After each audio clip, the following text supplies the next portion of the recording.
All right. For this lecture, we're going to start looking at a family of theories known as social contract theories. And the first one we're going to be looking at is another Platonic dialogue, Plato's Crito. But after that, we're going to be leaving Plato behind. Some of you will be gladdened to hear that. Some will be disappointed. But on we go. All things pass. All things are impermanent. All right, so social contract theory is a view or a body or family of views that says that people's obligations, either their moral obligations or their political obligations, are based on a social contract. That is, they're based on some idea of what all the members of society together either have actually agreed to, have actually formed some kind of agreement or contract, or what they would hypothetically agree to. So you can already see that there are several different versions of social contract theory possible, depending on exactly which of those different options gets filled in. Some of the best known social contract theorists, and some of those we're going to look at are, and here they are from left to right, Plato, back in the 5th century BCE, then in the modern era, Thomas Hobbes and John Locke in the 17th century, and Jean-Jacques Rousseau in the 18th. Have all been very influential in their defenses of very different versions of social contract theory. Now, as I mentioned, social contract theory comes in different flavors. So first there's this distinction between whether what's being consented to or agreed on in the contract is the political or the moral. So think of it this way. If you have a political approach to social contract, what that means is you're already assuming morality in the background. You're not trying to base morality on the social contract. You've already got morality in the background. It's against the background of that the contract's supposed to obligate us. And so all that the contract does then is explain our political obligations. So, for example, the contract might say that, or the theory might say that the reason we ought to obey the government is, so that would be a political obligation to obey the government. The reason we ought to do that is because we somehow have contracted or agreed to do it, or we would, under certain conditions, agree to do it. But then if you ask, and why does agreeing to do it give us a reason to do it? Well, then there'll be a background moral theory about how we should keep our agreements or something like that. And the moral theory is not based on the social contract. So a political approach to the social contract takes a much more narrow focus. It assumes some kind of background moral theory. It says, given that moral theory, plus this claim of what we have agreed to or would agree to, we get derived from that some account of what our political obligations are. A more ambitious theory, a moral social contract, not only wants to explain our political obligations, but our moral ones too. So the moral social contract doesn't start off with the background moral theory. Rather, it says, where does morality come from in the first place? It comes from an agreement. On this view, morality is not just political obligations, but morality itself is the product of the agreement. Which means then if you ask why we should keep the agreement, the explanation can't be a moral one, because morality is no longer an input into the contract, it's now the output. And so the input to the contract is usually going to be something like self-interest or rational choice or something like that. So moral social contract says, it's in our self-interest to abide by this contract, and that's why we should be moral. Whereas the political social contract would say, well, we've already got morality in the background, and now given the concept of morality plus this contract, that gives us a reason to obey the government or disobey the government or whatever. Now some theories may incorporate both of these at different levels, but a lot of theorists are going to have one of these and not the other. Another difference among kinds of social contract theory is that your theory might be a theory of actual consent or prospective consent or hypothetical consent. So an actual social contract theory is going to say, this is a contract people really have agreed to. So let's say the reason you should obey the government is because you and everyone else have already agreed to do it. You should abide by agreements, for example. So this would be claim that the contract or the consent involved is something that really has actually happened in the real world. A different kind of approach is a prospective social contract. This is one that says, okay, this contract doesn't exist yet, but it would be in our self-interest to set up a contract like this. It would be in our interest for us all to get together and agree to this. So let's do it. And once you do it, then you'll have obligations to obey it. So far, you don't have any obligations to abide by the contract because there isn't one yet, but maybe you have some kind of obligation to enter into the contract. A third approach is a hypothetical social contract. This is one that says, okay, the contract has never actually happened, and maybe the contract never is really going to happen. But even if people aren't ever going to actually consent to this thing, they would consent if they were rational and if they were considering it under such and such descriptions. And so you can argue that people in the real world should be held accountable to these obligations because they would have agreed to those obligations under certain rational conditions. So some social contract theories want to talk about an actual theory that it has actual consent that has happened. Some are trying to bring about that consent, and some say, no, the consent doesn't ever have to actually happen. The consent is merely hypothetical. So those are different, another different kind of distinction among different kinds of theory. Third, the consent they're talking about could either be explicit or tacit. So explicit social contract is one that you actually agree to in some clear and unmistakable, explicit, overt way. Like you could recite an oath, I hereby agree to abide by this contract. Or you could sign a document, sign your name to a contract. The way that you sign a contract to buy a house or whatever, you actually, there's some actual words that you're clearly uttering or committing yourself to. So there's much less controversy about what the content of the obligation is if it's all written down or stated. By contrast, a tacit or implicit social contract is one where you never explicitly assert anything, but by your actions you are reasonably or plausibly taken to be consenting. So the standard example is something like this. Suppose you walk into a restaurant, you sit down, and someone comes over you and asks you what you'd like, and you say you'd like a hamburger and a Diet Coke. And nothing is ever explicitly said about payment. You don't say, I would hereby like to offer you X amount of money in exchange for the hamburger and the Diet Coke. You don't mention money. The person who comes over to take your order doesn't mention money. They just ask what you'd like, and you say that's what you'd like. Now, no doubt that there's, let's say there's a blackboard posted in the room with the items and the prices listed to them, but the waiter never points to that. You just ask for it. So when they bring you the check afterward, you could say, I didn't ask for a check. I never agreed to pay for this. I just asked you to bring me some food, and you very nicely did. Well, suppose you were from a culture that didn't have restaurants, or you didn't know how restaurants worked. Well, then maybe you could have some kind of argument that you didn't consent. But assuming you know how restaurants work, it's understood that by sitting down and asking for food, you're agreeing to pay for it. Even if you never explicitly say so. Now, of course, there may be limits to it. Just as it's understood, that you're agreeing to pay, maybe it's also understood that the restaurant, if they don't make the price explicit, the restaurant is going to charge you, something in some reasonable normal price range. So, for example, suppose they bring you the check. Suppose there's no prices posted anywhere. You just ask for a hamburger and a Coke. You don't ask how much they cost. And when they bring you the check, it's like $1,000 for a hamburger and a Diet Coke. Well, just as you could reasonably be interpreted as having consented to pay, maybe they could reasonably be interpreted as being under the expectation that the price will be in some kind of normal range. Just as if you wanted food for free, you'd have to say so up front. So if their price was way out of the ordinary, maybe they'd have to say so up front as well. Now, of course, there are lots of big cities. There are CD bars that specialize in, you go in, sit down, you have a drink, you order a drink, they don't mention the price, and the price is, well, not $1,000, but let's say $100 for the drink.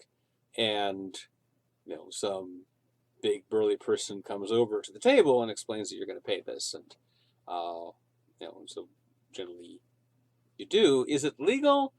It's sort of on the borderline of legal. I mean, these places survive. They don't get shut down. If you took them to court, you could probably win, but it might not be worth your while to take them to court. And so these things flourish sort of on the edge of the law there. So likewise, then someone could say, all right, maybe there's no explicit social contract. Maybe you never explicitly agreed to obey the government, but maybe by acting in certain ways, you have, let's say, by staying in the territory that's under the control of that government and by accepting the benefits of the protection of that government, you've implicitly agreed to abide by it. So on some versions of social contract theory, you count as having consented just because you've had this kind of implicit or tacit agreement. Where there are others that say no, if it's implicit or tacit, that's not clear what the details are. It's really important to know what you're allowed to do and what you're not allowed to do, which laws you have to obey and which ones not. And all that is very important, it's very complicated, and you can't just assume a standard understanding of what that is, and so the content has to be explicit. Now, in Plato, we find two different versions of social contract theory that show up in two different places in his dialogues. One of them we've looked at before, and this is in the in the second book of the Republic. The theory they put forward not in their own position, that is, they're not advocating it, but they're just describing it as a possible view. This is a view that justice is basically a mutual non-aggression pact. That the origin of justice is that although everyone would secretly like to impose whatever they want on other people, they know that if they try that, they're likely to get zapped by people in retaliation, and no one likes getting zapped. And so people sort of grudgingly settle as a kind of second best on the system where everyone agrees, I won't do stuff to you if you don't do stuff to me, and that's what justice is. So justice is this kind of mutual agreement we enter into out of self-interest. So that's a kind of social contract theory. Then a completely different social contract theory is put forward by Socrates in his own voice in the Crito, which is a dialogue about why Socrates thinks he should abide by the sentence of the court and not try to escape.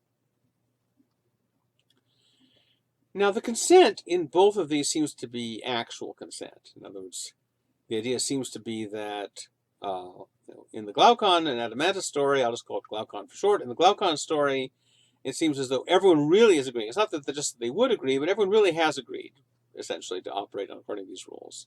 And likewise, in Socrates' version, Socrates is going to claim that he really has agreed to abide by the decisions of the state. In both cases, it also looks like it's tacit. Glaucon doesn't claim that everyone's got together and actually signed some sort of document saying, we hereby all agree to abide by these rules. But it's just that he's interpreting the way people act as implying that we've done something like this. And in Socrates' version, it's also tacit. Socrates doesn't say he's ever sworn an oath to obey the government of Athens. He just says that by staying in the territory and obeying its, and accepting its protection, he's committed himself to obey its laws. However, there's an important difference between the Glaucon version and the Socrates version, which is the Glaucon version is a moral contract. That is, it's a contract where the product of the contract is supposed to be morality. There's no justice prior to the contract. Justice is the result of the agreement, which means that your motive for abiding by the agreement is not justice, because there's no justice prior to the agreement. Your motive for entering into the agreement and abiding by it is just self-interest. So you have self-interested reasons to make this agreement. The agreement is what gives us justice, and then so you have reason to be just, but the reason to be just isn't really a moral reason. It goes back to your self-interest. Whereas the Socrates version, it's going to be a political contract. That is, Socrates is going to assume that prior to the contract, prior to the agreement, justice already exists. There already are moral rules in place of justice. And one of those moral rules is you should keep your agreements. And so if we can prove that you've agreed to obey the government, then morality is going to say, all right, you have to do it. So for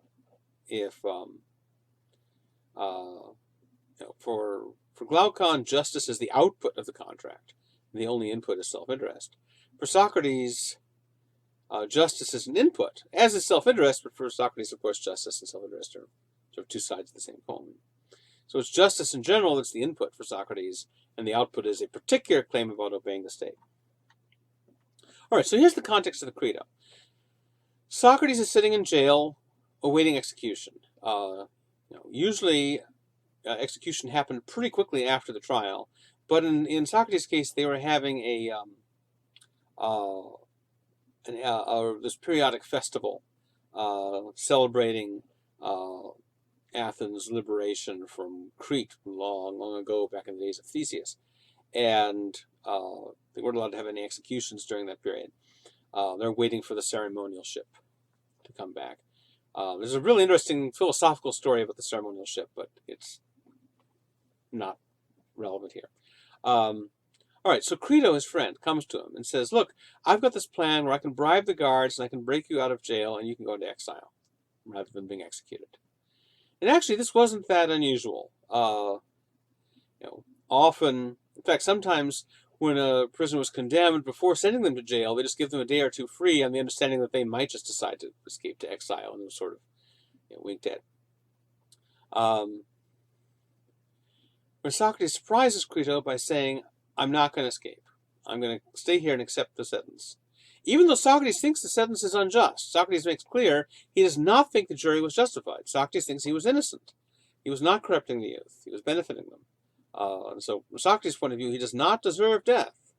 But nevertheless, Socrates thinks that he's morally required to stay there because the law says prisoners shouldn't escape. And the jury has declared that he's guilty. He's going to be a prisoner. And so the official legal channels have assigned him death. He thinks that people have acted unjustly to bring that about. But given that that's the case, he thinks that he has to obey the government. Why? Well, part of his argument is this. He says a city can't survive if its citizens generally disregard its laws. If citizens just disobey the laws or disobey any laws they feel like obeying, the city's going to collapse. So Socrates says, look, if I disobey the laws, if I escape, I'm disregarding the laws, because they say prisoners aren't supposed to escape, they're supposed to stay and accept their punishment. If he disregards the laws, he's making a contribution to the destruction of the city. The way he puts it is, he'd be attempting to destroy the city to the extent that he can. You might wonder why he says that. He's not trying to destroy the city. He's just trying to get the hell out, or he would be if he were escaping. So he's not, aiming at it, but he's saying, look, you're doing something that, does in fact have a tendency to undermine the laws, and if the laws get undermined sufficiently, the city will collapse. So you might say you're not trying to destroy the city. You're trying to do something that, as a matter of fact, counts as destroying the city. It's like, suppose that I were to fire a bullet at your head. And I say, well, I'm not trying to kill you. I'm just trying to fire this bullet at you, at your head. Of course, I know that firing the bullet at your head will kill you, but that wasn't my aim. My aim is just, I wasn't trying to kill you. I was just trying to fire a bullet at your head. Well, you could say, look, given that you know that firing a bullet at someone's head is going to kill them, ordinarily, it doesn't make any sense to deny that you were, at least in some sense, trying to kill them. So likewise, Socrates thinks that if he's doing something that he knows tends to lead toward the destruction of the city, then he has to admit that he is making a contribution to the destruction of the city if he tries to escape.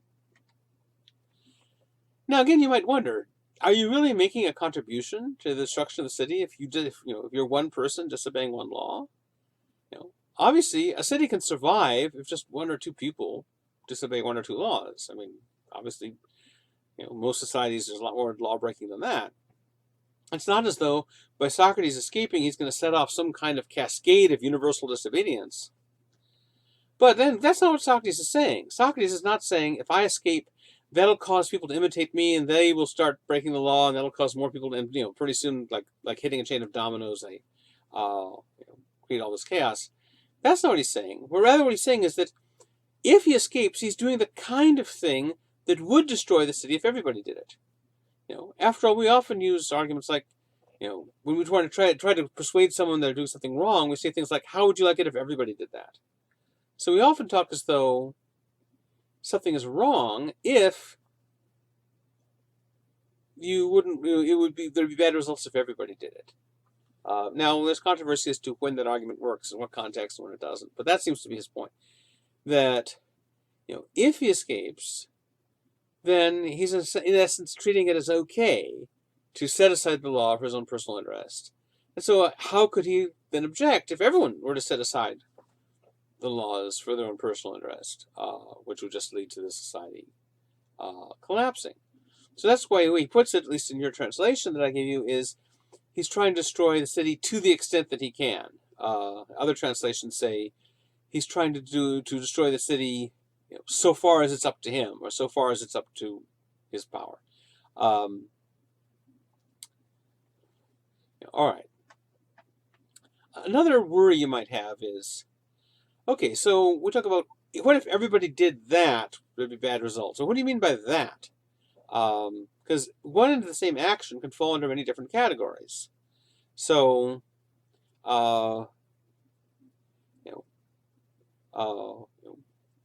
you could say, what if everyone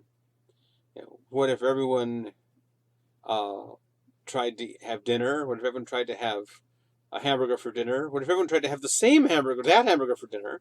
Obviously, it couldn't work for everyone to have that hamburger for dinner, but it would work for everyone to have a hamburger for dinner, maybe. So what category do you describe the action under? Do you describe it under having a hamburger for dinner, which is something that seems like everyone could do?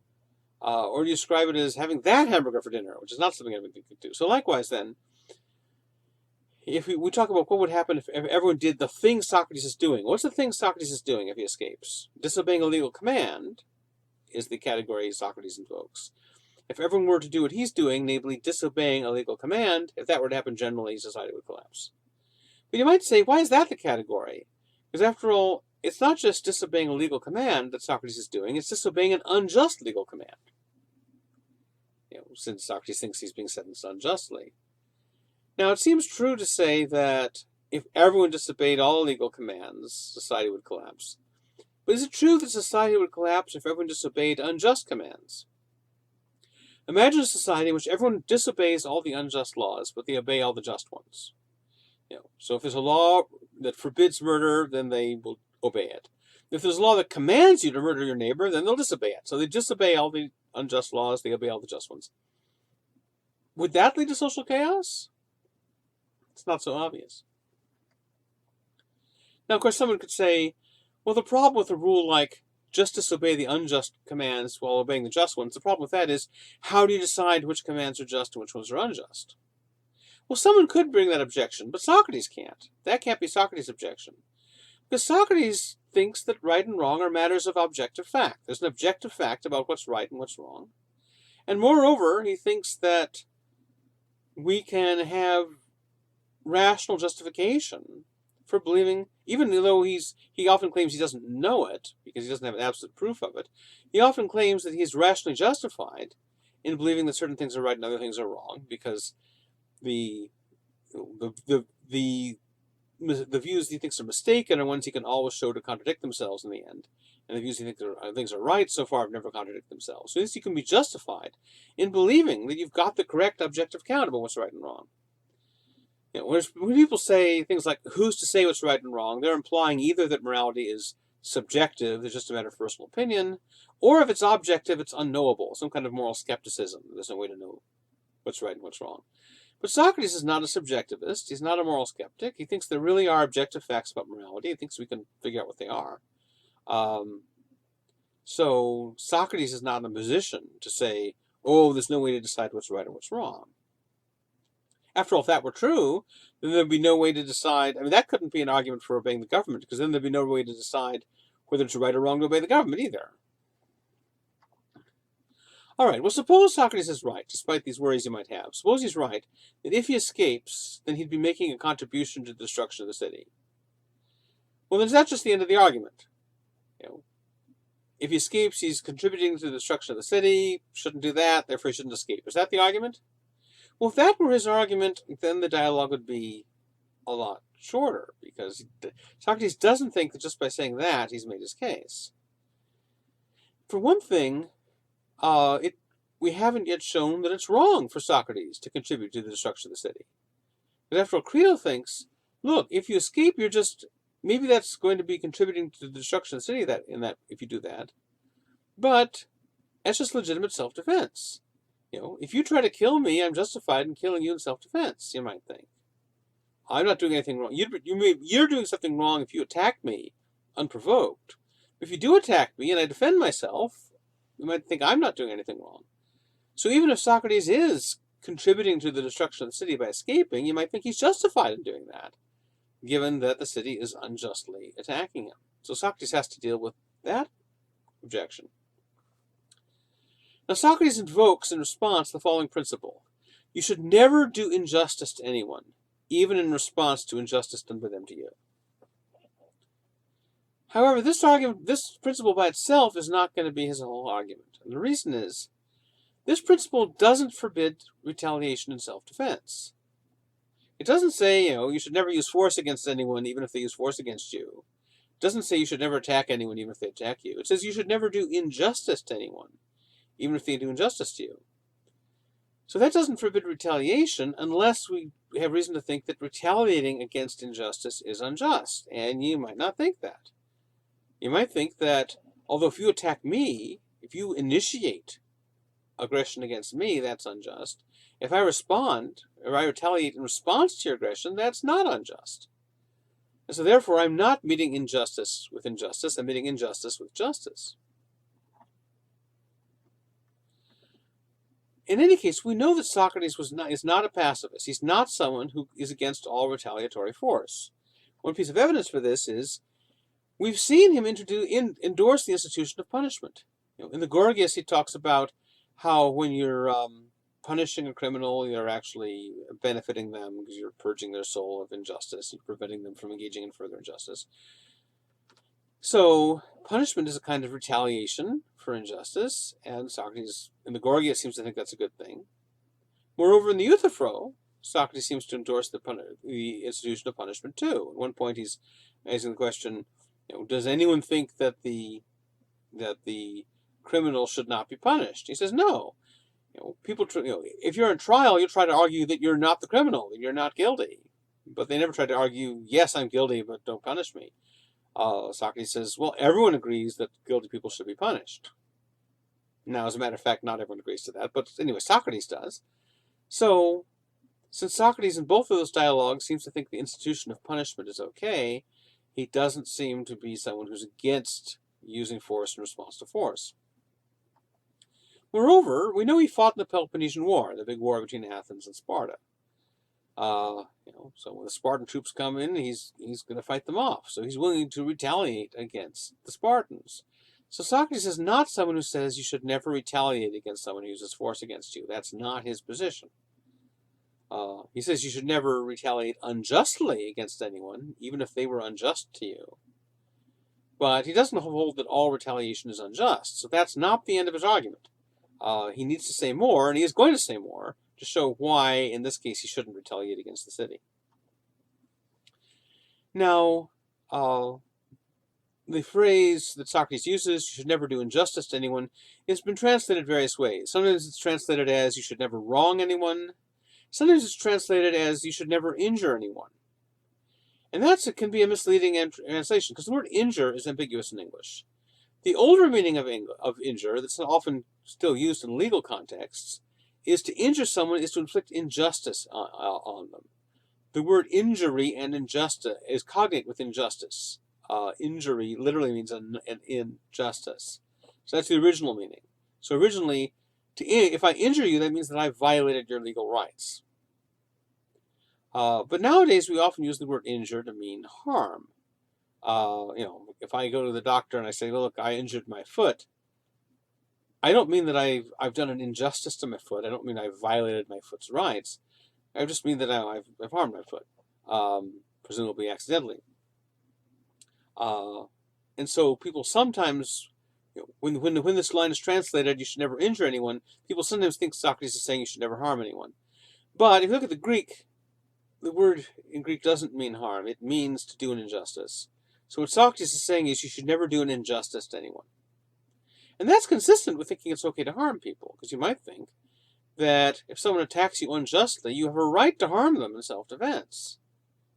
And therefore, harming someone is not always doing them an injustice. And likewise, vice versa. Doing someone an injustice doesn't always involve harming them. If you're a multimillionaire and I sneak into your bank vault and I steal 25 cents, assuming that you have the money legitimately, or your title to it is legitimate, then I'm doing an injustice by stealing 25 cents from you. But I'm not harming you. If you're a multimillionaire, the 25 cents is not going to make any difference to you. So I'm not harming you, but I'm doing an injustice. So doing someone an injustice and harming them are not the same thing. Now, although in the Crito, as I've been arguing, Socrates does not say you should never harm anyone, nevertheless, there still is evidence that Socrates does accept the principle you should never harm anyone, because there are other dialogues. We saw in the first book of the Republic, in the part where he's arguing about justice in his conversation with Polemarchus, the guy he talks to just before Thrasymachus, he seems to be arguing that you should never harm anyone. And the other dialogues, like the Cleitophon, where he seems to say that. So you might think, all right, elsewhere, Socrates does think you should never harm anyone. So even if you're in the Crito, what he says is you should never do an injustice to anyone, surely we can just read into that you should never harm anyone. And if that's right, then you can say, all right, then since striking back against the city would be harming, and he shouldn't strike back against the city, and so he has to obey. You might think that's what's going on. So here's how a lot of people think that Socrates is arguing in the Crito. I'm going to argue that that's not the right way to interpret him. But here's how a lot of people read the Crito. So first of all, Socrates escapes, he'll be making a contribution to the destruction of the city. We've already seen why he thinks that. Second, making a contribution to the destruction of the city counts as harming it. Sounds plausible, right? You don't actually have to actually destroy something to be doing you harm. If I'm putting little doses of poison in your meal, even before I've put in enough to cause damage to your health, you might think I'm already harming your interests. Well, so if Socrates escapes, he's contributing to the destruction of the city. Doing that counts as harming it. So if Socrates escapes, he's harming the city. But Socrates says elsewhere we should never harm anyone. And so maybe that's why Socrates thinks he shouldn't escape. But that can't be Socrates' argument. That can't be the right way to interpret what he's saying in the Crito. And there are two reasons why this can't be what he means. First of all, if that were his argument, then he'd be done already. He wouldn't have to go on elaborately to try to show that it would be wrong for him to retaliate against the city. He already would have shown it by saying you should never harm the city, you should never harm anyone, you shouldn't harm the city. Escaping would be harming the city, so he shouldn't escape. If that were his argument, he wouldn't have to go on. He seems to think he has to go on and argue in detail that retaliating against the city would be an unjust thing for him to do. So there's reason to think that if that other argument I just gave were what he was saying, then his argument would be done. But he thinks it's not done, so he must be saying something else. Second, we know from the Gorgias that Socrates doesn't consider punishing wrongdoers a way of harming them. Even when the punishment is execution, he thinks that you're actually benefiting them, not harming them. So when he says you should never harm anyone, he doesn't necessarily mean that you should never do to them things that would ordinarily be considered harm. He thinks if someone is attacking you unjustly, you have the right to, stab them with your spear or whatever. You have the right to maim them or kill them. Even though you should never harm anyone, because those don't count as harms. Remember that he thinks that, at least Socrates often seems to think that the only thing that really matters to your happiness is virtue. So unless I do something to you to make you less virtuous, I'm not really harming you. So from the mere fact that he thinks you shouldn't harm someone, it doesn't follow you shouldn't make a contribution to the destruction of the city. Indeed, if the city is putting you to death unjustly, you might think the city is a wrongdoer, and by making a contribution to the destruction of the city, he is retaliating justly against it. He's punishing it. We've seen that he's all for punishment in the Gorgias. So this is reason to think that Socrates is not endorsing a general prohibition on self-defense. And so therefore, if he thinks that self-defense would be wrong in his case of escaping, then there's got to be some special reason, not just a general worry about self-defense, but a special reason for Socrates not to escape from the city in such a way as to cause harm to the city, or in such a way as to contribute to the destruction of the city, whether it harms the city or not.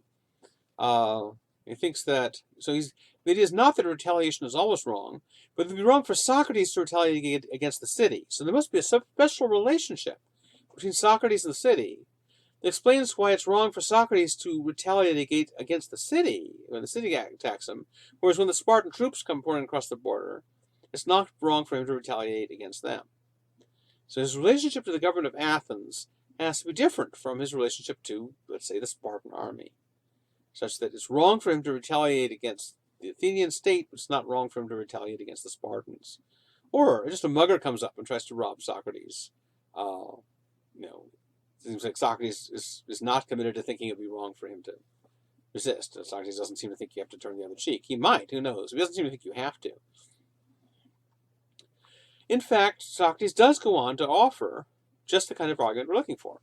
He goes on to offer two reasons for thinking that his relationship to the city is such that it would be wrong for him to retaliate against the city, even if retaliation is not, in general, something that's wrong. So he gives two of these arguments. One of them is a social contract argument. So remember, that's what all this is about, social contract argument. The other one isn't. I'm going to talk about the other one anyway. So here's the first argument he gives. Actually, he gives the two arguments mixed together. He doesn't clearly separate them out. But one of them is a social contract argument, the other is a different kind of argument. And even though he just goes back and forth between them when he's talking, they really are different. So here's the non-social contract argument. First of all, he says it's unjust to retaliate against your parents, even if they treat you unjustly. So if your parents hit you and you haven't done anything wrong, but they just hit you anyway, you don't have the right to hit them back, says Socrates. However, the state stands in the same relationship to you that a parent does. In fact, the state stands in an even more parental relationship to you than your parents do, because the state somehow makes possible the context in which your parents can bear to you the kind of relationship they have. So the state offers you lifelong legal protection. So the state sort of nurtures you and cares for you as a parent would. The state educates you.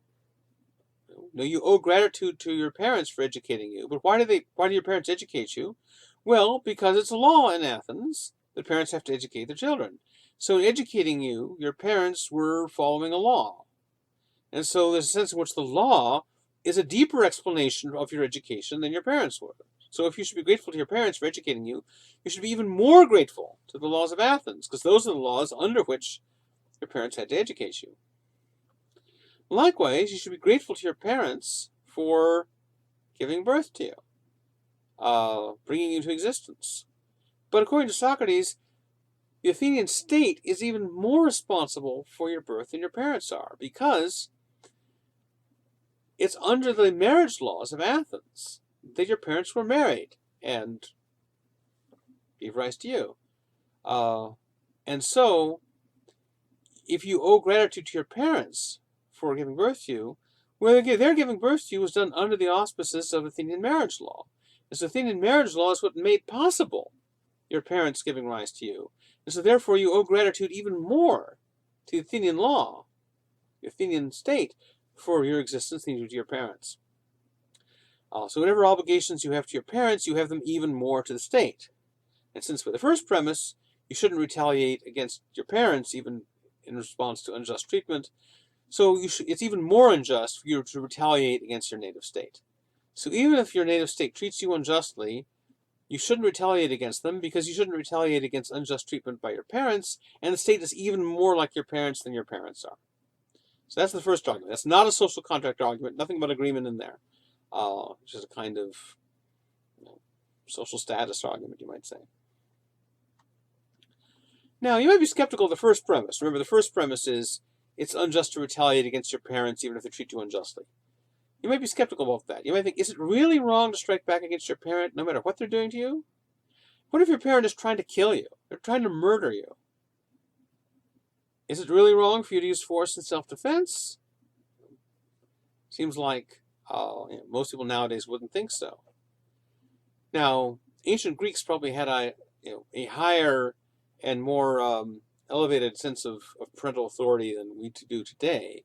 So probably more Greeks would have thought it's wrong to defend yourself against your parents than people would think nowadays. But even the ancient Greeks, I think a lot of Athenians would have thought, is it, maybe you shouldn't in general strike back against your parents. If they're trying to murder you, then maybe you should. Now the Romans had an even more exalted conception of parental role, particularly of the father's role, than the Greeks did. So under Roman law, in theory, the father of the head of the household, the male head of household, had absolute authority over his wife and his children. He could even kill his children. He had a legal right to kill his children for any reason or no reason. That was a theory. However, in practice, even the Romans didn't really go along with that most of the time. So Socrates is saying something that certainly is very controversial today, but would have been somewhat controversial even in his own time. The claim that you should never strike back against your parents even if they're trying to murder you. Notice that if this really is Socrates' view, then you can see why he was taken aback by Euthyphro, wanting to prosecute his father. Anyway, suppose you don't think that it's wrong to strike back against your parent when they're trying to murder you. Well, then you might likewise think that even if the Athenian state is like your parents, still you have the right to strike back against the Athenian state if it's trying to murder you, which seems to be what they're trying to do to Socrates. You might also be skeptical of premise 2. So go back and remind you, premise 2 was the claim that by offering you this lifelong legal protection, providing the laws that made possible your education and the marriage laws under which you were born, it's in those ways the state is even more like a parent than your parents are, because the law requiring the parents to educate you is what causes them to educate you, and providing the marriage laws, that's what causes your parents to be married and have you as a child. So the idea is you owe your existence to your parents getting married, but their getting married depends on the laws of the state. And so whatever you owe to them, you really owe ultimately to the state. And so therefore, whatever, your gratitude to your parents has to extend even more to the state for bringing you to existence. But you might think that this sounds odd. Suppose that all marriage laws were abolished instantly tomorrow. Would that mean no more babies would ever be conceived and born? Well, it doesn't seem likely. It doesn't seem as though marriage laws are really a prerequisite for someone being born. Anyway, that's a worry you could have. As for education, the idea that you should be grateful to the state for education, as I've been saying, the way that the Athenian state provided education was not by having public tax-funded schools. They didn't have any. All the Athenian state did was there was a law. If you got kids, you got to educate them. You would arrange for a private tutor or something to educate them. So parents were legally required to educate their children. The education wasn't very extensive. It was, by today's standards, pretty minimal. But you had to educate your children. So if we say that you owe the state the gratitude for education because it's the state, through its laws, that bring about your parents educating you, that seems to imply that if the state didn't mandate that parents educate their children, then parents wouldn't educate their children. But you might think that's not likely. You might think, look, most parents are going to arrange some kind of education for their children, even if the law doesn't demand it. So again, you could be skeptical about this part of the argument. All right, now here we come to the other argument. This is the social contract argument. As I said, he goes back and forth between these two arguments without clearly distinguishing between them, but it really is a different argument. All right, so first, he says, and this is something I've already touched on, and I talked about tacit consent, by continuing to reside within a city and continuing to accept its legal protections, when you have the opportunity to relocate, you tacitly agree to abide by the city's laws. So it's important you have the opportunity to relocate. I mean, if I lock you up in prison and then I feed you and you accept the meals, you don't turn down the meals, but of course you can't get the meals anywhere else, so you accept the meals I give you and you stay in the prison, but that's because you can't leave, well then clearly your staying in the prison doesn't count as consent. And you're accepting the meals I give you while you're in prison doesn't count as consent to be in prison, because you're not consenting to the prison system eating the meals because you can't get the meals anywhere else. You can't leave. So it's crucial to this that people have, that we have freedom of exit. So that's the first claim. Second, we apply this to Socrates. Socrates, he says, has continued to reside within Athens his whole life. He's accepted the protections and benefits of his laws. He's had the opportunity to relocate. He could have gone and lived in some other Greek city, or even in some non-Greek city. There was no law forbidding, there's no Berlin Wall, there's no law forbidding Athenians to leave Athens. So he could have gone somewhere else. He didn't. He chose to stay. Therefore, those two premises imply the conclusion that Socrates has tacitly agreed to abide with the laws of Athens. Then another premise, we're obligated to keep our just agreements. If you make an agreement, and there's nothing unjust about the agreement, then you're obligated to keep it. That's a moral claim. So this is another reason that this is a political contract, not a moral contract. That is, Socrates, in giving this argument, isn't trying to produce the content of morality. We're already going in assuming some background moral facts, like the fact that you should keep your just agreements. And from this it follows that Socrates is obligated to abide by the laws of Athens. If the laws of Athens say prisoners should not escape from prison, then he shouldn't escape, and so he has to stay and accept his execution. Now, your first worry might be about premise one. So remember, premise one is, by continuing to reside within the city and accepting its benefits when you could have left, you've tacitly agreed to abide by the laws. That's the first premise. You might worry that this is circular. You might say, look, if we already had established, if we already knew that the state's claim of authority over this given territory is legitimate. If we already knew that, then it would make sense to say, well then, by staying within that territory, you're agreeing to that authority. But we haven't yet settled whether that authority is legitimate or not. We're trying to figure out what Socrates is obligated to do. So we're trying to figure out whether the city has legitimate authority over him in this case. After all, suppose I claimed to be the emperor of Alabama. So I said, anyone who stays within the territory of Alabama, doesn't leave when they could, is thereby agreeing to obey me. Well, I could say that, but it's just my saying so. We need something to, it's only if I actually have some legitimate authority over Alabama that you're staying in Alabama counts as agreeing to obey me. So that's the worry you could have about this argument, is that it might seem to assume the very thing it's supposed to be trying to prove, namely the state has a legitimate claim of authority over everyone in its territory, including Socrates. Moreover, even if it were true that by staying within the territory of the state and agreeing to its benefits, accepting its benefits, you're agreeing to something, how do you know what it is you're agreeing to? This is one problem with tacit consent. When there's explicit consent, it's all written down in the document. You can see exactly what you're agreeing to and what you're not. With tacit consent, it's much less clear. What is it you're agreeing to? Are you agreeing to obey all of its commands? Or just some of them? Maybe just the just commands? Suppose someone says, by staying in Athens, I'm only agreeing to obey its just commands. I'm not agreeing to obey all of them. Well, how do you settle whether that's right or wrong? You might think that simply staying in an area is kind of a blunt instrument when it comes to determining exactly what it is you're agreeing to. That's why we don't have things like you can't buy a house, just through winking and nodding or something.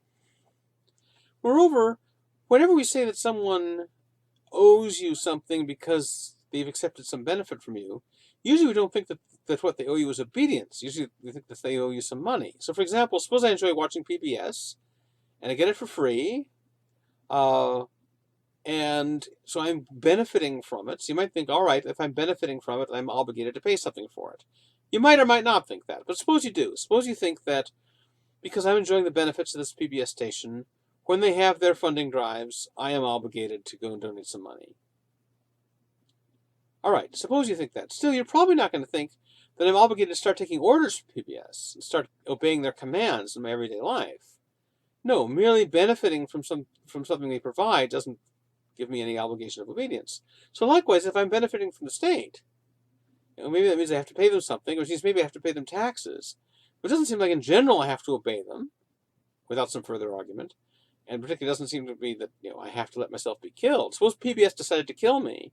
They say, well, look, you've enjoyed our programs all these years. You've watched the programs, so you owe us something for that benefit. And what you owe us is we get to kill you now. People are not going to find that compelling, probably. So maybe some people at PBS would, but the rest of us wouldn't.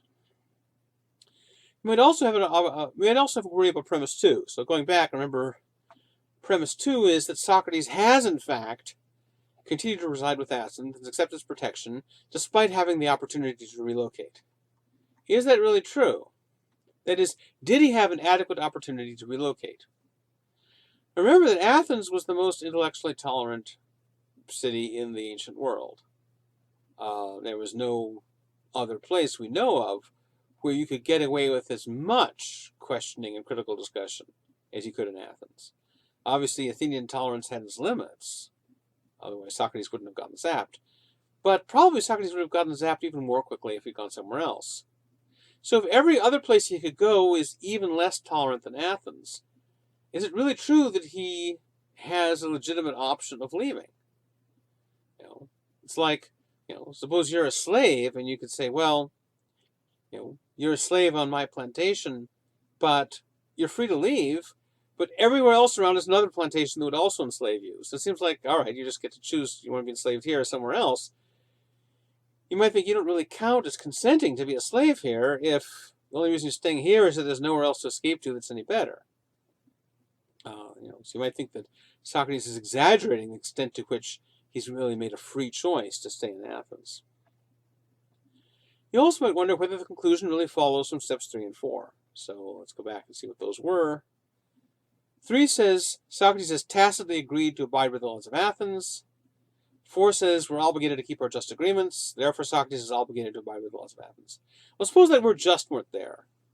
Suppose we lift out the word just out of step 4. So say Socrates has agreed to abide with the laws of Athens, we're obligated to keep our agreements, therefore Socrates is obligated to abide with the laws of Athens. In that case, the argument would clearly be valid. But if you put the word just in there, 3 shows that Socrates has made an agreement, but it doesn't show that he's made a just agreement. And he's obligated to by the content of the agreement, according to 4, only if it's just. 4 doesn't say you're obligated to keep all your agreements, only your just ones. And 3 doesn't say that Socrates has made a just agreement. It just says he's made an agreement. So you might think that 3 and 4 together do not validly imply 5. They would if you took just out, but then you might wonder whether 4 is true anymore. It seems plausible to say we're obligated to keep our just agreements, but it might seem less plausible to say you're obligated to keep all your agreements. So jumping back forward again, suppose I make an unjust agreement. Like, suppose I'm supposed to say contract killer, not contact killer. Suppose that we take out a contract on someone. You hire me as a hitman, and you pay me to go and kill some innocent person. Even if I make that agreement, it seems like I shouldn't keep it because it's an agreement to do something unjust.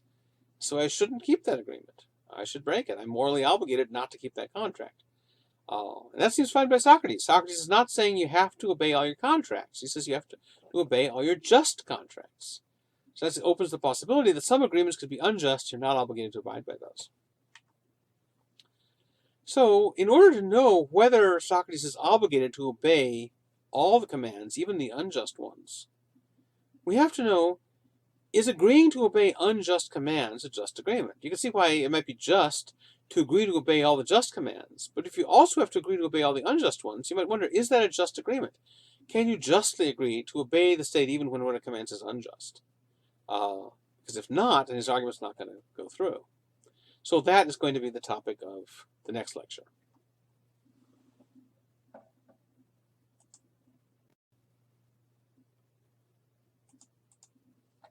Okay, we've read the Apology, we've read the Crito.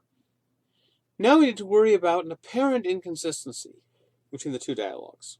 Now, there's no guarantee that all the dialogues have to be consistent. They're written over a long period, and sometimes it may be Socrates used, and sometimes it may be Plato using Socrates as a mouthpiece. So there's no necessity that they be consistent. But still, these dialogues are pretty closely connected to each other. They describe events that happen one after another. One is Socrates' trial. One is the immediate aftermath of the trial. It would be a little bit puzzling if they were inconsistent. So here's the apparent inconsistency. In the Crito, Socrates seems to say he's obligated to obey all legal commands, even unjust ones. Because remember, he says that he has to accept the court's decision that he be executed. He thinks that's an unjust decision. Right? He even tells the jurors, only those of you who voted to acquit me are true jurors. The word juror, in English as in Greek, has the root of justice in it. So an unjust juror is no true juror for Socrates.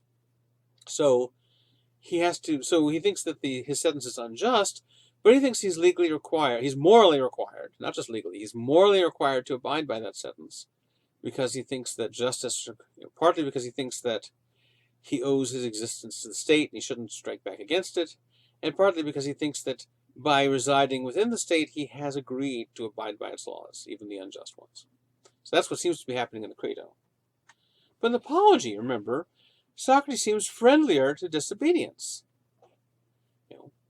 If all you knew about Socrates' views on disobedience were the Crito, you'd think that he's just dead set against disobedience, in favor of obedience all the way.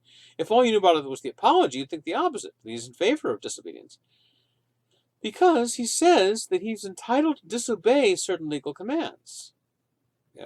He describes cases in the past where he's disobeyed commands. He describes cases where he would disobey commands if they were given, on the grounds that what those commands require is something unjust or wrong. So, for one thing, he just talks about, remember, talked earlier about this period when the 30, this gang of oligarchs that took over Athens at the end of the Peloponnesian War, would go around arresting private citizens or ordering them exiled or killed and confiscating their property. And they knew that the people hadn't done anything wrong. This was just a way of grabbing money. And because they wanted people to support them, they would try and rope private citizens into doing these arrests. Because remember, Athens didn't have a police force in anything like the modern sense. It was all self-help, pretty much. There were publicly owned slaves that kept order at meetings and stuff like that, but not really police forces. Most ancient cities did not have police forces. Interesting fact. So, the idea was that once you've collaborated with the regime by making these illegitimate arrests, you're going to be afraid of what will happen if the regime falls, because now you're implicated in the regime, and so if the regime gets overthrown, the new guard that comes in is going to punish all the collaborators, the way that after the Nazi occupation in France, a lot of people who had collaborated with the Nazis, often just to save their own skin, ended up being punished afterward. So a lot of people, so the idea of the 30 head was, if we get as many people to collaborate with us as possible, they're going to be afraid of what happens if we're overthrown, and therefore they'll work to prevent us from being overthrown. So that was the strategy. Of course, it didn't work out. As it turned out, they did get overthrown, and they ended up having general amnesty, or people who had cooperated with them just were kind of ignored. Anyway, so one time that they wanted to arrest this guy, Leon of Salamis. Salamis is this island right off the coast of Athens in the harbor there. Played a famous role in the Greco-Persian Wars, but that's another story. Go read Herodotus about that. Anyway, so Socrates is one of the group of people ordered to go arrest Leon of Salamis, and he refuses. And he describes this event at his trial, and he gives us an example where he refuses to do it because he refuses to commit injustice. So there's a case where he seems like he wants to disobey a command because the command is unjust. Also, he says to the jury, well, suppose you were to offer me the following deal, that you'd let me go on condition that I give up my philosophical lifestyle. I give up going around questioning people. He says, sorry, I couldn't take that deal. I'd have to refuse you. Even if that were the penalty you gave me, I'd have to refuse you. Because I'm on a mission from the gods. I interpret what the Delphic oracle said to me said about me, as evidence that what I'm doing has divine sanction and approval. And so therefore what I'm doing is beneficial to the Athenian people. It's what the gods want. It's my mission in life. It would be wrong for me to stop philosophizing. I'd be disobeying the gods. I'd be violating my sacred mission. And therefore, if you ordered me to give up philosophy, I would disobey. So here are two cases where he says he either has disobeyed or would disobey an order from the government on the grounds that it would involve him in something unjust. So how do you reconcile that with the Crito, where he thinks he has to abide by his sentence even though it's unjust? So a lot of people think there's an incompatibility here, that the Crito is in favor of obeying unjust laws, and the Apology is in favor of disobeying them. But is there really a conflict here? Remember, Socrates puts a big emphasis on the difference between committing injustice and suffering injustice.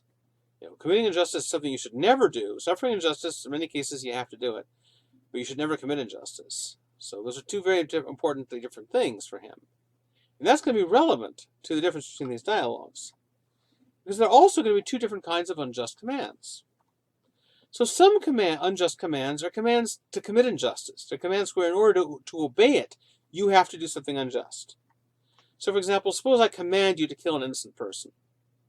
All right, that's an unjust command. I shouldn't command that. And if you obey it, you will be doing something unjust, namely killing an innocent person.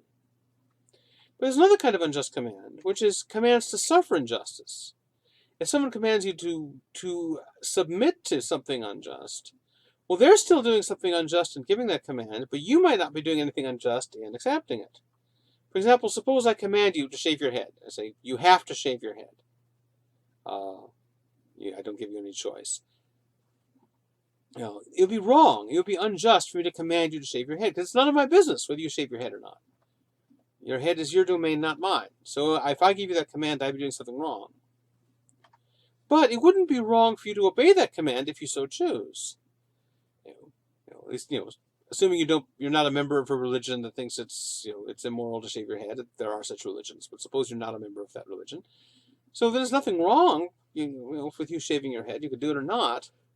It's none of my business to command you to do it. It'd be none of my business to forbid you to do it either. But if you do decide to obey me, you're not doing anything wrong. I'm doing something wrong by commanding it, but you're not doing anything wrong by obeying it. So that's different from my commanding you to commit murder. In that case, not only am I doing something wrong by giving that command, but you'd be doing something wrong by obeying it. So in both cases, it's unjust for the person who gives that command to give it. But in one case, it's also unjust for the person who receives that command to obey it, because that's the case where the command requires them to commit injustice. But in cases where the command merely requires them to suffer injustice, then they're not doing anything wrong, it seems, if they obey it, even though the person who gives the command is still wrong for giving it. So given that there are those two different kinds of commands to unjust commands to commit injustice and merely commands to suffer it, and given that Socrates thinks you should never commit injustice, whereas suffering it, seems okay, it seems like we've got a possible hypothesis here about how we could reconcile these two dialogues. Suppose that we interpret the Crito as saying, not that all unjust legal commands should be obeyed, but only that all such commands should be obeyed as long as they don't require you to act unjustly. So the idea is, not obey all unjust commands, but rather obey all commands to suffer injustice, but not necessarily commands to commit it. And suppose we interpret the apology as saying, not that all unjust commands should be disobeyed, but only that all unjust commands that require you to act unjustly should be disobeyed. So this would make the two positions consistent. Crito isn't saying all disobedience is bad, it's saying disobedience of this kind of unjust command, commanding you to suffer injustice, those are wrong. And the apology wouldn't be saying all disobedience of unjust commands is good, it's just be saying it's good when it applies to this kind, the kind that requires you to suffer injustice, which is different from the other kind.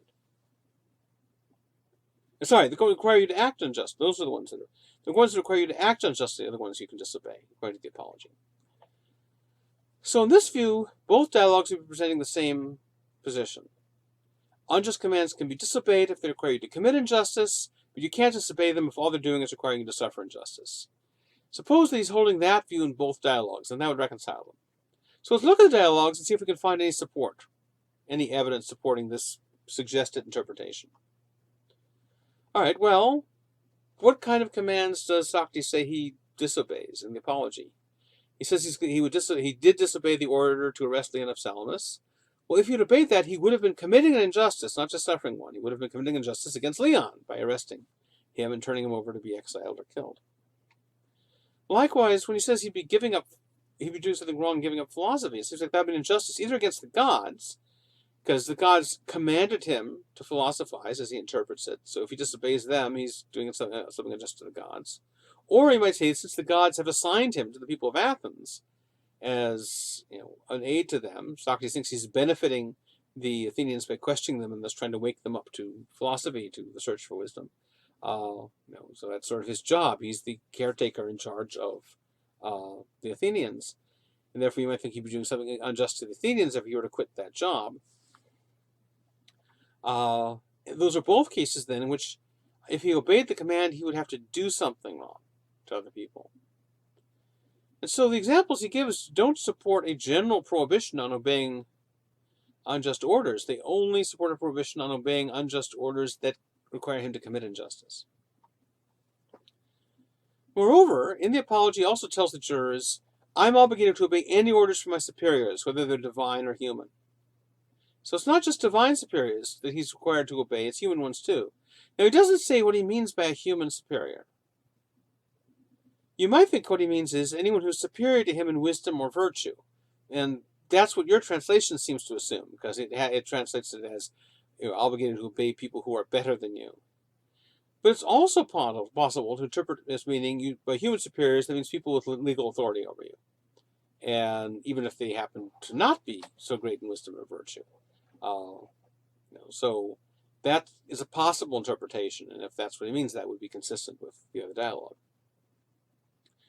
Well, if you have to obey both your divine and your human superiors, taking human superior just to mean a legal authority, What happens if their commands conflict? Well, he tells the jury, if you were to assign me this penalty of having to give up philosophy, I disobey you because I must obey the God rather than you.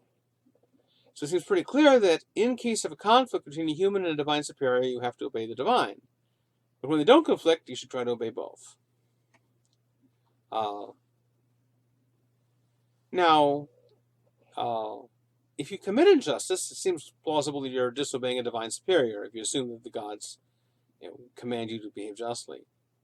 But suffering injustice doesn't seem to involve defying the gods or doing anything wrong to the gods, because especially given Socrates' view that suffering injustice doesn't count as a harm to a good person. He says that right here in the Apology. He says that the gods don't allow any harm to come to a good person in this life or the next. So it means even in this life, no harm comes to you if you're good, even though execution may come to you if you're good. So execution, therefore, is not a harm. So far this is consistent. So you could, consistently with what the Apology says, you could interpret him as holding the following view: that you have to obey both the gods or morality, divine or moral authority on the one hand, and human legal authority on the other, as far as possible, even when the latter are commanding something that's wrong for them to command, like killing you. But when the two authorities conflict, like when the human authorities say do something like arresting Leah of Salamis, whereas gods or morality say don't do that, then you have to obey the gods or morality.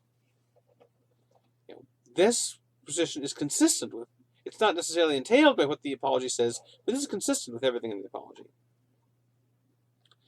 Now, of course, when Socrates says you should obey the gods' commands, it's not because the gods make things moral by commanding them. We've seen in the Euthyphro that's not his view. But since he thinks that the gods would have to be morally perfect beings, they'd be perfect in wisdom and in virtue, clearly then a god would command something only if it were in fact right. And so if the gods command something, that's evidence that it's moral. So what about the Crito? Well, in the Crito he also says that you should always act justly. So in the Crito too, he's committed to, seems like that would commit you to rejecting a command to act unjustly if you should always act justly. Moreover, the principle he appeals to is you should always keep your just agreements. He doesn't say you always keep your agreements. He says you always keep your just agreements. Now maybe he thinks the commitment to an agreement to suffer injustice could be just, but surely an agreement to commit injustice couldn't be just. So he says we should keep our just agreements. That seems to be implying that it's not the case we should abide by an agreement to commit injustice. So even if staying within the territory of Athens counts as agreeing to abide by all of its laws and commands, even the ones that are unjust for it to give, this agreement could only obligate us to obey the unjust laws that require you to suffer injustice. It couldn't require you to obey the ones that require you to commit injustice. And staying in jail and letting himself be executed, which is the duty he's arguing for in the Crito, that seems to involve only suffering injustice, not committing it.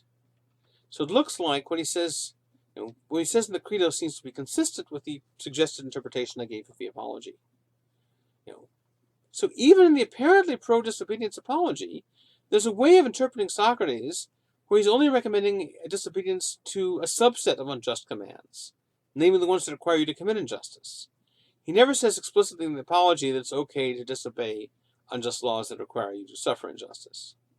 And even in the supposedly pro-obedience Crito, there's a plausible interpretation where he's only counseling obedience to a subset of unjust commands. Those require us to suffer injustice. So if you thought that the Apology said, disobey all unjust commands, and the Crito said, obey all unjust commands, they'd clearly be in conflict. But there's a way of interpreting them, so the Apology is recommending disobedience only to a subset of unjust commands, and the Crito is recommending obedience only to a subset of unjust commands, and they're different subsets. This is the subset that requires you to commit injustice, this is the subset that requires you to suffer it, so there is a way of interpreting the dialogue so that they're consistent. This doesn't prove that's what Plato had in mind, but it seems to make it pretty plausible. However, even if Socrates' viewpoint is consistent, that doesn't necessarily mean it's correct. You can still worry about it. Particularly, you might think that if Socrates is correct, that conflicts with our admiration for certain people and movements that involve certain kinds of disobedience that seem to be more than what Socrates would tolerate. So take the case of Martin Luther King. It's an important example to give because a lot of people today admire King and think things he did were justified, And so if it turns out that there's a conflict between what King's doctrines and actions imply and what Socrates is saying, and you might think maybe that's so much the worse for Socrates.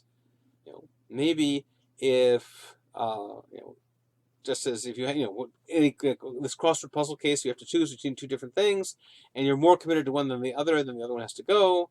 A lot of people may be more committed to thinking that what Martin Luther King did was just than they are to thinking that Socrates has the right argument in the Crito. And so maybe you have to side with King and let Socrates go. Maybe not, but for a lot of people, King is going to trump Socrates. So in 1963, King wrote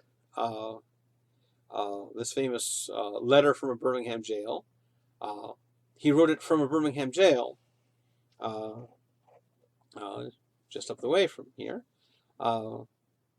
And in this famous public letter, there's the following passage. King says, "You express a great deal of anxiety over our willingness to break laws." Our, meaning he and other people involved in the civil rights movement. Various kinds of civil disobedience or resistance. They'd be marching somewhere, they were told not to march, or they'd go and use a public restroom that's in whites only, and so on. They would defy the law. This is certainly a legitimate concern, since we, the civil rights movement, so diligently urged people to obey the Supreme Court's decision of 1954, outlawing segregation in the public schools. At first glance, it may seem rather paradoxical for us consciously to break laws. So he's saying, look, we're constantly saying, hey, the Supreme Court has outlawed segregation in the public schools. Yet here, these schools are still doing it. They should stop. They should obey the law. So sometimes we give these arguments about obeying the law. And yet we're willing to disobey the law in the course of our civil resistance. So is that a conflict, King says? And his response, of course, no. One may well ask, how can you advocate breaking some laws and obeying others? The answer lies in the fact that there are two types of laws, just and unjust. I would be the first to advocate obeying just laws. One has not only a legal, but a moral responsibility to obey just laws. Conversely, one has a moral responsibility to disobey unjust laws. I would agree with St. Augustine that an unjust law is no law at all. Now, what is the difference between the two? This is still King talking. What's the difference between the two? How does one determine whether a law is just or unjust? A just law is a man-made code that squares with the moral law or the law of God. An unjust law is a code that is out of harmony with the moral law. Any law that uplifts human personality is just. Any law that degrades human personality is unjust. All segregation statutes are unjust because segregation distorts the soul and damages the personality. So, what King is saying is, presenting his own view, and he takes to be the position of the civil rights movement generally, is you get to disobey unjust laws, like segregation laws, because those laws are degrading human personality. Even if those laws aren't requiring you to degrade anyone's personality, those laws themselves degrade personality, and so you don't owe them any obedience. So what King seems to be saying is that it's not just the laws requiring you to commit injustice that you get to disobey, but you also get to disobey laws requiring you to suffer injustice. After all, if you've got a segregation law that says, no blacks allowed in this public restroom, the law is not requiring black people to commit any injustice against anyone. It just requires them to suffer injustice. It requires them to submit to being legally banned from places where whites can be, but blacks aren't allowed to be. So segregation laws didn't require, at least in the standard cases he's talking about here, segregation laws didn't require blacks to commit injustice. They seemed to only require them to suffer injustice. But King thought that was still reason to disobey them.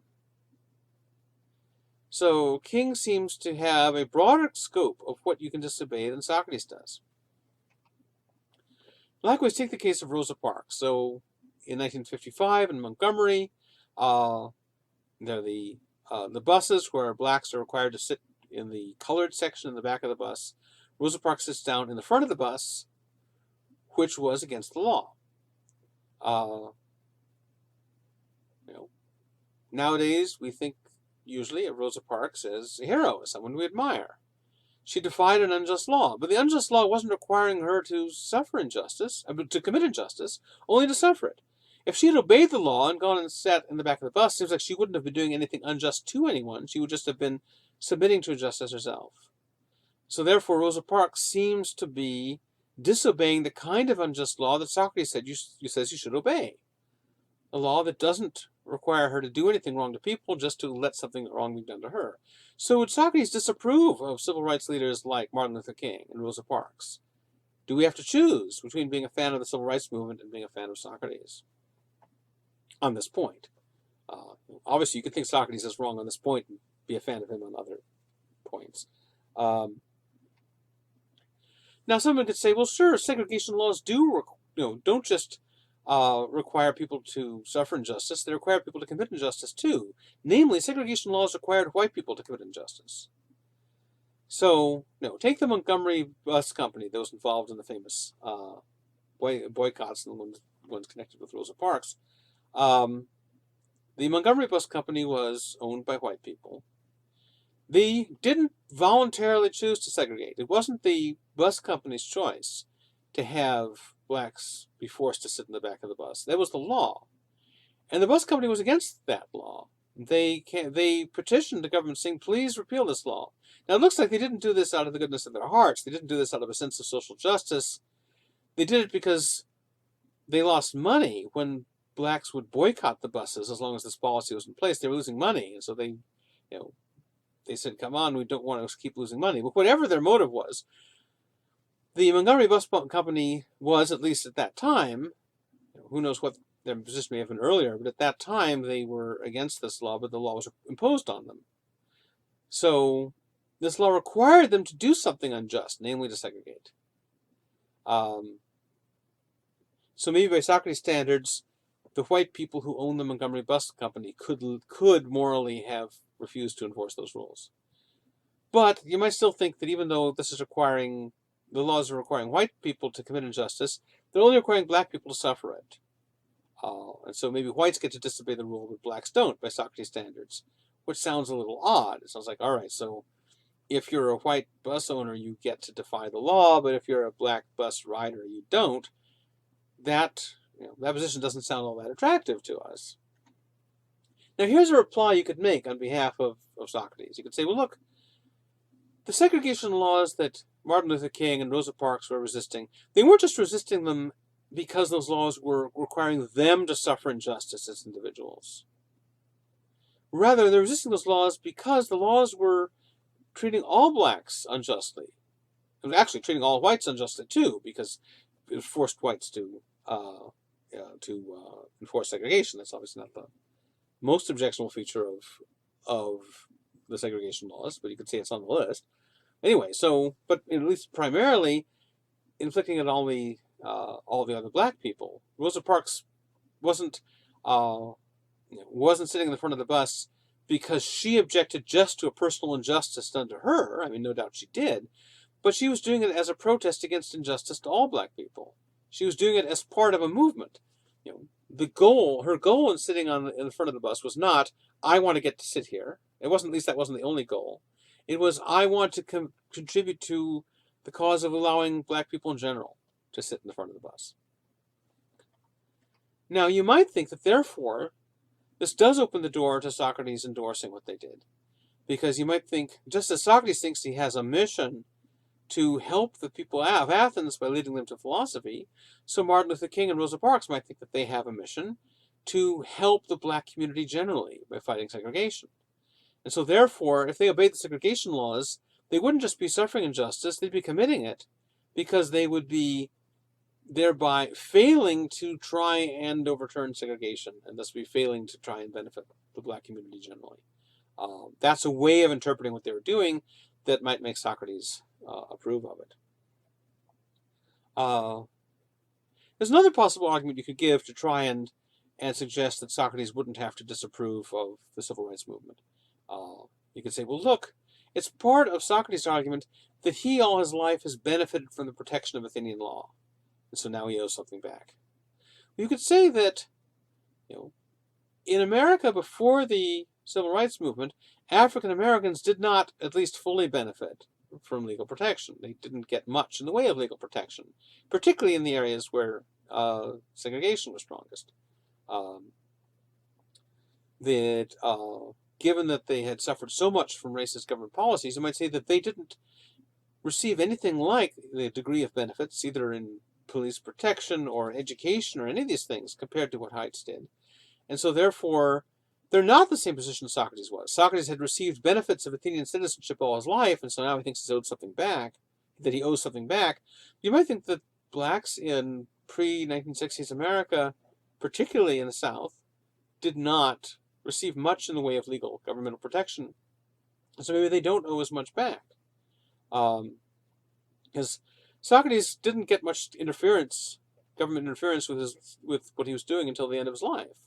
Throughout his whole life, he was allowed to go around questioning people, and it was only when he was an old man that the first case gets brought against him. So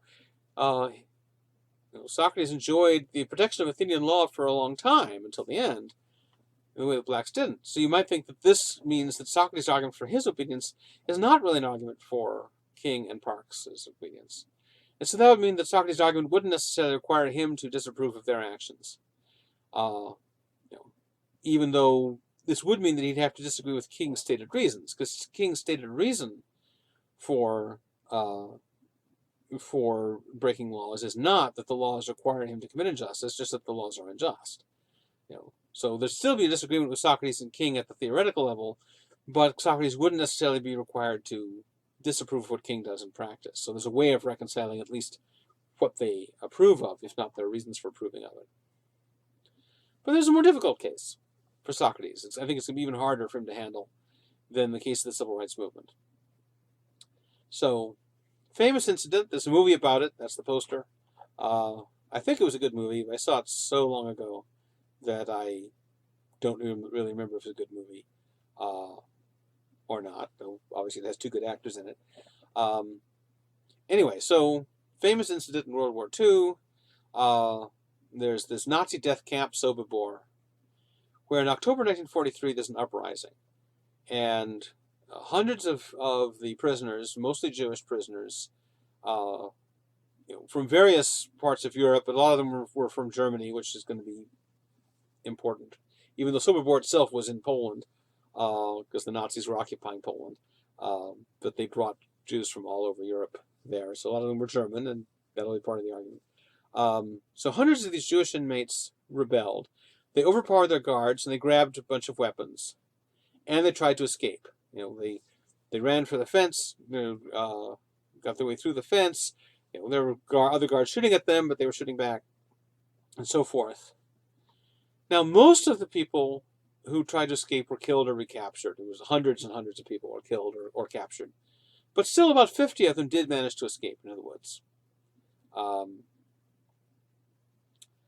And most of those people managed to live till the end through the end of the war, and thus through the end of the Nazi regime. And so they managed to save their own lives by escaping.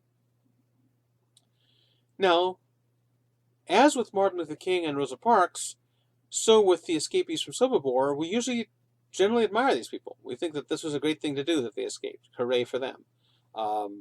Just as most people cheer for Rosa Parks sitting down on the bus, most people cheer for these guys escaping from this Nazi death camp. But would Socrates' argument allow him to justify what they did?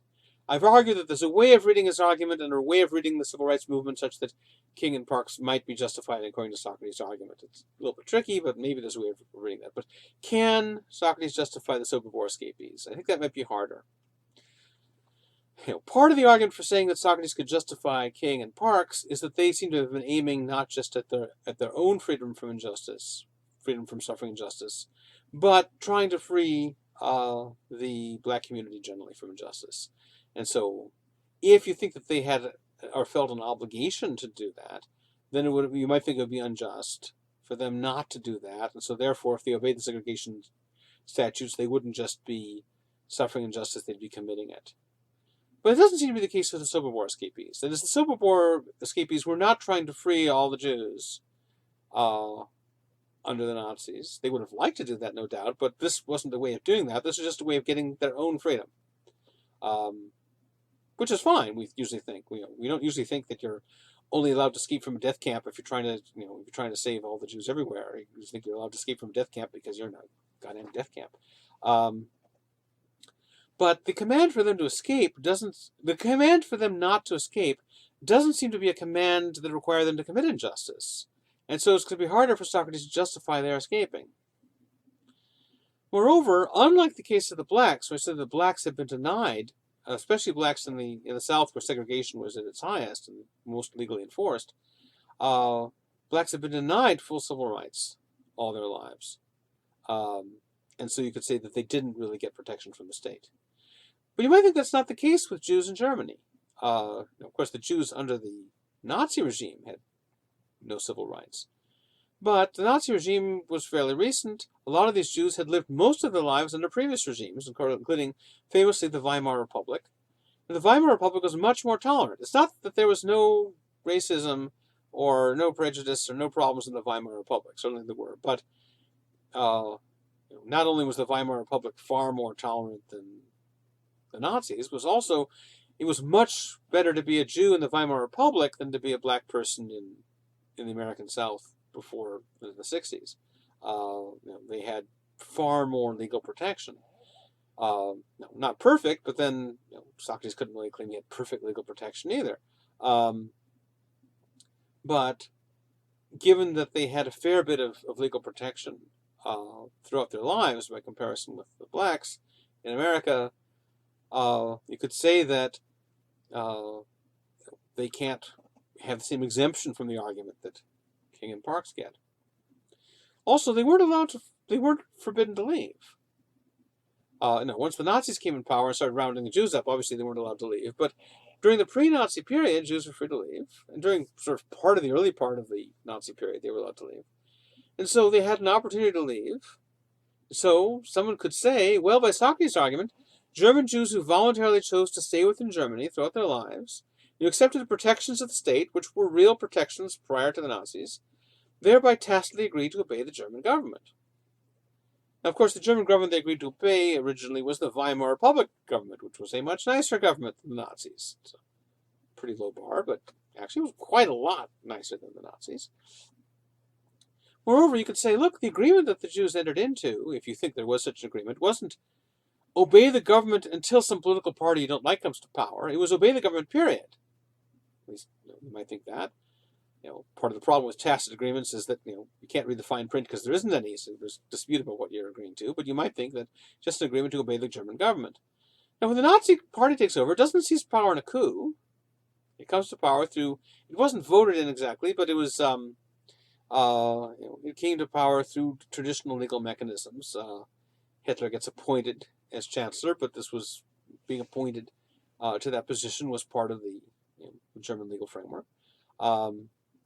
So the Nazis did not come to power by a coup. They came to power, in more or less legal ways. Once they came in power, they issue a whole bunch of rules, and these rules are really crappy. But you might think, well, look, it's the same German government that you agreed to obey before, and it was nice to you before, nicer anyway. Now it's suddenly being nasty to you, but you've accepted the protection all your life, and so now it's time to pay back. You have to agree, and therefore, if you get sent to a death camp, you have to stay in the death camp until they kill you there. You can't leave. That's not an argument that very many people are going to find attractive. But the worry is, a lot of people like Socrates' argument, but the worry is that if you like Socrates' argument, you don't like about why he shouldn't escape from prison, you don't like this argument about why the Jews shouldn't escape from Sobibor, the worry is how do you differentiate between the two? Because it looks like if you accept Socrates' argument for not escaping from prison, why he shouldn't escape from prison, it's really hard to say that and then not justify this less attractive argument of why the Jewish prisoners shouldn't escape from this Nazi death camp. So that's the worry. A lot of people who are attracted to Socrates' argument, the worry is that that's going to commit them to condemning the Sobibor escapees as well. And most people don't want to condemn the Sobibor escapees. And that's the case, then you can't accept Socrates' argument. You have to reject it. So again, the crossword puzzle method. You felt pretty confident what you filled in for a cross, but you're even more confident about the 2 down, and 2 down conflicts with 4 across, so maybe you have to get your eraser out.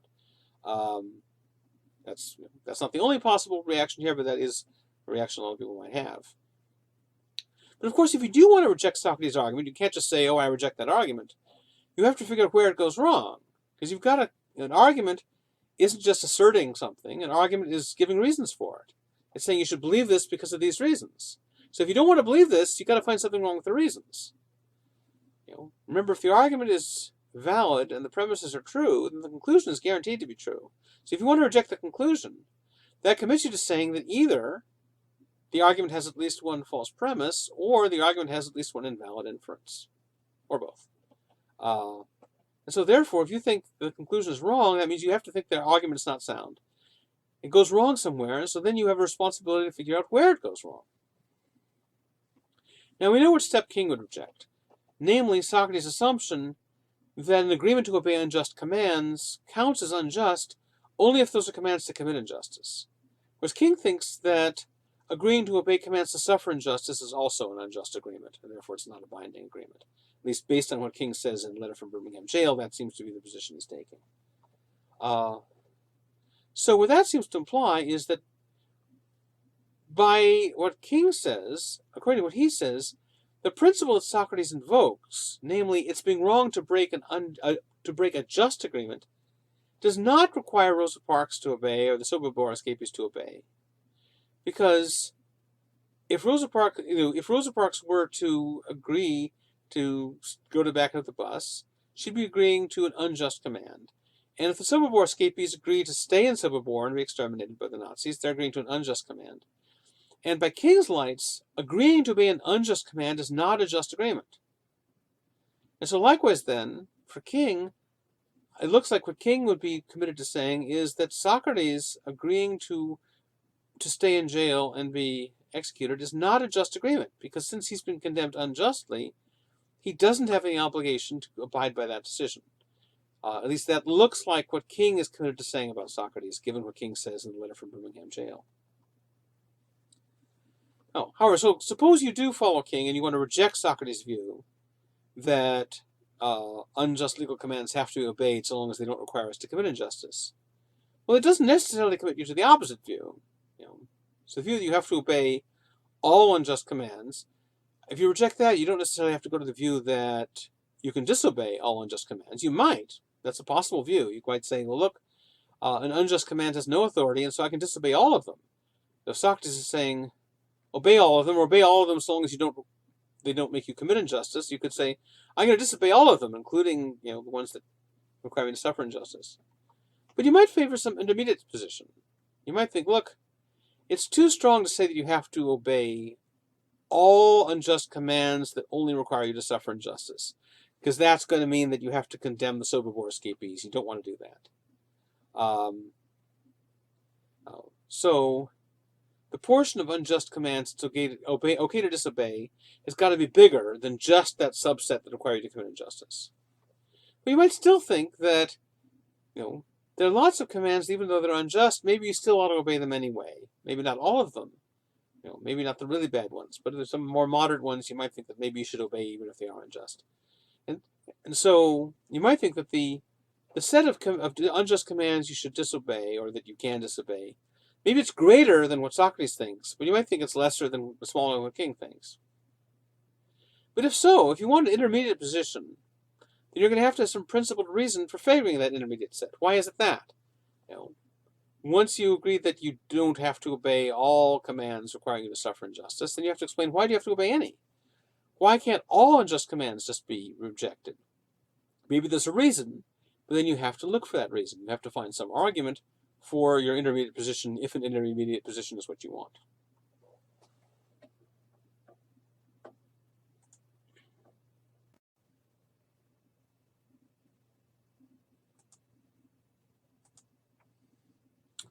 Okay, Hobbes on the human condition.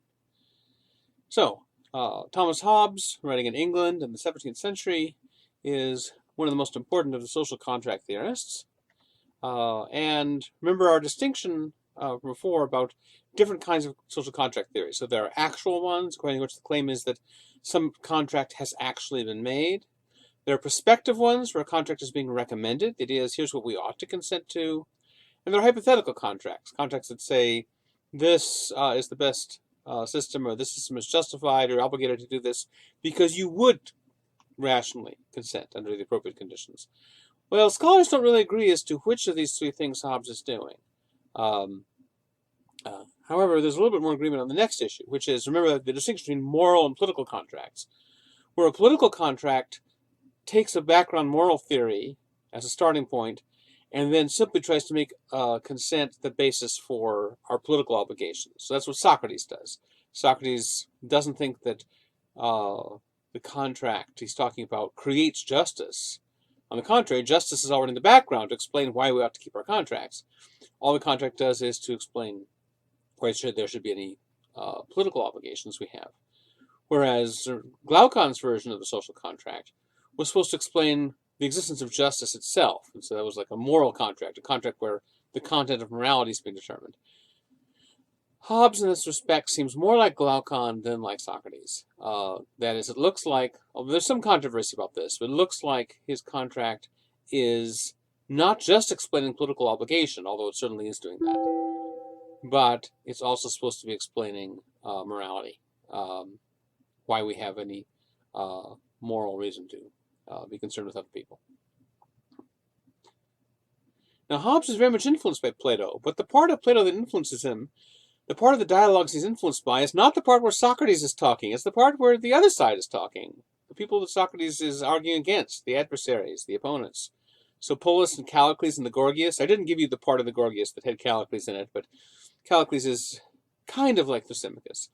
And Thrasymachus in the first book of the Republic, Glaucon and Adeimantus in the second book, those guys are much closer to the position that Hobbes wants to defend than Socrates is.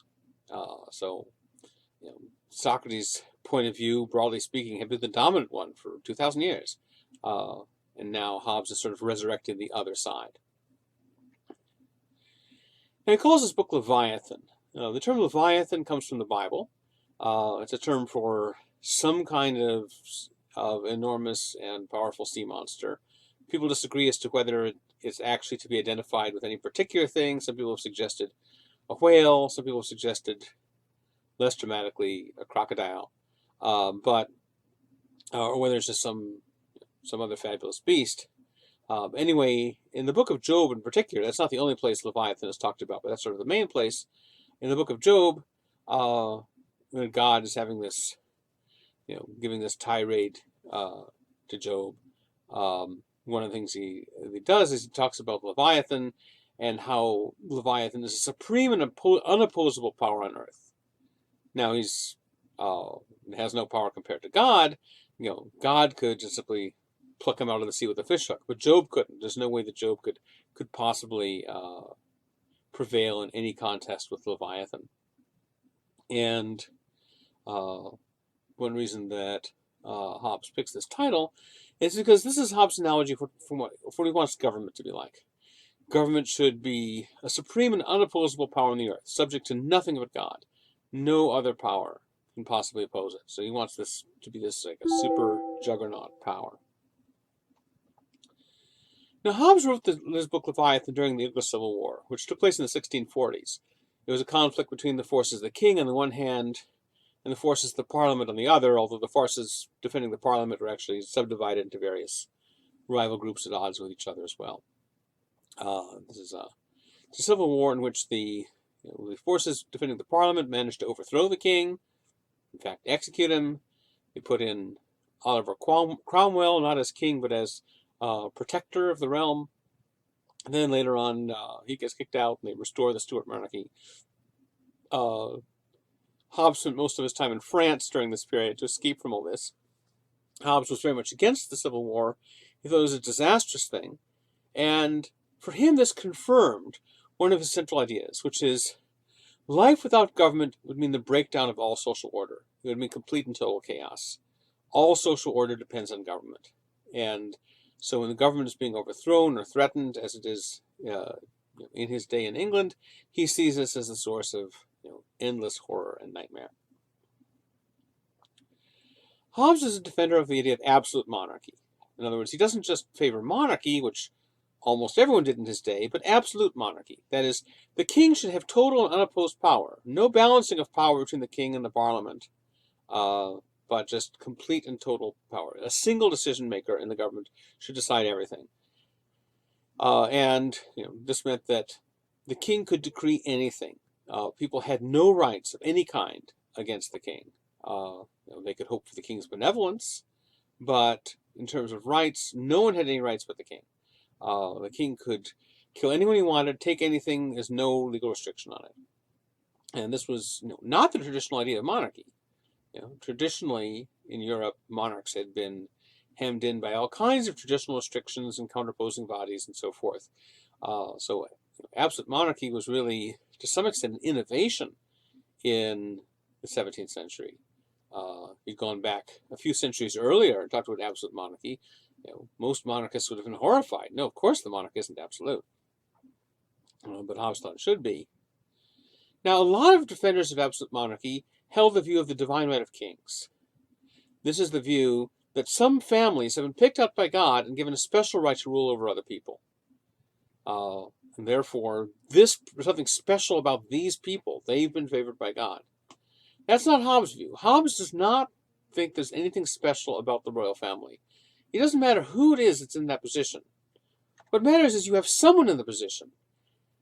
Someone who's not an idiot, but you need someone in that position. It's crucial that the throne be filled. But it's not crucial that it be filled by anyone in particular. It doesn't matter that it's someone with royal blood. One advantage of hereditary monarchy is that it makes the succession kind of predictable and thus avoids chaos, so hereditary monarchy is probably a good idea. But there's nothing special about that bloodline. It doesn't matter who it is, it just needs someone in the slot.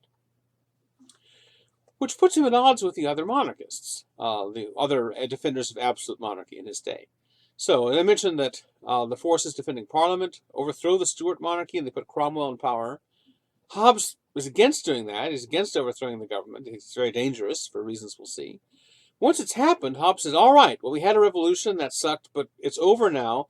Now we should just consolidate. We should go along with what's happening now. And so now we need to obey Cromwell. We should never have put Cromwell in. Well, Hobbes didn't do it. They should never have put Cromwell in. But now he's in. All right, we shouldn't rock the boat anymore now.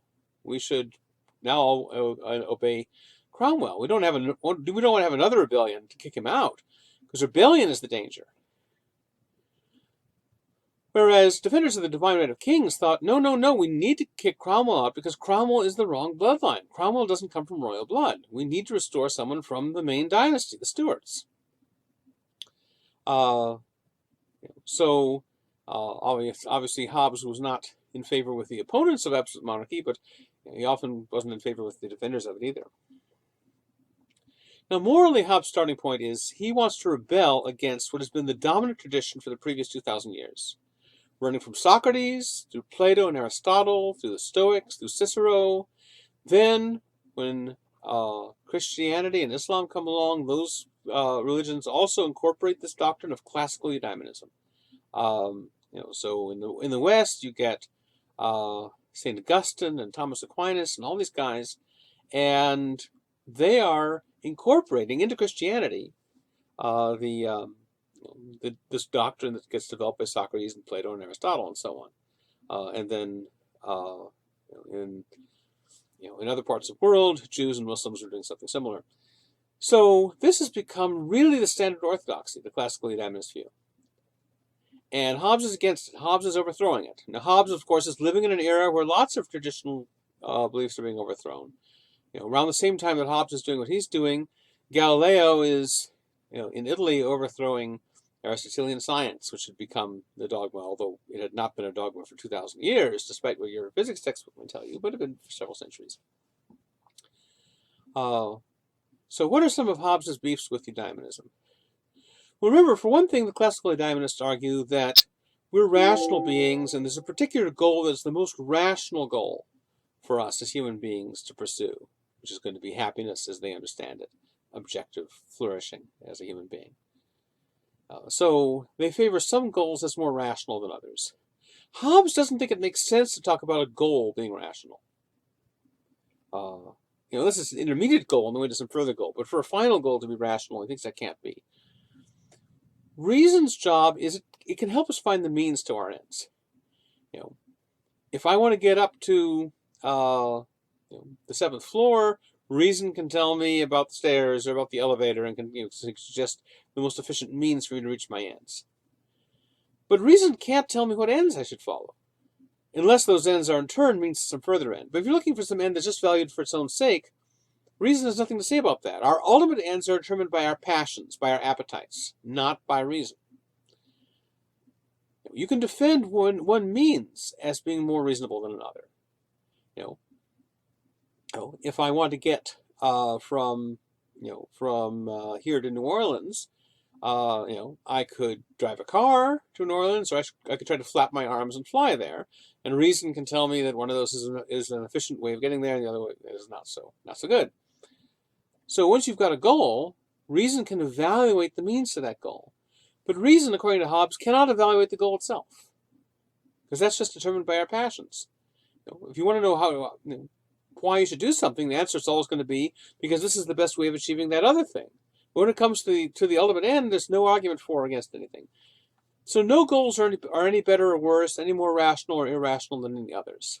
So Hobbes says, Hobbes is kind of a subjectivist about this. He says the words good, bad are just the names we give to whatever we happen to like or dislike. If you like something, love it, want it, you call it good. If you dislike it, you want to avoid it, you hate it, you call it bad.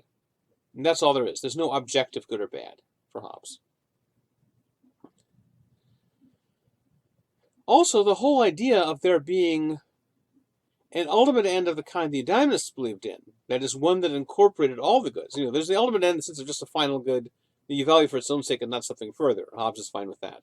But the idea of there being an overarching final end that incorporates everything worth pursuing in life, whether you call it happiness or whatever, and Hobbes uses the Latin terms for it, finus ultimus or summum bonum, because those are the terms that are being used at the time. Hobbes thinks this idea doesn't make any sense. For Hobbes, all action is motivated by dissatisfaction. Anytime you act, your action is motivated by and expressing a dissatisfaction with the way things are. In other words, whenever you act, you're trying to change the way things are. So why do you sit down? Because you got tired of standing up. Why do you stand up again? Because then you get tired of sitting down. Why do you walk across the room? Because you weren't satisfied with where you were. Anytime you act, you are expressing dissatisfaction. Why do you eat or drink? Because hunger and thirst are forms of dissatisfaction. Your stomach feels empty. You want to eat. Why do you sleep? Because you're getting tired. Whenever you act, it's to change the situation. When you don't like the way the situation is now, you want to change the situation to some other way that you prefer. That's Hobbes' view. Now, that could be challenged. You think maybe that's not true. You might think, look, aren't there cases where we act, and when we're acting, we're not trying to change the situation, we're trying to keep it from changing? Isn't that possible? Hobbes would say, well, sure, but you're still dissatisfied, because if you're trying to keep things from changing, then you're dissatisfied with the way things would be if you didn't act. So imagine cases where you eat not because you feel hungry, but because you just know you need to eat and you don't want to.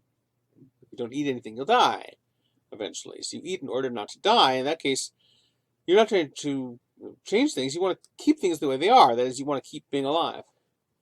But in that case, Hobbes says, well, you're dissatisfied with the future where you die, and so then or where you die soon of starvation, so you have to prevent that.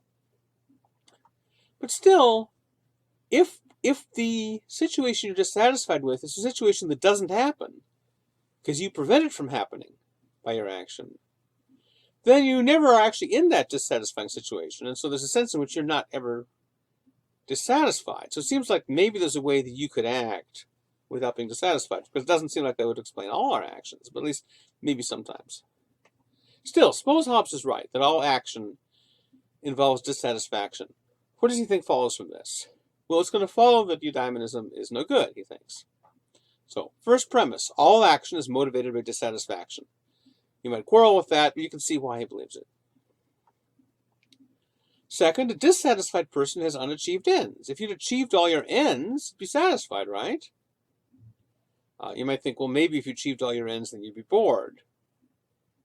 Well, yeah, if you're bored, then you've got a new end that you haven't achieved, namely to relieve your boredom.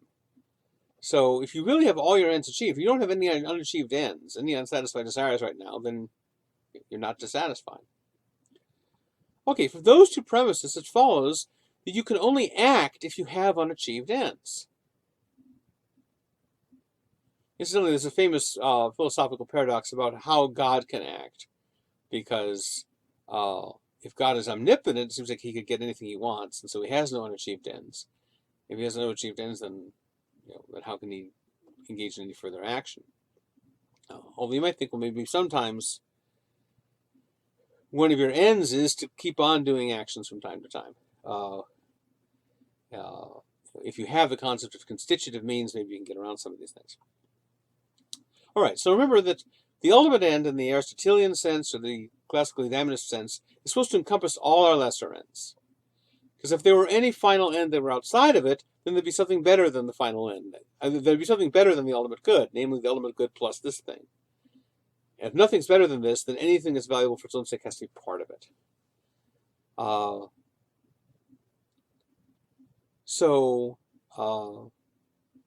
If you had it, you'd have all your ends achieved, or so it might seem.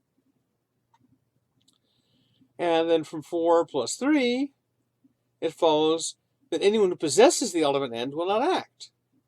Because you only act to achieve some end, and every end that you could want is incorporated in the ultimate end which you possess. So you have no reason to act. But if you don't act, you can't live very long. You won't eat, you won't sleep. Maybe you breathe a little bit, because breathing is not completely a conscious activity, it's partly automatic. So maybe you'll go on breathing, but you won't eat or drink. You won't get up to cross the floor. You can't live very long.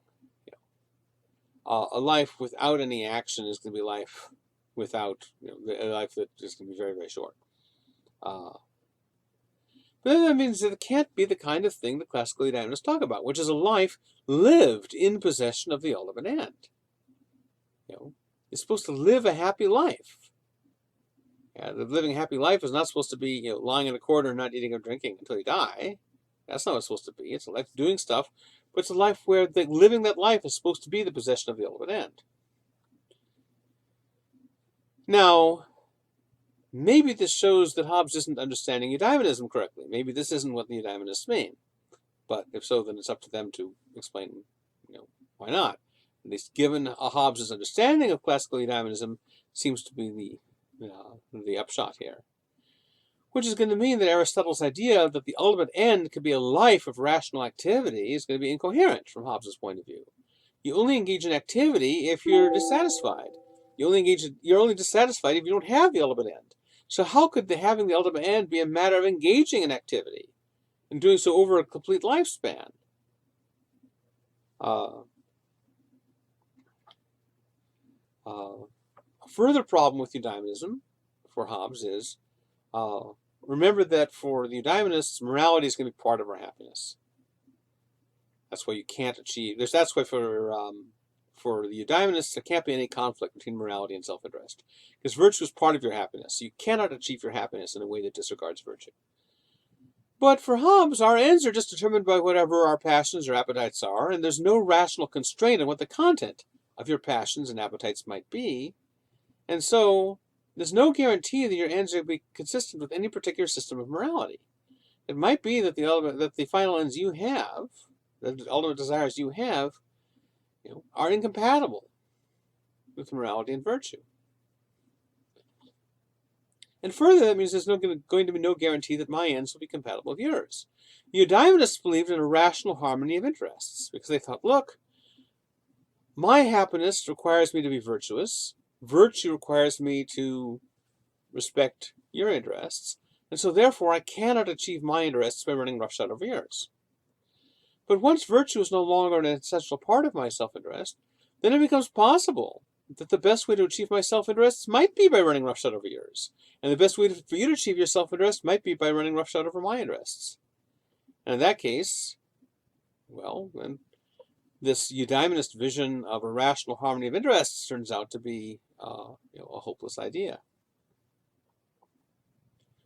However, Hobbes does think that even though he's got this fairly pessimistic and unpromising foundation for morality, and he's ripped aside all the foundations of eudaimonism, he does think that you can come up with a kind of moral theory. So how does this work? Well, the classical eudaimonists thought that we're all committed to this one rational, virtue-including aim of happiness. Hobbes doesn't think that, but he thinks there's something kind of analogous. Now, since our desires are not based on reason, they're just driven by our passions and appetites, there's no guarantee that we'll share any one goal. However, there is one goal that most people are going to be committed to, whatever else they happen to want. Then we can never have an ultimate end in the eudaimonistic sense, because Hobbes interprets that to mean the permanent satisfaction of all your desires. Maybe that's the wrong way to interpret what people like Aristotle were talking about, but that's what Hobbes reads it as. And Hobbes thinks, if you had a permanent satisfaction of all your desires, you wouldn't act, you'd just die. But you can have the next best thing, which is ongoing success at satisfying our desires as they come along. You can never satisfy all your desires once and for all, but if every time a new desire pops up, you're able to satisfy it, and then another new one pops up, you're able to satisfy that, and they keep popping up, but most of the time you're able to satisfy them, well, that's pretty good. That's the closest thing you could get to happiness in the Hobbesian world. And the word Hobbes uses for this goal is felicity. Nope, different felicity. Now, felicity is just a synonym for happiness. But Hobbes is using it here as a technical term for his conception of happiness, which is going to be different from that of Plato and Aristotle and those guys. He's going to use it as a term for this ongoing success at satisfying your desires as they come along. So to see what he has in mind, think of the following analogy. There are three different ways that you might be situated with respect to mosquito bites. At least three ways. So the first possibility is you might not have any mosquito bites. If you have mosquito bites, you're constantly wanting to scratch them because they itch, but you might just not have any. Hopefully that's your actual condition right now. But you could treat that as a metaphor for not having any unsatisfied desires, which is probably not your condition right now. Now, not having any unsatisfied desires would be the version of happiness that Hobbes takes the eudaimonists to favor, and that's impossible. So, metaphorically, the option of living a life without any mosquito bites is not a live option for us. Here's a second option. You might be covered with mosquito bites. You're constantly scratching them, but every time you scratch them, the relief only lasts for a very brief time, and then they itch again. So, that sucks, right? But it's better than the third possibility. The third possibility is you're still covered with mosquito bites and they itch as much as ever, but you're not able to scratch them. You're handcuffed or something. Well, if you're going to be covered with mosquito bites, it's better to have your hands free so you can scratch them than not be able to scratch them. Itches you can't scratch really drive you nuts. So although the second option may sound undesirable, it's a lot better than the third option. So for Hobbes, the human condition is we always have unsatisfied desires. Every time you satisfy one, another one is going to pop up again later. So the human condition is like being covered with mosquito bites. And when you scratch them, you only get momentary relief. If you're hungry, so you eat, satisfy your hunger, but now you're thirsty. So you drink, satisfy that, but a little while you get hungry again. Or you get tired, you want to lie down. You get sick of lying down, you want to stand up. It's always something. You never satisfy your desires once and for all. Desire is like a recurring disease there's no cure for. But the closest you can get to happiness is, as long as you're able to satisfy these desires when they come along, or at least most of them, most of the time. So there's no cure for hunger. You'll always get hungry again. But if there's a big difference between being hungry and being able to find some food, and being hungry and not being able to find some food. If when you get hungry, you can usually find enough food to satisfy you, and when you're thirsty, you can usually find enough to drink, and so on. If when these desires come along, you're usually in a position to satisfy them, well, that's the closest thing you can get to a good human life. So that's felicity. Most of us are committed to caring about felicity. Now, caring about felicity is more than just caring about satisfying your current desires, because felicity means ongoing success in the future at satisfying all your future desires as they come along. But most of us do take actions that are intended to satisfy not just the desires we currently have, but desires we don't feel yet. So, for example, When you're hungry, as you eat, you're trying to satisfy a present desire. When you go shopping for food, you're not necessarily hungry right then. Certainly not hungry for a week's worth or a month's worth or however much you shop for. You're not hungry for that much right now. So why do you shop for food if you're not hungry to eat it all now? It's because you know you will be hungry in the future. After all, if the only hunger you ever acted to satisfy was the hunger you felt at the moment, then as soon as you eat right now and you're full, then you wouldn't care about being hungry in the future. So you take your whole food budget for the month and blow it on something you'd enjoy right now. Then tomorrow comes and you're hungry, and too bad, you spent all your food money. But we don't do that. I mean, we all do things a little bit like that sometimes. But most of us don't do that kind of thing consistently all the time. And when we do recognize we're doing that, we often try to avoid it because we think we're committed at least to caring about our long-term success. So we do try and make provisions for our future desires, not just our present ones, which shows that most of us do care or are committed to caring about felicity. Now, there's no guarantee that everyone will be like that. You could have someone who's so focused on the present moment that they're willing to sacrifice their future. So there's something they want to buy so much now that they will spend all their money on it now, knowing they will not be able to eat tomorrow. And they don't care now because they're not hungry now. When tomorrow comes, they'll be sad because they'll be hungry and they'll have no money for food. But they don't care about it now. Now, you might think a person like that is irrational, to be focused purely on the present and not caring about the future. But Hobbes thinks, well, if your desires, if this is happening simply because you haven't noticed it or haven't thought about it, then maybe that's irrational. But if you think about it clearly and you still prefer to blow everything now on the present and to hell with the future, well, Hobbes thinks desires for your ultimate goals cannot be rationally criticized. They just are whatever they are. If you're the kind of person who wants to sacrifice your future well-being for present enjoyment, well, Hobbes can't prove there's anything wrong with that. That's just how you are. Which means that his arguments for what strategies you need to achieve your felicity aren't going to apply to you if you're like that. Now, a person like that can be dangerous, because ordinarily, when people engage in antisocial behavior, you can deter them from it by threatening them with bad consequences.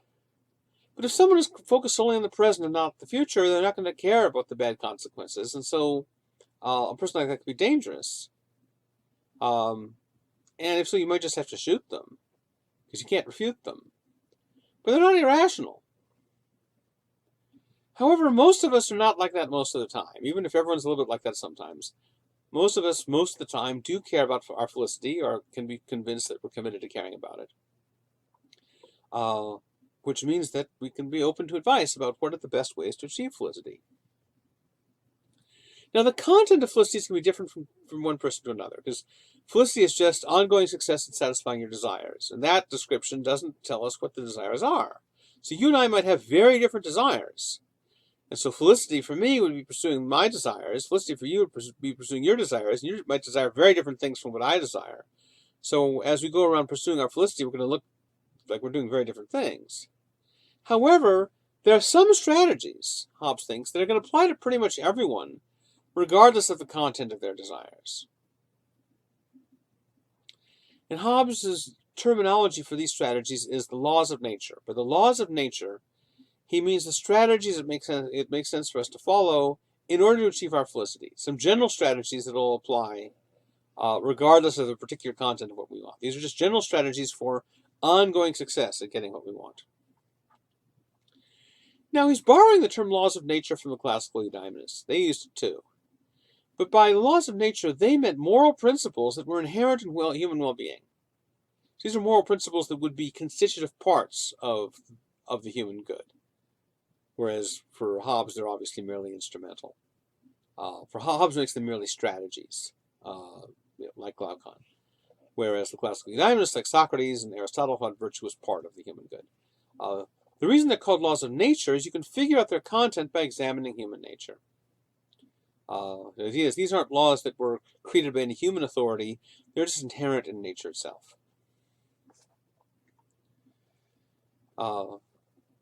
Now, Hobbes is using this terminology. He's borrowing it from the classical eudaimonists, but he's turning it in a subversive way. He's using the term to mean merely strategies for achieving our self-interest. However, he thinks you can develop a kind of moral system. You can come up with a system of moral obligations, and we might wonder whether they really count as moral, but he's going to call them moral. You can come up with a count of justice and rights and so forth on the basis of these strategies. And that's what we're going to be talking about next time.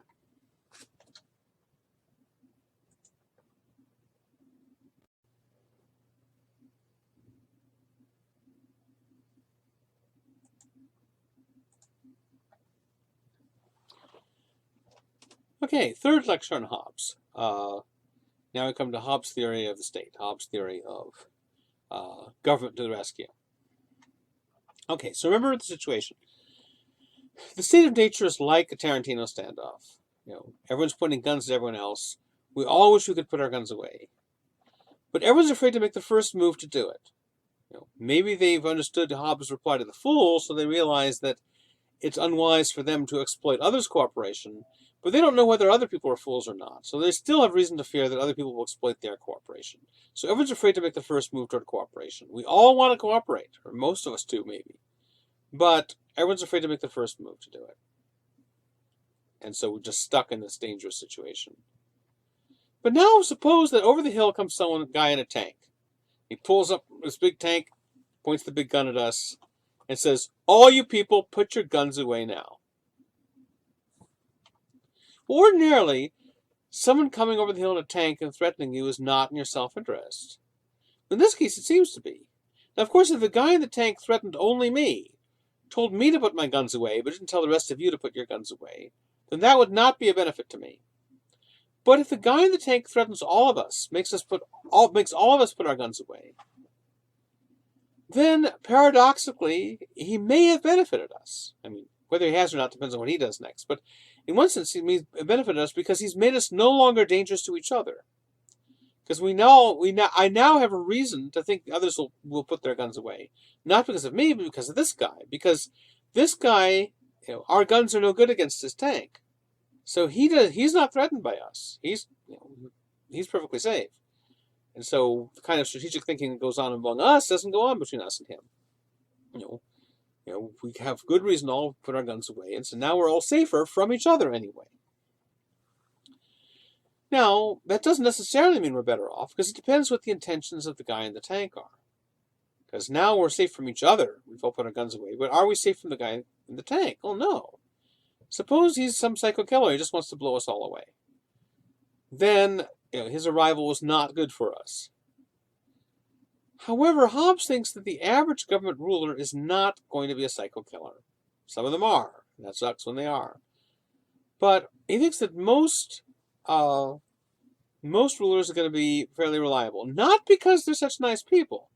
Hobbes is not under the impression that the average ruler is likely to be a nice person. He thinks the average ruler is not likely to be, a complete murderous monster. But he thinks they're not likely to be a particularly nice person. They're probably selfish, ambitious people, kind of like the rest of us, really, but with a lot of power. So, there could be bad news there. But on the whole, most rulers are going to be a good news for us. Not because they're nice, but because it's in their self-interest to behave in a fairly nice fashion. Why is that? Well, what do most rulers want? Most rulers want a steady stream of tax revenue coming in. That's what they like. There's some rulers who just like terrifying the populace by going and slaughtering them or something. And if that's the kind of ruler you got, then you are out of luck. But most rulers they just want to live comfortably. They want to just get whatever they want when they want it. But most things they want are fairly ordinary. If what they want is to impale lots of people on spikes, then too bad for you. But if what they want is just, a nice, big, comfortable palace and a nice motorcade to take them around and lots of fancy stuff, and then they just tax the populace to get this stuff. Well, if you've got a bunch of people that are unable to cooperate with each other because they can't trust each other, so they've all been reduced to a hunter-gatherer level, there's no agriculture, there's no long-term trade, they're all at each other's throats, how much tax revenue can get out of a society like that? Very little, because there's no production going on. That's not the kind of society you want to tax if you're a ruler. The kind of society you want to tax is a peaceful, prosperous, orderly society where people are cooperating, and there's long-term trade, and there's agriculture, and all kinds of cool stuff, such that you can scoop off the top of it for your, your comfy ruler lifestyle. So it's in the interest of the ruler to maintain a society like that, and the way they do that is by enforcing the rules of cooperation. So what the ruler is going to be first and foremost is a contract enforcer. The ruler will tell them, you have to keep your contracts with each other. You have to keep your agreements. You have to cooperate. And it's in the interest of the ruler to force us all to cooperate, because that's the only way we're going to be going to have the kind of society that is worth taxing. But it's in our interest to have the ruler doing this, because we couldn't manage to cooperate with each other on our own. Even if we all wanted to, we just didn't trust each other enough. But now we know that the government's forcing us all to cooperate. We can relax, because I think the other guy's less likely to cheat me because he doesn't want to be zapped by the king. And so we're all better off having this guy show up. Now, as I mentioned, you might get someone like Hitler, or Vlad the Impaler, or one of these rulers who is interested in something other than just managing a peaceful, prosperous society. They want to they want to kill lots of their population, or they want to brainwash them into some very specific and detailed ideological system, and they want to micromanage every hour of your day. If that's the kind of ruler you get, that's bad. But Hobbes thinks most rulers aren't like that. You think of the typical ruler. Don't think of the glorious, noble King Arthur type of ruler. Hobbes doesn't think there are that many of those. He does have a cynical view of human nature. But the Hitler type is not the typical ruler either. The typical ruler is like a mafia boss. The typical mafia boss. Now, of course, some mafia bosses are a bit like Vlad the Impaler, and they just, they just go to, power goes to their heads, and they, start murdering people left and right. But that's not the typical mafia boss. The typical mafia boss wants the protection money rolling in. And as long as the protection money is rolling in, the mafia boss isn't interested in killing you, because if you kill him, if he kills you, then you can't pay your protection money.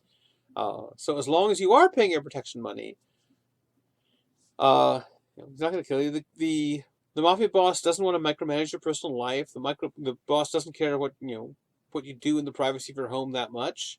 Now of course if you're under ISIS or Al Qaeda or some outfit like that, that's different. They care a lot more. The Taliban, they care what you do in your private life. But the mafia boss usually doesn't. Doesn't want you rocking the boat, doesn't want you protesting or anything, doesn't like that. He'll kill you if you do that. But most mafia bosses just want to preside over a comfortable, reliable flow of income. And if they start getting too exciting, if they start start slaughtering their customers to express their love of glory, other mafia bosses are going to probably kill them off, because that's bad for business.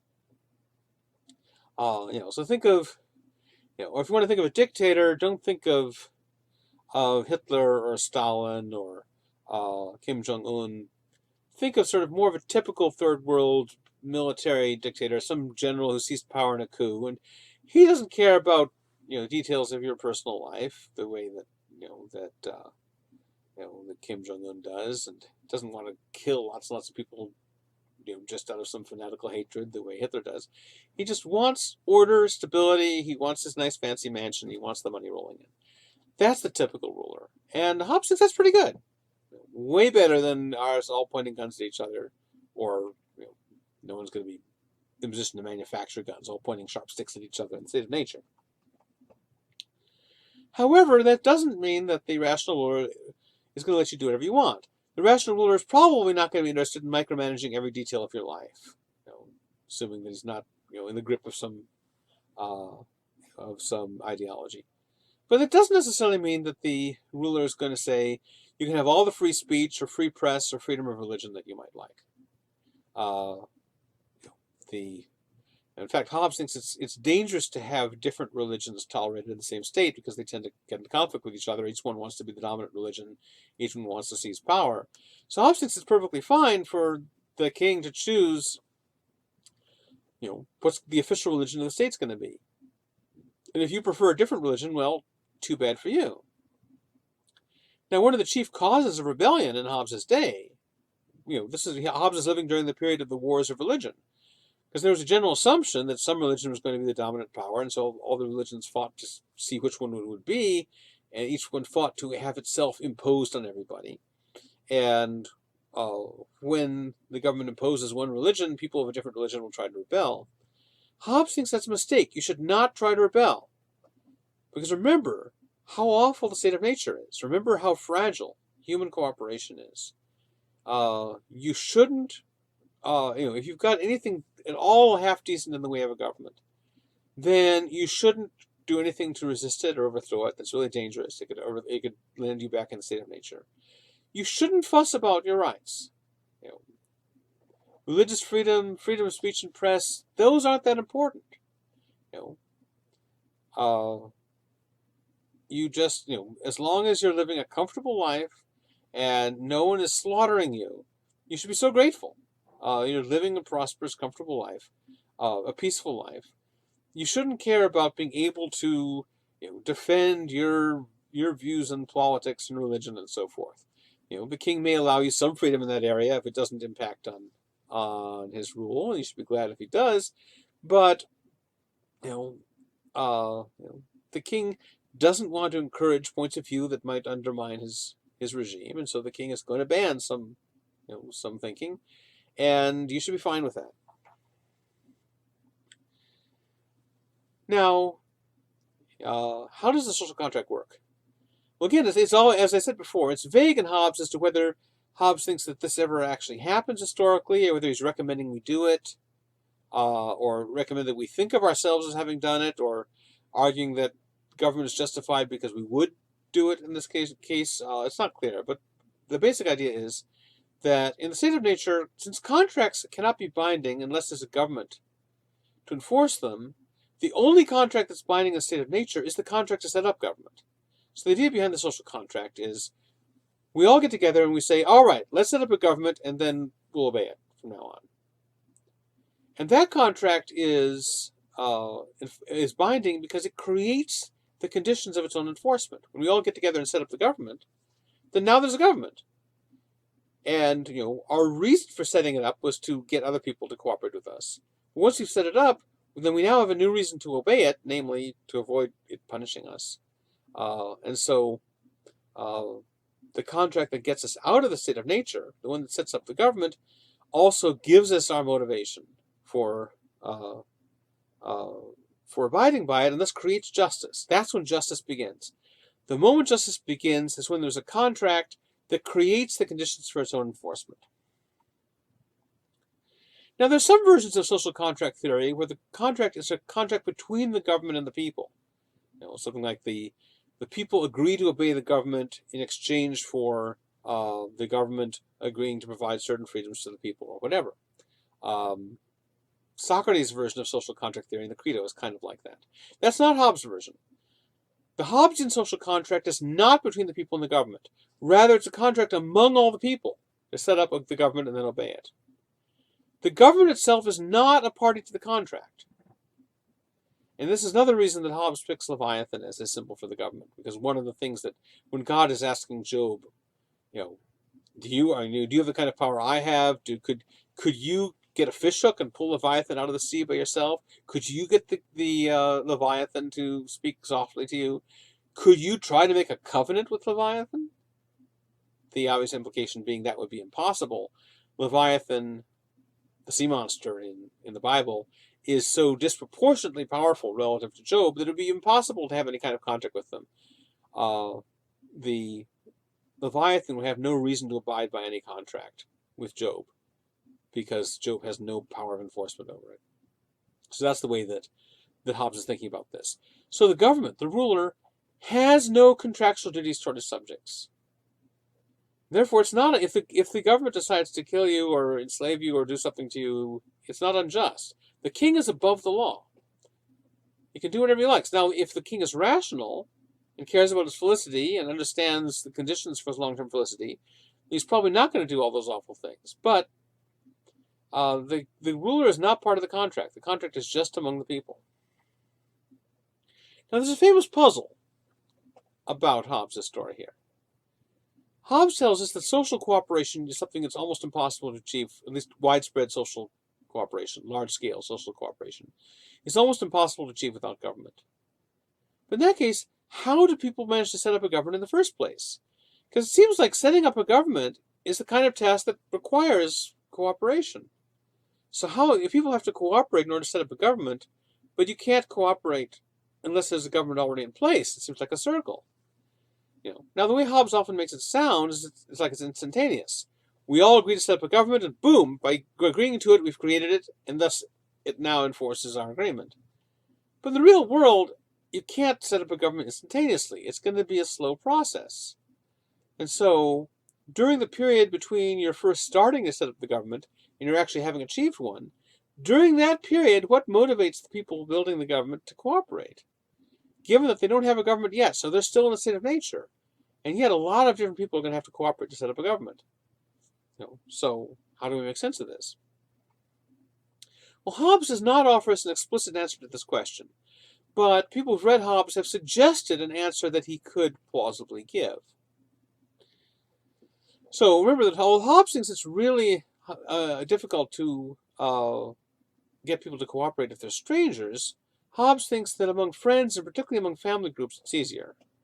Especially family groups, because friends are people that maybe were initially strangers, and given Hobbes' views, it's maybe very hard for a stranger ever to become a friend, because how does the trust ever start?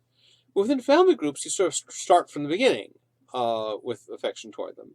And he thinks that there's these natural ties of affection that arise within the family. So it's easier for families to cooperate than it is for other people.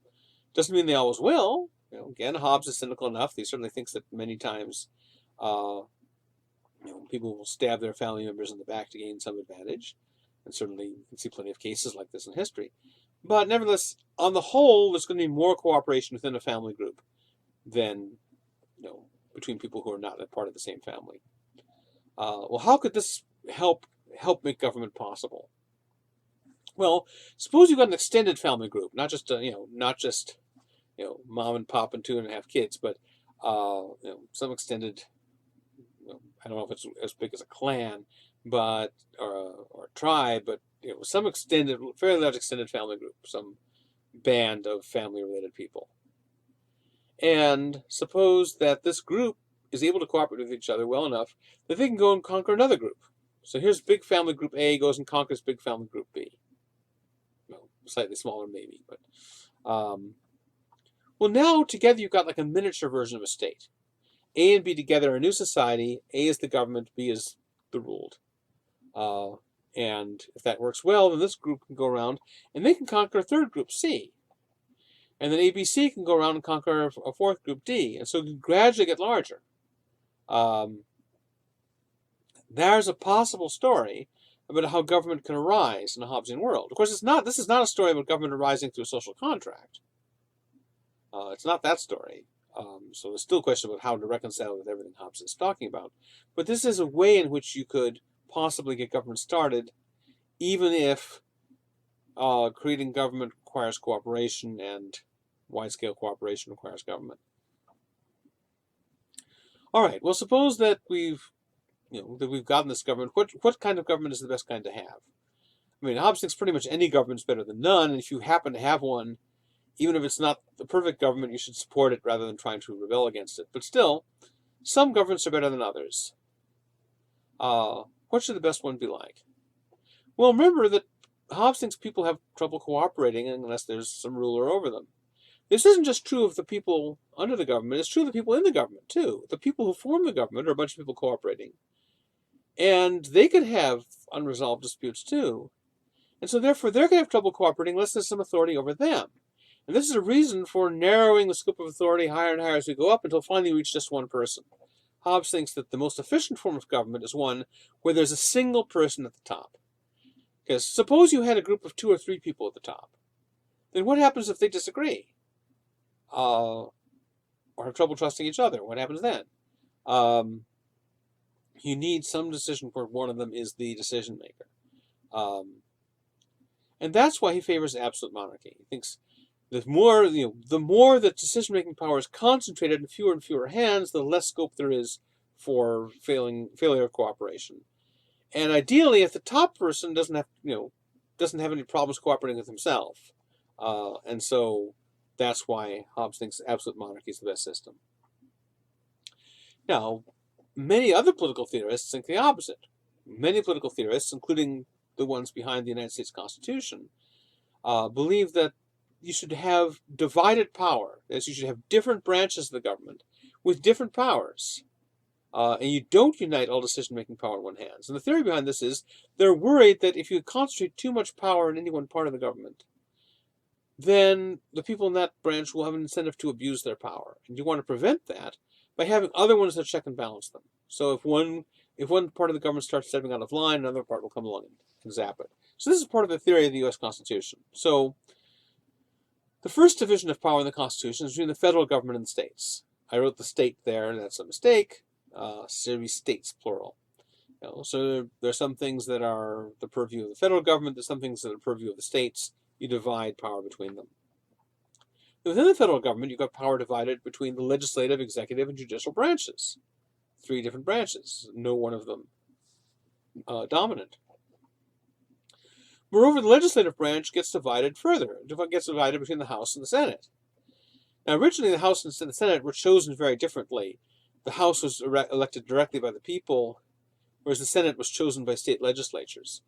That's not true anymore. So there's kind of less of a checking and balancing between the House and Senate than there used to be. But there still is some. And then within the courts, you have power divided between judges and juries. Judges are sometimes they're elected, sometimes they're appointed, but juries are sort of chosen at random from the population, represent somewhat different interests, and can check and balance each other. And lots of political theorists have thought that this was the ideal, because their primary concern was restraining the power of the state, whereas that's not Hobbes' main worry. Hobbes' main worry is restraining the power of anarchy. And therefore, Hobbes thinks it's a terrible idea to have division of powers. Suppose you have a division of powers and there's no final arbiter above them to resolve the dispute, and yet they disagree. What happens? Well, you can look at a famous case in U.S. history where this happened. So, the so-called Trail of Tears was Andrew Jackson. Wasn't only his policy, Van Buren did it too. But anyway, Andrew Jackson had this policy of driving the Cherokee out of their homes and sending them out on the Trail of Tears. The Supreme Court said this was unconstitutional. Jackson said, all right, the court has made their decision, now let them enforce it. And he just went ahead. So this is a case where what happens if the Supreme Court says, you can't do this, and the president says, yes, I can. And each of them is supposed to be equal coordinate power. How do you resolve it? This is the kind of worry that Hobbes had. And that's why Hobbes would have wanted there to be a single decision maker. Whether it's the king or whether it's the Chief Justice of the Supreme Court, either way, there should be one person who, in any kind of conflict, there should be some story about which person wins. So Hobbes would have looked at a case, obviously the story of Andrew Jackson happens long after Hobbes' day, but he would have looked at this as an example of why divided powers in the state are undesirable. However, we might wonder, if Hobbes is right, why doesn't this kind of thing happen more often? I mean, we know the story of Jackson and his fight with the Supreme Court because this was sort of a famous incident. But that's not the way things usually happen. Usually, when the Supreme Court says that some other branch of the government, the president or Congress or the states, when it says they're doing something unconstitutional, they usually stop. Not always, obviously. Think back to the Civil Rights Movement, where the Supreme Court was striking down segregation and the states were ignoring it. That's another case. But ordinarily, when the Supreme Court strikes down something that's unconstitutional, the other branches of government then abide by the Supreme Court's decision, even though the Supreme Court has no army to enforce it. So, although there are cases where division of power has led to no way of resolving anything, it doesn't seem always to happen. There are lots of cases where governments with divided powers seem to cooperate all right within themselves. And so you might think this is a problem for Hobbes. You might think that that Hobbes would predict that governments with divided powers would be less effective than they are.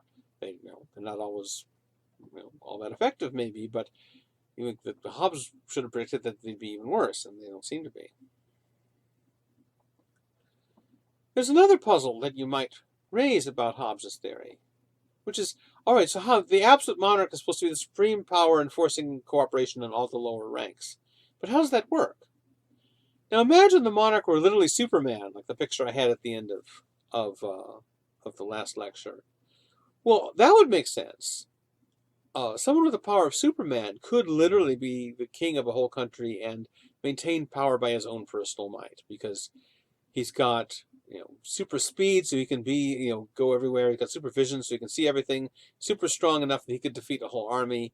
So if you were Superman, then you could, by your own personal force, enforce your will on an entire country, assuming that there aren't any other superheroes to stop you. But the king is not Superman. The king is just some guy. The king is not any more powerful than everyone else. So how can the king force everyone else to cooperate?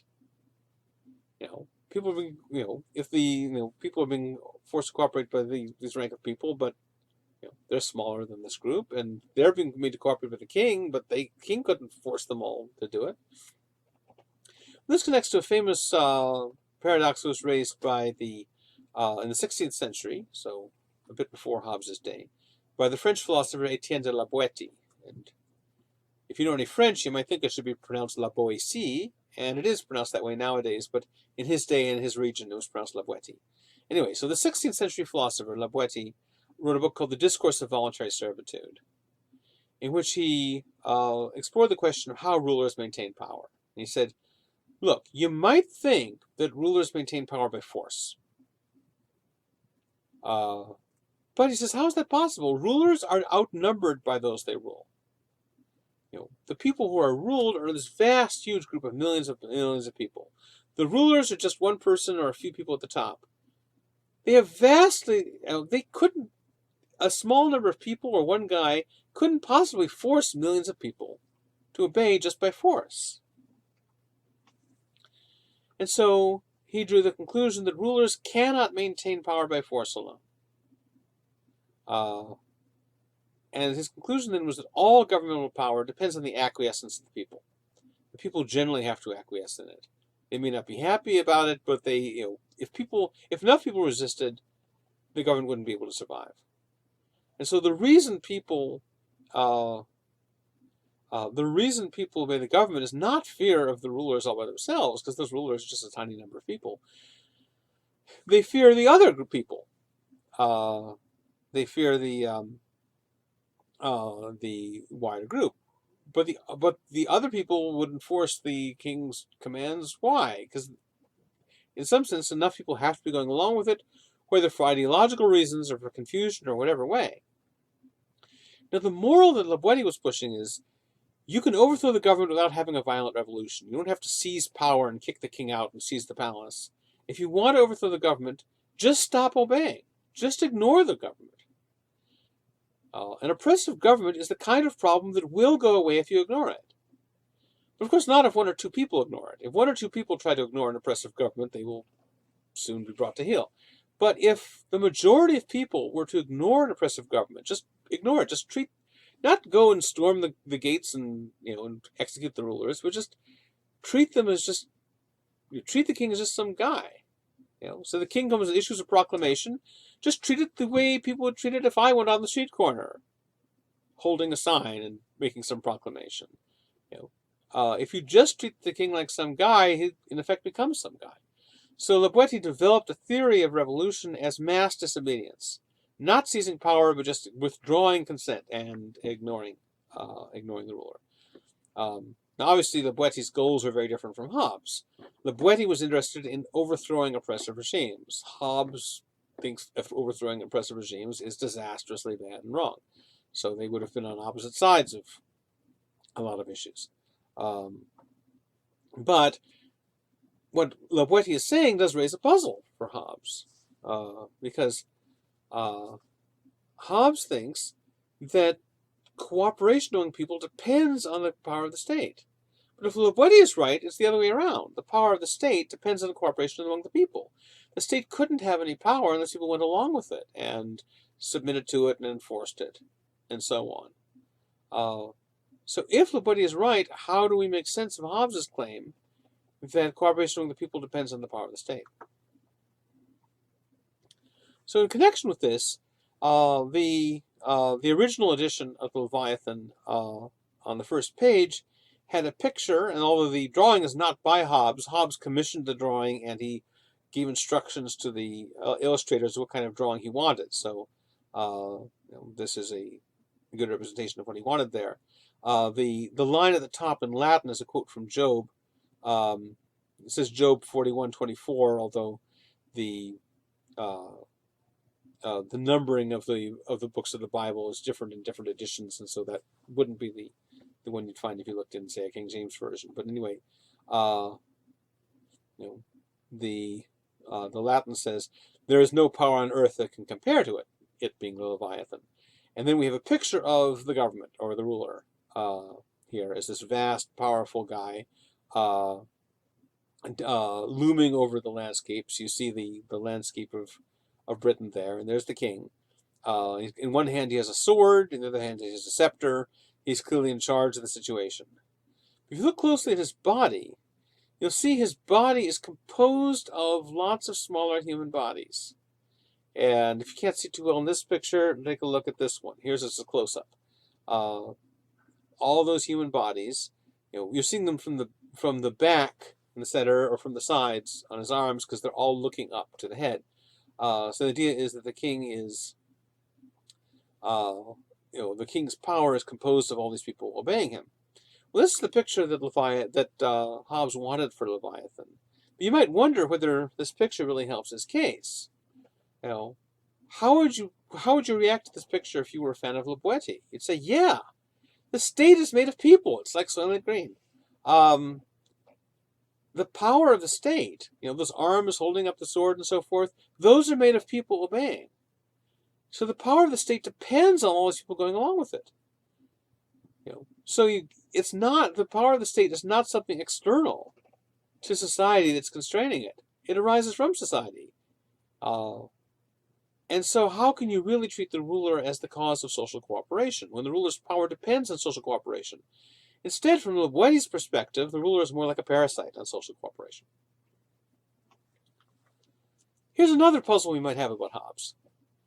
When you think about governments enforcing order, enforcing cooperation, you naturally think of police. In fact, when I gave my example about people behind you in the theater bashing you over the head, I mentioned police as one of the reasons that they might be afraid to do that. But in England, in Hobbes's day, there were no police. England had no police until the 19th century. Instead, enforcement was done on a local volunteer basis. What is often known as self-help in the legal literature. And indeed, throughout most of human history, most societies did not have anything like police. Athens didn't have police. They did have a group of publicly owned slaves who had the job of keeping order at public meetings, but they didn't really operate as a police force going around and patrolling and arresting people. If you wanted to, if you wanted to bring someone to court and they wouldn't come, you wouldn't call the police to compel them. You and your friends would go and drag that person to court. You might think it sounds inefficient, but the Athenian system worked reasonably well. Did Rome have police? Not during the Republican period. During the Roman Empire, they did have police. They took a division of the army and treated them as a kind of urban police. But the Roman Republic didn't. Police are not the norm in human history. And it's sort of interesting to explore some of the ways in which societies have managed to get people to abide by the law without police. But you might think that Hobbes's conviction that all social order depends on government might be less surprising if he lived in a society where there were police, and so people just naturally thought of police as the guarantors of social order. If you live in a society that has no police, it seems much odd. The king and people working for the king don't have any direct role in law enforcement in England in the 17th century. And so it might seem particularly puzzling for someone in the 17th century to assume that the king is the source of all social order, when in that era the king had so little connection with the day-to-day operation of government in general, had so little to do with actual law enforcement. So Hobbes never makes that clear what mechanism he thinks there is for the way in which the power of government gets involved in enforcing the law. Okay, now the question of obedience and disobedience. As we've seen, for Hobbes, almost any government is better than none. It's really, really risky to overthrow a government or to rebel, because given how fragile social cooperation is, you're more likely to just end up plunging society back into the state of nature, where all human cooperation is impossible. And that's much, much worse than almost any government you're going to be rebelling against. So, according to Hobbes, it's almost never rational to disobey or rebel against the government. This is one of the reasons he has such a beef with classical eudaimonism. It's because classical eudaimonism was being used in his day to justify rebellion. Now we've seen, looking at Plato, you've seen that you can use it to justify obedience in some cases, you can use it to justify disobedience in other cases. Different versions of classical eudaimonism are more friendly or less friendly to disobedience. But in Hobbes' day, certain versions of classical eudaimonism had developed into this theory of natural rights as a subset of natural law. So for the classical eudaimonists, natural law wasn't a set of strategies. Natural law was moral claims that were valid in and of themselves, not because they were means of achieving happiness, because they were respecting them was part of our happiness. And lots of classical eudaimonists were teaching that part of these natural laws is respect for people's natural rights, that is, rights they have just in virtue of their nature as human beings, and not in virtue of any government say-so. And these included rights to various kinds of freedom and equality. Most of these theorists didn't want sort of full freedom and equality in the modern sense, but they wanted, at least more than governments at the time were offering them. In particular, many argued that you have the right to practice the religion of your choice, and that if government denies you the right to practice your religion, you have the right to overthrow it.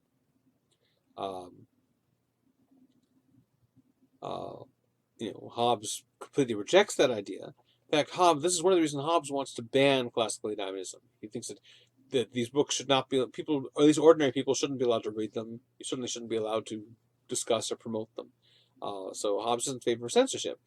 Hobbes doesn't want the government to be sort of censoring everything in a kind of deep micromanaging way. He thinks that's inefficient.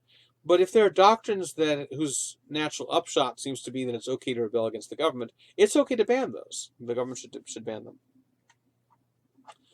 Well, come back to the famous question we had with Socrates. What if the ruler commands you to do something unjust?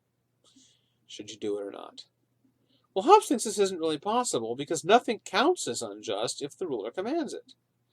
Because remember that before the contract, there's no such thing as justice. Justice is the product of contract. And what does the contract say? The contract says, obey the ruler. That's the content of the contract. The contract determines the content of justice. So the content of justice is obey the ruler. At least that's part of it. Which means that if the ruler commands you to do something, obeying him is just. So what the ruler commands you to do is automatically just. So obviously, at this point, Socrates is going to be a lot more pro-disobedience than Hobbes is, because Socrates is going to think justice is an independent, objective standard, not dependent on what the king says. And if the king commands you to do something unjust, you have to disobey. That's Socrates' view. Hobbes says, no, you should obey. Because once the king commands it, it makes it just, because there is no standard of justice other than our social agreements. And the only social agreements that are binding are the ones to obey the king, because those are the ones that get enforced by the king. However, Hobbes is not always in favor of obedience to government. The reason that it's rational for you to obey the government is that you're better off under the government than in a state of nature. So that's the deal you should make. You exchange it. You say, I'm willing to obey the government in exchange for escaping from the state of nature. If you start disobeying or rebelling, you run the risk of undermining the government. And the reason that's bad is not that, it's not any kind of moral reason of gratitude toward the state for getting your parents married, the way Socrates argues. It's just that uh, that the state of nature is just so horrific that you should be so glad to have the government.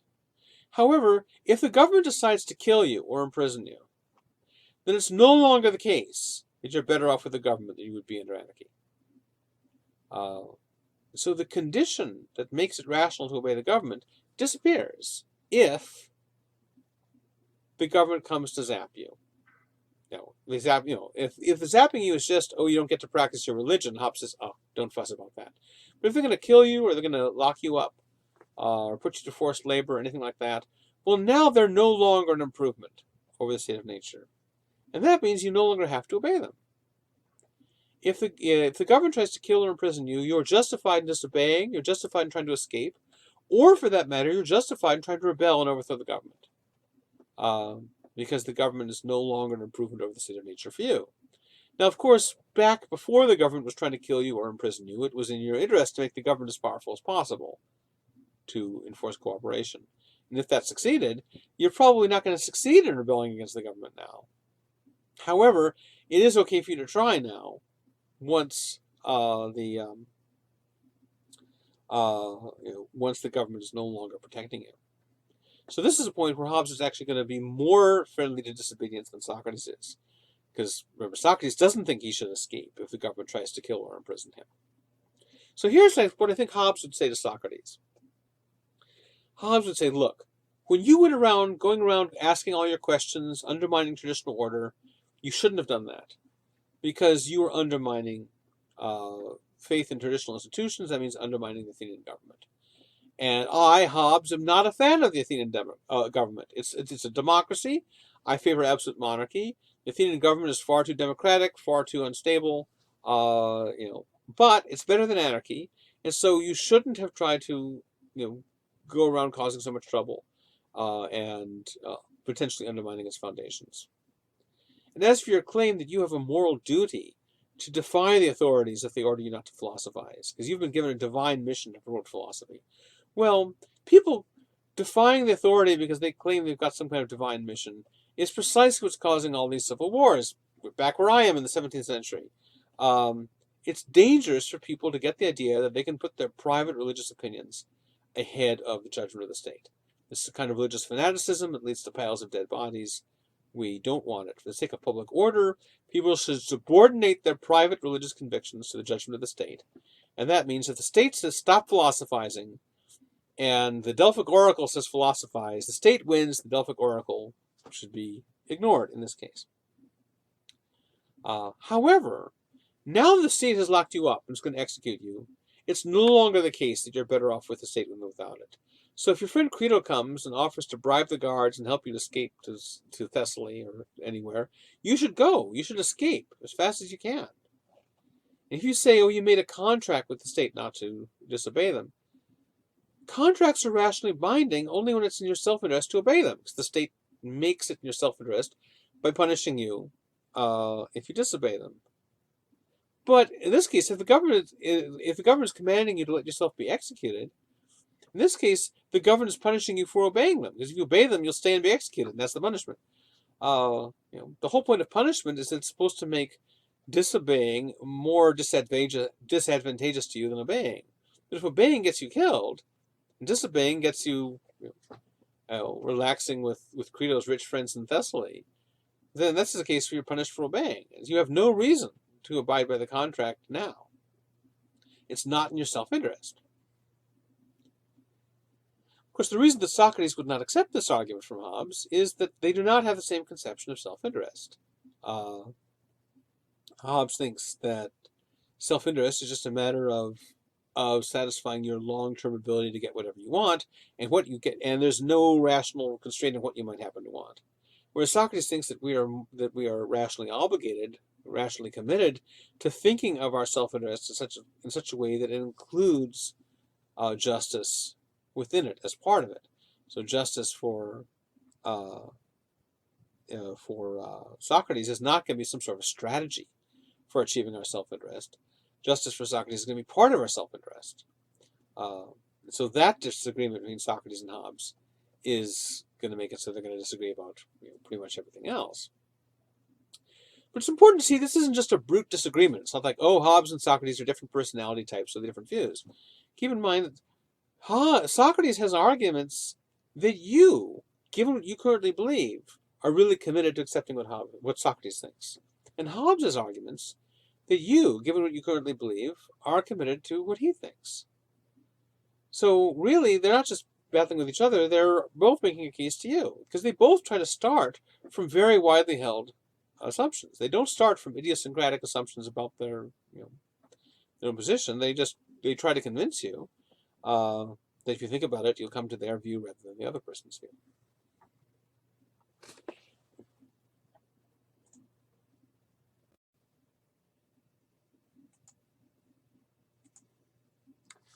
Okay, here's our first lecture on prisoners' dilemmas. So, there are a couple of ideas that social scientists nowadays have developed that draw, in part, on the ideas of Hobbes that we've been looking at. And these are two ideas that have important implications, both for your personal ethical choices and for public policy, political decisions, etc.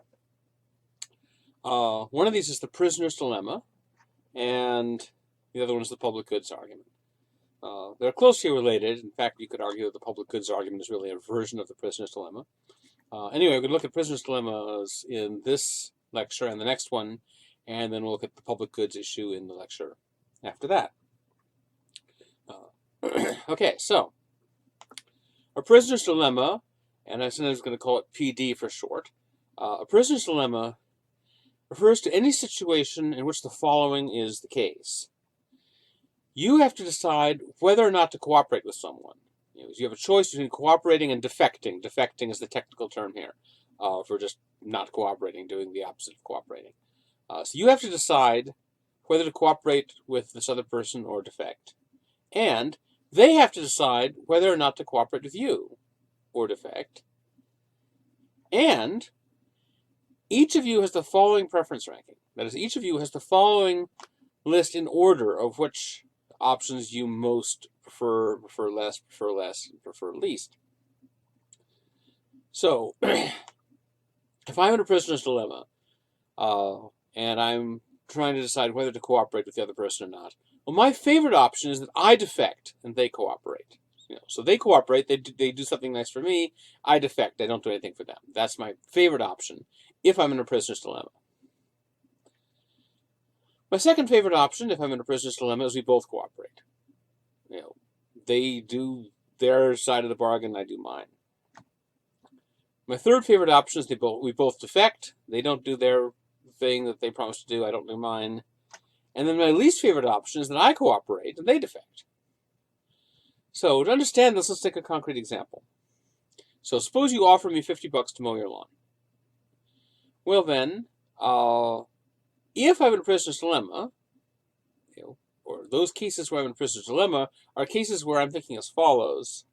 My favorite option, my number one option would be, I get the $50 from you, but I just walk off with it. I don't mow the lawn.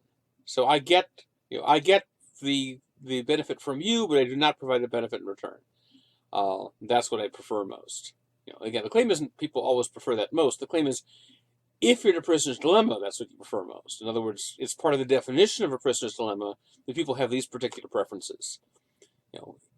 So maybe Socrates could just never be in a prisoner's dilemma because Socrates would never have a preference like that.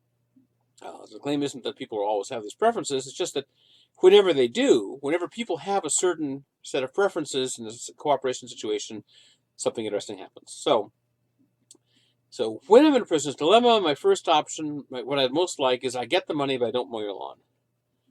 My second favorite option is I get the money and I do mow your lawn.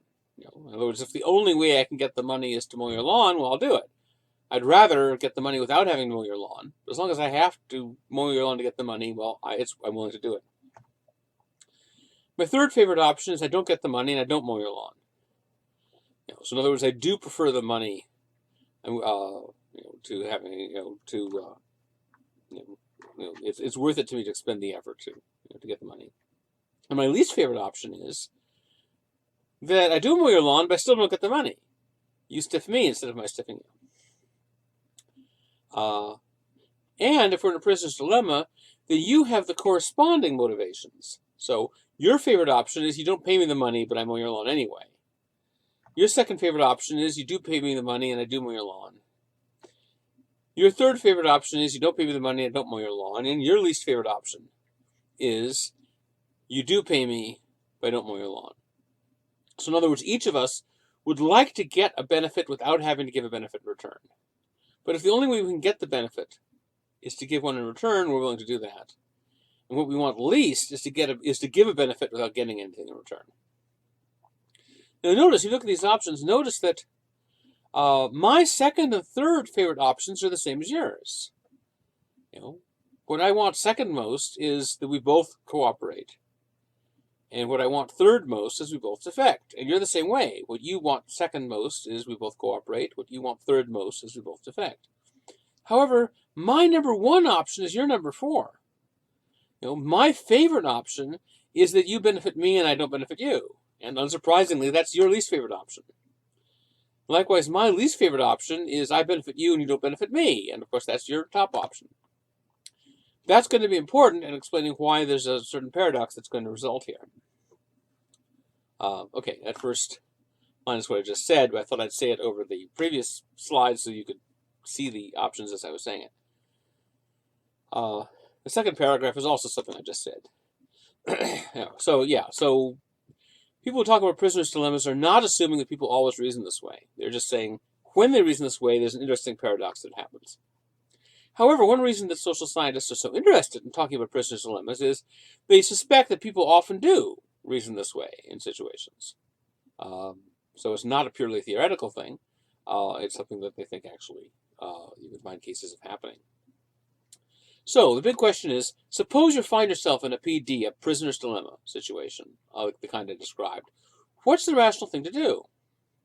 Well, all right, so I'm trying to decide. You and I are in this situation where we're trying to decide whether to cooperate with each other or defect against each other. I can't control whether you're going to cooperate or defect. You're going to do one or the other, but I can't control which. Now, once again, those are our four options. My favorite one is I defect, you cooperate. My second favorite option is we both cooperate.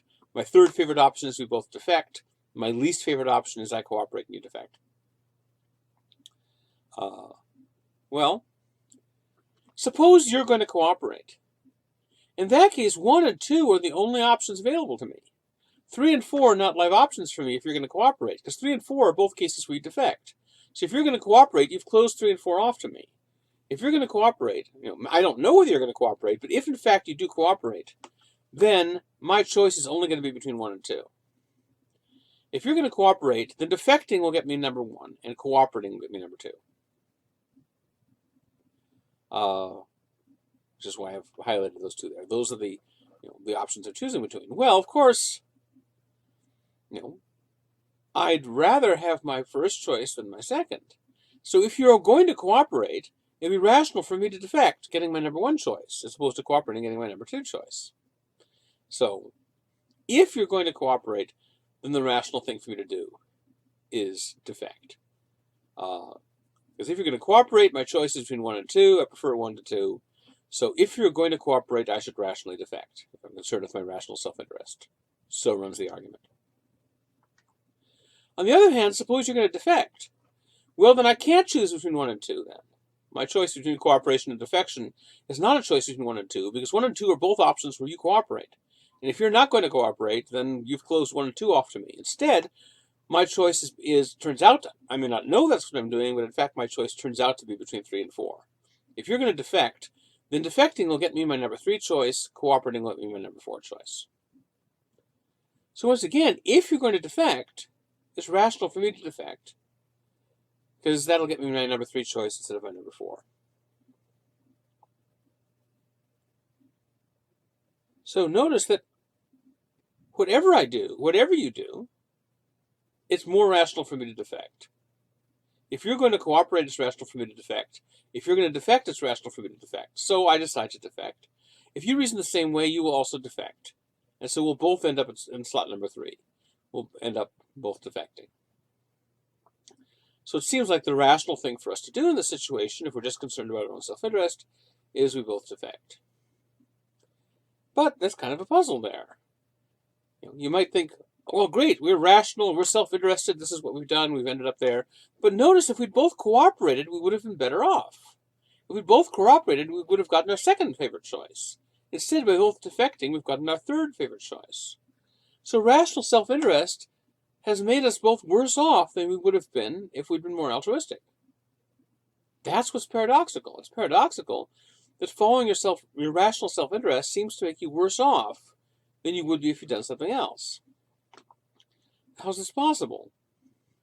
Well, here's the reason. Of course, if we were to in a position to choose between 2 and 3, we'd choose 2 over 3. But we're not making a choice together. Each of us is making our own separate choice. And I can't control what you do. I can only control what I do. So I'm not in a position to choose between 2 and 3. I can choose between whether I cooperate or defect, but I can't choose between you're doing those things because you're a separate person.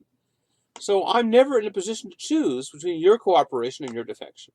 I always have to take that as something fixed outside my control. And therefore, I can think of myself as either choosing between 1 and 2, or else choosing between 3 and 4. And either of those options would be giving reason to defect. If I can think of myself as choosing between 2 and 3, then of course I would cooperate. But I can't, as an individual, choose between 2 and 3, because that would mean altering not just my choice, but your choice, and I can't do that. All right, well, now suppose someone came along and put a gun to our heads and said, okay, both of you, cooperate with each other. Well, usually someone comes along and puts a gun to your head, that's not a good thing for you. Usually it makes you worse off. But weirdly, in this case, as long as he threatens both of us, if he threatens just one of us, that person's not going to be better off. If he threatens both of us and makes us both cooperate, we'll both end up in 2. Now, if he just forced me to cooperate, and you still defected, then I'd end up in 4. I'd end up even worse off. But if he forces us both to cooperate, we both end up better off. So following our rational self-interest leads us only to our number 3 choice, whereas having someone come along and threaten us can move us to our number 2 choice. That's what's so paradoxical about a prisoner's dilemma. Now, so far, this should be obvious how this is an updating of Hobbes. You can see the state of nature as one big, huge prisoner's dilemma situation. The people in it would all be better off cooperating. But it's not rational for any of them to make the first move toward cooperation, and so a government is required to force them to cooperate. So Hobbes, in some sense, sees this idea first, and then modern game theorists and rational choice theorists develop it in this more formal way I've just described. But is it really true that it's not rational to cooperate in a prisoner's dilemma, and therefore people, most of the time won't be able to successfully cooperate? Well, so back in 1984, there's a political scientist named Robert Axelrod who writes this famous book called The Evolution of Cooperation. And he wants to test whether this is true. He wants to investigate whether it's really true that you can't have social cooperation without top-down control. And so he has Hobbes in his mind. He mentions Hobbes as one of the people he wants to challenge. So he starts off by saying, look, there are 2 kinds of prisoner's dilemmas, namely one-shot prisoner's dilemmas and iterated prisoner's dilemmas. Iterated means repeated. So a repeated or iterated prisoner's dilemma is one where you go through the interaction many times. Whereas a one-shot prisoner's dilemma is one and done. You just do it once. So in a one-shot prisoner's dilemma, I have to decide whether to cooperate with you. You have to decide whether to cooperate with me. We each make whatever decision we're going to make. We cooperate or we defect, or one of us cooperates and one defects, or whatever. And we've done our interaction, and then we go our separate ways. We don't interact anymore. We had this one chance to cooperate, and it either worked out or didn't, and then farewell. An iterated prisoner's dilemma is one where you face the same people over and over again. And again, you have the choice of whether to cooperate with them or not. And they have a choice of whether to cooperate with you or not. Now, the important thing about an iterated prisoner's dilemma is that since you're having repeated interactions, what you do on one move can affect what the other person does on the next move. Whereas in a one-shot person's dilemma, you just come together, do your thing, and part, and so you don't really have any ability to influence the other person's choice. But in an iterated person's dilemma, you can act in ways to influence them.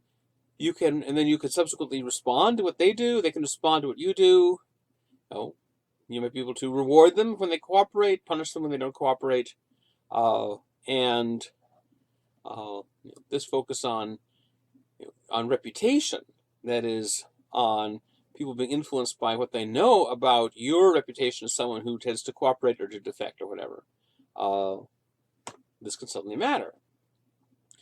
Which means that even if it's rational to defect in a one-shot person's dilemma, it might not be rational to defect in an iterated one. So you can see how this goes back to Glaucon in the second book of Plato's Republic. Remember, Glaucon thinks that, well, he doesn't think this in the sense of endorsing it, but the theory that he offers for discussion is the theory that you want to give other people incentive to cooperate with you and disincentive to defect. And so you behave cooperatively in order to motivate them to cooperate in response. And you only behave uncooperatively toward people who are likewise behaving uncooperatively, thus giving people the incentive to cooperate. That's how it works in Glaucon. Hobbes was to some extent updating Glaucon. Axelrod is in some sense updating both of them. But there's an important disagreement between Hobbes and Glaucon. When I talk about Glaucon's view, I'm not really talking about the view he endorses, but the view he presents. Glaucon's view, from Hobbes' point of view, is only half right. Hobbes agrees with Glaucon that it is in our interest to get the reputation of being the kind of person who will reward other people's cooperation by cooperating in turn. You want people to know that if they cooperate with you, you won't respond by defecting, but instead you'll reward them, you'll give them positive reinforcement by cooperating in turn. So we want people to know that we're that kind of person. But unlike Glaucon's account, Hobbes thinks it's not in our self-interest to get a reputation for being the kind of person who cooperates before they have evidence that other people can be trusted. From his point of view, that's being a sucker. That's putting a kick me sign on you. You're sticking your neck out without any justification. So you shouldn't make if other people make the first move toward cooperation, you should respond with cooperation. You shouldn't give in to your temptation to free ride on their contribution. But you should be afraid of their temptation to free ride on you, because you don't know if they're rational. You don't know whether they've read these arguments. And so therefore, Hobbes thinks that you should be really cautious there.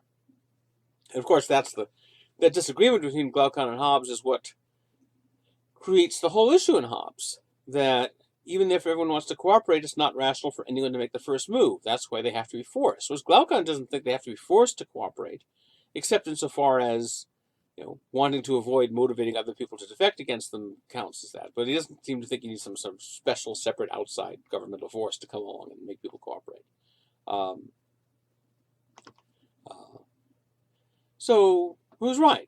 Is Glaucon right that self-interested strategy can, at least most of the time, get people to cooperate? Or is Hobbes right that, despite agreeing with Glaucon about the importance of reputation, Hobbes thinks that this only gives you a reason to cooperate in response to other people cooperating first, but doesn't give you a reason to make the first move to it? So Axelrod decided to explore this with a computer simulation. So he created this famous Axelrod computer tournament, in which he had a bunch of different computer programs playing prisoner's dilemma games against each other.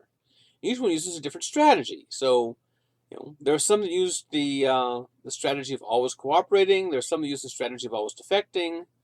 There's some that would use Hobbes' strategy of defecting until the other side cooperates, then cooperating. Or you could be cooperative until the other side defects, and you could be really unforgiving and never cooperate again. There are also some that just randomly alternated between cooperating and defecting. Lots and lots of different strategies. They play these strategies against each other, also play them against versions of themselves, to see if there is a single best strategy. Is there a single best strategy? Well, yes and no. No, in the sense that there's no one strategy that's guaranteed to do better than every other in every situation. Different strategies are better in different situations. However, there was a winner in the sense that there was one strategy that did better in more situations than any other. And so it's the strategy that is most likely to do you well, although it could zap you. It could trip you up in certain circumstances. There are circumstances where you'd be better off using some other strategy. But in the overwhelming range of cases, the best strategy is this one that he calls tit for tat, in all caps.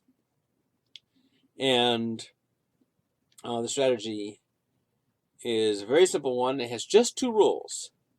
One is on the first interaction you cooperate. In other words, you do what Hobbes says not to do. You make the first move toward cooperation. You cooperate first. That's the first rule. The second rule is that in every subsequent interaction, you do whatever the other person did just before that. So every time they cooperate, you respond by rewarding them by cooperating. Every time they defect, then the next time you respond by defecting. If they go back to cooperating, you respond with cooperating. So you just mirror them. So, in other words, if you cooperate on the 7th move, if I'm following tit for tat, I'll cooperate on the 8th move. If you defect on the 42nd move, I'll defect on the 43rd, and so on. You just imitate them. Cooperating if they cooperated last time, defecting if they defect last time. But on the first interaction, you cooperate. Now, the name tit for tat sort of refers to it gets its name from the second rule, responding to, rewards with rewards and punishments with punishments. But the first rule is really essential to this, even though no reference to it shows up in the name of it. But this is crucial to this strategy. Now you can see that tit for tat looks a lot like Hobbes' strategy. Remember, Hobbes' fundamental law of nature, which he expresses in different ways, but the gist of it is, seek peace when possible, make war when necessary. But what he means by that is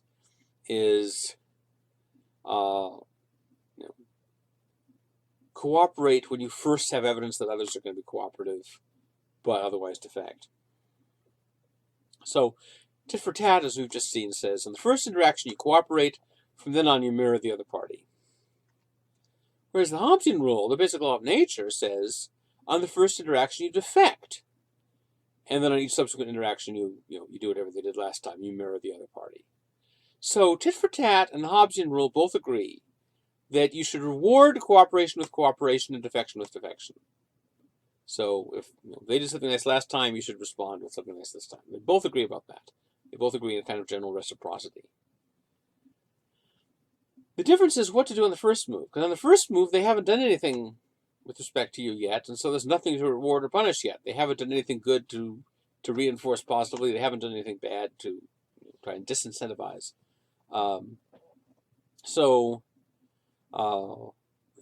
Should you stick your neck out and hope for the best by cooperating, as tit for tat says, or should you be more cautious and defect until they show themselves cooperative first? Of course, if you follow the Hobbesian rule, we all know what happens. If everyone follows that rule, then no cooperation ever occurs. Now, tit for tat turns out to be more successful in more cases. Now, there will be some cases where you'd be better off acting like a Hobbesian than acting like a tit for tatter. Namely, if you run into someone who always defects, then you'll be better off being a Hobbesian than being a tit for tatter.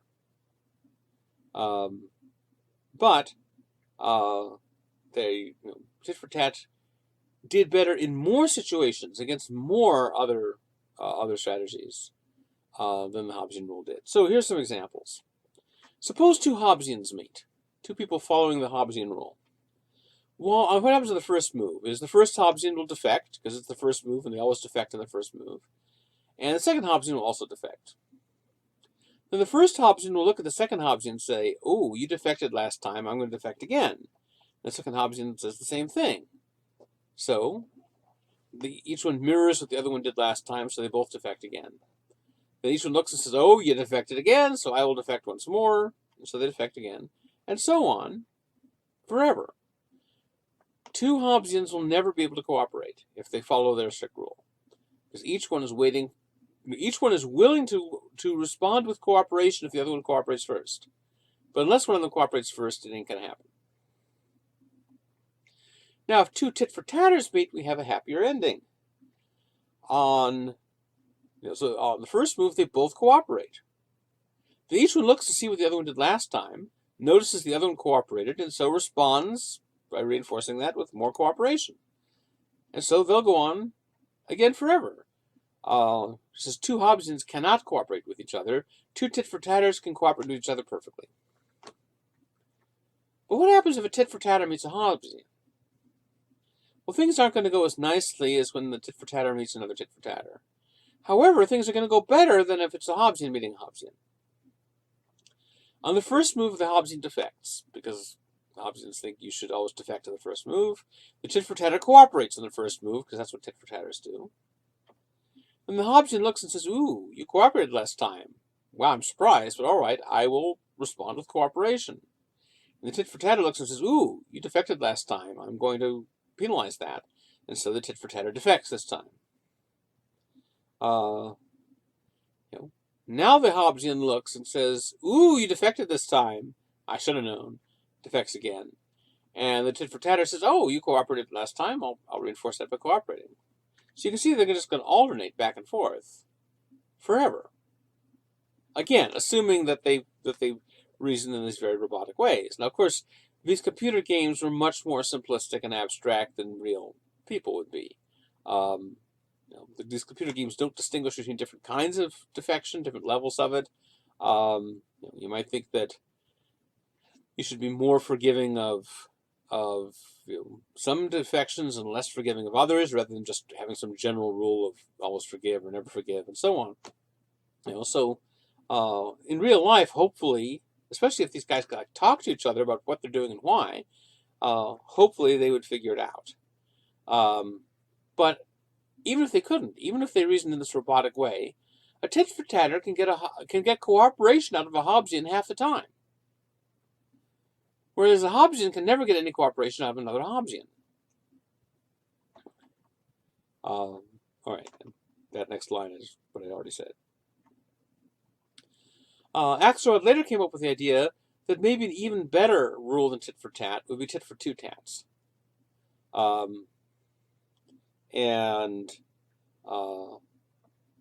he describes it's just like tit-for-tat with one difference. Instead of saying on the first interaction you cooperate, you say on the first two interactions cooperate.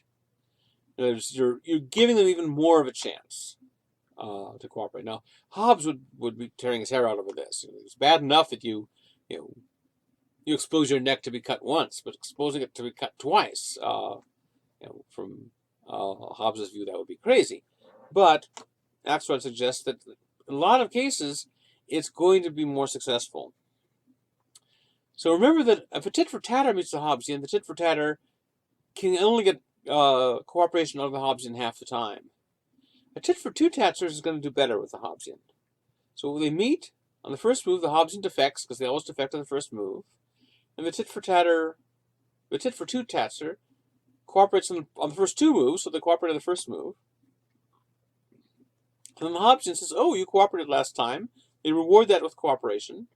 The tit-for-tatter doesn't this time punish the Hobbesian's first defecting move, because the tit-for-tatter wants to give them another chance, and so the tit-for-two-tatter cooperates twice the first time.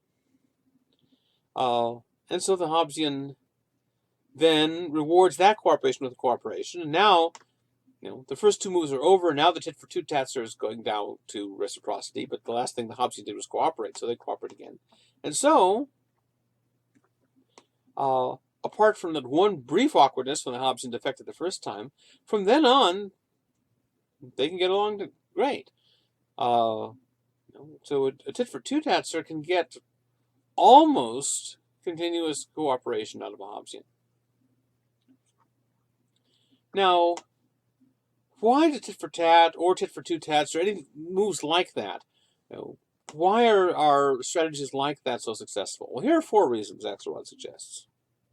First, this rule is very simple. You want to make it really clear to the other person what they need to do in order to get you to cooperate. You don't want it to be murky. Some of the strategies they considered were very complicated, clever strategies where you might, you try to calculate how many times the other side has defected, then you run some mathematical formula of probability to determine what to defect next. The problem is that they can't figure out what rule you're following if it's really complicated. And if they can't figure out what rule you're following, then they can't figure out what they need to do to get cooperation out of you. And so you just become an unknown quantity, a dangerous thing, and they just avoid you or shoot you or whatever. So you want to make it really clear. And tit for tat and tit for two tats are both really clear. It's not a pushover. You don't just go on cooperating no matter what. You do cooperate in the first move, but after that, if the other side starts defecting, you defect back. However, it's forgiving. If the other side goes back to cooperating, you don't say, you defected once, I will never trust you again.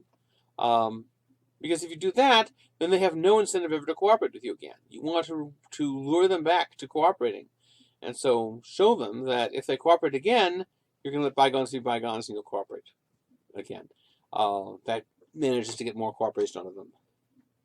And of course, crucially, because this is the one where it differs most fundamentally from Hobbes, you make that first move toward cooperation. Sure, it's risky, but if no one makes the first move, then nothing's going to happen. So, bust a move. Now, if Hobbes were to read Axelrod, I think he would be skeptical of this approach. Because he would say, look, you're talking about this iterated prisoner's dilemma, where you interact with someone and you either cooperate or defect, and then you interact with them again later. Well, that assumes that after you cooperate and the other side defects, there's going to be a later. There's going to be another interaction. You can penalize their having defected. But the kind of case Hobbes is worried about is cases where your cooperating gets you killed or enslaved. The cases where you put your guns away and they leave theirs out, and then you have to do what they say and they can kill you or enslave you or whatever. If that happens, you don't have any more moves. So in other words, it's not just a settled question whether a prisoner's dilemma is a one-shot or an iterated. Whether you get another interaction depends on what you do in the first interaction. If the first interaction, you disarm yourself and expose yourself to the other person, and they take advantage of you by defecting, that may be the end of your story. You may not get any more moves. I think that's what Hobbes would be worried about, or one of the things he'd be worried about. However, Hobbes doesn't just, say that cooperation is impossible in cases where, the stakes are your life or your freedom. He seems to say cooperation is impossible generally. You can't even have economic trade. But, not all cooperation with people not known to be trustworthy is equally risky. Now, maybe if I put my guns away before I know that you're trustworthy, that's foolish, a foolish risk on my part. But there are a lot of less high stakes interactions that might be safer. So, for example, suppose we have an economic trade. I give you some item now in exchange for your promise to bring me one tomorrow. Bring me something tomorrow. Well, suppose you don't do it. Well, then I'm out the thing I traded. But I'm not dead. I'm not enslaved. I took a risk. It's possible that you might just exploit my cooperation and run off with my item and not come back with payment later. On the other hand, if you're hoping to get cooperation out of me in the future, you know that I'm not going to trust you again if you ran off with the good the first time. And so you might have an incentive to come back and pay me, not out of moral principle, necessarily, certainly from Hobbes' point of view, but incentive to pay me because that increases the likelihood that I will cooperate with you again in the future. You might want an ongoing source of trade here. And making the first move toward cooperation in a transaction like that is not that risky. In that case, you're not risking your life or your freedom.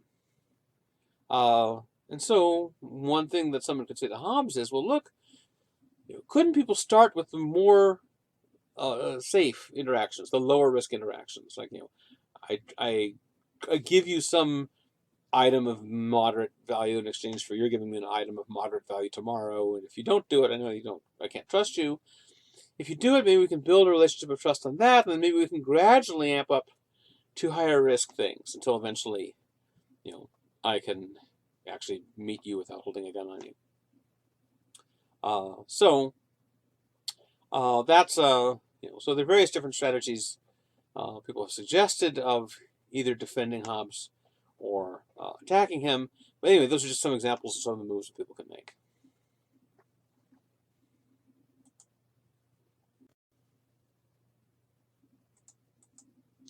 Okay, here's our second half of the lecture on prisoner's dilemmas.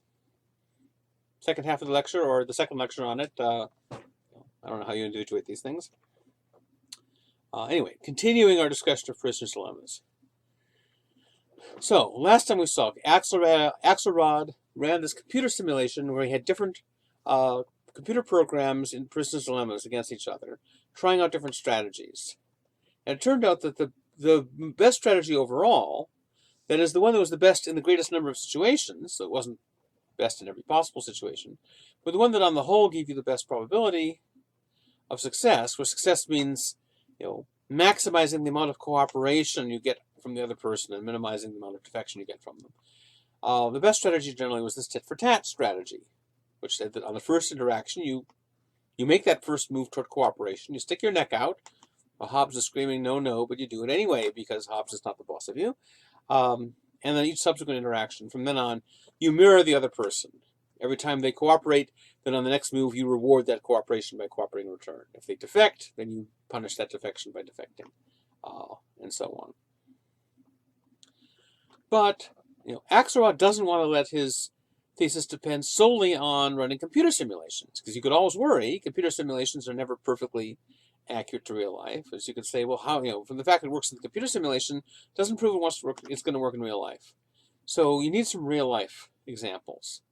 And so the rest of Axelrod's book, The Evolution of Cooperation, is about some of these other examples. So he's interested in cases where this tit-for-tat strategy emerges and leads to people cooperating with each other in cases that look like iterated prisoner's dilemmas and where there's no authority over them that's making them cooperate. So, I just want to talk about a few of the examples. He has more examples in his book, but I want to talk about sort of the two most interesting ones, I think. Now, one of the examples he talks about, I think, to a contemporary audience, an audience in 2017, as it is at the moment, this example is going to look weird to us. Here's his example. He says, look, and remember, he's writing this in 1984. He says, look, in the old days, the Republicans and Democrats in Congress couldn't cooperate with each other. They were always fighting. They would never support the same bills. They were always at each other's throats. But those old days are over now. Now the Republicans and the Democrats cooperate most of the time. I mean, they still disagree on things. They don't support all the same bills, but they're much more willing to compromise than they used to be. He's saying. Again, he's saying this in 1984. Nowadays, as long as a Republican bill isn't too objectionable to the Democrats, a lot of Democratic politicians will support it in exchange for Republican politicians supporting a Democratic bill if it's not too objectionable from a Republican standpoint. So there's a lot of bipartisanship in Congress, even though there used not to be. So as Axelrod is seeing it, Congress used to have lots of conflict, and now they've moved toward cooperation. In 1984, he wrote this. And that was true in 1984.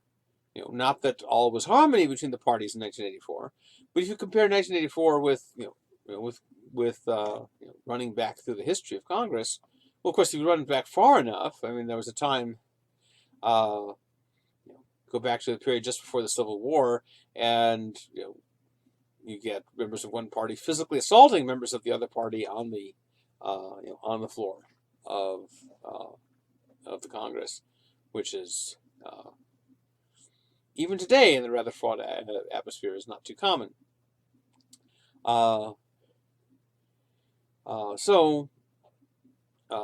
it was true that the Congress in the period leading up to 1984 became more cooperative than it had in the past, and that's what Axelrod wants to explain.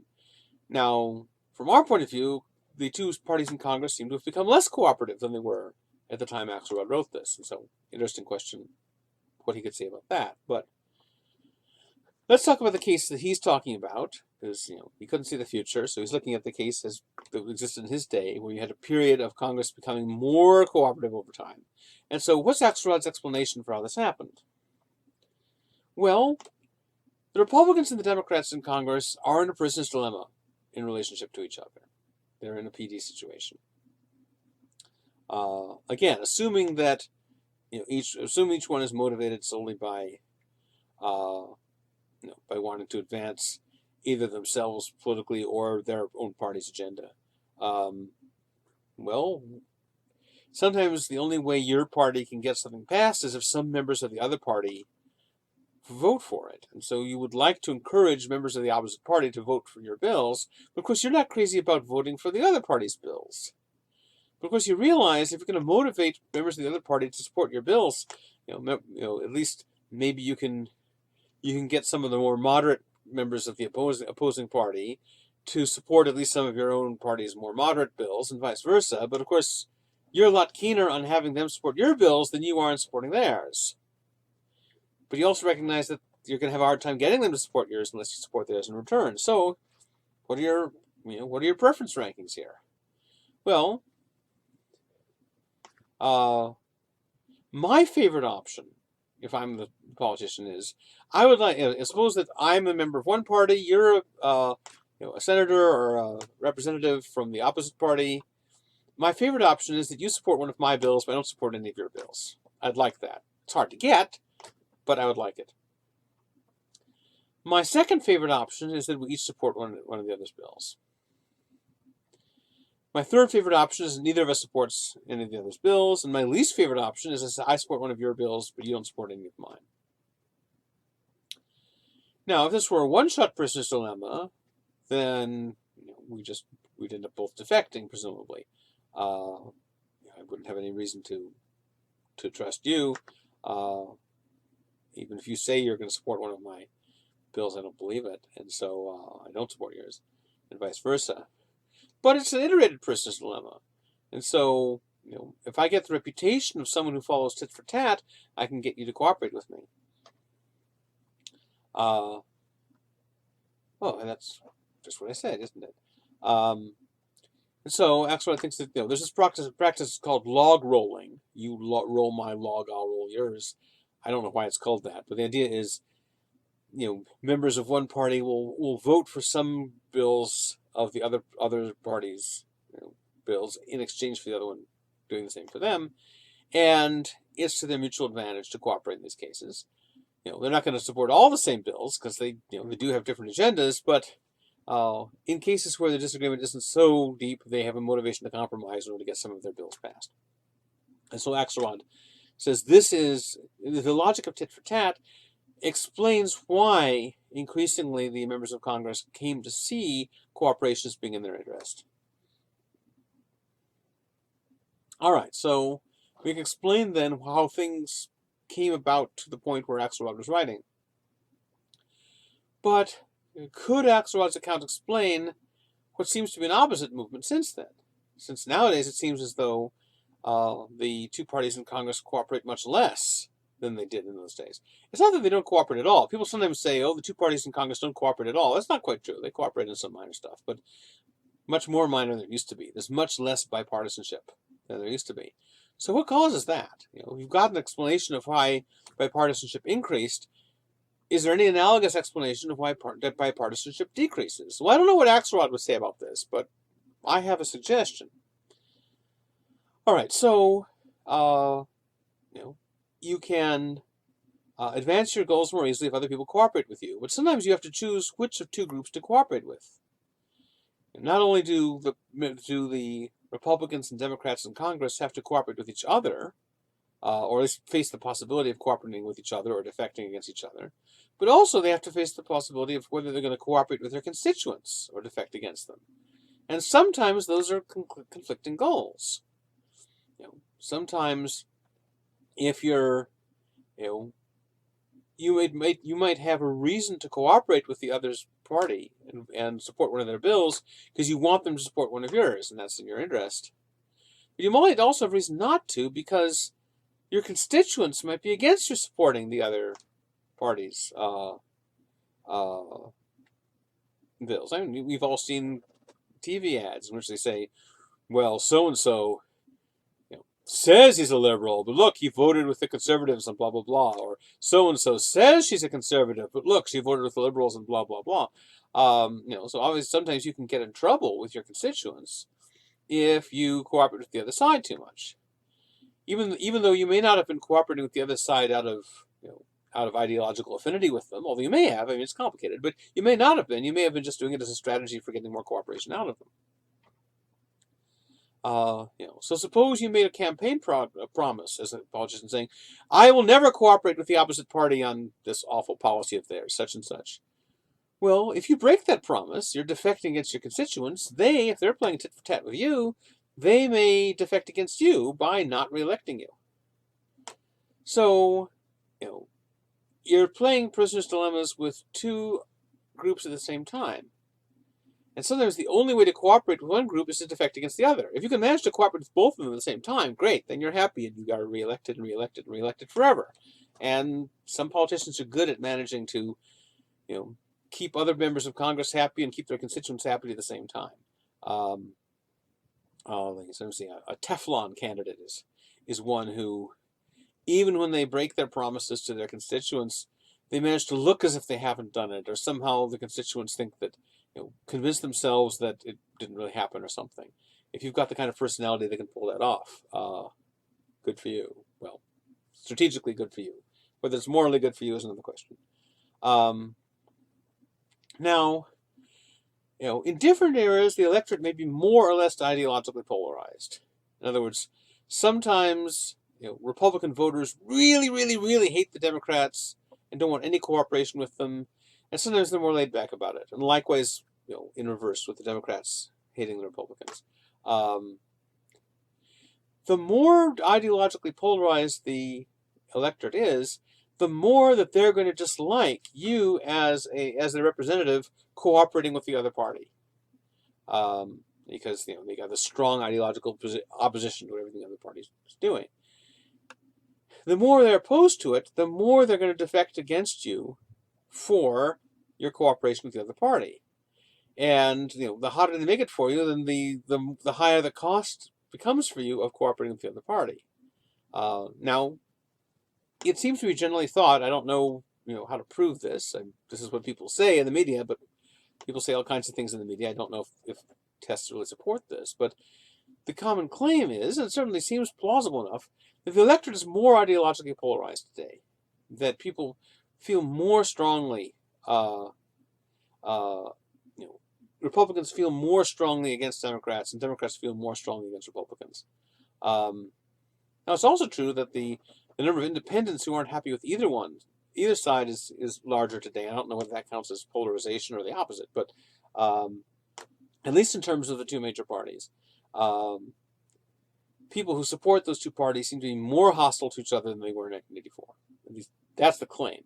You can go out and try and test that if you want. But anyway, if that's true, then that would explain, when the voters are less now as to what explains the polarization, that would be a different question. I don't know, but given the polarization, I think that would explain the change, because when the voters are less polarized, they don't mind so much if you, as their representative, cooperate with the other party, and so therefore they're not going to penalize you for doing that. And so therefore you have every reason to cooperate and none not to.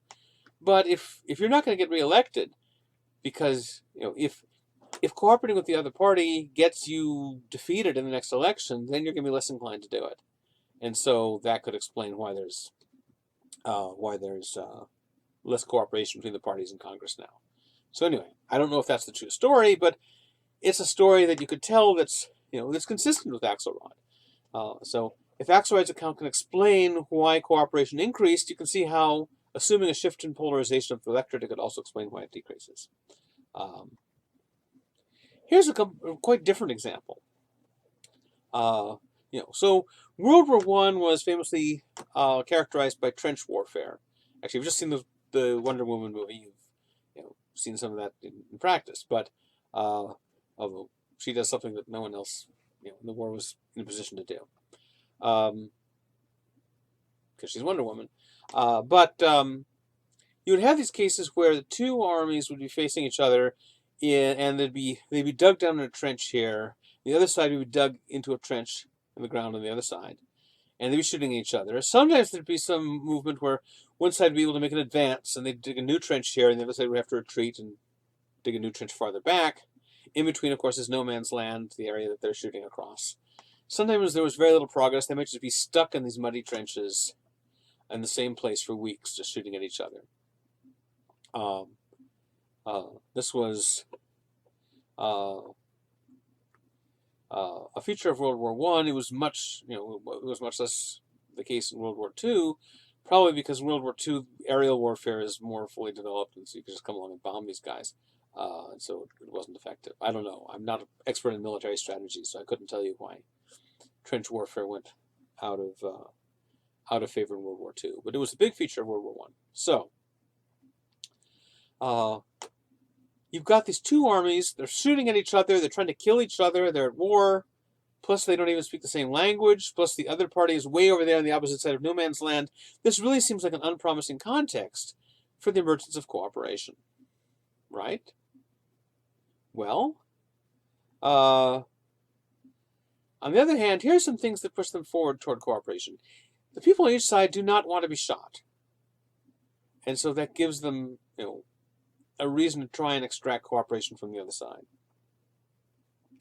Also, when you're stuck in the trenches, for weeks on end, you get to know the other side's patterns. It's not like just running across someone in the woods and you don't know whether to shoot them or not, and you don't know anything about them. But when you've been interacting, even if you're interacting at a distance, even interacting for a long time, you start to get a notion of what they, of how they work or what they do. And that's also a promising venue for cooperation. Another thing I didn't mention on the slide, but another thing that occurs to me is one reason that you get more of these stories of cooperation in World War I than World War II is also, again, that World War II is a much more ideologically driven war than World War I. People thought it was they had like the Nazis as this very scary ideology, whereas it was the different sides were less different in World War I. I mean, World War I, sure that lots of the stories that circulated about the German conduct in World War I made them sound like the way they really would be in World War II. In other words, a lot of the stories, the atrocity stories that were told in World War I about the Germans weren't true. But then when World War II came, they came true. And the Nazis did a lot of things that the Germans were accused of doing in World War I. One of the many ways in which World War II was even worse than World War I, and World War I really sucked. But anyway, given that there was people in World War I often had less clear notion what they were fighting about than World War II did, and that may have given them less ideological opposition to the other side, and therefore more willingness to cooperate. Anyway, what happened was that although there was never any formal agreement, it would have been treasonous to make such a formal agreement, or would have been considered treasonous.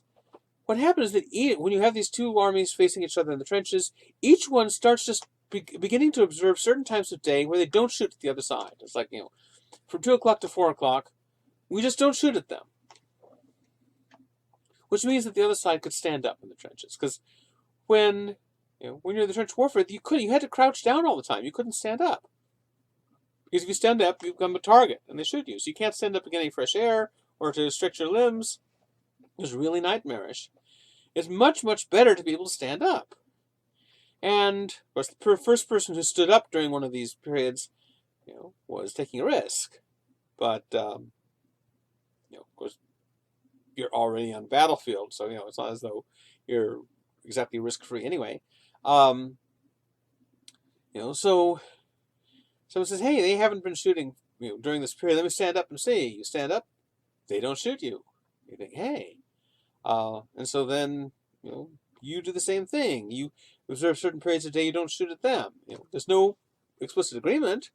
It just emerges because everyone is so eager not to be shot. Now, they couldn't get away with not shooting at the other side ever because, they just get in too much trouble with their superior officers. But as long as they're shooting at the other side most of the time, if they have these little mini truce periods when they're not shooting, they were able to get away with it. The superior officers tried to stop them. They tried to prevent the mini truces, but they usually didn't succeed.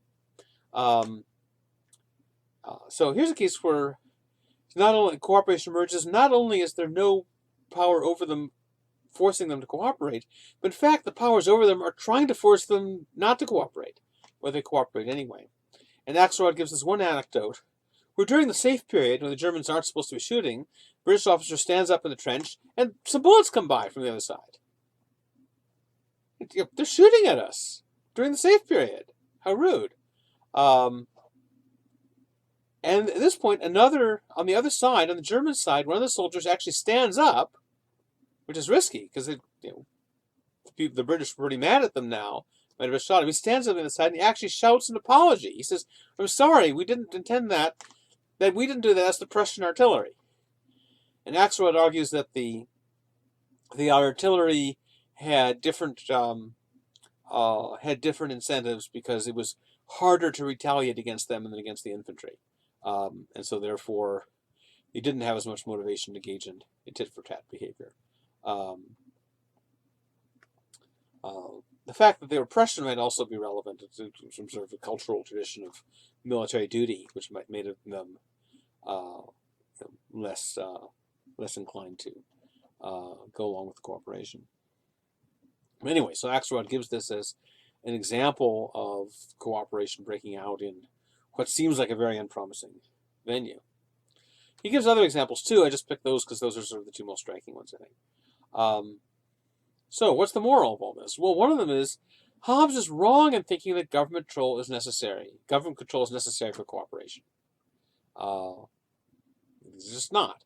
The rule that Hobbes offers, don't cooperate until someone else cooperates first, Axelrod thinks that's not the least risky rule to follow.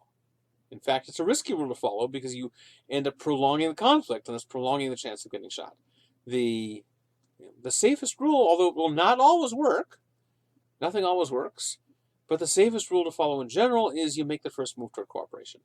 And not only is this a safe and rational rule, but people can figure this out.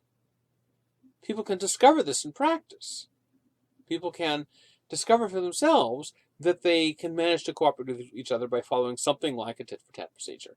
And so therefore, cooperation does not require government control. Now that doesn't mean Axelrod is someone who thinks you don't need government. He's not an anarchist. He's not someone who favors abolishing the state. Certainly a lot of anarchists have been fans of Axelrod's work and have thought that you can use it to support the anarchist position. But you can agree with Axelrod without being an anarchist. You can think that we need government without thinking we need government just for the bare possibility of social cooperation.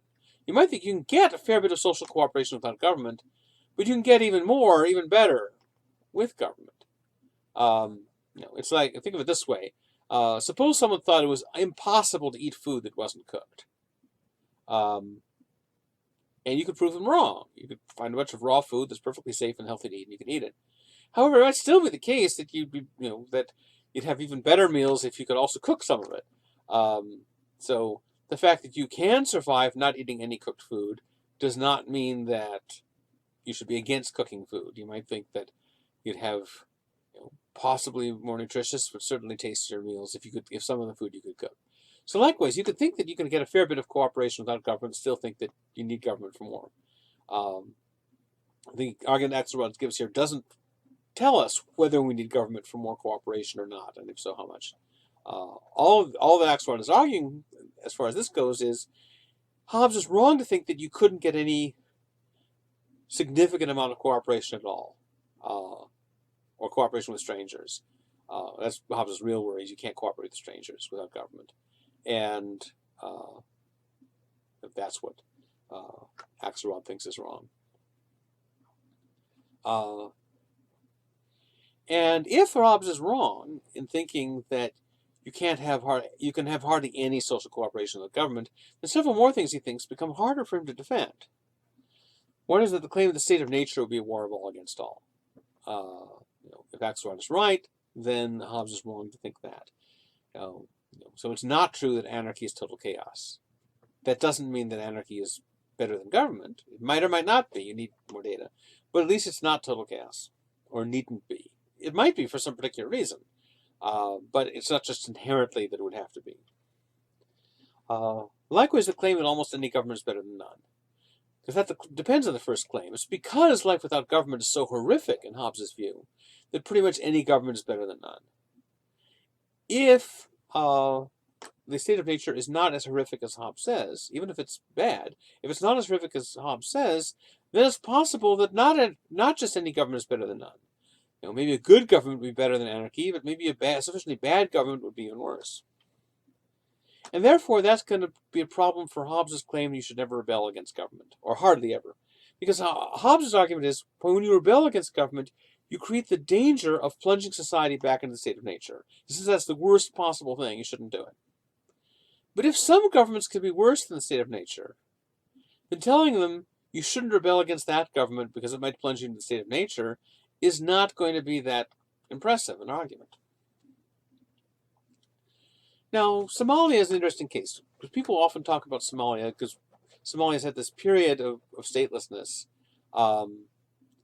and life in stateless Somalia is pretty crappy and violent. And so people often point to Somalia during its stateless period and say, look, that's evidence that Hobbes is right. That's evidence that social cooperation does not work without government. However, some economists have looked at the data. Benjamin Leeson, I've merged them into one person. They wouldn't like that. I don't like that. Benjamin Powell and Peter Leeson, I know both of them. So I don't want to merge them into one.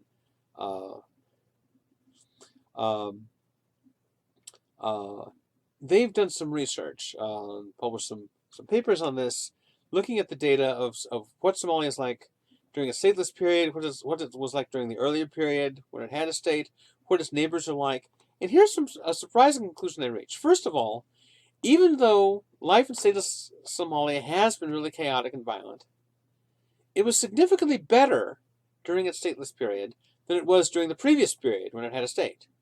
Going by standard quality of life measures of nutrition and access to education and access to various kinds of technology, cell phones. Apparently, during the period when there was no government in Somalia, they put up all these cell phone towers, so that Somalia has actually been better off during its stateless period than during its period of the government. Now, that doesn't mean that the stateless period is really great. It just tells you how really awful its government was, maybe. But still, that's the case. Second, if you compare Somalia with neighboring countries that are very similar, if you compare Somalia during its stateless period with the other countries that still have governments, again, Somalia is doing better during its stateless period. So stateless Somalia is better than its previous government version, and also better than similar countries that have governments. So what they claim is that it's not just the case that you can have social cooperation without government, but in some cases you actually get more social cooperation without government than with it. Now, that doesn't prove that you'd always get more social cooperation without government than with it. That's what anarchists think.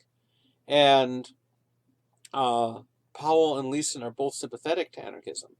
But what they're saying about Somalia is not supposed to be an argument for anarchism in general. They're not claiming that every society with a government would be better off without it.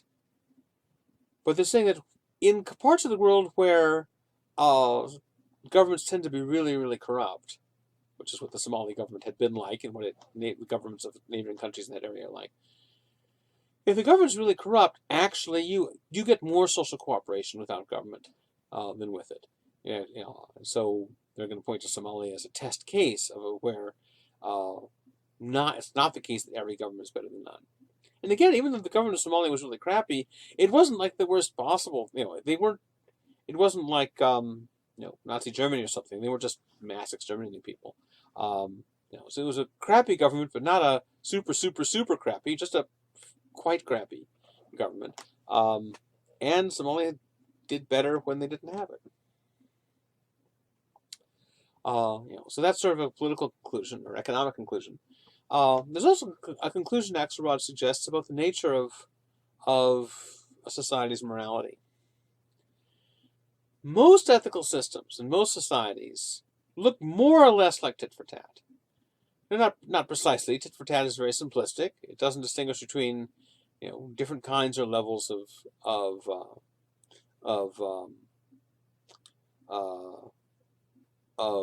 defecting. So for example, when tit for tat says if someone defects against you but they go back to cooperating, you should go cooperate with them again. Well, I think it depends. If what they did was, they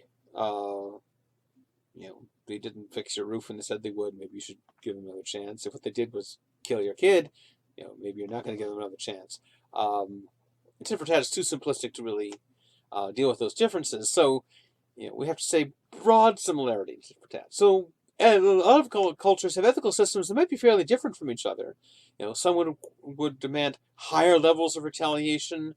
Others would forgive in more cases, etc. But nevertheless, most societies have something that looks approximately like tit for tat, even if the details can be fairly different from one case to another. They look like they have, it's like tit for tat is the skeleton, and the flesh that's on the bones is different, but you can see the same skeleton of tit for tat in all of them. And Axelrod thinks that's not a coincidence. He says, here's why. Tit for tat is the best, or something broadly like tit for tat, is the kind of rule that enables people to cooperate. If a society adopts a different rule that prevents them from cooperating, then the society is not going to do as well. And so societies that adopt tit for tat will tend to outcompete societies that don't. The less cooperative societies will die out. They just won't be able to cooperate. Or, because they can't cooperate, they'll be defeated and defeated by and incorporated into one of the more successful societies. Or it might just be that they adopt the policies of the more successful culture. There's a tendency for cultures that are very successful to have other cultures imitate them, even when the cultures aren't imitating them because they think that those particular practices are the ones that made them successful. They may not know which ones made them successful. It's just that a successful culture acquires a kind of aura or glamour to it, and other cultures may imitate it. And so some of the things that they're imitating may be completely irrelevant to the culture's success. In fact, some of them may even be detrimental. They're imitating some of the defects of the culture. But if they also imitate some of the core things about the culture that make it successful, then that can make them successful too. And so a lot of cultures may start, if a culture is successful because it uses tit for tat, other cultures will start imitating it. And therefore, this explains why morality broadly looks like tit for tat. People think in general you should be cooperative with other people. You shouldn't make the first strike against them. But if they to strike against you, then it's okay to strike back, usually. If they reform, then at least sometimes it's okay to forgive them, though maybe not always. There's going to be disagreement from version to version. But broadly speaking, something like tit for tat is common among different moral codes. And this is why, because the moral codes that are successful tend to get passed down. Cultures transmit them to their kids. Whereas cultures that don't use tit for tat are going to be less successful. And so therefore, we can explain why morality has the content it does by appealing to tit for tat. So this is kind of, remember I drew a distinction between moral and political versions of social contract theory, where the political version takes morality for granted in the background and just tries to generate a contractual account of our political obligations, which is what Socrates is doing in Crito. Whereas the moral version is one where what you're consenting to, or what you're creating for the contract, is morality itself, as in Glaucon's version or Hobbes' version. In that sense, Axelrod can be seen as doing something similar. So although I'm presenting Axelrod as a kind of critic of Hobbes, he's a critic sort of within the Hobbesian tradition. He's continuing Hobbes' approach while disagreeing with him on some pretty crucial things. But this idea of explaining the content of morality in terms of what are the most successful strategies for ensuring cooperation, that's the sense in which there's a line running from Glaucon to Hobbes to Axelrod.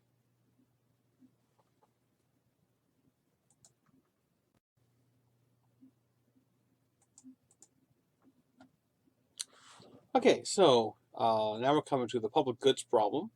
Uh, we've seen the notion of a prisoner's dilemma as a modern notion that social scientists, political scientists, game theorists, economists, and so forth are interested in. That's a development of, in large part, of Hobbesian ideas, or similar to them. The public goods problem is another one, or in a way, it's really a version of the prisoner's dilemma, you might argue. You'll see the way I explain it. Certainly, I'm explaining it as a version of the prisoner's dilemma, but it's often invoked separately, and particularly by economists. And prisoner's dilemmas are what game theorists, rational choice theorists talk about. Public goods problems are what economists talk about, even if, in some sense, it's really the same issue that they're talking about. So to see what a public good is supposed to be and why there's a problem with providing one, I'm going to give you two examples. So the first one is pizza. Suppose you've got a bunch of people all living in the same building, and they would like to have some pizza. You can imagine this. So what do? How do they solve this problem? Well, someone says, hey, everybody, let's all chip in some money, and we'll order some pizza. Well, some people will chip in money and some won't, and some will chip in more and some will chip in less. Well, whatever. When the pizza comes, you can, you keep track of who gave what, and then if you paid some money toward the pizza, then you get some pizza. If you didn't pay any money toward the pizza, you don't get any pizza, unless you're one of my college roommates, but that's another story. We got rid of him non-violently.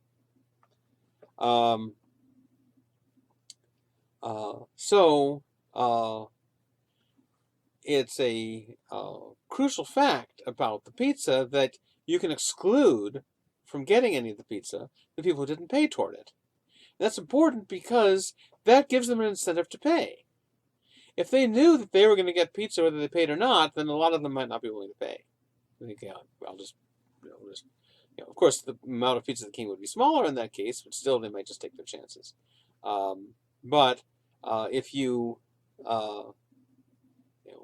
If you know you're not going to get any pizza unless you pay, that gives you an incentive to pay. And so this is how pizzas get funded.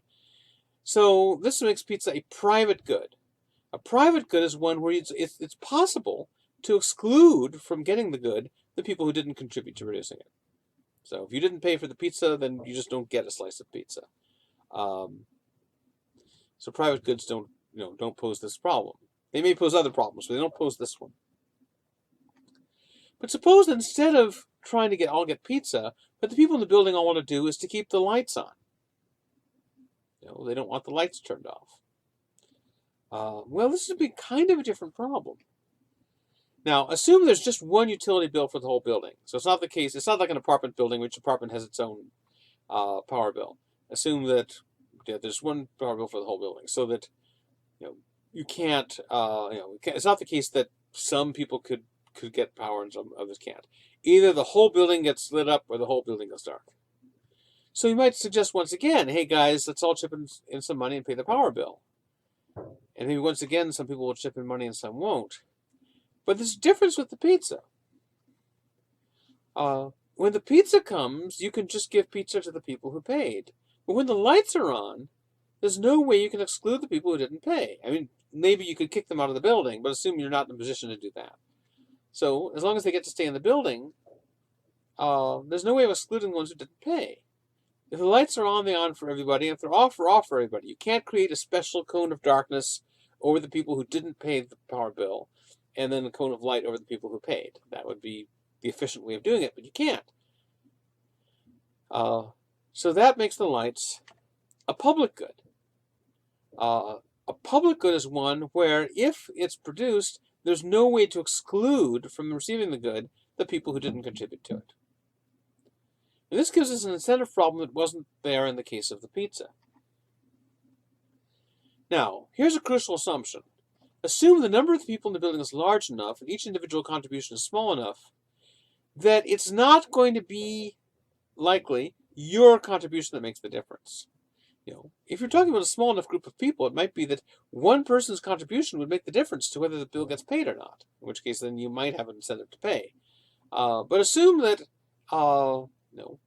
it's a large building, each is paying a small amount, and so probably, in either enough other people are gonna pay enough to get the bill paid, or they're not.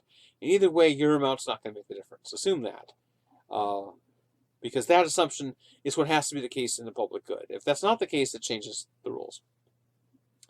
Well, if it's the case that your contribution isn't going to make the decisive difference, that means the outcomes will be going to be the same whatever you do. Either the bill is going to get paid or it's not.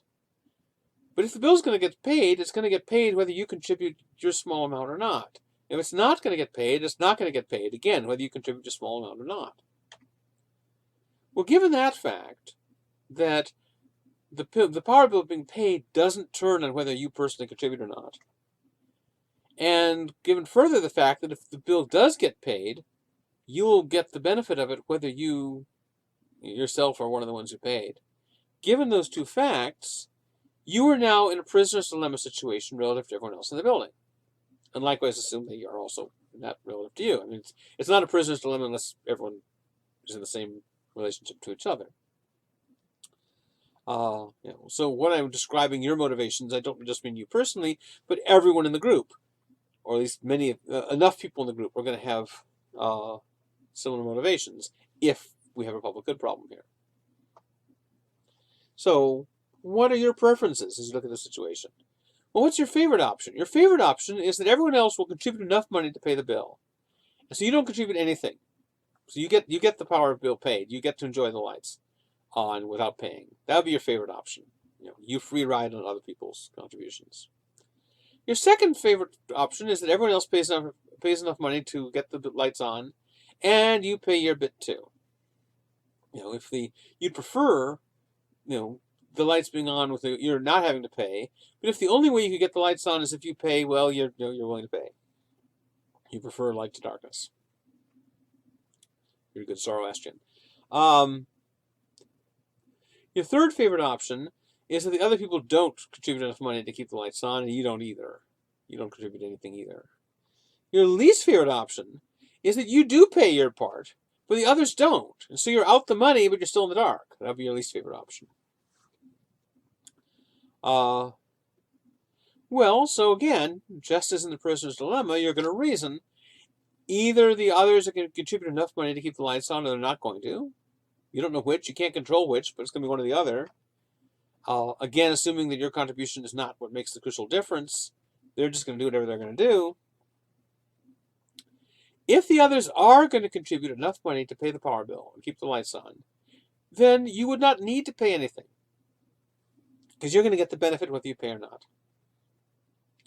So if they're going to contribute, if they're going to cooperate, you should defect rationally.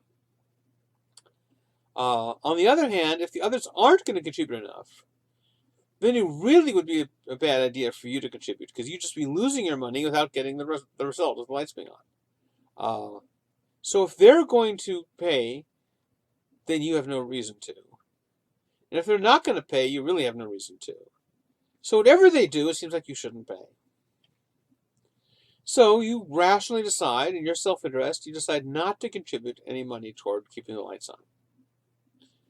But again, if that's the rational thing to do, then some of the others, maybe all of them, maybe at least enough of them to make a difference, will reason the same way. They won't contribute anything, or maybe at least they won't contribute enough. And sometimes the public goods problem is people won't contribute at all. Sometimes it is, well, they just won't contribute as much as they would. They won't contribute an adequate amount. They will underfund it. Anyway, it won't be adequate.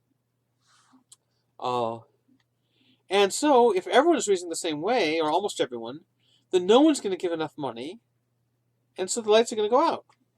Just like that. Thus, you all end up with your third favorite option, which was nobody pays and the lights go out. Yet, again, like the prisoner's dilemma, suppose someone had come along and forced you all to contribute. Then you all would all have been better off, because you all would have ended up with your second favorite option, which is everybody paying and the lights being on. So again, this is exactly the same paradox as in the prisoner's dilemma. You tried to follow your rational self-interest. It made you worse off. Someone comes along and forces you all to cooperate. This makes you better off. So again, with taking the analogy with Hobbes, you could say that for Hobbes, peace is a public good. It's a good that everyone benefits from. but they benefit from it whether they personally are peaceful or not. You want other people to be peaceful. If you're a pirate or a Viking and you're coming to raid people and take their stuff, you want them to be peaceful folks. Now, if you're a peaceful person, you want other people to be peaceful too. But if you're not a peaceful person, again, you want other people to be peaceful. So peace is the kind of good that's beneficial to everyone, whether they personally are peaceful or not. And that means that people are going to have an incentive to underproduce or underfund peace. That is, they're not going to make sufficient cooperative effort to produce peace, and therefore we're all going to continue to be at war. Even though we would all, even the Viking-minded of us, would have been better off from our own standpoint if we had somehow managed to get peace. Now, among economists, this argument I've just described, the public good argument, is the most common explanation for why we should have government. If you ask an economist why, as an anarchist might ask, why do you have services tax funded? Why do people have to be forced to pay for these things? After all, there are lots of things people pay for voluntarily. The government doesn't force you to buy your groceries. You go to the grocery store and you buy them without the government saying, "Time to buy your groceries now, go do it." Likewise, you pay your rent. The government doesn't force you to pay your rent. You pay your rent because you want to stay in the place. You buy a homeowner's insurance. Now, the government forces some people to buy some kinds of insurance in various contexts, but lots of cases where people buy insurance and they're not required to do it. So there are lots of cases where people purchase goods and services without being forced to do it.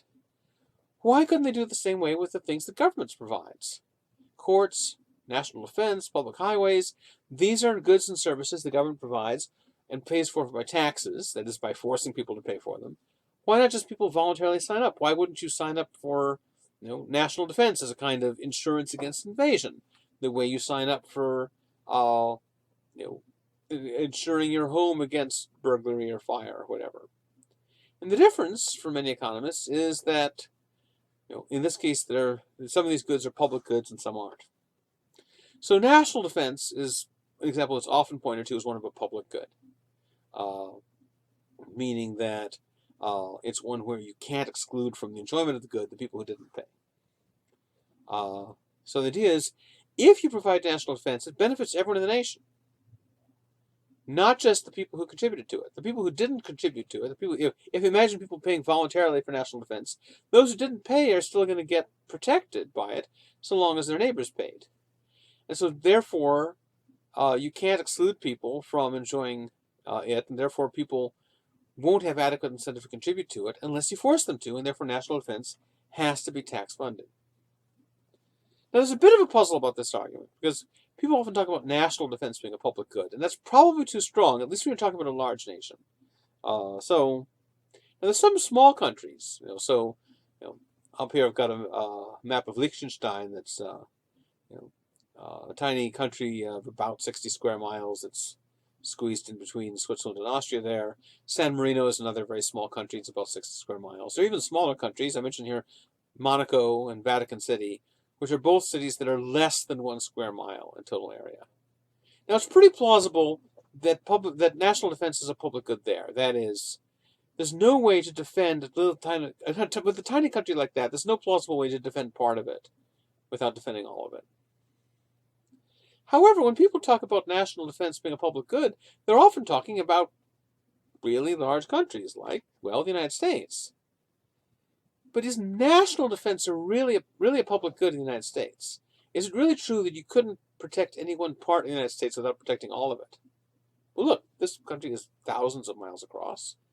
It seems like you could protect California from foreign invasion without protecting Maine. You could protect Montana without protecting Florida. You could protect New Mexico without protecting Pennsylvania. You could certainly protect any of those without protecting Alaska or Hawaii, especially Hawaii, which isn't really located there. Don't trust the picture. It's not off the coast of Texas. It's not off the west coast of Texas. Texas does not have a west coast. And Hawaii is not almost as big as Alaska either, but we'll forgive these map fictions. Anyway, so it's pretty clear that it's questionable to call national defense of a large country a public good. However, regional defense might still be a public good. Regional is sort of a Weasley term. I don't have in mind exactly what the size of the region is. It's going to depend on what kind of military defense we're talking about and against what. But, why might regional defense be a public good? Well, so imagine that what you're trying to do is you want to protect a certain region from missile attacks. And you've got a missile defense shield. I have a picture here where it's literally this kind of dome, but you can imagine it's instead, a bunch of weapons that are pointed to deter missiles. Whatever it is, you've got something that is supposed to protect people in this area from having missiles lobbed at them. So it's a particular national defense, a particular regional defense for a particular region against a particular kind of threat, and different threats might apply to different sizes of regions. Well, how do you get people to contribute to funding it? Well, it would be nice if you could have a hole in the shield just above the houses of the people who didn't pay. So if a foreign missile comes, it'll go through the hole and hit the house of this person who didn't pay. But over this, there's no hole in the shield above this house where the people did pay. And so if a shield comes there, it'll blow up or be bounced away. So that would give everyone a incentive to contribute to it, because they would know that they wouldn't enjoy the protection against missiles unless they contributed. But you can't build a shield with holes over it just over the houses who didn't pay, especially since it's not, of course, depending on exactly what kind of missile it is. If it's a powerful enough missile, if it blows up your house, it's going to blow up your neighbor's house too. So there's no way to get people who, there's no way to prevent people from enjoying the good if they didn't contribute to it. And that means, according to the public goods argument, that people won't have sufficient incentive to contribute to it. And so therefore, there won't be adequate funding for this missile defense shield, even though they would all like it. And thus, they'd all be better off if they were forced to contribute to it by taxation. So this is the economist's argument for why we have taxation. Why aren't all goods just goods that you buy voluntarily on the market? Because sometimes certain kinds of goods are ones where you don't have, even though you want it, you don't have adequate incentive to pay for it unless it's provided by taxes. Now you can see the military draft, military conscription, as something similar. I've been talking about contributions of money to national defense, but you can see conscription as requiring contributions of labor to national defense. So the idea is that maybe everyone has an incentive to have people protecting the country, but no one has sufficient incentive to do it themselves, so they hope enough other people will do it, and so you have to force people to do it. This is an argument people have given for the draft. Although obviously countries can defend themselves without the draft, but then the explanation would be, well, because they're using taxation instead.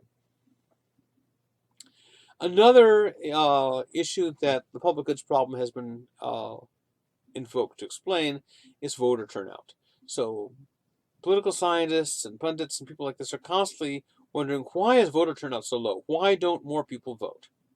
And a lot of different explanations have been offered. And of course, some of these might be true of some voters, or non-voters in this case.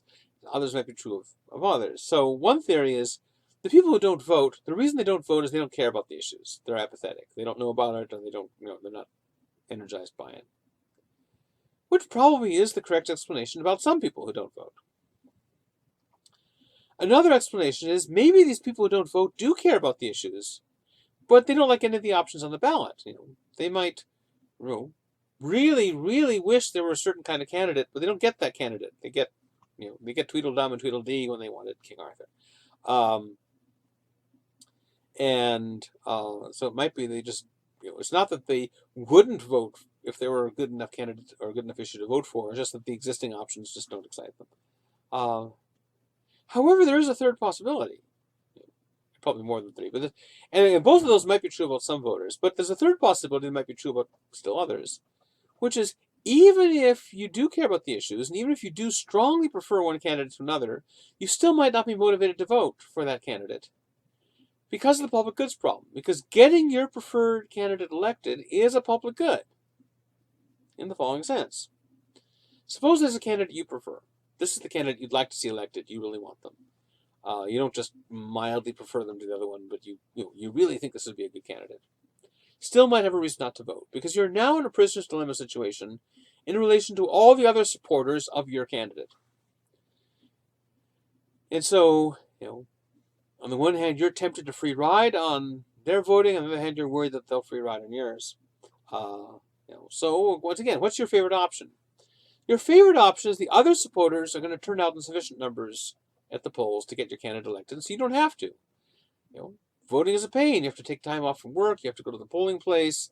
You have to, stand in line. If you could get your candidate elected without having to do that, you'd rather. So of course you'd rather, the argument goes, you'd rather not vote and have the other people turn up and vote and get your candidate elected. Your second favorite option is that they do show up in sufficient numbers and you vote too. You'd rather not vote, but if the only way that you could get the others to vote is to vote yourself, then you would. Your third favorite option is your candidate loses because the others don't show up to vote, and neither do you. Your least favorite option is you do show up to vote. You do take time off of work. You do stand in the line. You do all that stuff. But not enough other supporters of your candidate did that. And so you go to all the trouble of voting, you still don't get your candidate elected. And so, of course, you can see from this logic of the prisoner's dilemma that this tends to converge on three. That there's a tendency for if this logic is right, there's a tendency for people all to not the voters who support that candidate not to cooperate with each other. Now, again, it's crucial to this assumption the election isn't close enough to be won or lost by a single vote. If it were so close that one vote is likely to make the difference, then you might still have a reason. According to this argument, you might still have a reason to show up. But of course, in elections, that's very unusual. It's very rare for an election to be decided by a single vote. So therefore, if you can assume that it probably is not going to be the case, that it'll be decided by a single vote, what that means is the outcome of the election is going to be the same whether you show up to vote or not. Doesn't matter. In that sense, people say every vote matters. Well, in a sense, every vote matters, and there's another sense in which no individual vote matters. All together they matter. But your individual vote doesn't matter in the sense that your individual vote is probably not going to make the difference. Well, given that fact, what that means is that if the other voters are going to show up and in sufficient numbers to get your candidate elected, you don't need to do it. You can stay home. And of course, if they're not going to turn up in sufficient numbers to get him or her elected, then your showing up isn't going to make any difference. You're just wasting your time. So whatever they do, whether the others show up in sufficient numbers to get your candidate elected or not, either way, you've got no reason to vote. And if enough people reason this way, this would explain why voter turnout is so low. Now, in other cases of public goods, we've seen that the suggested solution to under contributing to a public good is to force people to contribute. So that's a possible solution to the problem of low voter turnout, if you think it's a problem. Some people don't think it's a problem, but if you think it's a problem, well, in Australia, they actually require people to vote. Now, the requirement is just that you pay a fairly small fine if you don't. So you might think it's doesn't have that much teeth, but still, there is they give you an incentive to vote by requiring it. On the other hand, people worry that some people say, well, look, in a democracy, the point of voting is its expression of the consent of the government. That's where the government are giving their consent. The Declaration of Independence says that a just government depends for its just status, its just powers, on the consent of the governed. A government isn't legitimate unless it rests on the consent of the governed. Well, if you think that voting is the means by which people consent, if you force them to vote, you're like forcing them to consent. You might think if you're forced to consent, you might think it makes consent less meaningful. So that's a worry you might have about requiring people to vote. But anyway, it's a possible solution to the problem if you think it's a problem. But there's a puzzle you might have about what I've just been saying. Okay, so the account I've just given, if that's right, that could explain why voter turnout is as low as it is. And people often debate this. Why is voter turnout so low? But there's another question. Why is voter turnout as high as it is? If people really reasoned, or if enough people really reasoned the way that I've just been describing, then hardly anyone would vote. And yet millions of people vote. So clearly most people are not reasoning, at least the millions of people who do vote, are not reasoning this way. Is this because they're confused? Do they not realize that their individual vote can't make a difference? Now, I know a lot of economists who think this, because I know a lot of economists. There are a lot of economists who think that it is irrational to vote because your your showing up to vote isn't going to make the crucial difference. And so people who do vote, I know lots of economists who think those people are just irrational. They don't realize that that the results can be the same whether they vote or not, or else they realize it, but they don't realize that that means that they shouldn't vote. However, I'm not an economist, and I think that this is not necessarily the right explanation. Again, this might be the right explanation for some people. That is, there might be some people who wouldn't vote if they understood the argument I've just been talking about. They don't understand it, so they vote. However, I think that there might be people who, even if they did understand the argument, would still vote. And here's why. There are cases where, when you want some outcome, you don't just want the outcome to happen, you want to be part of producing it.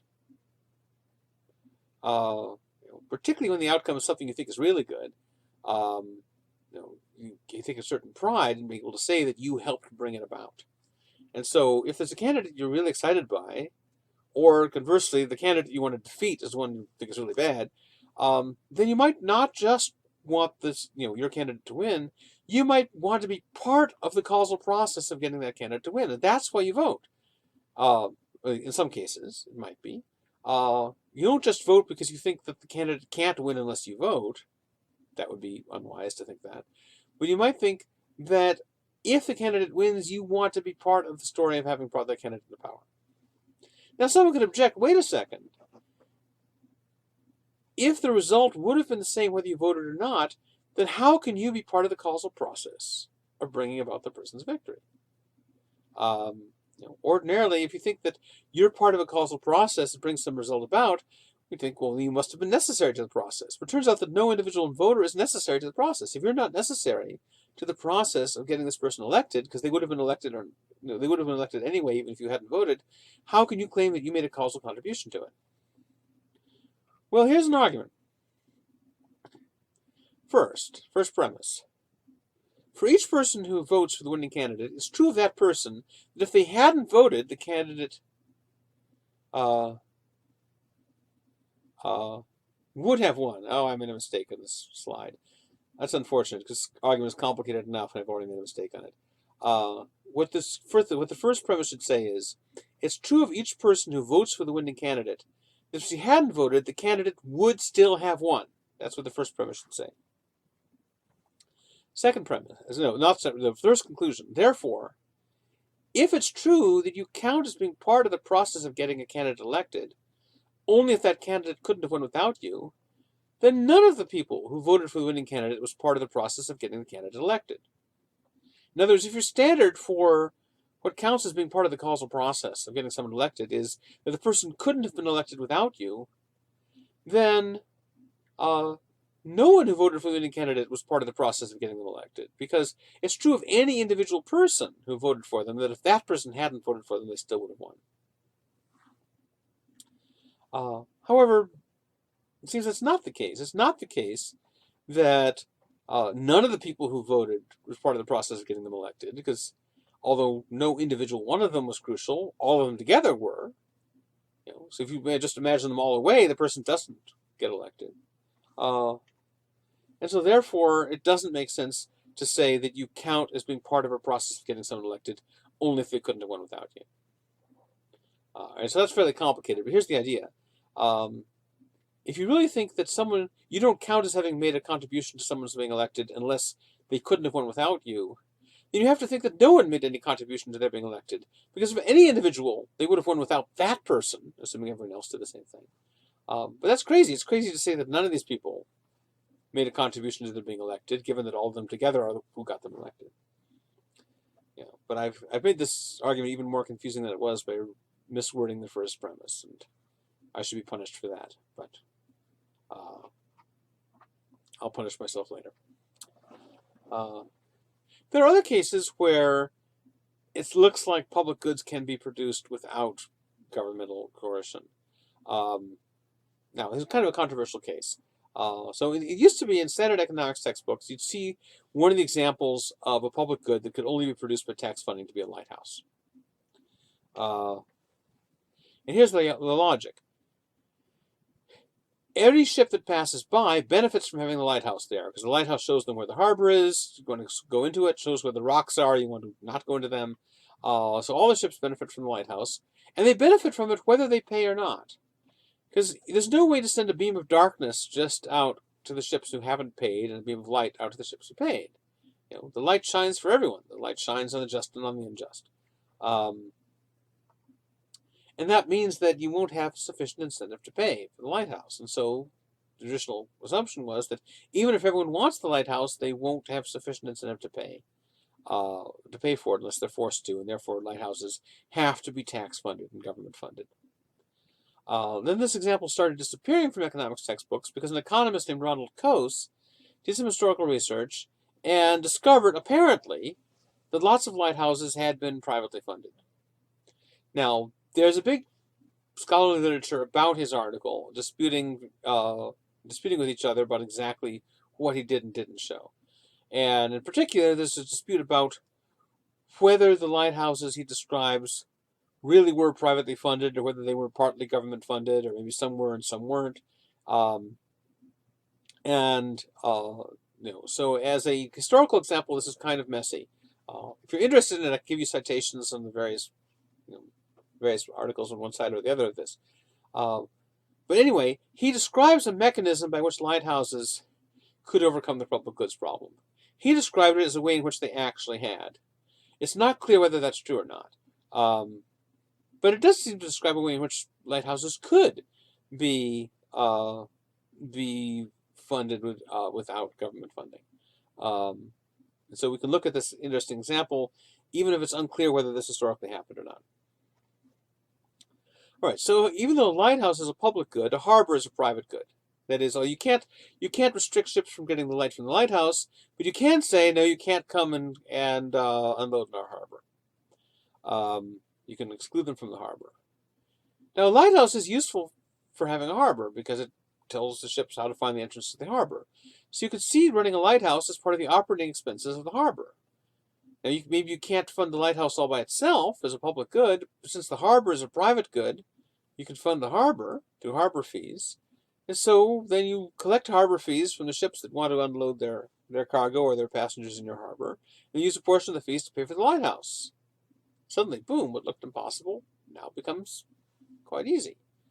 Now, Coase claims that this is what actually happened historically. There's disputable whether that's what happened, or whether he's misreading the historical record. But anyway, we can see this is a way that it could work. How well it would work is debatable, but we can see that in principle it could work. This is called bundling a public good with a private one. So ways in which you manage to fund a public good by having connected in some way to a private good. You can force people to pay for the private good, and then you can fund the public good out of that. Here's a more interesting example. I say it's another interesting example. It's more interesting because here we actually have a genuine historical case. In Coase's case, it's not clear what whether he's right about the history. Well, it's clear he's not completely right about the history, but there's a dispute about how wrong he is and to what extent it matters. But here we have, as far as I know, a case where the history is not disputed, as far as I know. So public highways. How do you fund a public highway? Well, obviously you can fund it with tolls. You don't have to charge taxes. You don't have to, force everyone to contribute their taxes. You can just say you can't come onto the highway unless you pay. In that sense, a highway can be a private good. What about a free highway, one where you don't charge any tolls? You just say anyone can come on the highway, no restrictions. That seems like a public good, and therefore it seems like that's one there'd be no way to provide without tax funding. A toll road can be either private or public. Can either be a private or it can be tax funded government thing. But you might think that a free highway has to be a tax funded government project. But there's an economic historian named Stephen Davies who did some research, and he hasn't been challenged in the way that Coase was. To show that in 19th century Britain, there were lots of highways that were built by private financing, And then after they were built, they just turned them over for free to the public, to make free to anyone to go on them. Why did this happen? Was it an act of charity? No, it's another case of bundling. Here's what happened. The people who were funding the highway owned land and businesses along the route where the highway was going to be built. And it was to their interest to have a highway there, because having a highway there would raise the value of their land, because it's more convenient to have land with a highway nearby, and also would bring customers to their business. So they benefited from having as many people as possible use the highway. And so, they weren't interested in charging a toll. They wanted people to come use the highway, come to their businesses, and so on. And so they found it profitable to build the highway for free, knowing that although this would be a public good, they would, their own private goods of their shops would benefit. Then once you think about that case, you can find cases very similar in our own experience. So for example, think of a shopping mall. Think of the hallways and walkways within the shopping mall where you walk from one shop to another. Think of that as a free highway. It's not don't try to drive your car in there. They really don't like that. But it's a pedestrian highway. But you walk around in the mall, and you're walking on, you're not walking on bare ground. You're walking on like an indoor street that takes you conveniently from one shop to the other, and it's covered over and protects you from the weather. And the government didn't fund it. It's not funded by taxation. And you didn't have to pay to walk on it. Why are they just out of the goodness of your heart letting you walk down this convenient highway? Because the people who own these shops or rent these shops, anyway, people who run these shops have an interest in having you walk around in there and see their shop and go in. And so they funded it. So actually, it's exactly the same principle as with the highways, except those were outdoor highways. Well, they weren't for cars because 19th century, but they were for horses and buggies and so on. This is an indoor highway for people to walk around. But in both cases, it's funded because it's to the interest of the people who run these shops to have people walking by. Here's an even more familiar case: radio, or when I was your age, TV. In my day, there was no cable TV, there was no satellite TV. It was all broadcast. TV stations still do broadcast, but in my day, there were 4 networks: ABC, CBS, NBC, and PBS. And sometimes there'd be more than one affiliate in the area, and so you might have like as many as 11 stations in your area to watch. So big difference from today. But anyway, although the way that we watch TV now is not for most people primarily through broadcast, radio stations still are. So unlike cable and satellite where you have to pay in order to get it, radio stations just broadcast their material to everyone. You don't have to pay. You just turn on the radio and you listen. You don't have to pay a cent. Now, some stations, public stations, are at least partly tax-funded. But most of them aren't. Most of them are private for-profit radio stations. And so you have these radio stations, private for-profit entities, that spend all their time giving away all their services for free. Now, what kind of business model is that? Why is that profitable? Well, the answer is advertising. Advertising is what makes that profitable. Although the broadcasting itself, the news or entertainment or music or whatever it is that's being transmitted, that's a public good for the listeners. But the radio ads are a private good, not necessarily for the listeners. They may not be good at all for the listeners. They may not want to hear the ads, but they're good for the advertisers. The advertisers want the goods. But it's a private good from the advertiser's point of view because the advertisers can't get these ads on the air unless they pay the station. So the station can exclude from the airwaves the ads of people who didn't pay. And so advertisers have an incentive to pay the radio station to run the ads. And then you use the money from the ads to pay for broadcasting the other stuff. Because, no one's going to listen to the ads unless they're broadcasting other stuff. If there were a radio station that was nothing but ads, you wouldn't listen to it. Well, actually, there's the shopping network, so I'm wrong. But at least you wouldn't listen as much to the stations if they were just nothing but ads. So people aren't going to listen to the ads unless there's other stuff in between the ads. They call that the programming. And so, just as running a lighthouse is part of the operating expense of having a harbor, so having programming is part of the operating expense of being able to run these ads from the standpoint of the advertisers. So this is another case of bundling. You manage to fund the public good of free broadcasting by bundling it with the private good of advertising. So this points us to a more general moral, which is this. It's easy for someone, in an ivory tower doing their theory to consider some example of a public good and say, there's just no way this could be provided except by tax funding. Now, they might be right. Sometimes they'll be right, sometimes they'll be wrong, maybe.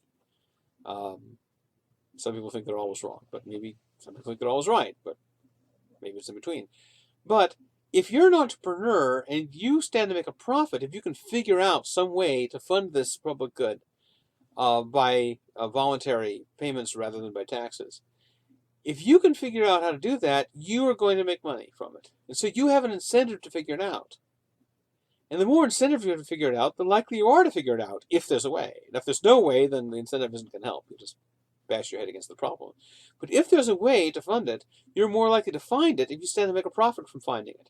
Whereas if you're just an ivory tower theorist, you may not have an incentive, any more incentive to find it than not to find it. You don't have any more incentive to declare it possible than declare it impossible. You get paid the same amount. Now, you might have some ideological reason. If you're a big free market fan, you might have an ideological reason to hope that there's some voluntary way of funding this. And if you're not such a fan of free markets, you might have an ideological reason to hope the opposite.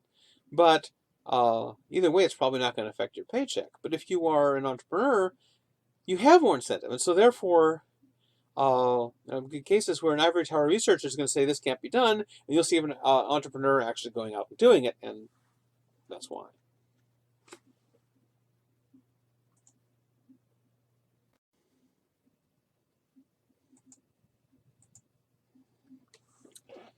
Okay, now we come to our next major social contract theorist, John Locke. John Locke comes a few decades after Hobbes. Hobbes is writing in England in the 1640s. Locke in the 1670s and 80s, also in England. Locke is like Socrates and unlike Hobbes and Glaucon in that his social contract is a political one. That is to say, he's not looking to generate the requirements of justice itself out of the contract the way Hobbes and Glaucon are. Rather, he's taking a background theory of justice as a starting point, and then given that background theory of justice, the theory about what rights people have, Locke is going to develop an account of where our political obligations come from that's based on a social contract. So already we see an important difference from Hobbes. Now, just as Hobbes is associated with the famous revolution, the revolution of the 1640s, the English Civil War, where the forces supporting the Parliament rebel against the king and kick him out and put in Cromwell, Hobbes is associated with that revolution, but not because he was in favor of it. He was opposed to it. And indeed, his opposition to it appears to have been part of the motive for writing Leviathan. Well, Locke is also associated with a couple of famous revolutions, though in his case, not as opponents, but more as proponents. One of them he not only supported, but he was personally involved in it. So this is the English Revolution of 1688. It's sometimes called the Glorious Revolution, and from the fact it's called that, you can tell it succeeded in that its proponents wrote the history books. It's sometimes also called the Bloodless Revolution, which it may not have been entirely, but it was certainly closer to being a bloodless revolution than the 1640s one was. So in a way, it's perfect, the perfect pairing of Hobbes and Locke. If you're looking for, a theorist who's looking to oppose revolution, it makes sense that he might, be connected with the English Civil War, which is a really bloody and chaotic revolution. Whereas someone who's supporting revolution, makes more sense he's associated with the 1688 revolution, which was much less violent, was over much more quickly and easily. And so if you're looking to support revolution, to argue that revolution doesn't lead to total social chaos, it makes sense to be hooked up with that one. And of course, the other revolution, although somewhat more violent revolution than that one, was a revolution about a century later, the American Revolution, which Locke was not alive for, but Locke's writings helped to inspire it. If you read what the American founders were writing, they often use arguments taken from Locke, as we'll be seeing later on in another lecture, some of the connections between Locke and the American Revolution, and with people like Thomas Jefferson and Thomas Paine. Locke wrote a number of philosophical works, many of them not political. His two most famous political works are, one of them is the Two Treatises of Government, which is the one we're looking at. We're going to be looking particularly at the second treatise, which is the more famous one. He says in the introduction that he's writing this to justify the revolution that's just happened, the 1688 revolution, which kicked out the Stuart dynasty a second time and brought William of Orange to power as William III. William and Mary, that's the famous William and Mary that the University of William and Mary is named after. In this revolution, they kicked out the Stuarts, who were in favor of absolutism, and they brought in William, who was willing to sign a document limiting his own power and granting all kinds of rights to the people, because being a limited, constricted king of England is better than not being king of England at all. And so William was happy to sign this. Well, happy enough, anyway. I don't think he was giddy about signing it, but he was willing to. So anyway, Locke says in the introduction to the Two Treatises, I'm writing this to justify this wonderful revolution that's just happened. But in fact, Locke did not write it after the revolution to justify it. He wrote it before the revolution. He was part of a group of people who were trying to bring about a revolution.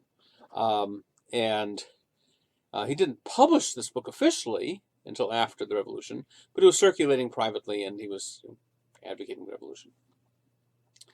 His other main political work is a series of essays on toleration, where he's defending religious freedom.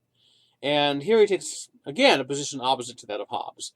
Hobbes thought that religious diversity is a cause of social conflict, because Hobbes looked at his society and the other societies of the day, and saw that all these conflicts among different religions as to which one's going to have political power. And so Hobbes' conclusion was having different competing religions within the same state is a cause of social chaos. Therefore, there needs to be an official state religion for everybody, and the king should pick whichever one he likes. Should be the official religion for everybody. That was Hobbes' view. Locke argues in the series of essays on toleration that, in fact, it's not religious diversity, but the attempt to suppress religious diversity that causes civil conflict. Because, you might be willing to tolerate people of other religions around as long as you get to practice your own. If you find out you're not going to get even to practice your own, then you're more likely to rebel. And as long as there's an assumption that there's going to be one state religion imposed on everybody, which in the 17th century was a widely held assumption, then, well, if you're going to have a religion imposed on you, you want it to be your religion, not the other guy's, right? And so, as long as there's an assumption that there's going to be an official state religion, this leads all the different religions to fight. But if you say, no, we're not going to have an official state religion, everyone can have their own, then people will be less likely to fight. Some people will still want to fight, but that's a small number who will want to fight in that case. That was Locke's argument. Now, Locke never acknowledged that he was the author of the Two Treatises of Government. He kept it secret, even after it became generally known, a sort of an open secret. People knew it was him, but he kept it secret to the extent that if a friend of his mentioned publicly that Locke was the author of it, he would break off his friendship with that person. He really didn't want to be acknowledged as the author of it. In his own private library, the work was shelved under A for anonymous rather than under L for Locke. Now, we have his own manuscripts, his own drafts where he wrote it. There's no question that he wrote it. He filed those in his papers, not with his political and philosophical papers, but with his medical papers. Locke was a doctor. In addition to being a philosopher, Locke was actually a fairly skilled physician. Indeed, one of the ways that he got involved with these rabble-rousing rebels was he'd been much more politically mainstream in his youth, but then he'd become associated with this guy named Shaftesbury, who was a aristocrat and a rabble-rouser. And Shaftesbury had needed this operation where Locke was able to, there was some kind of drainage that he had in his side, and Locke was able to perform an operation on him where he stuck a faucet, a spigot, into the side of this guy's body, his torso. that could be turned to, let out this stuff, which in the 17th century, this is the kind of operation that tends not to go well, but it worked. So Locke was a pretty good doctor. He was able to pull this off, and as a result, Shaftesbury welcomes him into his circle, and Locke gets radicalized by their political opinions. Locke was so nervous about being known as the author of the two treatises that he left instructions with a friend who he'd given to this friend for safekeeping the manuscript of the first treatise of the two. And he gave him instructions to destroy it because he thought the authorities were getting too close to finding out it was him. And so we no longer possess the first treatise as a whole. We have a big chunk of it. But according to Locke, the first treatise was way, way longer than the second one originally. But most of it's lost because Locke got nervous and told his friend to throw it out, to burn it. So a lot of people say, well, why was he so paranoid? And you can see why before the revolution of 1688, when he was with a group of people who were planning revolution, you can see why it made perfect sense for him to be really, really nervous. Before then, and want to keep his authorship secret. But when the revolution of 1688 comes, well, that's the regime he favored. That's the revolution he was working for, and it succeeded. So presumably, the regime that's in power now is the one that he wanted, the one that he dedicates the two treatises to in the opening of the published version. See, he doesn't have any reason to be afraid now to be known as the author of these things, because the revolution he wanted succeeded. But a couple of things you have to keep in mind. During the build-up to the revolution, he'd seen a lot of his own friends and co-conspirators get executed. And so that's going to make you nervous enough. But also, we shouldn't be too quick to assume that he was completely happy with and trusting of the new regime. I mean, he said he was in the dedication, but things you say in the dedication aren't necessarily sincere. If you read the two treatises carefully, there's a suggestion that the political implications of it are much more radical than the new regime of William of Orange really was. And so therefore, there's a way of reading the treatises that suggests that there'd be as much justification to rebel against the new regime of William of Orange as it was against the old regime of the Stuarts. So although Locke says, hey, this work is in defense of the new regime, if you read it carefully, it suggests, well, maybe not. And so,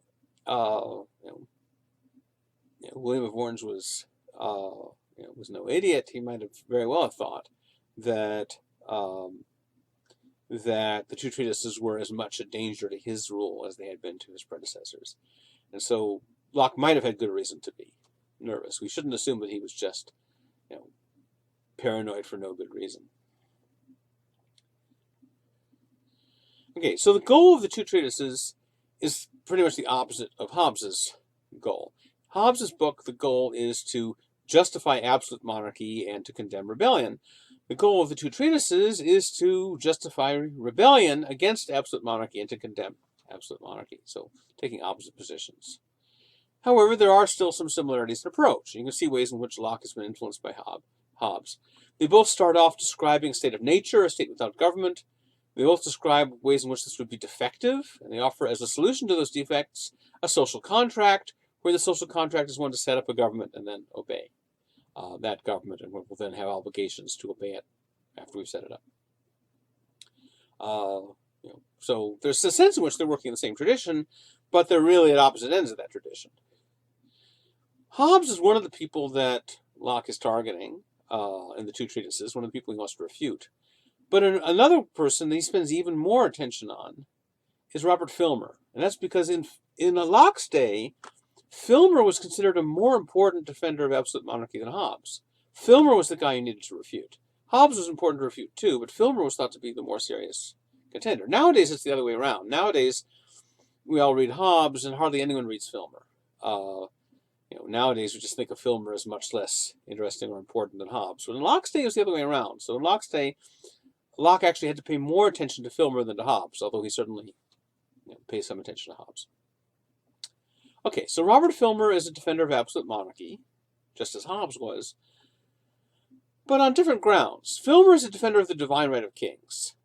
Filmer is holding the view that certain bloodlines carry with them divine sanction to rule. Whereas remember, Hobbes cares nothing about divine bloodlines. Hobbes just thinks you need someone hopefully not someone too evil or crazy or stupid, but anyway, someone or other in the top slot for stability. That was Hobbes' view. He doesn't care who it is. If you're going to throw out the Stuarts and stick in Cromwell, all right, that was risky, but now that you've done it, all right, support Cromwell. Don't try to throw him over again. Whereas Filmer takes the more traditional view, you've got to be a member of the traditional royal family. There's a hereditary succession that rulership is passed down, and that's the view of the Filmer defense. So he writes this book called Patriarcha, which means literally father rule, because he's arguing that there's a similarity between the rule of the father over his family, particularly the extreme version of this in ancient times, with the power of kings. And so he's going to base his argument on the Bible. All right, so the beginning of the Bible, it says that God gives humanity dominion over the earth and everything on it. There's a dispute about exactly how to interpret that, what its implications are. But, Filmer says, look, at the time that God gives humanity dominion over the earth, who is humanity? At that point, in the Bible, there are just two people, Adam and Eve. Those are the only human beings. So if anyone is being given dominion over the entire earth, at that moment, it's them. They are the entire human race. However, Filmer assumes that Adam and Eve couldn't be sort of jointly receiving this this dominion over the earth, because as he reads Genesis, the wife is supposed to be subordinate to the husband. Genesis, before the fall, she's described as a helpmeet for Adam. After the fall, God decrees that her husband's going to rule over her. So Filmer says, all right, so if Adam's going to rule over Eve, then Eve clearly is not sharing in this dominion. She's one of the things the dominion is over. And so Filmer's conclusion is that when God gives dominion of the earth to human beings, he's giving dominion over the earth to Adam. Adam, at this moment, becomes the sole supreme ruler and owner of the entire planet. He owns everything on the planet, including his wife. And when his children are born, he's the owner of them too. He has supreme authority over everything on earth, including other people. He is the absolute monarch. That's how Filmer interprets Genesis. All right, well, what happens when Adam dies? Who inherits the supreme rulership? Well, for Filmer, there are only two options that seem plausible or worth considering, and these are sort of the two versions of inheritance that he would have been most familiar with in his own era. One is that passes to the eldest heir, and Filmer always assumes that means the eldest male heir. The idea of succession to women was just not considered. It's worth keeping in mind that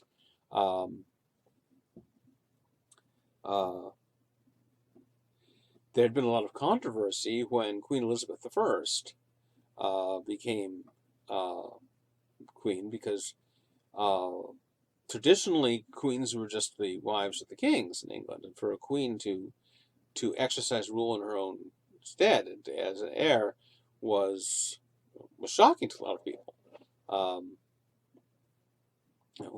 They got used to it because, well, you don't oppose Queen Elizabeth for long and prosper, let's put it that way. Anyway, so the two plausible options are it passes to the eldest male heir, or it passes to all the male heirs in common, jointly. Those obviously aren't the only two possible ways that inheritance could happen, but those are the two that he thinks are the plausible options. So, what is it that happens then? When Adam dies, does it go to his eldest heir, or does it go to all the heirs jointly? Well, the Bible doesn't say which way it's supposed to go. So we have to figure out, well, which one would be the one that God would reasonably prefer? If we want to know what God commands, when God doesn't say, if he says, great, then we can just do that. But sometimes God doesn't say explicitly. We can figure it out by figuring out what would be the reasonable choice for God to make. So Filmer thinks that one of these choices makes a lot more sense than the other one. And so therefore, absent evidence to the contrary, it's reasonable to assume that God favors the more reasonable one. All right, so suppose ownership of the earth passes to the eldest male heir. that means everyone else has to get permission from that one person, the eldest heir, before you can use anything. Because obviously, if something belongs to someone else, you can't use it without their permission. This is my book. I own this. But if I didn't, someone else owned it, then I couldn't use it without their permission. So if there's one guy who owns everything on Earth, you can't use anything without his permission. So it's kind of inconvenient. If you want to use something, you have to ask the eldest male heir. But think how much worse it would be if ownership of the Earth passed to all the heirs in common. That's the entire human race. You'd have to get permission from everyone else on Earth before you could use anything. Now, in the early days, when Adam and Eve only have a few kids, or maybe they have a few kids, maybe it's only like 20 people you have to get permission from. It's still kind of inconvenient. But as the years pass, pretty soon it becomes increasingly inconvenient because you've got more and more people and they're spreading out. But even before they do that, even having to ask 20 people before you can use something is a lot more inconvenient than having to ask just one. So we know which one would be more reasonable for God to prefer. God, wants people to eat. You can't eat anything unless you get permission from the guy who owns all the food, who owns all the orchards and everything. You can't kill a deer without this guy's permission because he owns all the deer. So you can't eat anything without asking the permission of the king. Inconvenient, sure, but think how much more inconvenient it would be if you had to get permission from everyone else on the earth anytime you wanted to do something. So of these two admittedly inconvenient options, the one that God would clearly prefer would be that ownership of the earth passed to Adam's eldest heir, not to all the heirs jointly.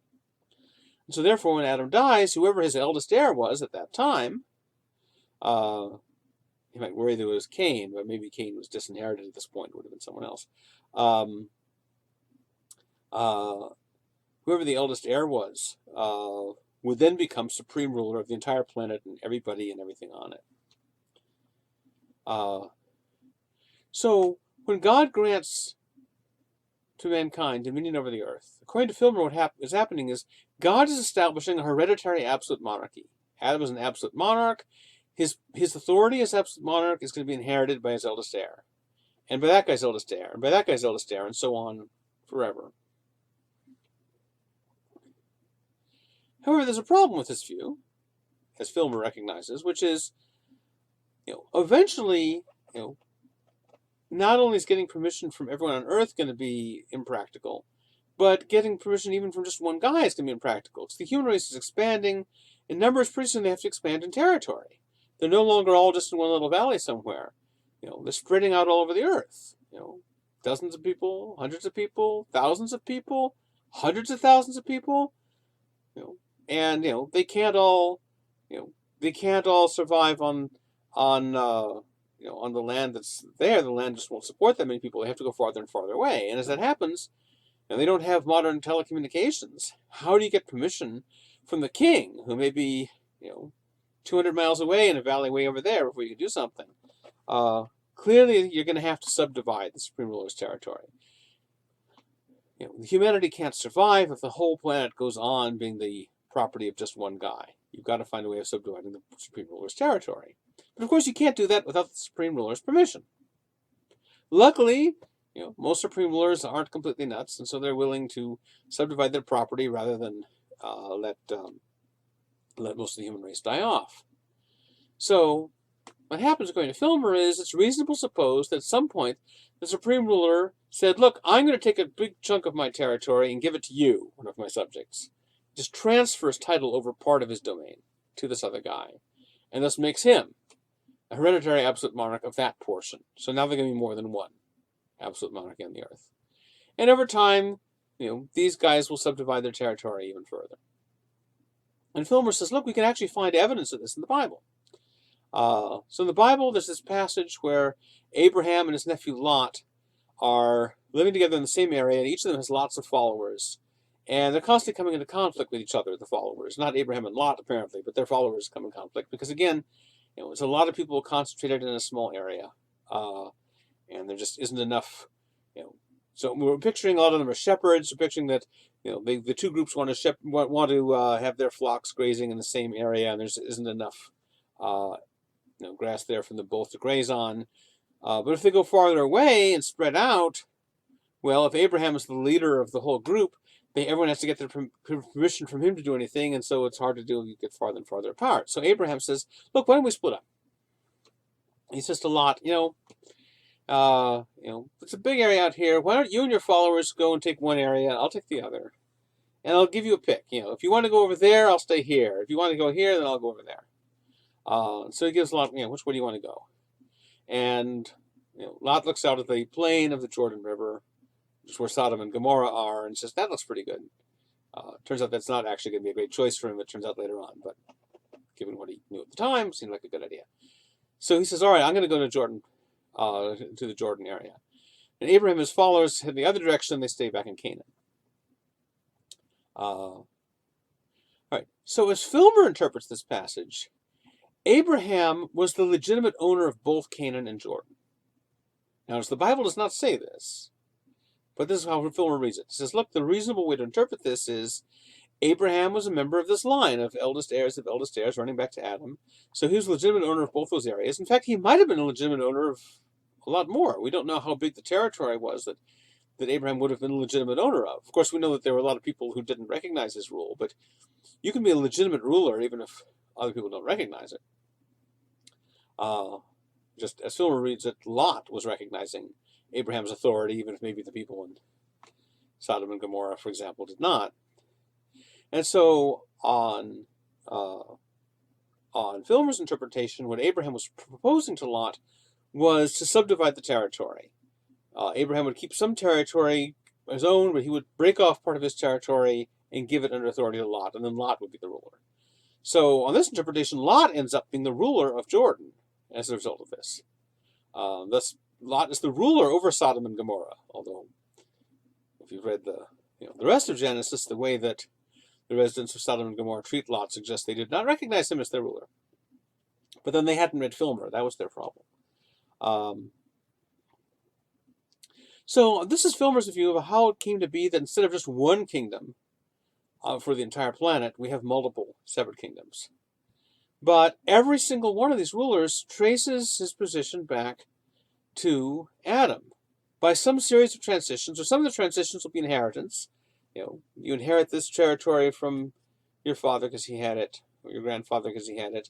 In other cases, there'll be some grant where the ruler subdivides some of his property and gives some of it to you. So there'll be a series of transitions where some of the transitions are inheritance and some of them are givings.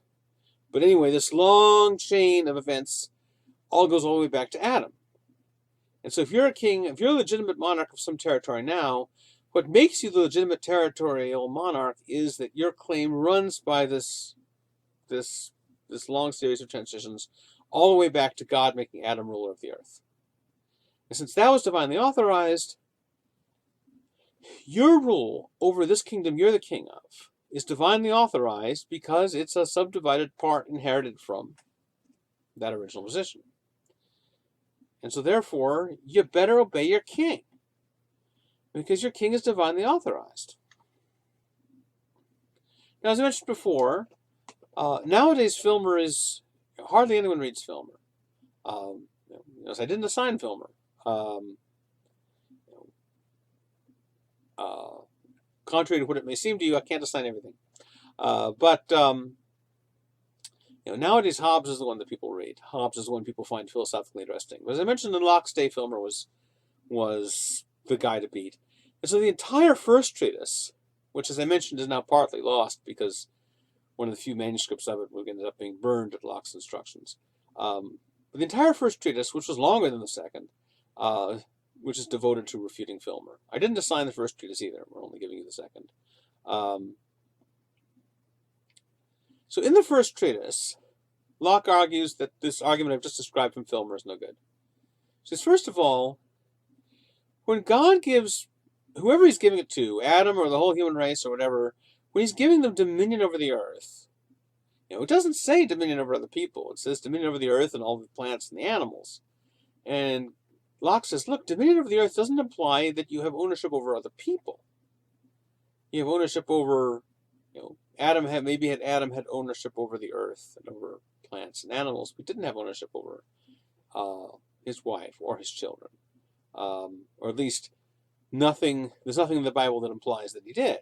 Dominion over the earth just means dominion over the non-human creation.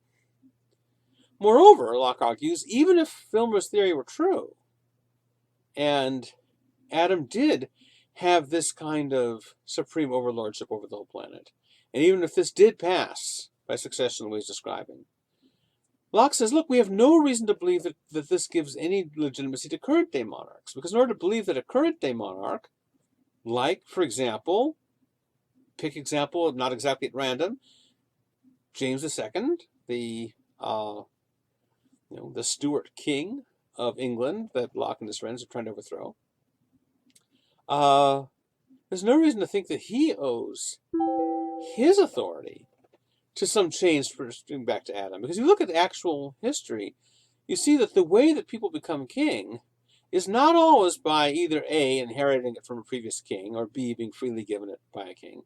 Instead, there are lots of cases where people become kings because they invaded some place and they conquered someone, or they killed someone or something. The history of monarchy is filled with all kinds of messy stuff.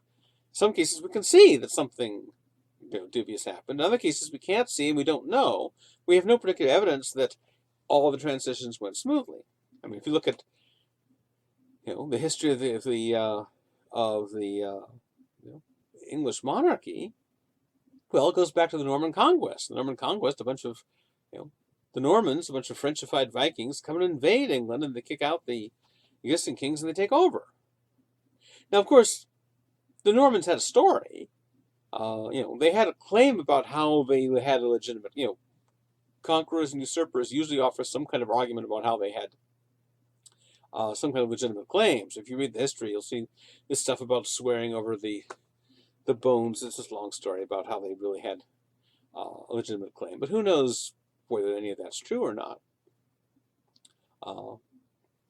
In any case, we don't have any kind of account of, for any given kingdom, we don't have any kind of account that traces all the way back to Adam, and so we have no reason to think, given that we know what history is like and how often there are coups and usurpations and conquests and so forth, we have no reason to think that any existing kingdom traces its lineage back to Adam in this way. And so even if you bought all the rest of Filmer's theory, says Locke, you don't have any reason to buy this part. So that's what he says in the first treatise. Now, the second treatise, which is the one we're looking at, I'm just telling you about the first treatise to give you some background as to what's going on. In the second treatise, he says, all right, I've beaten up on Filmer now, but now I want to give a positive account. And so in the second treatise, Locke is giving his own account of where political authority comes from, of what its limits are, of why we should have a government, why the government should not be an absolute monarchy, and so on. Now, he's still got an eye on Filmer. He still wants to say things defeating Filmer on various points. And also now, in the second treatise, he's got Hobbes in his mind more often, too. Now, you'll see that Locke, like Filmer, will sometimes cite the Bible as evidence. He's a Christian writing for a Christian audience, so it's a legitimate move. But Locke also wants to argue philosophically in ways that don't depend on scriptural authority. He wants to defend his interpretation as far as he can without relying on the Bible.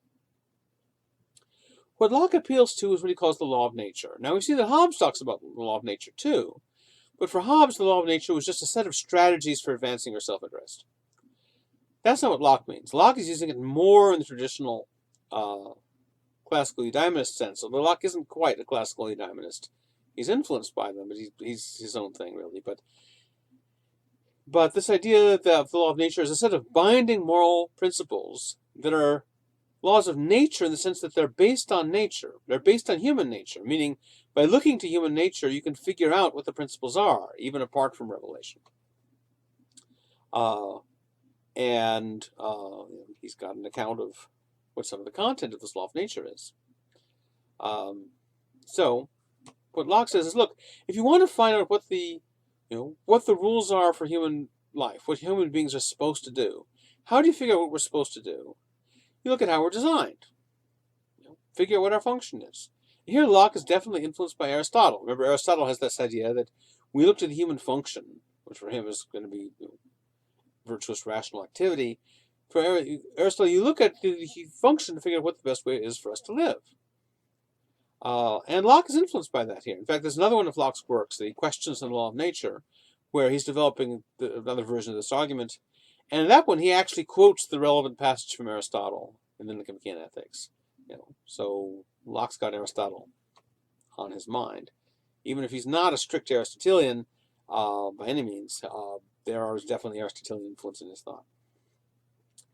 However, remember that for Aristotle, your function is not a matter of God's intentions in creating you, because Aristotle doesn't think that human beings are the product of design or of evolution. He thinks human beings have just always existed.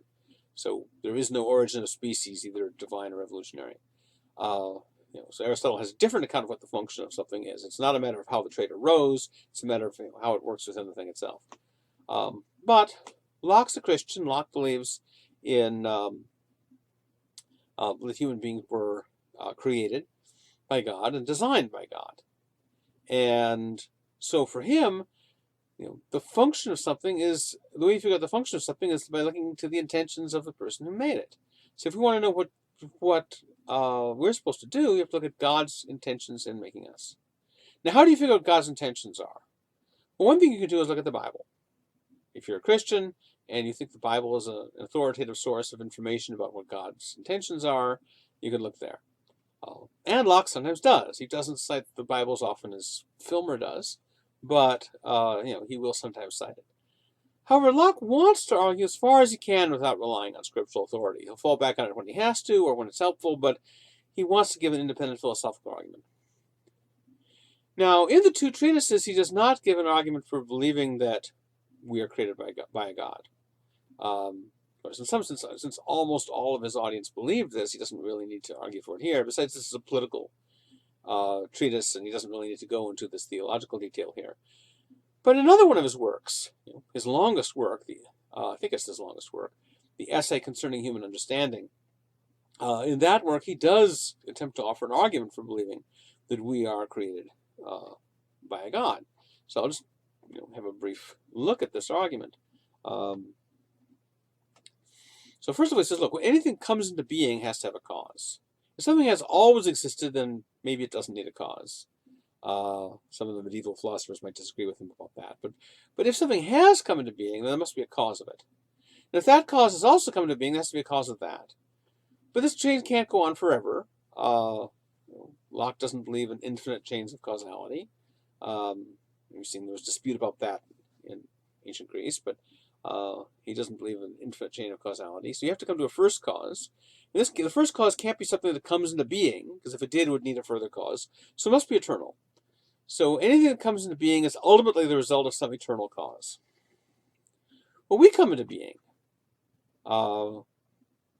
Even if Aristotle thought that the human race as a whole never came into being, but he would grant that any individual human being comes into being. So we all as individuals come into being at some point.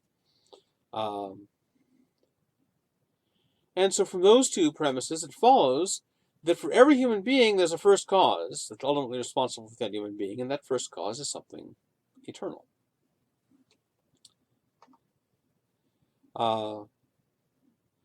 We're conscious. Unlike a lot of other things in the universe, we're conscious, we're aware, we have thoughts and perspective on the world.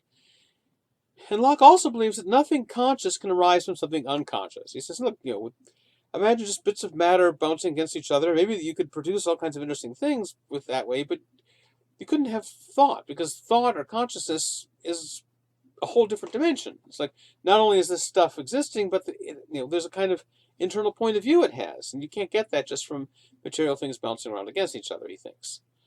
Mere matter could never give rise to thought, in his view. Could never give rise to sort of a subjective perspective on the world. Well, so if we are all caused by some eternal being, and nothing conscious can arise from something unconscious, then we human beings all arise ultimately from an eternal first cause, which is a conscious being, and that's God. Says Locke. Now, of course, every step of this argument is controversial. A lot of places someone might want to resist. So you might wonder, is it really true that anything that comes into being has to have a cause? Do we really know for sure that nothing could just pop into existence?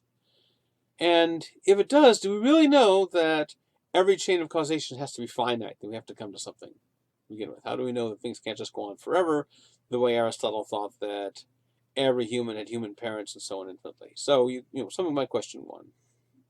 Someone might even question two. If you believe in reincarnation, then you might think that you have always existed. Maybe not in this body you're in right now, but you have always existed throughout all time. Some theories of reincarnation hold that.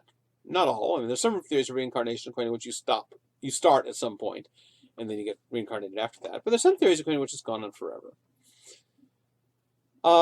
Someone could also challenge 4, the second part of 4. A lot of people are going to challenge that one. They're going to think, well, it's not true that nothing conscious can arise from something unconscious. You can give some account of how, let's say, through evolution, organisms could become more and more responsive to their environment in such a way that eventually they're able to produce internal representations of that environment and react to them in low consciousness. So the whole argument's controversial, but there it is. That's Locke's argument. Moreover, even if you buy the argument, you might wonder whether it quite gives you the existence of God. It gives you the existence of an eternal first cause that's a conscious being. Well, God is traditionally supposed to be an eternal first cause who's a conscious being, but God's usually supposed to be more than that. He's supposed to be omniscient, omnipotent, and benevolent. Well, from the fact that something is an eternal first cause and is conscious, it doesn't necessarily follow, does it? He's omniscient, omnipotent, and benevolent. So you might think that Locke needs more of an argument to show that. In that passage where he gives this argument in the essay, Locke says in passing, well, you can see that this first conscious being that's an eternal cause, you can see that it would automatically have to have all the traditional attributes of divinity. But someone might say, no, I don't quite see that. I need an argument. Also, if this is supposed to show that we're designed by God, well, really all it shows, as the argument stands, you might worry all that it shows is that we are caused by a conscious being. But does that mean we're designed by it? Not everything a conscious being causes is something that it designs or intends. So, for example, as I'm thinking to myself and I think of something funny and so I laugh, well, my laughter is caused by my consciousness. But I didn't intend to laugh. I mean, it's not as though I laughed against my will. I don't mind laughing. But my laughing wasn't the result of a conscious intention. It's just sort of the natural expression of my thinking of something funny. And so there are views about God according to which God doesn't create by consciously designing things. It's just that the existence of the universe is kind of a natural radiation from his being. So you might worry Locke hasn't ruled that out. But anyway, this gives you some idea of the background kind of argument he would give. All right, but suppose we are designed by God. Then according to Locke, that's going to mean that you can figure out what we're supposed to do, how we should act, what kind of life we should live, by figuring out God's intentions for us, designing us. All right, so God's intentions for us are supposed to be within what determine how we should act. So it sounds like then like Locke is a theological voluntarist. So remember back with Socrates and Euthyphro, there are these two possible views about the relationship between God, or the gods in their case, and right action. You might think that the gods make things right by commanding them, and that's theological voluntarism. Or you might think that God commands things because he sees that they're right already. That's theological intellectualism. Well, if Locke thinks that in order to figure out what we need to do, you have to figure out what God intends for us, that makes it sound as though what makes actions right is the fact that God commands them. Does that mean that God is a theological voluntarist who takes that position? Well, that's the traditional interpretation. Locke is usually interpreted as a theological voluntarist. However, one of the arguments he gives in the questions on the law of nature might make us doubt that. It's not clear. But he's talking about why we should obey God's commands, and one of them is that we are out of gratitude for his creating us. We recognize that his creating us gives him some title to our gratitude and our reverence. Well, that might imply that there's at least one value, namely the value of gratitude and reverence you should have towards someone who's created you. That seems to be a value we're supposed to be able to recognize even before we start obeying God, because the importance of gratitude has been given as a reason to obey God's commands. So it can't be that the reason you should express gratitude is that God commands it. Because here gratitude is being used as an independent reason to to obey God. So that might mean that there's at least one value, namely gratitude toward and reverence for God, that holds independently of God's commands. Locke doesn't fully explain, at least not obviously, how we're supposed to take that. Now, given what Socrates says in the Euthyphro, we know what Socrates would probably ask. He'd say, look, if you think that God has good reasons for what he commands, and surely you must think that. You don't think that God has stupid reasons or just makes decisions randomly or arbitrarily about picking a coin. That wouldn't be in accordance with perfection. God must have good reasons for what he commands. So why not say that those reasons, rather than his commands, explain why the actions he commands are right? So if God says, don't commit murder, we must have some reason for forbidding murder. There must be something about murder he doesn't like that makes him forbid it. So why not say that whatever it is that about murder that God doesn't like, that's the thing that makes murder wrong, not his commanding it, not his forbidding it. His forbidding it might be a source of information that it's wrong, but it wouldn't be what makes it wrong. Why can't what makes it wrong just be whatever it is about murder that motivates God to forbid it? And then, in the account of what makes things wrong, you just drop out any reference to God's commands. That's sort of Socrates' theological intellectualist view. But given what Locke says in the essay Concerning Human Understanding and in the Questions on the Law of Nature, it looks like he's got an answer to this, which is that behaving morally can be risky for us. And therefore, we don't have as much reason to value other people's interests, just on the basis of our own self-interest. We don't have as much reason to value it as God does. God values everyone's interests equally. And this kind of impartiality is no risk to God, because nothing bad can happen to God. But if I value everyone's interests impartially, that could risk, I might end up having to sacrifice something that I want to benefit other people. So because concern for others can be risky for us, we don't have as strong a reason to value it as God does, until he commands it. Once he commands it, then our reverence for God gives us reason to value whatever he commands. But before he commands us, although there are things about everyone's interests that make sense as reasons for God to care about them, because God created us all equally and values us all equally. But given that I'm one of those people, and I have the particular interests I do, Locke thinks I don't have reason to value other people's interests until God commands it. So you can see Locke is not. That's one reason Locke is not a classical Eudaemonist.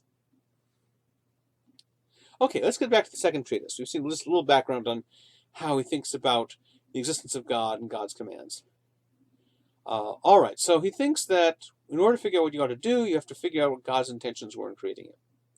But how do we figure out what those intentions are? You can look in the Bible, but God doesn't want to rely exclusively. Locke doesn't want to rely exclusively on the Bible. He wants to give a general argument that would appeal to people regardless of what their background religious beliefs are. Well, one way you can find out what a designer's intentions were to ask them. But sometimes you can tell just by looking at the thing. So suppose you found a watch. You'd never seen a watch before. Nevertheless, by examining it closely and noticing that it's got these little numbers and that it marks off the same amount of time for each motion, at least when it's wound, you could figure out that it's for telling time. And one way you could figure out it's for telling time is you could ask the watchmaker, hey, Mr. Watchmaker, what was this for? Why'd you make this? And the watchmaker could say, I made it in order to tell time. And that would be the equivalent of getting a direct revelation from God, where God tells you what he wants. Another possibility is, if you want to know what the watch is for, if the watchmaker isn't around, maybe he left an instruction manual, and so you could read it and find out what the watch is for. And that would be the equivalent of, rather than getting a direct revelation from God, you read the Bible. But a third possibility is, if the watchmaker's not around, and there's no instruction manual around, or alternatively, there are a bunch of competing instruction manuals, you have no idea which one's the real one, you could figure out just by looking at a watch and seeing how it works. You could figure out it's for telling time. So Locke thinks that by looking at the way human beings are designed, you can tell at least some of what God had in mind in creating us. So, like a lot of the other philosophers we looked at, Locke thinks there's something really important about reason. God has given all human beings the gift of reason. Now, in parentheses, I say apart from the severely mentally disabled. It's not clear what to say about that qualification. But it has to be severely, and most people we call mentally disabled are capable of reason. Maybe not to the same degree as everyone else. There are different degrees of it, but a human being who can't reason at all is very rare. Anyway, so God has given us the ability to figure things out and think for ourselves. Maybe he hasn't given us all the same ability and equal strength, but he's given us all some kind of basic ability to do this. So Locke's question is, why would God do this if he just wanted us to spend our time taking orders from other people? God wouldn't have given us the capacity to think for ourselves unless he wanted us to use this capacity. He wants us to govern our lives by our own reason. There's no way that you create a being with an ability to figure things out and you tell it, don't figure things out. So from this, Locke concludes that God originally made all human beings equal. What does he mean by equal? Well, it's clear that what he has in mind by equality, he doesn't mean we're all equally rational or equally smart or equally strong or equally good or anything like that. What he means is we all have equality and authority. That is, you don't have any more authority over me than I have over you. No one has any inherent right to boss other people around and tell them what to do, regardless of what bloodline they come from. No one has any inherent rights to boss other people around. And the reason for that is that we're all rational. Not that we're all equally rational. Some people may be better able to use their reason than others, but as long as you're at least minimally rational, you have enough ability to run your own life. Maybe not perfectly, but well enough that that's what God wants you to do. God wants you to run your own life by your reason rather than taking orders from someone else. And so we are not made for one another's uses, Locke says. Locke contrasts that with animals. Locke thinks, as the Bible says, that animals are created for human use, that animals exist for human beings. They exist for us to use and subordinate to our ends. But human beings are not made for each other's uses, because if God had intended that, he wouldn't have given us all reason. He didn't give animals reason. He didn't give animals the ability to think for themselves, because he wants human reason to have authority over them. But God gave all of us reason, so he doesn't want some of us to subordinate ourselves to the reason of other people. And that's why he thinks that whatever dominion Adam enjoyed over the earth and the animals on it did not include dominion over other people. Now, this doesn't mean that Locke thinks you can never legitimately have one person with authority over another person. That can happen, and there are a couple ways it can happen. There are two ways in which one person can have authority over another person, and this can arise legitimately without violating the law of nature. Here's one way. Suppose I attack you. Well, it's okay for you to retaliate against me. Locke doesn't think that Locke's not a pacifist. He doesn't think you just have to put up with whatever I do to you. If I'm going to attack you, you have the right to strike back. And your striking back may involve your acquiring power over me. If so, that's legitimate. So for example, if I attack you and you lock me up, ordinarily you wouldn't have the right to lock me up. But if I'm attacking you, you now acquire a right to do something to me you wouldn't ordinarily have. In that case, you now have a certain kind of dominion over me. Another possibility is I can voluntarily give up some of my authority over myself and over my life. I can say, I hereby delegate to you the right to control this part of my life. Now, Locke thinks there's a limit to how much you can do that. Locke thinks you cannot fully give complete and total control of your life to someone else, because that would be a violation of God's intention. God wants you to run your own life by reason. And that means that your basic right to control your life is inalienable. You can't give it up. However, Locke thinks that it is permissible to give up portions of your freedom in order to defend other parts. If the only way you can defend most of your freedom is to give up some of your freedom, it can be reasonable for you to sacrifice some of your freedom to someone to protect the rest. But if you sacrifice all of your freedom to someone else, that's not legitimate. Now, the phrase inalienable rights is one that most Americans are familiar with from the Declaration of Independence. But the fact that they're familiar with the phrase doesn't necessarily mean they understand the concept. If you look at the way that, like in the ordinary media, the phrase inalienable rights is used, by inalienable rights they mean really important rights that should never be violated or something like that. That's not what inalienable means. Inalienable doesn't mean it shouldn't be violated. There's an assumption that if it's a right, it shouldn't be violated.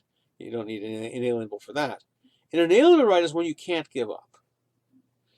So if I own something, say this pen's my property. I own it. But this pen is alienable. My right to this pen is alienable because I can alienate it. I can make it alien to me. I can separate it from myself. I could give this pen to someone. I could sell it. I could just toss it away, thereby sort of relinquishing my right to it. So if someone else finds it, it's fine for them to take it. I can give up my right to this pen. So my right over this pen is not inalienable. It's alienable. But according to Locke, my right over myself is inalienable. I can't separate myself from myself. The reason I can give up my right to the pen is I can separate the pen from me. But I can't separate me from me. And so according to Locke, it's not legitimate for me to sell myself into slavery. It's not just that I shouldn't. It's just, in a certain sense, I can't. Selling something means transferring title over it to someone else. It's not just physically handing something over. It's transferring a moral right over it. You can't transfer a moral right to yourself over someone. It's not just that you shouldn't. It's that you can't. It's like if I were to try to sell you my height, I can't transfer it. It doesn't go to you. It stays with me. And that's the reason, incidentally, that the Declaration of Independence, when it gives the list of the most basic inalienable rights, it mentions life, liberty, and the pursuit of happiness. People who know about 18th century political discourse often say, well, how come it doesn't say life, liberty, and property? Because that's the usual trio. In the 18th century, political theorists talking about basic rights will often mention life, liberty, and property. Or sometimes life, liberty, and estates, which is the same thing, pretty much. Locke sometimes says life, liberty, and estates, and then uses property sort of as a general term for all three. Well, there's a reason that the Declaration of Independence doesn't say life, liberty, and property. It's not that they don't believe in the right of property. It's that the right of property isn't inalienable. At least with ordinary property, you can sell it, you can give it away. So it's not inalienable. And so if you're making a list of inalienable rights, you don't include property in there. So that's why it's the pursuit of happiness instead. The pursuit of happiness means it includes the right to pursue property, to try and acquire property through labor and trade. But you don't have the right to the property itself, or you don't have an inalienable right to it. What you have an inalienable right to is the pursuit of happiness. I can give up my right to any particular item of property, but I can't give up my right to pursue happiness, and therefore I can't give up my right to try and acquire property. Well, why is the Declaration of Independence so set on listing inalienable rights? Well, because, suppose that you're the American colonists, and you say to Britain, hey, we've got all these rights, and you're violating them. And suppose the British come back and say, we're not violating them because by living under the protection of British law, you have tacitly made a social contract where you gave up these rights. That's a possible argument. Not just a possible argument, it's an actual argument that was given. The Declaration of Independence's answer is, some rights are inalienable. Those rights could not be given up in a social contract. If the British government is violating some rights that are alienable, then it could be an open question whether we alienated those rights or not. And if we alienated them, then the British government isn't really violating them because we gave them up. But if there are certain rights that are inalienable, then we cannot be interpreted as having given them up to the British government. And therefore, the British government cannot use social contract theory as an argument to justify what they're doing. That, at least, is the usual interpretation of why the Declaration of Independence wants to stress inalienable rights. Okay, so what are some of the implications of Locke's theory? Locke thinks that you can never subordinate someone else to your uses without their permission. Does that mean he's against slavery? Well, you might assume so. I mean, slavery involves subordinating people to someone else's uses without their permission. It seems like that's sort of the essence of it. And Locke's against that. So does Locke think you can never justify slavery? Not quite. For Locke, and not just for Locke, this is a traditional distinction in legal philosophy generally, there's a difference between alienating a right and forfeiting a right. You forfeit a right if you do something wrong, something unjust, for which the punishment is that you have to lose that right. By contrast, alienating a right is not doing anything wrong. You're just giving up something you have a right to give up. So think of it this way. If my freedom is inalienable, then I can't voluntarily, say, hey, lock me up for the rest of my life, even if I change my mind later. I hereby agree that from now on you can lock me up and ignore any pleas I make later to get out. According to Locke, you couldn't do that. I might say lock me up, and you can lock me up, but as soon as I say, okay, I've changed my mind, let me out, you have to let me out because I cannot transfer my future freedom to you. However, if I go around killing people and you lock me up in prison, that's not because I've alienated my right, I forfeited it. In other words, I lose the right as a punishment for what I've done wrong. So lots of cases where you can't alienate a right, but you can forfeit it. So slavery can't be justified by someone voluntarily saying, I hereby agree to let you enslave me. I can say that if I want, and we can sort of play the slavery game, but as soon as I change my mind and say, okay, enough, I want out, you have to let me out. Slavery with a safe word is not real slavery. But I could forfeit my freedom by doing something unjust to you that might justify your taking my freedom away and enslaving me. So, here's how Locke thinks of it. Suppose I attack you, and I attack you in a way that gives you the right to kill me in retaliation. But you also have the right not to kill me. You don't have the duty to kill me. So you have now the option. You can legitimately kill me or not, either one, because you have the right to do it as a response to what I did to you. So now that you can either kill me or not, you can make your not killing me conditional on my doing what you say. You can say, look, you can tell me, look, I now have the right to kill you or not. So I will refrain from killing you if you agree to, from now on, to obey all my commands.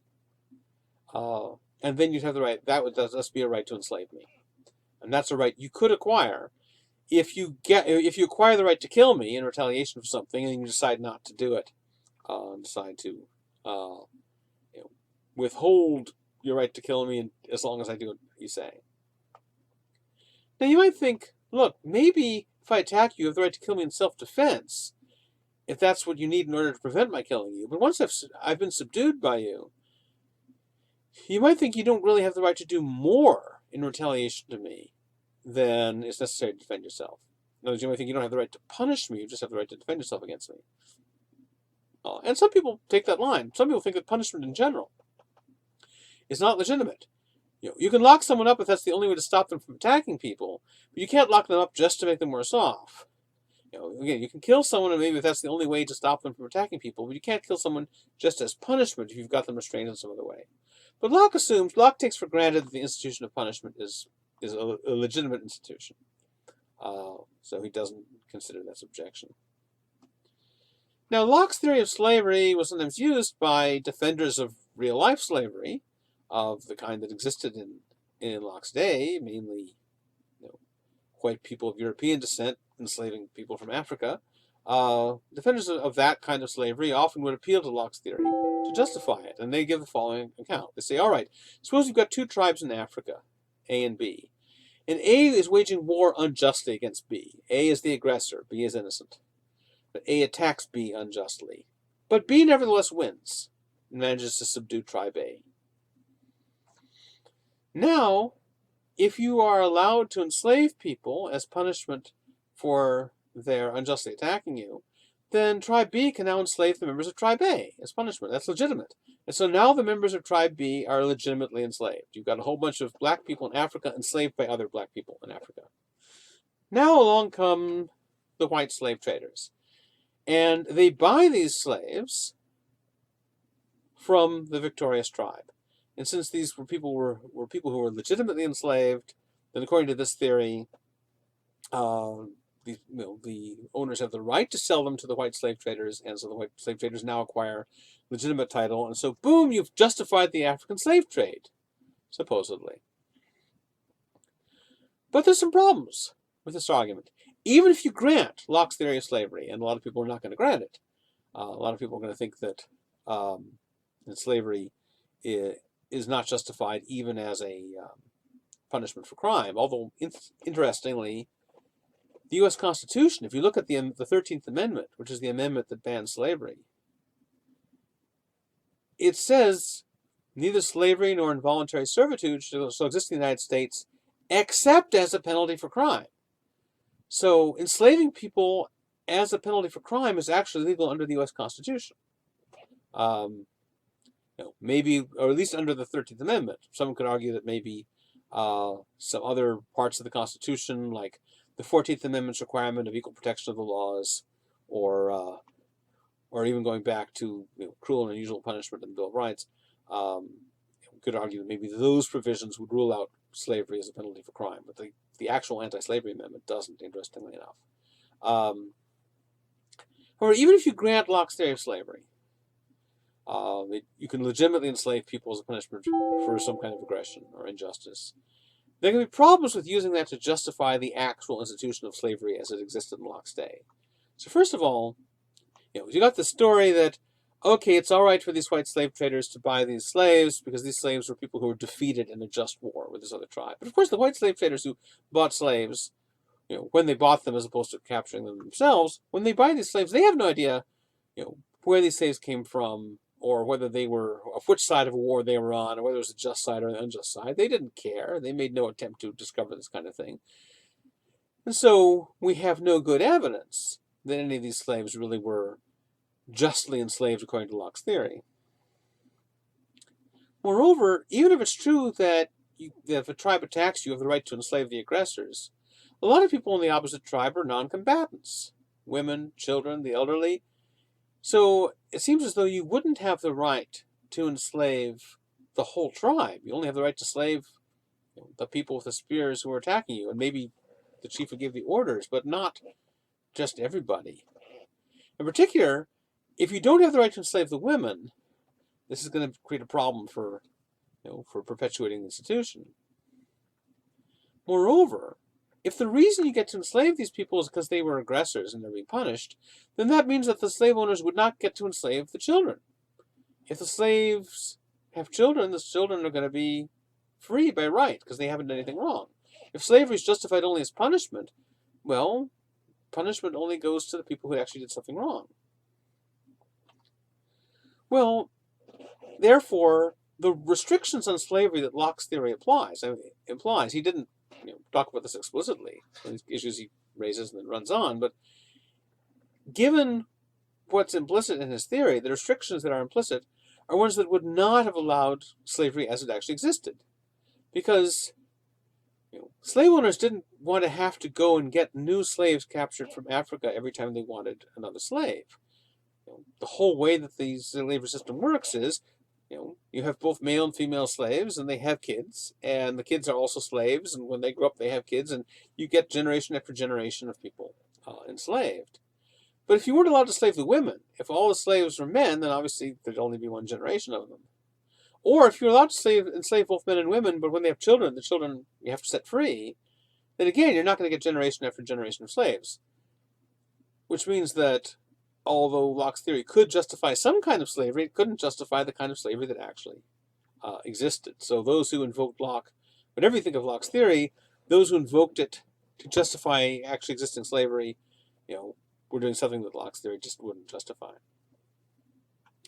Another question people have is, all right, what does Locke's theory imply for relations between the sexes? So Locke says that all the people who have the right to all the people who possess reason, have this basic rational faculty, all have the right to run their own lives by reason and recognize other people as free and equal and independent. What does that mean for the relationship between men and women? Women possess reason. Locke may well have thought, as many men in the 17th century did, that women were less rational than men, but he also knew that some men were less rational than others. He seems to think that having just enough minimum rationality is enough to give you a right to freedom. So does that mean then that women have a right to political equality with men? Well, Locke doesn't really address this in the second treatise. He does talk about it a bit in the first treatise, but what he says is not really very conclusive. But it is interesting, and again, people hardly ever read the first treatise It's going on and on, all this biblical exegesis debating with Filmer, and people's eyes glaze over. But there is some interesting philosophical stuff in there. Okay, so remember that the passage in Genesis where God tells Eve, "Thy husband shall rule over thee." Filmer interprets that as a general grant of authority to husbands over their wives. He says, this means that husbands have the right to control their wives. And Filmer interprets this as a really absolute right. In other words, the husband is like the supreme ruler over his wife. But Locke has some objections to this. He says, all right, well, look, God says the husband will rule over you. He's saying this to Eve. He's not saying this to all women forever. He's saying it to all the women who exist at that time, but all the women who exist at the time are one woman, Eve. So he says, look, in order to apply this to all women, you have to have some evidence that God is intending this to be about all women. But all that God is saying is to you, Eve, your husband will rule over you. So how do you know that he meant it to be all women? It's Locke's first objection. His second objection is, all right, suppose it does apply to all women. When God says, your husband will rule over you, does that mean I'm hereby authorizing it? Not necessarily. It could be a prediction. It could say, because you did this bad thing, there are all kinds of bad results that are going to happen to you. And so we're telling you, this is what you're in for now. Just like if I warn you not to get addicted to a certain drug, but you do get addicted, and I say, all right, we're addicted now, and here's what's going to happen as a result. Either you're going to stay addicted and your life is going to go in this downward spiral, or else you're going to try to get off and you're going to have these horrible withdrawal symptoms. And so whatever happens now, your life is going to suck in various ways because you're addicted. Well, I'm not decreeing this is what ought to happen to you now. I'm just saying this is, as a matter of fact, what you have brought upon yourself by doing this. So when God says to Eve, because you have committed this sin, from now on, all either you or all women are going to be subject to the authority of your husband. That doesn't necessarily mean I hereby authorize and approve of it. I mean, it could mean here's one of the awful things that happens as a result of letting sin into the world. And Locke's argument for this is in the very same passage where God says you're going to be subject to the authority of your husband. He also says you're going to bring forth your children in pain and sorrow. In other words, childbirth is going to be painful. That's a consequence of sin. It wouldn't have been so otherwise. And Locke says, look, clearly that's a prediction rather than a command. Clearly God is saying, I hereby decree that you must and ought to suffer from childbirth. He's just saying, this is a result of it. And Locke says, look, no, suppose there was some way of relieving the pain of childbirth. Now, in Locke's day, there wasn't. But remember, Locke is a physician, and his natural impulse is to try and relieve the pain. He says, look, suppose there were some way, suppose they could have developed a successful anesthetic for childbirth in the 17th century. Locke says, well, no one would be against that. No one would think it's contrary to God's law. And so therefore, when God says, in sorrow thou shalt bring forth children, he's not decreeing that this must happen and mustn't be averted. He's just saying this is a bad thing that results. And so likewise then, when God says the wife must be subject to the husband, and subject to his authority, you can say this isn't what God is decreeing, and therefore, just as it would be a great thing if we could avoid the pain of childbirth, it would be a great thing maybe if women could avoid having to be subject to their husbands. And if they manage to do that, good on them, and that's no defiance of God. Now, Locke was a bit too optimistic about this. In other words, when they did eventually develop successful anesthetic during childbirth, people did, in fact, give the precise objection Locke says no one would give. People did say, God decrees that women are supposed to feel suffering in childbirth, and therefore that it's wrong to get them off of that by this anesthetic. But again, Locke is a physician. He's thinking like a physician here, and so he may have been too optimistic in thinking other people would think likewise. All right, so is Locke saying that then women don't need to be subject to their husband's authority? Well, here's where it gets tricky. On the one hand, Locke sees nothing to oblige a woman to such a subjection if her contract with her husband should exempt her from it. So what he's saying is, if a woman who's going to get married says to her husband, look, or her prospective husband, before we get married, I want to sign a different contract. I don't want to vow to honor and obey. I just want to vow to honor and cherish. And our marriage contract is going to say that we'll both be equals, and I'm not going to be subordinate to you. And if the husband and wife agree to that, Locke says that's fine. So it seems like he thinks that if they didn't agree to it, if the wife does agree to be subject to the husband's authority, Locke may think that's okay too. Because that's a voluntary subjection, and it's not complete subjection. Locke wouldn't think that the wife should be agreeing to be the husband's slave, but he might think it's okay for the wife to give up some authority to the husband if she agrees to it. But he does seem to think it's okay if the wife wants to make a contract with the husband that makes them equal, and if the husband goes for it too, then fine. But on the other hand, he says, well, the laws of mankind and customs of nations have ordered that a wife should be subject to her husband. And then he says, and there is, I grant, a foundation in nature for it. In other words, it's not just a product of human convention. The subordination of wife to husband is not just something that human conventions have come up with and could change, but it looks like, he says, I admit that it looks like there's some kind of natural basis for it.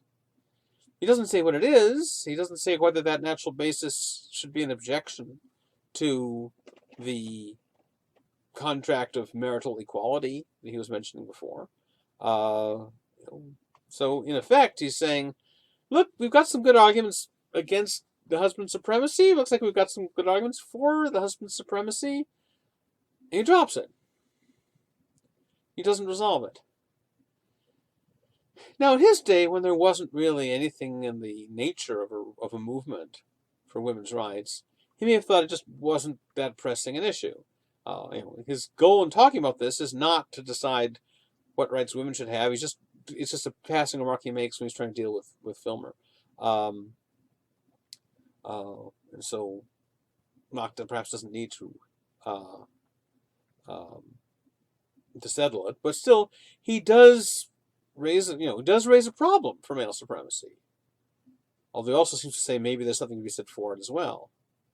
But you could say that by arguing that all rational beings are naturally equal, and by pointing out that this does at least raise a problem for marital inequality, you could say he's opening the door to a more strong women's rights view. He opens the door. He doesn't walk through the door, but he opens it and sort of points in there and says, oh, look, I guess you could go through that door maybe, although maybe you shouldn't, and maybe you might want to, maybe not. But by opening the door, he's laying the foundation for what's going to happen later. Because later theorists are going to go through that door, and they're going to go through that door in part because he opened it. This happens a lot in the history of philosophy. Some philosopher will open the door to some possibility which they don't themselves endorse, but they show how certain arguments could point that direction, and other people will come along and develop those arguments further and in a more radical direction than that person themselves did.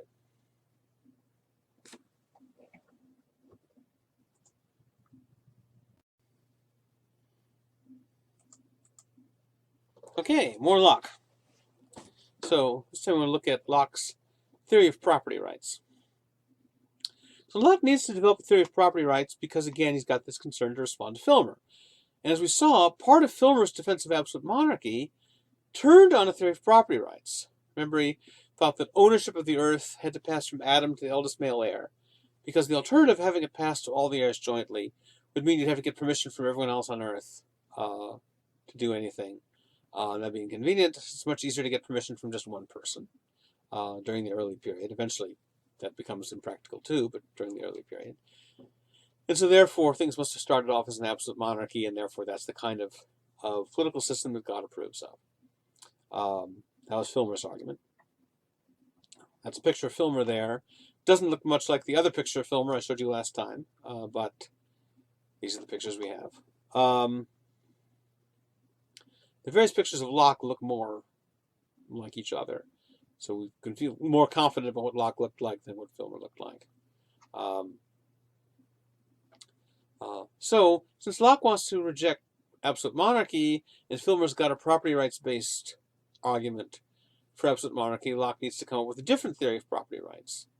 Because Filmer's argument was, look, the king is the sole legitimate owner of all the property in the country. He owns everything. All the stuff you call yours really belongs to the king. The king's authority over your property is just that he actually owns it and you don't. And Locke wants to combat that. All right, so what's Locke's theory of property? Remember, Locke comes up with this idea that initially we all have the same faculties. God gives us these same faculties, that is the capacity for reason. Not to the same degree, necessarily, but we all have, or almost all have, the basic ability to run our lives by reason. And God has not shown any signs that he wants some people to rule other people. So he therefore wants us all to be equal in authority. No subordination or subjection of some people to others. And Locke says, look, if God had intended some people to have authority over others, then he would have done something to set them apart. If you wanted, for example, the royal family to have legitimate rule over everyone else, he would have done something special with them. He would have made them special. He would have marked them out in some way, and they'd have a glowing Superman symbol on their forehead or something. Now, of course, Aristotle had defended a version of slavery, natural slavery, on the grounds that there was an inherent difference. Aristotle thought that some people, fortunately located mostly in Greece, had full rational capacity, and that other people, fortunately located in places other than Greece, lacked full rational capacity. And then it was all right that since they were not capable of running their lives by reason, it's okay for the Greeks to go and enslave them. That was Aristotle's theory. This was not perhaps one of his finest moments. But Locke thinks this is crap. Locke thinks, look, sure, not everyone is equally smart, but we don't really see large numbers of people anywhere on Earth that lack full rational capacity. And so God has not picked out some as intended to be rulers over the others. And so unless we find some evidence that God wants some people to rule over others, we have to start from the basic default position of universal equality. But this means that God can't be a fan of absolute hereditary monarchy of the kind that Filmer wants. Because that is about as far from natural equality as you can get. And therefore, if Filmer is right that absolute hereditary monarchy would mean that dominion over the earth has to pass from the first man to his eldest heir, that would mean that God was a fan of hereditary monarchy, because that would give that heir excessive power over everyone else. So God must not reasonably favor that kind of succession. So Locke concludes that it would be, the only kind of succession God could favor is for dominion over the earth to pass from Adam to all the heirs jointly. The very example that Filmer rejects, Locke says that's the one that makes more sense. Because if it passed all the heirs jointly, you're still maintaining a basic equality among people. Or if it passes the eldest heir, then everyone else is completely dependent on this one guy. Because this guy owns the entire earth. It's like a landlord. You can't leave because the landlord's property is the entire planet. And so, as long as you're staying on someone's property, you have to follow their rules. But ordinarily, the alternative is you could leave. But if the whole planet belongs to this guy, you can't leave. And that would give that ruler a kind of authority that Locke thinks God doesn't intend. But of course, Filmer, we've seen, has an objection, which is if the earth belongs to everyone in common, you have to get permission from everyone else on earth before you can use anything, and that's not practical. It becomes increasingly impractical as the human race gets larger and spread over more of the earth. Locke says, yeah, I agree that's impractical. He doesn't disagree with Filmer about that. He says, look, from the fact that it's impractical, that shows that that couldn't be the way God wants the rule to work. So Locke thinks, look, I've got an argument that God would have preferred ownership of the earth to pass to the heirs in common, not succession. But we've also got an argument that God wouldn't want, so we've got an argument that God wouldn't want you to have to get permission from everyone else. Therefore, the reasonable interpretation is that God doesn't want, God doesn't think that joint ownership over the earth means that you have to get permission from everyone else. Because the whole point of being owners of something is you get to use it. So it doesn't make any sense to say that joint owners couldn't make any practical use of of their property, because then how would they be owners? So Locke's view is, yes, Filmer, you're right, it would be a bad thing to have to get permission from everyone else before I could use anything.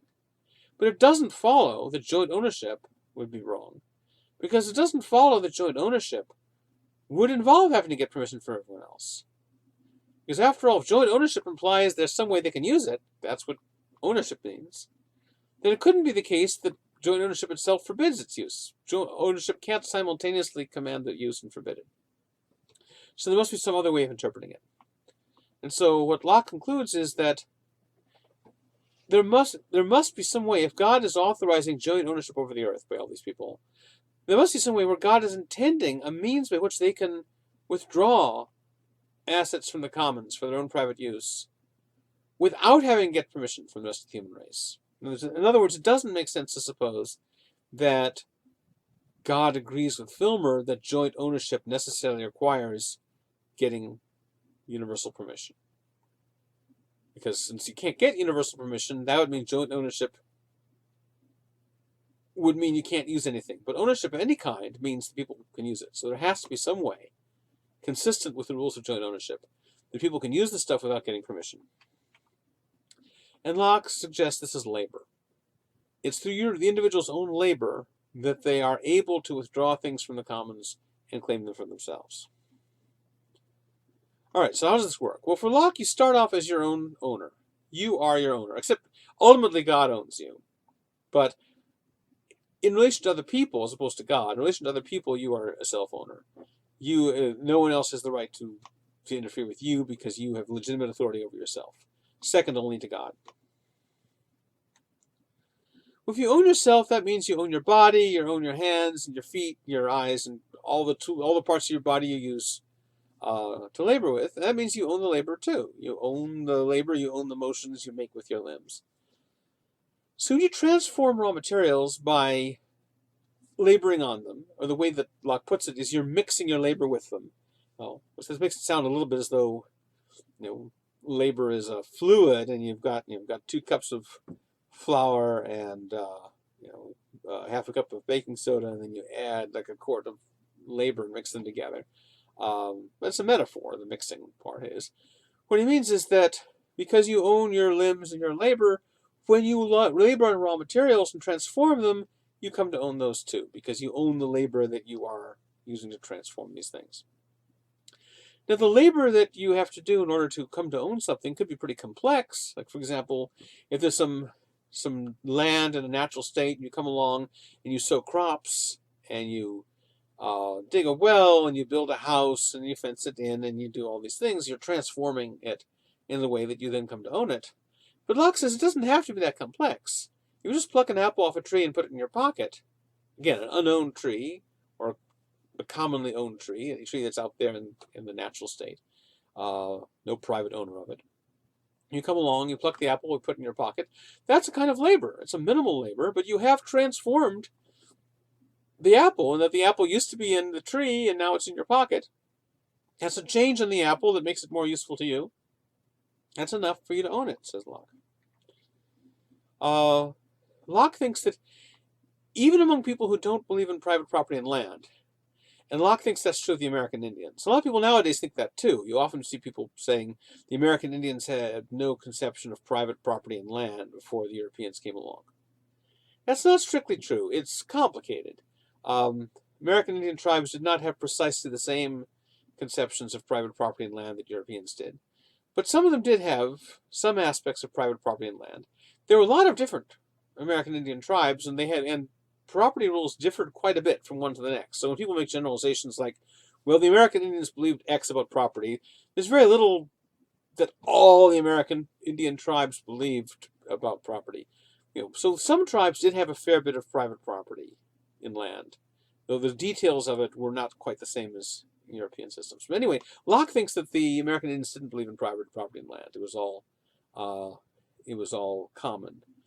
But he still says, look, even if the American Indians don't believe in private property and land, they still have to believe that maybe the apple tree doesn't belong to any one person. It just belongs to the whole human race. Of course, in particular, that would seem to mean that it wasn't even the tribe that owned it; it was the whole human race. And just try going onto American Indian tribal land in the 17th century and just grabbing stuff on the grounds that belongs to the whole human race. You'll find that the tribe thinks it belongs to the tribe. So that's a kind of private property too.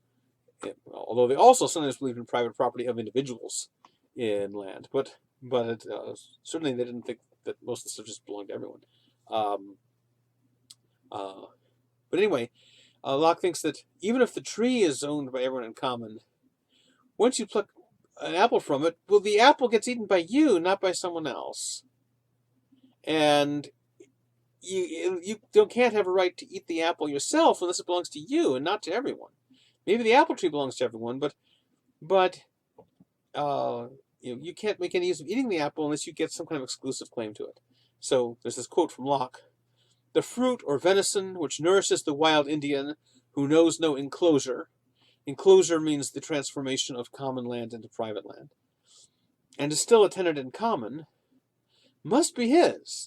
The fruit must be his, even though he knows no enclosure. He doesn't know any private property in land.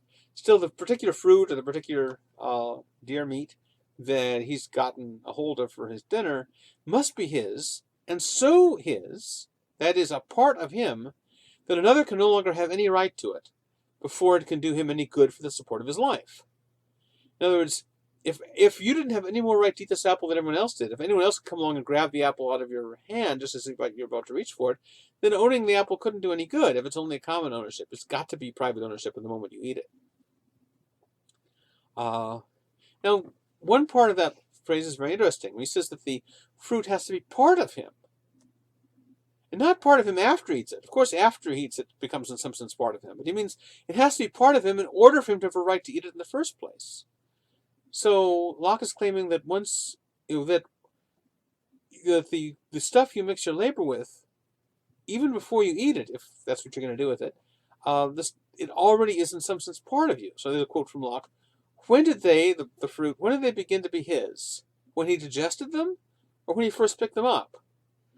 It is plain if the first gathering made them not his, nothing else could." In other words, he's saying, look, if picking them up isn't enough to own them, then it seems like eating it couldn't do it either, because you don't have a right to eat it if you don't have a right to pick it up. So picking it up must be the moment when it becomes your property, which means picking them up is enough to make it part of you. Now, how could picking something up make it part of you? That's not what usually happens. If I pick something up and I put it down, it doesn't start, invading my body. So what does Locke mean? Well, if we look at the section on Locke's essay concerning human understanding, where he talks about personal identity, he mentions the fact that our bodies are constantly changing their material particles. You're not made of the same material particles now that you were when you were a baby. Not just that there are more of them, but they're different. We're constantly bringing in new matter by eating and inhaling, but we're constantly getting rid of old matter by excreting and exhaling and sweating, and old skin cells flake off and new ones are born, and so we're constantly having replacement of our material particles. And yet we don't say that we have a new body every time. The identity of a human body is not determined by the particular particles it's made out of, because those are changing. Just as the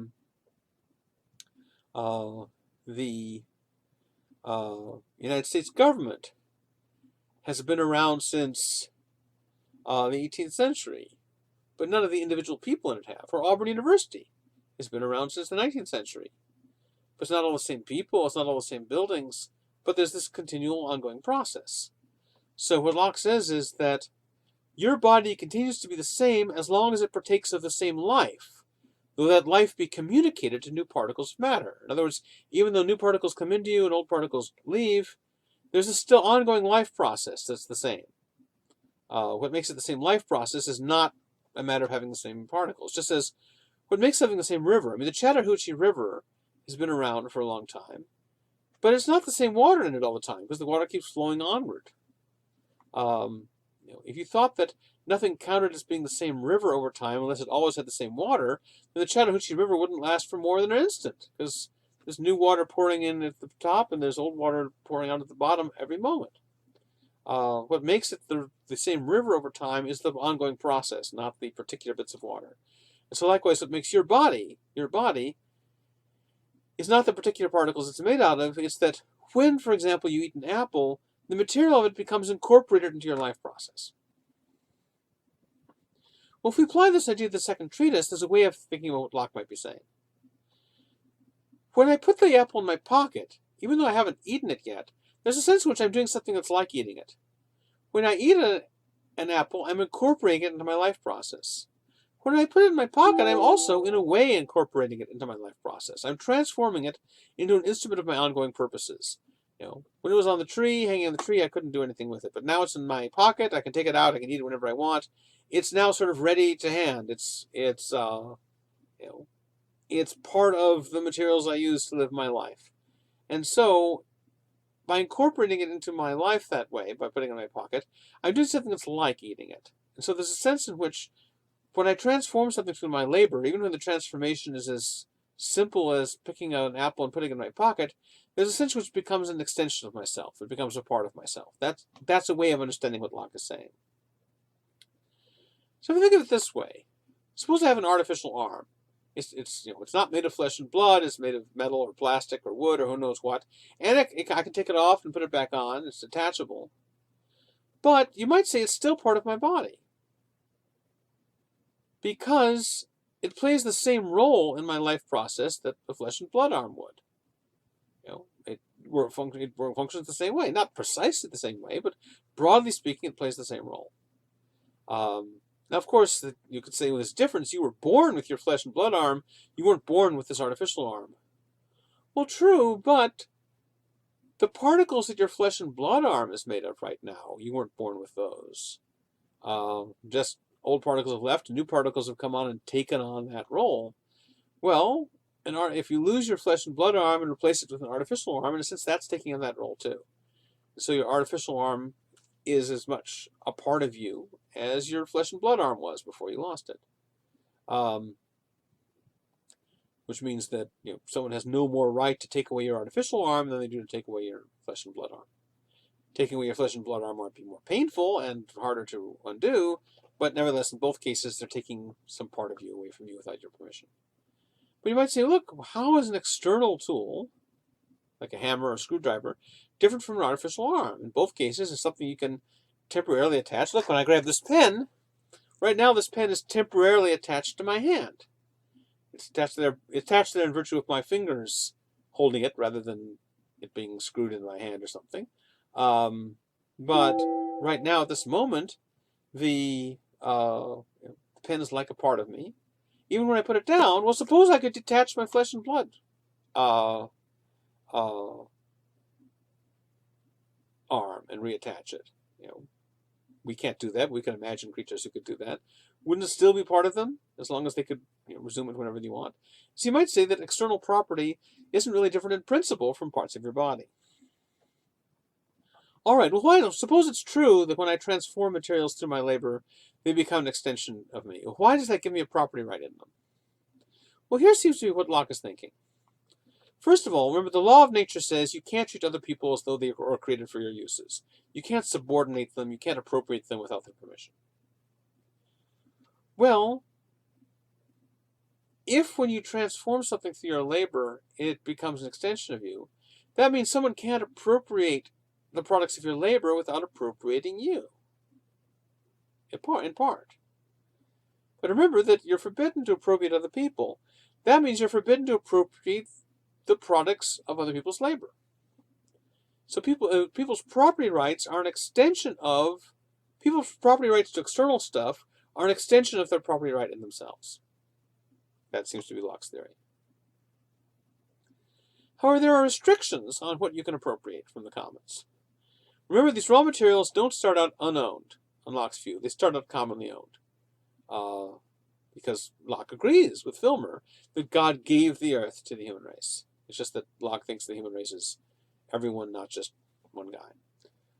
Since they start off commonly owned, that means when you appropriate them, if you're not going to ask permission, because we've seen it's not practical to ask permission, there has to be some other restriction that makes you respect the original common right.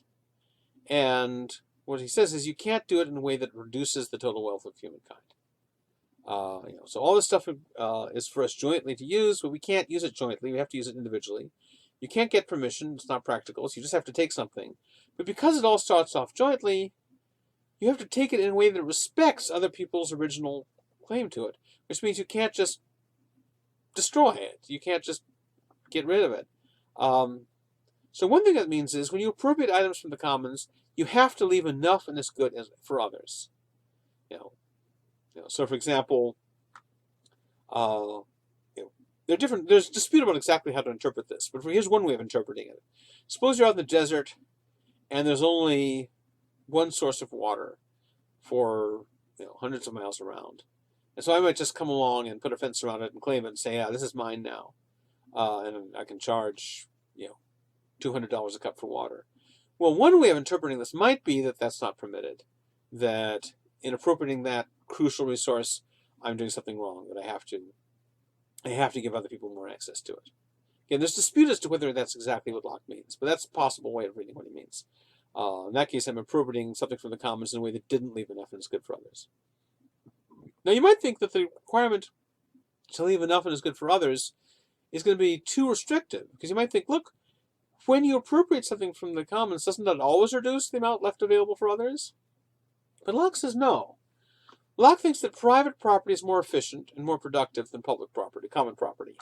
And the reason is, and this is sort of a familiar sort of public goods type reason, you're going to have more reason to labor on your property and invest in the future and be productive if you know that you can exclude other users from the gains. So remember when Hobbes said, in a state of nature, nobody would engage in agriculture because you're not going to sow crops unless you think you're going to be the one to reap them. So you're not going to sow crops in the commons where anyone can come along and take whatever they want, and that's fine. You're not going to do that because why would you go to all the trouble of sowing and planting crops if you don't get to exclude people from harvesting them? And so in a commons, people aren't going to have an incentive to invest that much in it. Whereas if it's private property and you can exclude other people, you'll have more incentive to invest. And that means that because private property is more productive, by appropriating private property, you're not decreasing the total wealth of mankind, you're actually increasing it. You're making more available for other people. Now, there's a dispute about exactly what Locke means by this. One interpretation is that he means that whenever you privatize common resources and thus make them more productive, that means that you are now going to be drawing on the commons less than you would otherwise have done because you've got your own much more productive private property. And that means you've reduced the amount of competitive pressure on the commons. And thus you've made the commons freer for other people.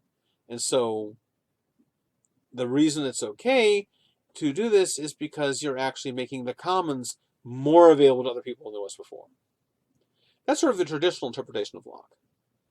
There's another interpretation of Locke that's been developed by David Schmitz, which thinks that what he means is that, I'm not sure whether Schmitz really thinks this is what Locke means, or whether this is what Locke ought to mean, or whether this is the best, most coherent way of developing Locke's idea, is that because private property is more productive, that means that the total amount of resources available to others will be greater, but it's not the total amount of resources in the commons that's greater, it's the total amount of privately owned resources that are greater that will be available to others through trade. After all, what you want to do to respect other people's interests is make sure that there's stuff available for them. But it doesn't have to be stuff available for them to be the first appropriators from the commons. If the stuff that's available to them through trade, that might be just as good. And it might be better because it's more developed. And so that's another interpretation of what Locke means. Now, another part of the Lockean proviso is there's a limit on how much you can accumulate. If I just go out and, I go to an apple orchard and I pick all the apples, and I go a whole bunch of barrels and barrels of them, and I take them home. And I don't eat them, I don't sell them, I just pile them up, and they rot. Locke thinks that's forbidden, because I've robbed the human race of the apples. No one else got to use them, but I didn't use them either. They were more than I could use. So they just rotted. So the human race has just totally lost the use of them. And that's wrong. So it's wrong for me to accumulate more than I can personally use. However, that restriction is not as sharp as it looks, because it doesn't mean that some people can't become much richer than others. Because the reason that it's wrong to accumulate all those apples is that they rot and never get used. But Locke says, suppose instead I'm piling up gold coins. Suppose I am like, to use the example from before, I'm like Scrooge McDuck or like Smaug. I just like rolling in piles and piles of gold coins. Well, that kind of accumulation is okay because gold doesn't rot. Which means that even if I can't personally use it, I'm not robbing the human race of it forever. Maybe I'm withdrawing it from circulation temporarily, but it's still going to be around eventually. Eventually I'm going to die or I'm going to sell it or something. And so it's still available. And so Locke says the prohibition on accumulating stuff that can rot and decay is not a prohibition on accumulating money and precious metals and things like that. Even if you've piled up more money than you can personally use, that's okay because it's not going to rot. It'll be available to someone else eventually. Now, this so-called Lockean proviso, it wasn't Locke's phrase, but that's what it's come to be known as in the literature, this set of restrictions on how you can justly appropriate. Locke bases those on the fact that God gave the earth to the human race in common. Therefore, when you're withdrawing stuff from common property, you have to do it in a way that respects the original interests of the common owners. Nowadays, people who are Lockeans, who are sort of broadly at working in Locke's intellectual tradition on property and related issues, generally don't want to base their arguments on theology to the extent that Locke does. Even though Locke doesn't want to do it as much as Filmer does, Locke does incorporate some theological assumptions, including some theological assumptions that come from the Bible rather than from philosophical argument. In Locke's society, where almost everyone believed in the Bible, and if they didn't, they were afraid to say so, given Locke's audience, that might be reasonable. But modern-day audiences are much less likely to share any particular religious assumption. There will be lots of different religions, other people have no religion, and therefore, if you're trying to convince a general audience, you don't want to appeal to theological assumptions that come from a particular religious scripture. So most modern-day Lockeans don't want to base their theory on God's having granted the earth to the human race, because that's based on a passage in Genesis, and they don't want to appeal to a biblical source for that. But all right, so suppose you develop a version of Locke's property theory that doesn't start off with God giving the earth to mankind in common.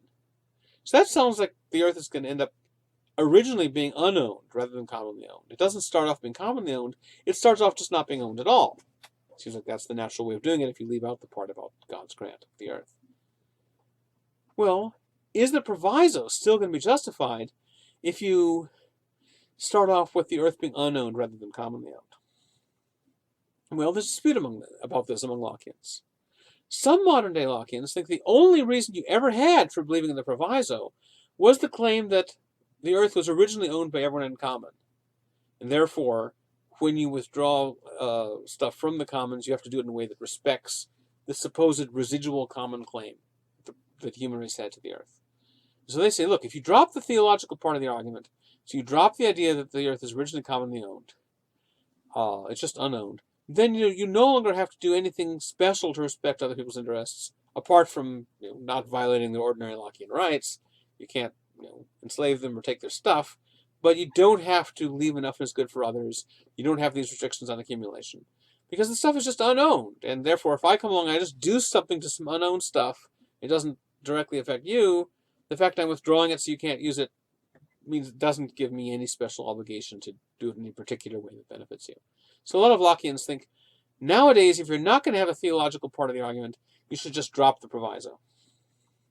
But a lot of other present-day Lockeans disagree, who think that even if you leave out the part about God's grant of the earth to the human race, you still have reason to accept a version of the proviso. And here's the argument.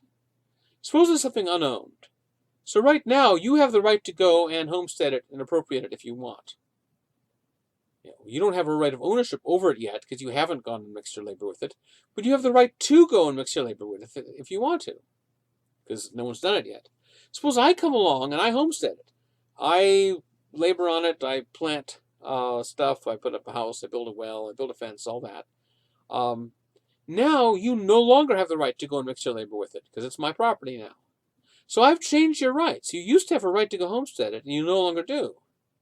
You might think that because I've narrowed the scope of your rights this way, you now have fewer rights than you did before as a result of something I've done. You might think that has a kind of impact on you, and I owe it to you then to do it in a way that respects your interests. In a way I kind of owe you compensation for narrowing your rights. That's the argument that pro-proviso Lockeans often give. Now here's another issue that comes up with Locke's theory of property. So Locke says that if you take the product of my labor without my consent, you're doing something wrong. And these rights don't just apply to one person against another, they apply to the government. If the government takes my property without my permission, they're doing something wrong. If I earned the property fairly. So a lot of people think that this would be a reason for Locke to be against the welfare state, or against taxing some people to provide benefits to other people. In particular, taxing the wealthier to provide benefits to the needy. If you really think that you can't take the products of someone's labor without appropriating them, and appropriating them is forbidden by the law of nature, this is going to be an argument against taxing people for welfare.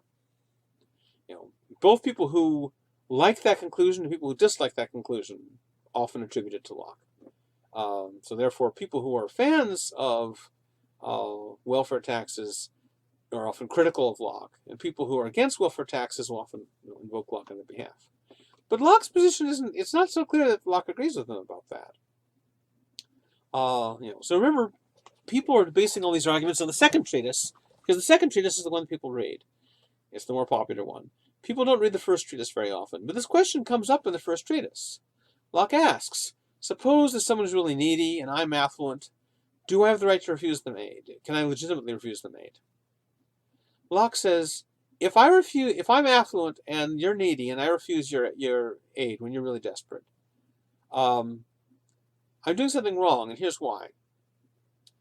If I claim that I can just give and withhold my aid as I please, and I don't have any obligation to give it to you, I can just hold on to it if I want, that means I can make you completely dependent on me. Because if you're really needy, then I could say, hey, you really want me to help you? You really want me to save you from starvation? All right, do what I say. And you'd have to do whatever I said in order to get fed. But Locke thinks that this would be a form of my claiming authority over you that's inconsistent with the equality of authority that's demanded by the law of nature. So therefore, I don't have the right to exploit my wealth by making my helping you conditional on you doing what I say. But if I had if I were fully justified in withholding aid whenever I wanted to, then it also would be justified in giving or withholding it according to whatever conditions I liked, and therefore I would be justified in exploiting you this way. If I'm not, therefore Locke says I'm not justified in withholding aid if I can afford to give it and you need it. But does that mean that he believes in an enforceable right of welfare? He believes you have a duty to help the needy. That's clear from that passage. But there's a controversy among interpreters as to whether he's saying this is an enforceable duty, legitimately enforceable. So the law could, for example, legitimately force people to give up some of their resources to help the needy. Is that what he means? This is a requirement of justice. Or does he just mean that as a matter of your personal morality, you ought to help the needy, but he's not saying you should be forced to do it? Which of those two does he mean? Well, those who defend the voluntary interpretation, that is to say, he's not saying you should be forced to as a matter of justice, he's just saying that you ought to as a matter of personal ethics. Those who defend that position point to the following passage from the first treatise. As justice, so this is Locke, as justice gives every man a title to the product of his honest industry, so the stuff he produces by mixing his labor, and the fair acquisitions of his ancestors descended to him. In other words, you don't have to mix your labor with it yourself if you inherit it or someone gives it to you or bequeaths it to you. So charity gives every man a title to so much out of another's plenty as will keep him from extreme want. So justice gives you a right to your private property. Charity gives you a right to some bit of other people's property if you need it. Now, those who defend the voluntary interpretation say, look, here he's contrasting justice with charity. Justice gives you your property rights. Charity gives you this claim to other people's affluence. And so he's treating property rights as a matter of justice, your duty to help the needy as a matter of charity. Then there's a traditional view that justice is something that can legitimately be required by law. And legitimately, justice just is the part of morality that's concerned with people's rights in the sense of enforceable, legitimately enforceable claims. And a lot of people think, well, charity is going to be different. Charity is just a matter of personal ethics. So therefore, from the fact that Locke treats the duty to help the needy as part of charity rather than justice, implies that what the needy have is not a right, and therefore not a claim that can be enforced under law.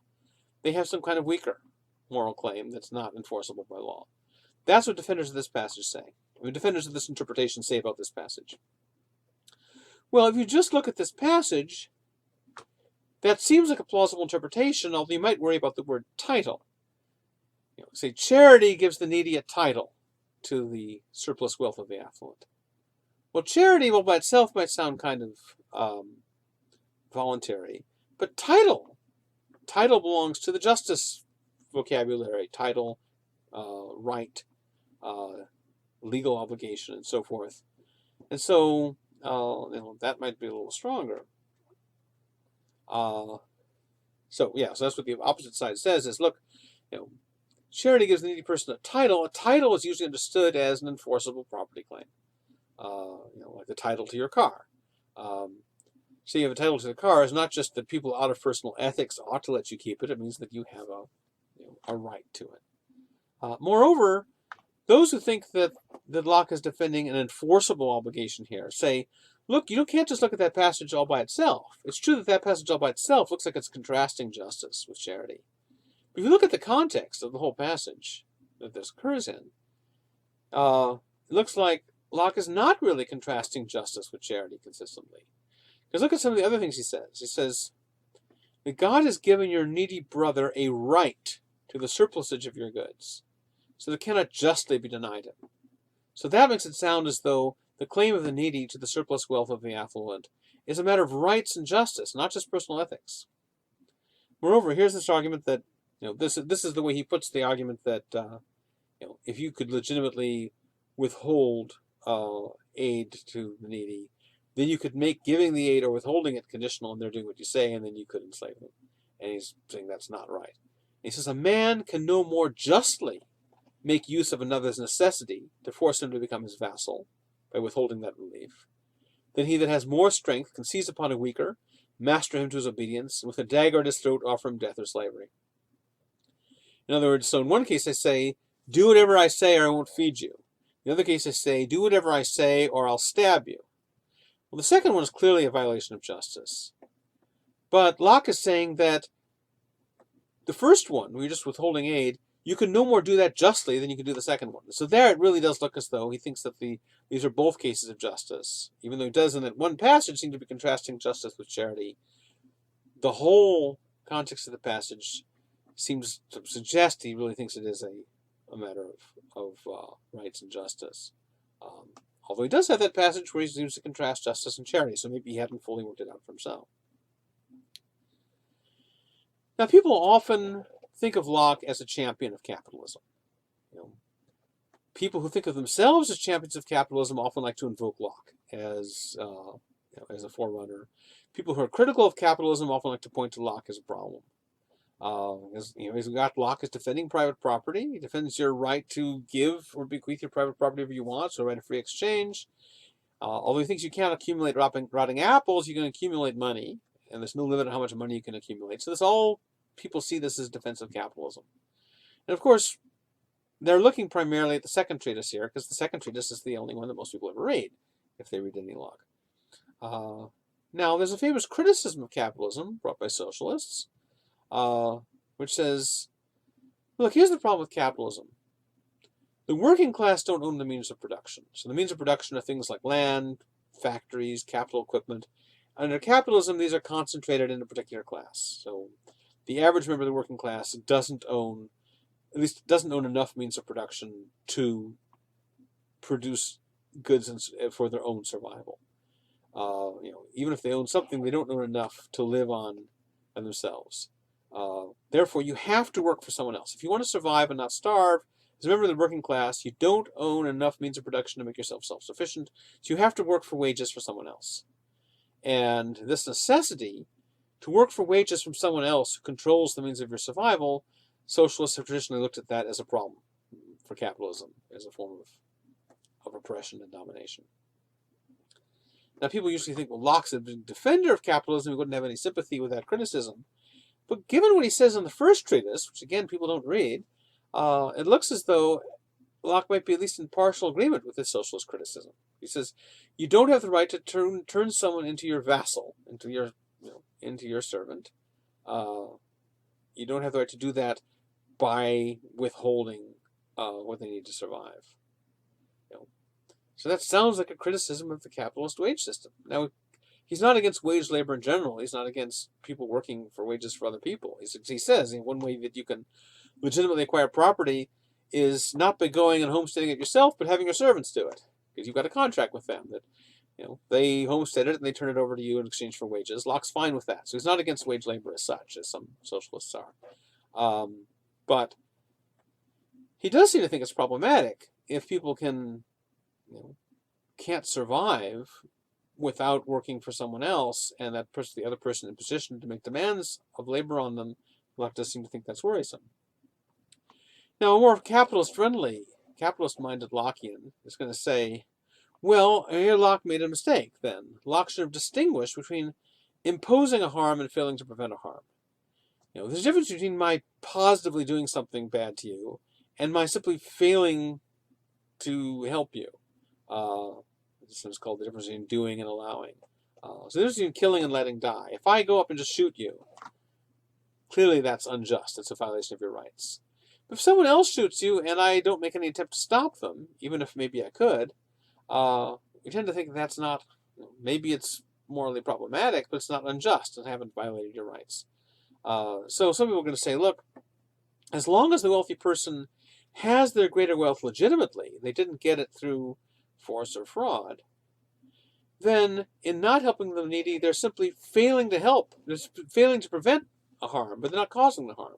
And so you might think maybe causing a harm to someone is a matter of violating their rights, but failing to prevent a harm, you might think isn't a matter of violating their rights, and so maybe that's not a matter for the law, even if it's morally problematic. So that's the kind of debate that goes on here.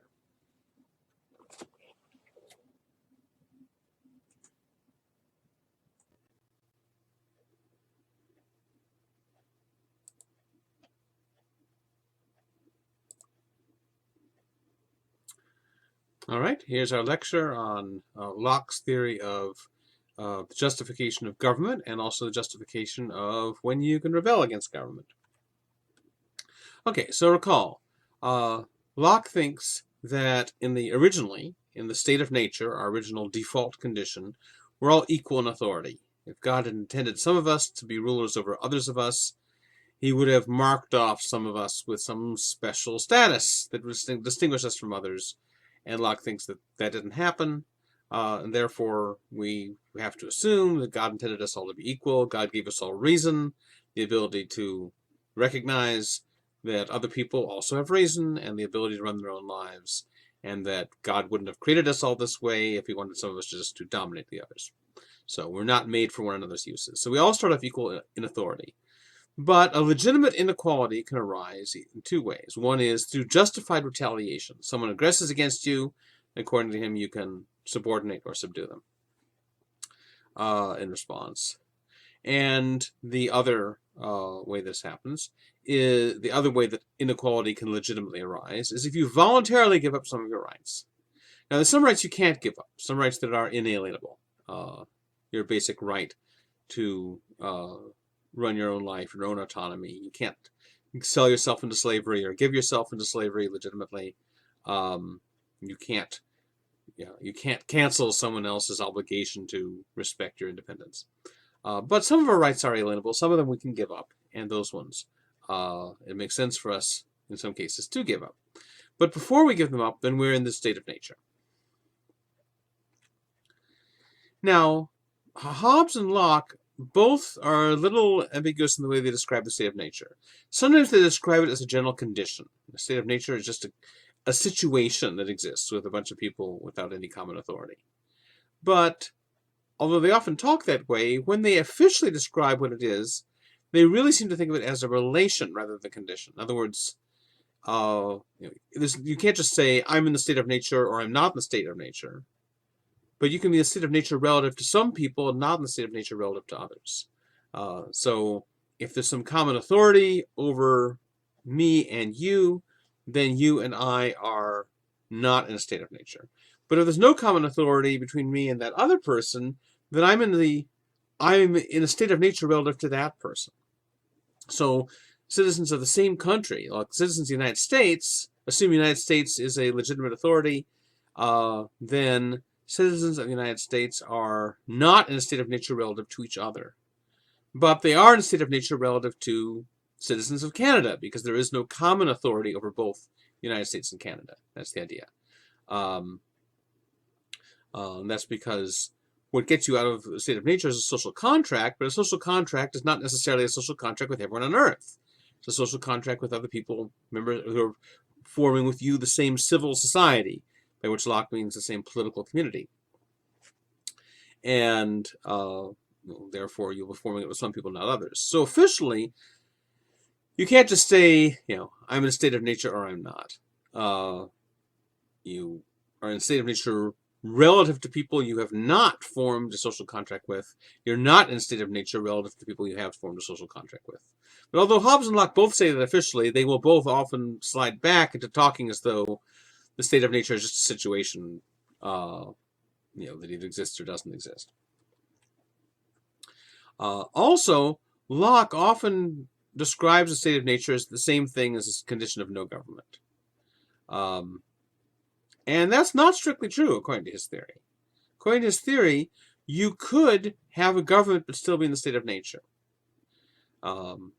Because a government doesn't necessarily arise by a social contract, it might arise by conquest. So if you've got a bunch of people living under anarchy, and another group comes along and conquers them and imposes a government on them without their consent, then Locke's official position is that those people are still in the state of nature, relative to each other and relative to this new group, because there was no consent, there was no contract. Which means that, strictly speaking, for Locke, the state of nature is the absence of legitimate authority, not the absence of authority. And the legitimate authority gets its legitimacy from people consenting to it. So if there's no consent, then if there's a government over you you haven't consented to, you are still in the state of nature. So although that's Locke's official view, often when he's talking about the state of nature, he'll just say, well, he'll just treat it as the equivalent of a situation with no government. He uses his own categories sloppily sometimes, so you have to watch out for that. Now, this difference matters for Locke in a way it doesn't for Hobbes, because for Hobbes, you're not ordinarily going to have a situation where you have a government that's not legitimate, because Hobbes thinks that it's always rational for you to obey a government, unless it's so weak that unless it's just trying to kill you, or else it's so weak it can't protect you. But ordinarily, whatever the government's like, you ought to consent, or you ought to treat yourself as having consented, or something like that. And so it's not that surprising that Hobbes treats the absence of government and the absence of legitimate government pretty much equivalently. But of course, Locke thinks that lots of governments are not legitimate.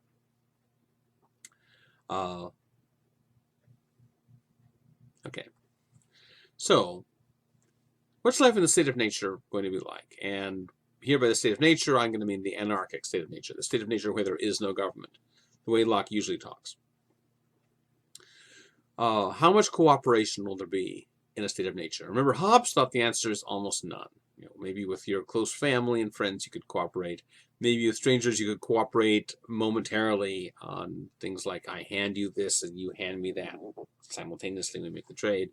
But no long-term cooperation with strangers is possible. Locke is much more optimistic. Locke thinks that there will be quite a bit of cooperation in the state of nature. And the reason is Locke thinks we can recognize moral principles. We can recognize the laws of nature, which are the moral principles that are based in human nature. Remember that Locke says you look at human nature, you see that we're rational, you see that God must have intended us to live by reason and to respect one another's rational autonomy. People can recognize that, and people can be motivated by it.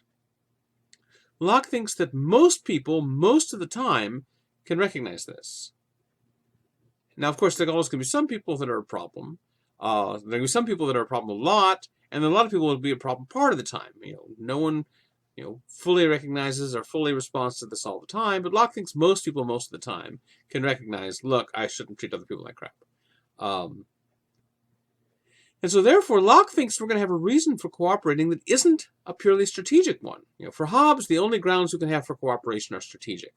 Locke thinks no. We have a non-strategic reason. So Locke's reason for being more optimistic isn't like Axelrod's reason.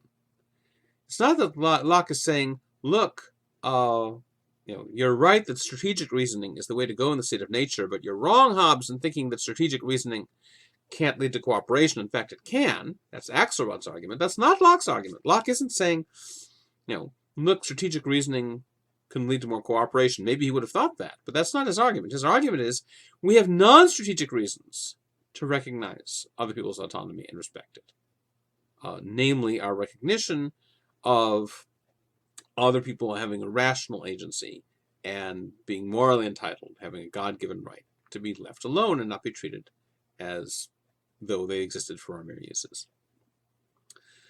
So Locke thinks that there's a moral motivation that's going to lead to cooperation in the state of nature. Again, not everyone all the time, but most people most of the time. So life in the state of nature is going to be a lot better on Locke's view than it will be on Hobbes's. However, there still are problems with the state of nature. There's certain inconveniences, as he calls them. Now, the term inconvenience was not as weak a term in the 17th century as it is today. Nowadays, if you call a problem an inconvenience, you're suggesting it's pretty mild. It wasn't quite that mild in Locke's day. So in calling these problems inconveniences, he's not saying that they're trivial. However, even though inconvenience, that term wasn't as weak in his day as it is in ours, it was still weaker than what Hobbes would have said. For Hobbes, the state of nature means the total breakdown of all social cooperation and all civilization. That, inconvenience wouldn't have been a strong enough term to describe that. So in calling these things inconveniences, Locke is implying that they are less serious than Hobbes thinks, even though he's not implying that they're trivial, as someone might today if they called them a mere inconvenience. Now, although Locke doesn't explicitly say this, the three inconveniences he lists seem to match up nicely with the three traditional functions of government. So you've got the legislative function of government that decides what the rules are, the judicial function, which resolves disputes in accordance with those rules, the executive function, which where the main function is the enforcement of them. Locke talks about these three functions of government. He thinks that they should be divided into separate powers. They shouldn't all be unified under the king the way that Hobbes wanted. And he also talks about these three inconveniences, but even though he doesn't say this, it looks as though each of these inconveniences corresponds to one of these three functions. So first, there's what I'm going to call the legislative defect, or legislative inconvenience. This is, in the state of nature, there's a lack of a known and settled body of law. So that's the first problem. Second problem, there's the judicial defect. In the state of nature, each person is going to be a judge in his or her own case. There's no government judges to decide things, and so you have to be your own judge. And third problem is the executive defect. There's not going to be sufficient power to enforce people's rights in the state of nature. Okay, so why does he think these things? It might seem surprising to say, for Locke to say, that the state of nature lacks a known and settled law, because he's just said the state of nature has a law of nature to govern it, which obliges everyone. And reason, which is that law, teaches all mankind who will but consult it. In other words, this isn't hard to figure out. All you have to do is, think about it, and you'll realize that being all equal and independent, no one ought to harm another in his life, health, liberty, or possessions. So he's not quite saying we hold these truths to be self-evident, which is the way that Jefferson would summarize this idea later in the Declaration of Independence. But he's pretty close. He says all you have to do is think about it a little bit, and it'll be obvious. So there is a law of nature saying don't harm other people in their life, health, liberty, or possessions. And this is a state of nature this is a law that governs the state of nature that almost everyone in the state of nature can recognize. So isn't that a known and settled law? So in that case, why does he say there's no known and settled law? Well, I think the idea is that although most people are capable of grasping this general law, that doesn't mean you can tell if there's going to be agreement on how to apply it to particular cases. I mean, just saying, don't mess with other people's life, health, liberty, or possessions. That's very generic, and a lot of people can agree on that. But when we look at a particular case, by law here, I think he means not just that general principle, but what's needed in the state of nature is a body of law, a body of detailed codification telling you how to deal with particular situations. So the example I've put up here is, so suppose you've got two tracts of land that are next to each other, and there's a river running through it. So in this picture that I've put up here, the blue smear is supposed to be the river, and the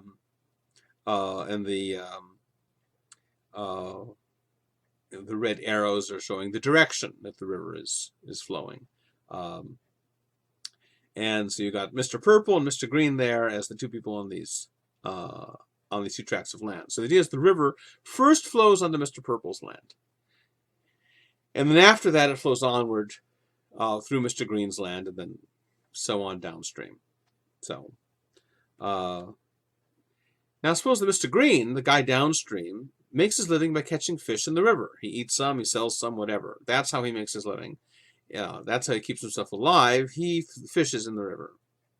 Mr. Purple, upstream, wants to build a dam across the river. Either he wants to generate some power, he wants to run a windmill or something, or maybe he wants to divert the river to his crops or something. Anyway, so he's going to put up something that's going to stop the river from flowing onto Mr. Green's land. And so the question is he within his rights to do this, or is Mr. Green in his rights to stop him? So Mr. Green is going to object. Mr. Green says, look, Mr. Purple, you're violating my property rights. I own this land. Part of what's on this land is this section of the river. And so therefore, I own this section of the river. Now, you don't have the right to come onto my land and just take chunks away. If there were a tree on my land, you couldn't trespass on my tree and chop my tree down and carry it off. So you don't have the right to take stuff that's on my land. Well, this section of the river is on my land. You're going to take it away if you put your dam up. And so you're going to be interfering with my possessions, which according to the law of nature, you're not supposed to do. So Mr. Green thinks that he has a right to the unmolested continued use of this river, and that Mr. Purple would be violating his rights by diverting the river. Mr. Purple sees it differently. He says, look, the river comes to my land before it comes to yours. And since it comes to me first, I'm entitled to do whatever I want with it before it gets to you. I mean, suppose, for example, that instead of a river, suppose there were a bird that flew to Mr. Purple's land and walked around there for a while and then flew on to Mr. Green's land. Well, if Mr. Purple had captured the bird, for a pet or for dinner or whatever, before it flew into Mr. Green's land, certainly he'd be in his rights, right? It comes to Mr. Purple first. He can capture the bird while it's on his property or not. If he doesn't, and then flies onto Mr. Green's land, then Green can do what he wants with the bird when it gets there. But until then, Green wouldn't have a right to the bird if Mr. Purple had grabbed it first while it was on Mr. Purple's land. So likewise with the river. The river comes to Mr. Purple's land. It's on his land first. He can do what he wants with it. So far, he's been letting it go onto Mr. Green's land, but that's just out of the goodness of his heart. It's not something he's obligated to do. And so he says, look, I am entitled to do what I want with the river while it's on my land, which is where it comes first. And I don't have to let it flow into your land. I can now divert it to my own purposes. All right, now you can see how even if you have people who are sincere and intelligent and thoughtful and well-meaning, and they agree on the general principle that you shouldn't interfere with other people's property rights, you can see why they might reasonably disagree as to who's right here in this situation. And so the fact that in the state of nature there's a general recognition of that basic law of nature, don't mess with other people's life, health, liberty, and possessions, that it doesn't mean there's going to be general agreement on who's right in a situation like this, because Here, what's at issue is which one is the one who's messing with the other one's possessions. Mr. Green thinks that Mr. Purple is messing with Mr. Green's land. Mr. Purple thinks, no, I'm not, but you'll be messing with my land if you try to stop me from putting up the dam. So it isn't obvious. It's not going to be necessarily obvious how to resolve it.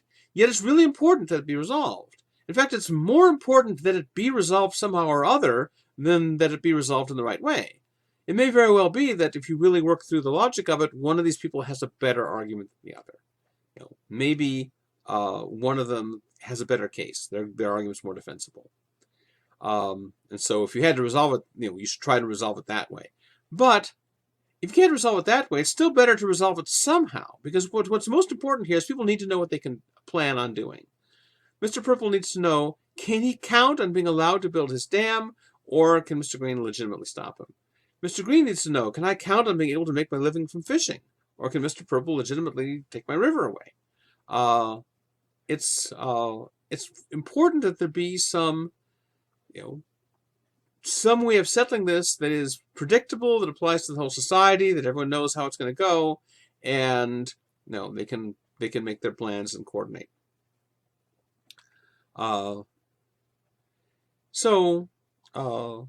Even if people agree on the general principle, it's not obvious how they're going to resolve this particular situation. And if Mr. Purple and Mr. Green are trying to resolve it, they're going to be biased. Mr. Purple is naturally going to view the principle in the way that benefits him. Mr. Green is naturally going to view the principle in the way that benefits him. Doesn't mean it's inevitable. I mean, it's going to be a tendency. And so they're going to have trouble resolving it. And so therefore, this is the first reason we need a government. This is the first reason not to stay in the state of nature is we need legal uniformity. Not just this very generic principle that, don't mess with other people's stuff, because a lot of people will agree to that, but that's not precise enough to tell us how to resolve particular situations. We need a formal body of law. It's uniform, it's predictable. That's the first reason we need a government. Okay, second, there's this judicial defect. There's a problem that corresponds to the judicial function of government. So what is wrong with the state of nature in this judicial sense? Well, contrast the state of nature with government. Under government, some people have special powers to enforce moral principles that others don't. So judges and police get to enforce rules. The police officer can arrest you for stealing something, or a judge can require that you not build the dam or whatever. Whereas ordinary people can't go around issuing injunctions or signing warrants or arresting people. I mean, there is such a thing as citizen's arrest, but it varies from jurisdiction to jurisdiction. It's usually pretty limited. Some people have enforcement powers under government that other people don't. In fact, you might say that's essential to the whole notion of government. The whole notion of government is it's a monopoly. There's a certain group that claims certain rights to decide what the rules are and to enforce them that ordinary people don't have. In fact, that's the whole point of government. However, remember, in the state of nature, everyone's equal in authority. So in the state of nature, you cannot have a situation where some people have a right to interpret and apply the rules and enforce them, and other people don't. Since everyone's equal in authority in the state of nature, either everyone has the right to enforce the rights you have under the law of nature, or no one does. But Locke thinks if no one had the right to enforce the law, it wouldn't be much of a law. Locke thinks that it's part of the notion of a law that there has to be some mechanism for enforcing it. So in the state of nature, either everyone has the right to enforce the law or nobody does, but the option where nobody has a right to enforce it is not a live option. And so therefore, in the state of nature, everyone has an equal right to enforce the law of nature. Which means, going back to Mr. Purple and Mr. Green, Mr. Purple would have the right to decide for himself that he's in the right and impose his decision on Green. And Green, if he can manage to, would have the right to decide for himself that he's in the right and impose his decision on Purple. And so the problem is, again, people are biased in their own favor. And so therefore, if you are if you get to be your own judge, jury, and executioner, you're going to decide these cases in your own favor, and the other person is going to decide the cases in their own favor. And there's going to be a problem of bias. What's needed is a neutral third-party arbiter. You need some rules saying you can't just resolve these things yourself. You need to submit them to a court. But under government, no one has more right than anyone else to be judge, jury, or executioner. You get to be your own.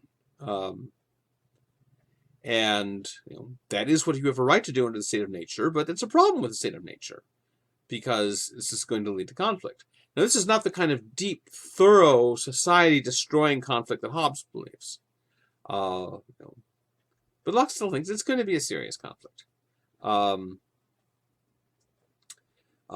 so it would be desirable for people to set up a government. There would be a neutral third-party arbiter, and when you have a dispute, when Mr. Purple and Mr. Green have a dispute about the water rights in their land, instead of going and shooting it out, they appeal to the government, to some government court, and the government court decides it. Finally, there's the executive defense, the problem of enforcement. Now, even though Locke is more optimistic than Hobbes about the state of nature, he doesn't think there's going to be a total breakdown of social cooperation. Most people, most of the time, will cooperate. Still, there are always going to be some people who sometimes don't cooperate, and there are going to be some people who a lot of the time don't cooperate. There are always going to be some criminals. There can be a minority of the population, but a minority of the population can still cause a lot of trouble. Now, if you happen to be dealing with just a small handful of criminals, and maybe you don't need a government for that, you and your neighbors can get the gang together and go and get a posse and capture them and have some kind of trial on the spot and whatever. But in cases where where you have criminals that are a bit more numerous, a bit more organized, and it's sometimes going to happen, you need an organized enforcement system in response. So something like the mafia arises. It's not enough for just you and your neighbors to deal with it. You're going to need an organized enforcement system, namely government.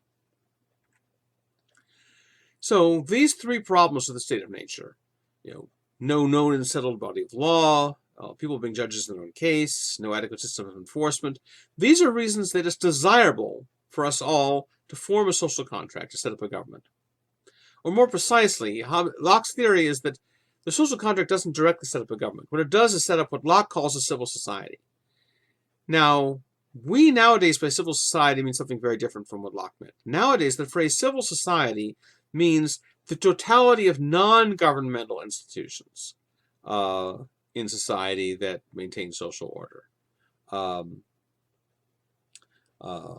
Everything from schools to churches to the Salvation Army, and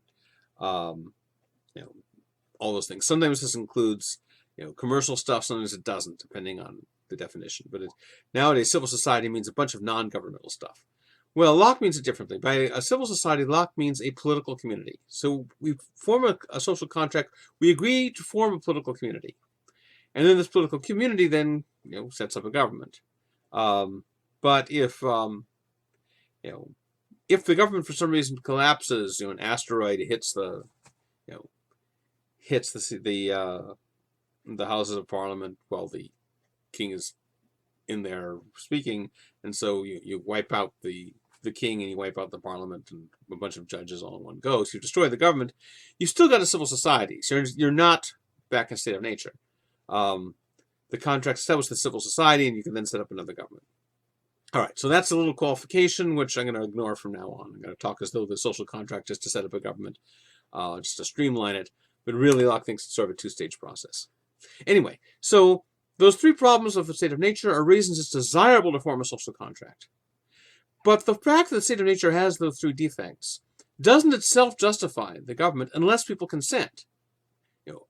A government can't just come along and say, wow, the state of nature has these three problems, so we're here to solve them, and that justifies us in taking over. Not according to Locke. We'll see that some thinkers do think that. We get to David Hume. David Hume's going to think that the problems with the state of nature would simply justify the government to come in and resolve them without getting anyone's consent. But that's not Locke's view. According to Locke's view, even if you're in a situation where there's a lot of bad stuff going on, you don't have the right to come along and just impose your solution on other people without their consent. So first of all, the government has to be one we consent to, and second, the consent has to be to a certain kind of government. It cannot be to an absolute monarchy. Unlike Hobbes, Locke thinks an absolute monarchy is not a legitimate option here.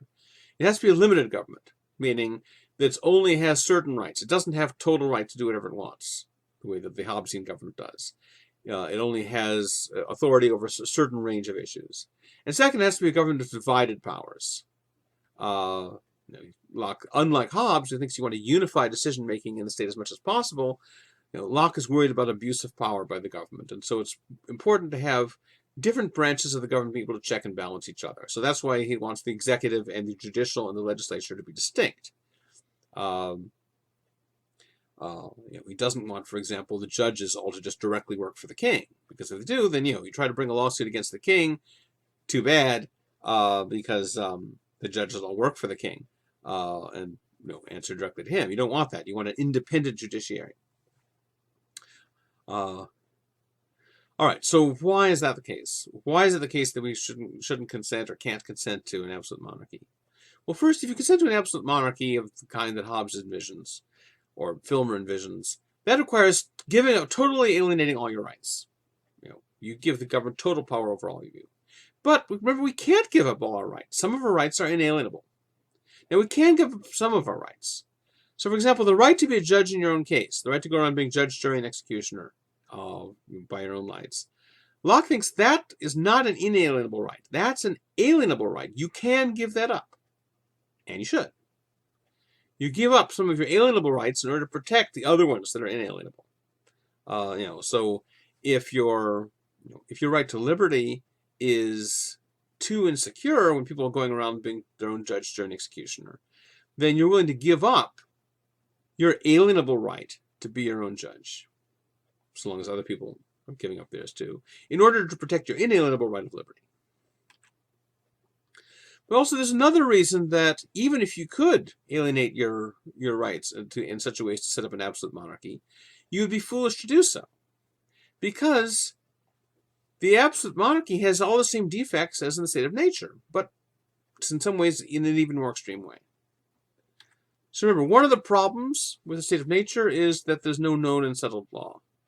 Well, Locke thinks consenting to an absolute monarch doesn't get you out of that. Under an absolute monarchy, there is no known or settled law either. There may very well be lots of laws on the books, but if the king has supreme power, the king can override those whenever he wants. And so in that sense, the law is just whatever the king feels like doing when he wakes up in the morning. If the judges all work directly for the king, and they have to just do whatever the king commands, then whatever's on the law books is just guidelines that can be tossed out whenever the king says. And so there's no known or settled law under an absolute monarch either. Second, if you don't like people being judges in their own case, well, what if you have a dispute with the government?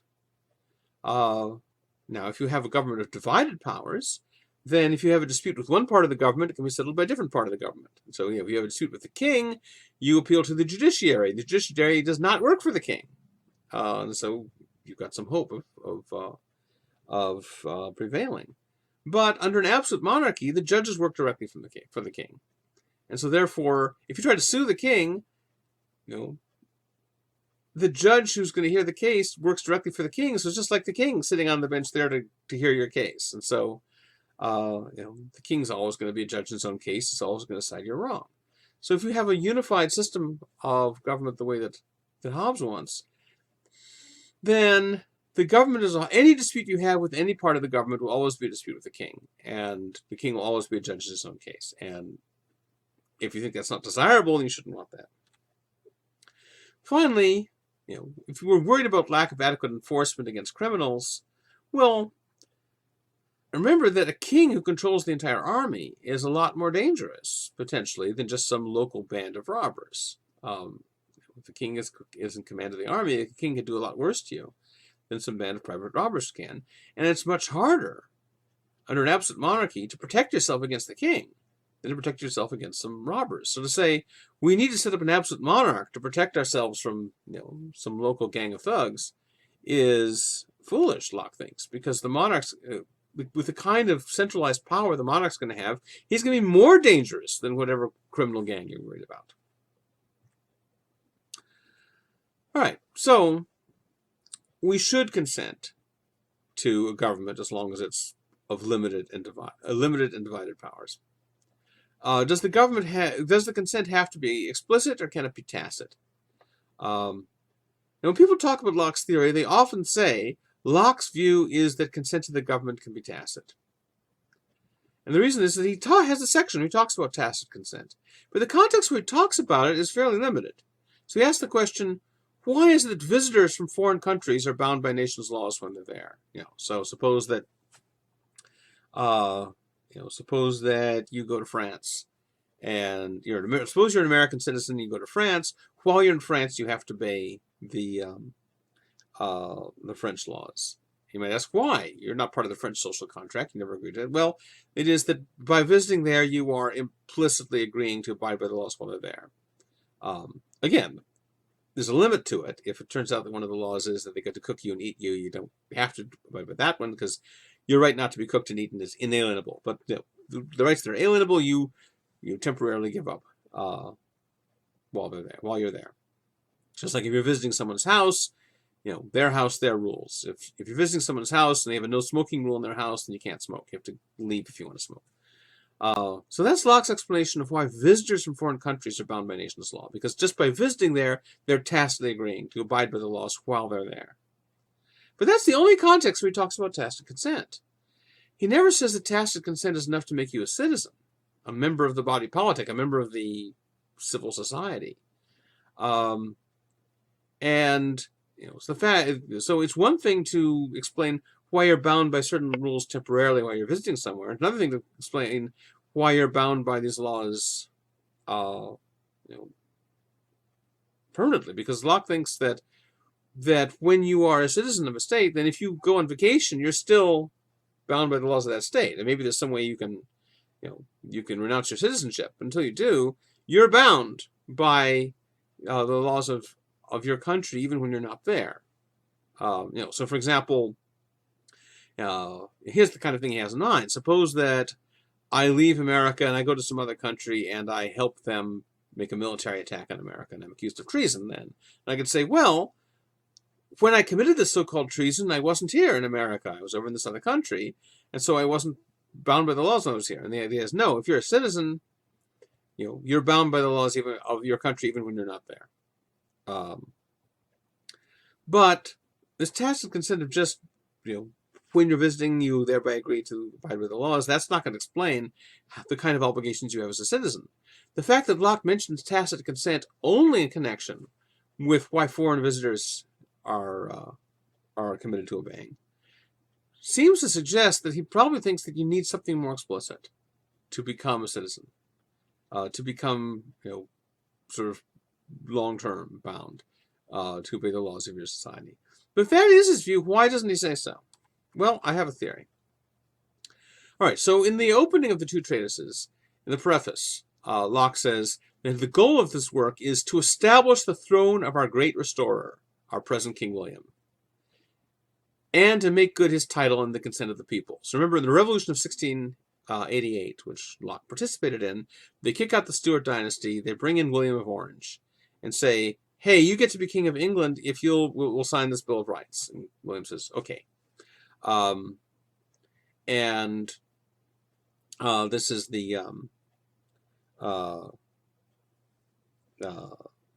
the revolution that Locke says that his two treatises is supposed to be justifying, because he actually wrote it before William came to power, and so the preface he wrote later. And he says the purpose is to make good William's title and the consent of the people. In other words, he was going to show that William's title to be king is justified by the people's consent. But if Locke really does think you need explicit consent for citizenship, then William doesn't enjoy the consent of the people, because there was nothing like explicit consent to his rule. A lot of people were quite unhappy about William coming to power. Not everyone was better off. In particular, Catholics were worse off. Because part of the whole 1688 revolution thing was a dispute between Protestants and Catholics. But anyway, so one natural way of reading the two treatises, if you don't look at the preface and just read the rest of the argument, it would seem that since William didn't come to power through explicit consent, you might think that William's rule is not legitimate either. Now, of course, in the preface, Locke says, I'm writing this to justify William's rule. So that might imply he does think William is justified. But on the other hand, suppose Locke really thinks that William's rule is not legitimate. Is he going to say so in the preface? Might be a little bit risky. This suggests that Locke's theory is a prospective contract rather than an actual contract. And his theory is not, we have formed a social contract and therefore we do have these obligations. It's more, we ought to have a contract, and if we had a contract, then we would have certain political obligations. But at least one possible way of reading Locke's theory is that in fact William's not legitimate and people don't owe him any legitimate obedience.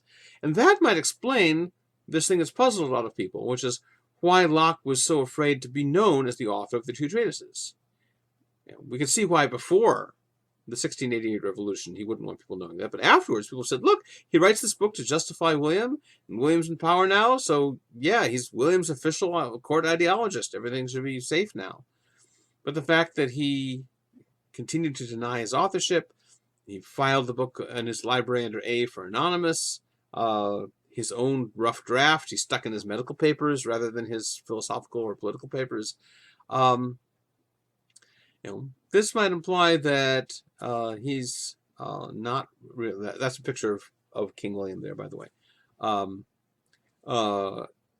This might imply that Locke's treatise really has more radical implications than he lets on.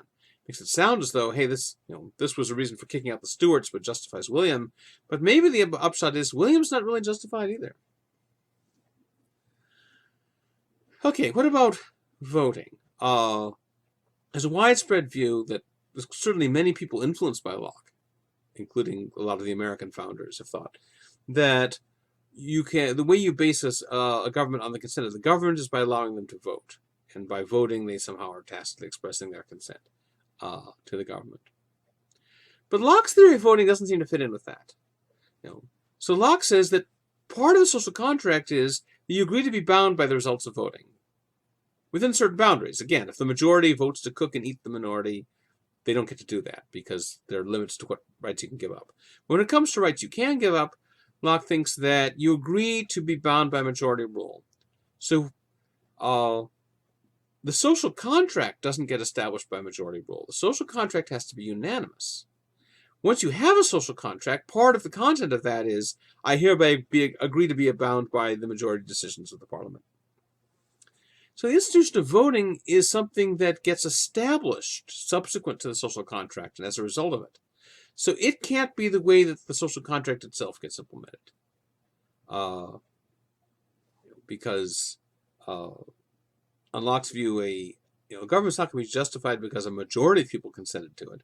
It's only justified if everyone consents to it. And one of the things they consent to is, all right, from now on, we'll be bound by majority rule. But majority rule itself is not a legitimate way of doing things unless there's unanimous agreement to be bound by majority rule. All right, what happens when the government is not behaving well? Well, the government's authority can't be any greater than what was delegated to it by the political community, by the civil society, because the government gets its authority from civil society. So civil society has certain authority, delegates it to the government. The government has no other source of authority, and therefore the government can't have any more authority than the civil society had. And the authority of civil society, or the political community, that can't be any greater than what people give up to it. The individuals give up some of their rights to the political community, and therefore any rights you didn't give up to the political community, the government doesn't have. And so whenever the government behaves in ways that go beyond what people individually have consented to in the social contract, the government is behaving illegitimately. Now, Locke doesn't think that you ought to rebel every time the government behaves illegitimately, because the government is a human institution. It's going to screw up sometimes, and so you should only expect that. There's if you've read Henry David Thoreau's essay on civil disobedience, where he talks about friction. Every system has some friction in it. You don't go rushing to the barricades to have a revolution just because there's some friction in the system. So Locke says, look, it would be foolish to try to overthrow the government every time there's an occasional rights violation here or there. That's only to be expected. But when the government's overstepping of its bounds becomes systematic, it's not just an occasional frictional mistake here and there, but it just becomes sort of a part of a systematic way of doing things. At that point, then, it's reasonable to overthrow it. And you should. And thus Locke is justifying the revolution that he's just participated in, the 1688 revolution, but potentially justifying more revolutions beyond that. Now remember that Hobbes' argument against revolution is that the risk of revolution is, if you overthrow the government, you risk plunging society back into anarchy, because human cooperation is very fragile. It depends on the government. If you lose a government, it's really hard to get one again. Because almost any government is better than anarchy, it's just too risky to rebel against the government. But Locke thinks that while a good government is better than anarchy, a bad government is worse. Because remember, Locke doesn't think that the problem of anarchy is total social chaos, the way Hobbes does. Locke thinks that the problem with anarchy is those three inconveniences. And a bad government, like an absolute monarchy, has those three inconveniences too. In fact, has them in stronger degree. Because remember, Locke thinks that if you're worried about adequate enforcement, enforcement against a bad king is going to be more difficult than enforcement against various brigands and thugs running around. If you tell... so Locke's not going to be impressed by the argument, you mustn't have rebellion because it could plunge you into anarchy. Because by Locke's standards, anarchy might be better than the bad government you're rebelling against. We might say that for Hobbes, good government is the best thing, bad government is the next best, and anarchy is the worst. If you rebel against bad government, the danger is sliding down to anarchy. But for Locke, it's good government is the best, then anarchy is the second best, and bad government is the worst. And so if someone tells Locke, don't overthrow this bad government, you might end up in anarchy, well, that would be move up the scale from Locke's point of view. All right, so in our next, so we've seen how Locke justifies the revolution that he was actually participating in, and how he opens the door, at least, to justifying perhaps a revolution against the new regime of William and Mary as well. Next time, I'm going to talk about how Locke's theory of evolution was a big influence on the people who carried out the American Revolution.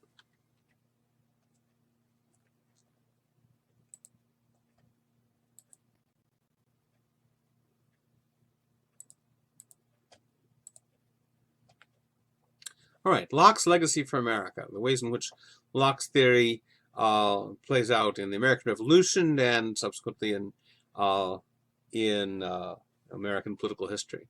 So, if you read the writings of the American founders, they're often citing Locke's ideas.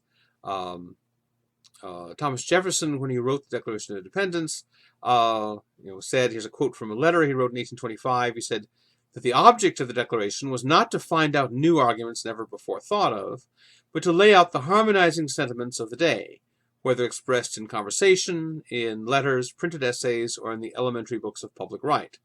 As, and then he gives 4 examples with an etc., meaning these weren't necessarily only 4, Aristotle, Cicero, Locke, and Algernon Sidney. So these are 4 of the authors that he had in mind in writing the Declaration of Independence.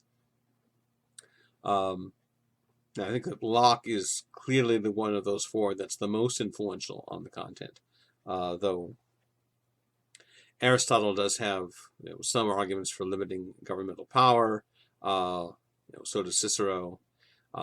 Sidney certainly did. We didn't read any Sidney in this course, but He was another political radical in 17th century England. But Locke's influence on the Declaration is quite strong. Locke's views were well known and they were popular in the American colonies. So people reading the Declaration of Independence would have recognized a lot of the ideas in it as being Lockean. So when Jefferson writes that to secure these rights, governments are instituted among men, deriving their just powers from the consent of the governed. And whenever any form of government becomes destructive of these ends, it is the right of the people to alter or to abolish it and institute new government. They would recognize that's the theory of revolution that Locke was laying out in his second treatise of government.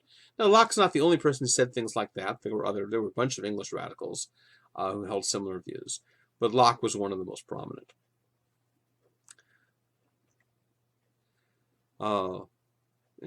There's a famous line in the Declaration of Independence that all men are created equal and that they're endowed by their Creator with certain unalienable rights.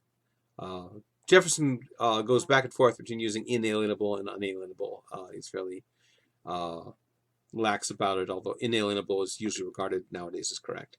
But 18th century spelling was looser than ours. So that's clearly a Lockean idea. But you can see a Lockean idea even more strongly in Jefferson's first draft of the Declaration of Independence. Because in the first draft, he didn't just say, here's something true, they're all equal, and here's another thing true, they're endowed with inalienable rights. He connected the two ideas more clearly. In the original draft, he says, all men are created equal and independent, and from that equal creation, they derive rights inherent and inalienable. Now, it's a bit wordier than the final draft, and that may be why he changed it. But what this makes clear is that our rights are not just something we have in addition to our equality. They are the expression of our equality. That's a Lockean idea, because remember, the kind of equality that Locke thinks we have is equality of authority. The reason that I don't have the right to rob you or kill you or enslave you, and you don't have the right to do those things to me, is that we are equals in authority. I have no more authority over you than you have over me.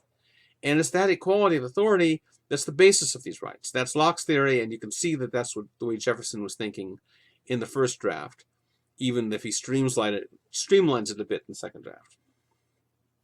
There are also some passages in Locke's second treatise and in Jefferson's Declaration of Independence where the ideas are very similar. So remember the idea I was talking about in the previous lecture about this idea of friction, using Thoreau's word for it.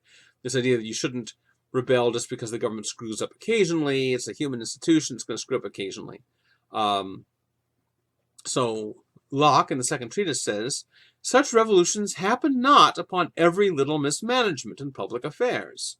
Great mistakes in the ruling part, many wrong and inconvenient laws, and all the slips of human frailty will be borne by the people without mutiny or murmur. In other words, okay, the government's going to screw up from time to time. It's only to be expected. People are not likely to rebel over that. They'll just put up with it. Declaration of Independence, same doctrine. Different wording, but same doctrine. Prudence indeed will dictate that governments long established should not be changed for light and transient causes. And accordingly, all experience hath shown that mankind are more disposed to suffer, while evils are sufferable, than to right themselves by abolishing the forms to which they are accustomed. So again, it's the same idea. Most people, quite sensibly, are not going to rebel every time the government screws up. Now, see what each of those passages gets quickly followed up with. And here we have not only a close parallel in the ideas, but even in some of the wording. So Locke in the second treatise says, but if a long train of abuses, prevarications, and artifices, namely on the part of the government, all tending the same way, make the design, and this is design in the sense of the intention or aim, visible to the people, and they cannot but feel what they lie under and see whither they are going. It is not to be wondered that they should then rouse themselves and endeavor to put the rule into such hands which may secure to them the ends for which government was at first erected. In other words, this is the idea that once the abuses by government become systematic, and they're all heading the same way. It's not just randomly, they do some good stuff, they do some bad stuff, but just one after another, they start doing systematically these bad things, abusing their power. And it's all going the same way, and that makes the design, that is the intention, visible. And you can see where you're headed. Now it makes sense to rebel. Declaration of Independence, same idea, some of the same language. But when a long train of abuses, the same phrase, when a long train of abuses and usurpations, pursuing invariably the same object, so all tending the same way, pursuing the same object, same idea, evinces a design, evincing a design, meaning making the design visible, showing what the intention is. Jefferson makes explicit what the design is, namely to reduce them under absolute despotism. It is their right, it is their duty to throw off such government and to provide new guards for their future security. So in other words, systematic rights abuses suggest that there's an intention, a deliberate intention, to reduce people to absolute despotism. And once you see, all right, this isn't occasional friction, this is systematic, this is the way things are tending, they're going to get more and more like this, now comes the time to rebel. So the Declaration of Independence is essentially borrowing Locke's theory of when revolution is justified. And this notion of the long train of abuses, the idea that it's reasonable to rebel once you see them becoming systematic and it looks like they're aiming at despotism. This played an important role in the history of the American Revolution. So the revolution didn't begin as a revolution. That is, a revolution means you're trying to overthrow the existing power structure. That wasn't the original goal. Well, it was for like a few people, but for most people and participants in what we now call the revolution, it began just as resistance. They weren't trying to overthrow British rule, they weren't trying to break from Britain, they were just trying to get the Parliament to back down. So for a long time, the Parliament had followed a policy of what has come to be known as salutary neglect, meaning the Parliament mostly left the colonies alone. Then, in the late 18th century, basically right after the 7 Years' War, the British suddenly have a massive war debt, and so they decide to squeeze the colonies more. They start putting on all these new taxes and regulations and start micromanaging things in the colonies. So the colonists' original goal in rebelling was not let's break away from Britain. What was let's convince the Parliament to stop. Let's just go back to the way things were throughout most of the 18th century. There were the more radical people wanted more. The more radical people were complaining, oh, look, we have no representation in Parliament, we want to change things. But for the average person initially participating, they didn't mind the fact that they didn't have representation in Parliament, as long as Parliament wasn't screwing with them. They didn't mind having a king. Initially, they just wanted the Parliament to back down. And this resistance initially worked, at least partly. That is, the Parliament did back down. In 1766, right after the initial wave of rebellion, the Parliament repealed a bunch of the regulations that the colonists had been complaining about. Not all of them, but a bunch of them. So you might say, well, look, this would be a reasonable compromise. If that's all the Parliament had done, it's possible that there never would have been a further revolution. It's hard to know. History, counterfactual history is tricky. But if all the Parliament had done is say, all right, our bad, take it back, and get rid of at least a bunch of these rules, a lot of people would no longer have felt that much incentive to rebel. Some still would have. I mean, the intellectual leaders of the revolution tended to have more radical goals than the average people participating in it. However, the Parliament did something else. They added, at the end of this repeal, they added what's known as the Declaratory Act, in which they claimed full power and authority to make laws and statutes of sufficient force and validity to bind the colonies and people of America in all cases whatsoever. In other words, the point of this was, we are getting, you have petitioned us, well, you've rebelled against us, shot at us, but anyway, you have resisted us because you wanted us to get rid of these regulations. All right, here we are. We're getting rid of a bunch of the regulations. We're doing what you wanted. But we're not granting your argument. We're not granting that we had no right to do this. Because the colonists' position was that the British Parliament had no right to impose all these additional regulations and taxes on them. And the Parliament said, oh, no, we have the right, all right. It's just that we're backing down, we're being nice, backing down, We're not going to impose all of these, but we have the right to. That's what the Declaratory Act was, to make clear that in making these concessions, the Parliament was not conceding the basic principle. Now, a lot of historians think this was just a face-saving move on Parliament's part. They're saying, all right, we're backing down. We don't have to. We're doing it. But we totally could impose these if we wanted to. However, to the American colonists, or to a lot of them, reading the Declaratory Act, it looked a lot more sinister. Because they're looking at it through the lens of Locke's theory of revolution. And what's the Parliament saying? It's saying that they have the right to bind the American colonies in all cases whatsoever. This was a stronger and bolder claim than Parliament had made before. And what it implied is that its recent regulatory excesses, as they seem to the colonists, were not an accident. They were part of a settled policy. So going back to Locke, when Locke is talking about this, Locke says, suppose you're on a boat going to Algiers. The one in Africa, not the one across from New Orleans. But anyway, although it would work that way too. You're on a boat going to Algiers, or you come to suspect you're going to Algiers, but you had made a deal with the captain to go somewhere else. And so you say to the captain, we're not going to Algiers, are we? And the captain says, oh no, don't worry.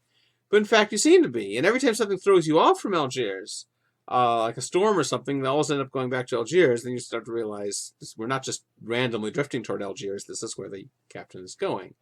So likewise then, the Declaratory Act suggested that these excesses were part of a general policy. And even if they've backed down from them now, as soon as they get a chance, they're probably going to go back to them again, because this was their policy. Moreover, what is the policy? What is the right to bind someone in all cases, whatever, is to make someone your slave. Because to bind someone in all cases, whatever, that's complete, unconditional authority. So remember that when you can rebel once you see that the systematic abuses have made the design visible in Locke's wording, or have evinced a design to reduce them under absolute despotism, which is Jefferson's wording. The Declaratory Act showed that the intention of the Parliament was to go back to imposing more despotic regulations as soon as they could get away with it. Therefore, looking at this Declaratory Act through the lens of Locke's theory of revolution, this led a lot of Americans to think, all right, now full-fledged revolution is justified. Now, it's still the case that this wasn't enough to convert everyone to the cause of revolution. So, a decade afterward, as late as January 1776, so just a few months before the Declaration of Independence, it was still the case that even most Americans who were supporting armed rebellion were not yet favoring full independence. They still thought it was possible to work out some kind of compromise between the colonists and the British government. There were more radical thinkers, the intellectual leaders, who wanted a full break from Britain. But most Americans, even those who were rebels, didn't want to. And this is the historical importance of Thomas Paine. Thomas Paine wasn't from America. He was British, but he was a supporter of the American movement. He came over to help the revolution. And one of the other American founders, Benjamin Rush, said to Paine, there really needs to be a pamphlet written to justify full-fledged independence and make a case for it. But I can't write it because I am a respectable physician, and it would hurt my social standing if I were to take a position that unpopular. So this is January 1776, just 6 months before the Declaration of Independence, and the idea of full-fledged independence is so unpopular that a respectable guy like Benjamin Rush, who has to consider his reputation as a physician, can't afford to do this. But you, Thomas Paine, no one regards you as respectable. You're just some wandering adventurer. You've got no reputation to lose. Why won't you write it? And so he did. It's probably a good thing that it was written by Paine rather than by Rush, because if Benjamin Rush had written it, let's just say that Benjamin Rush was not quite as big a fan of freedom as Paine was. So if you're a fan of freedom, you should be glad it was Paine rather than Rush making these arguments. Benjamin Rush's vision for the new society was that that the society should promote a system of education where people become machines, was his phrase. People become machines devoted solely to advancing the interests of the state, which is about as different from Paine as you can imagine. Anyway, Paine's book was an incredible success. It was one of the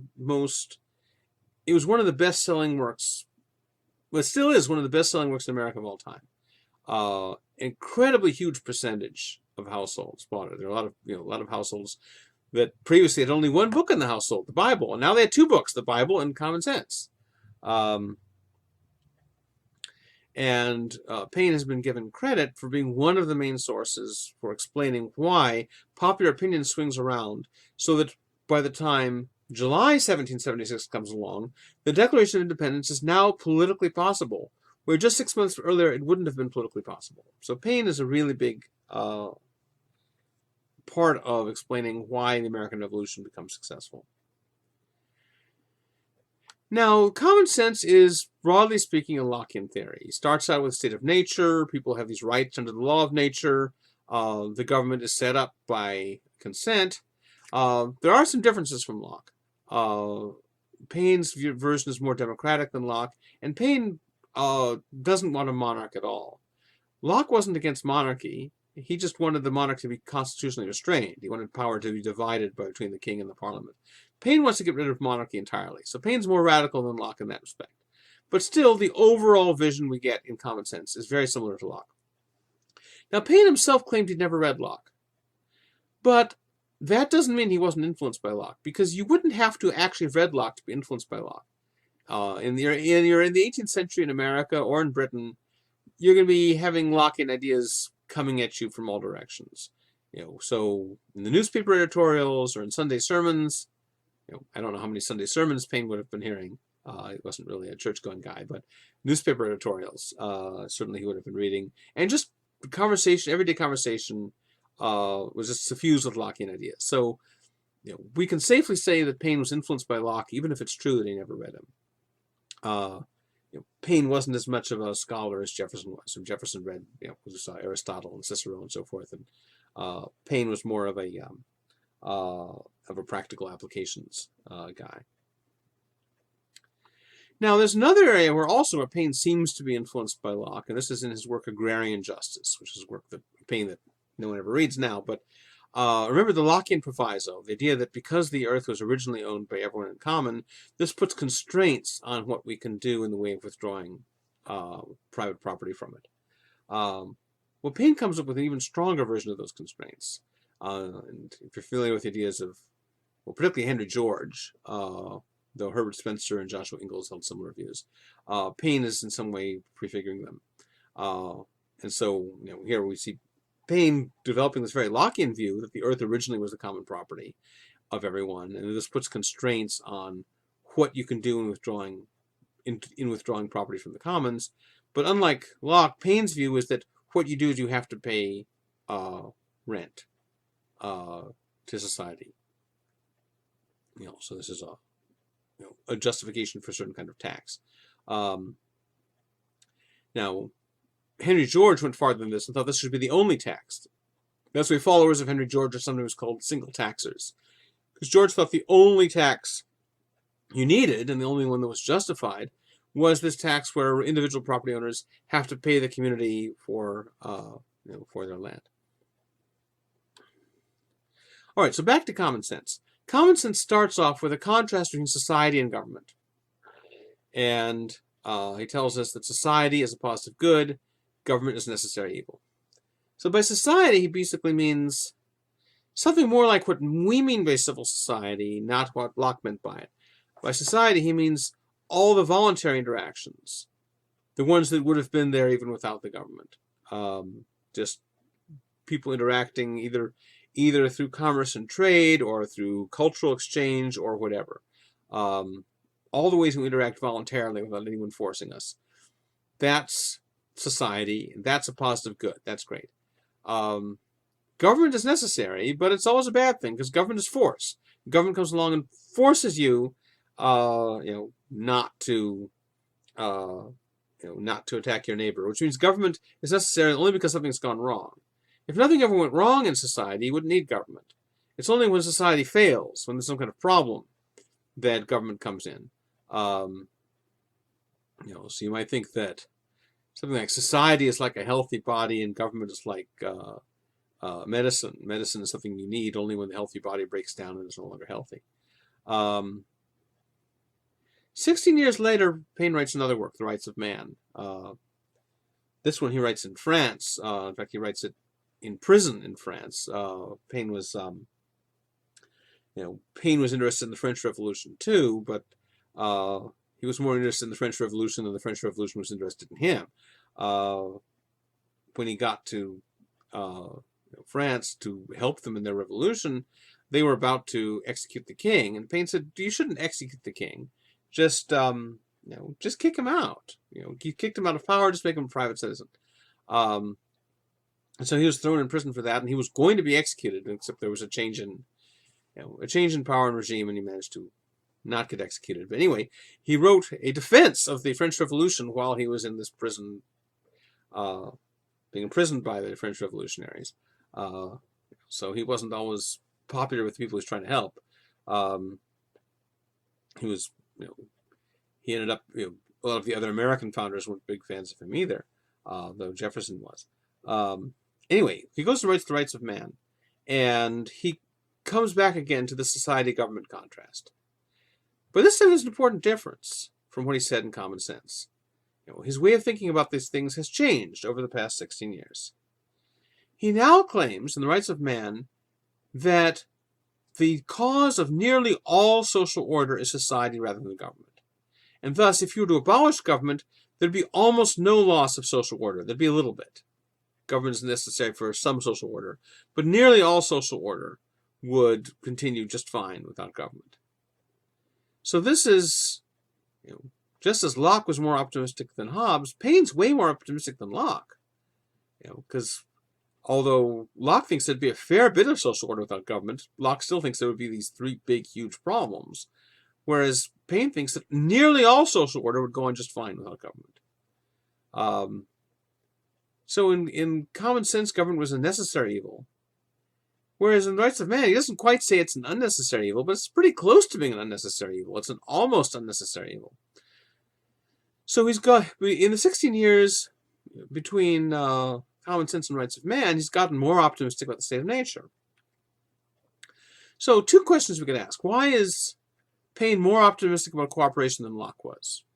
Locke was more optimistic than Paine, but Locke was more optimistic than Hobbes, but Paine's more optimistic still. So what's happened between Paine and Locke that makes Paine more optimistic than Locke?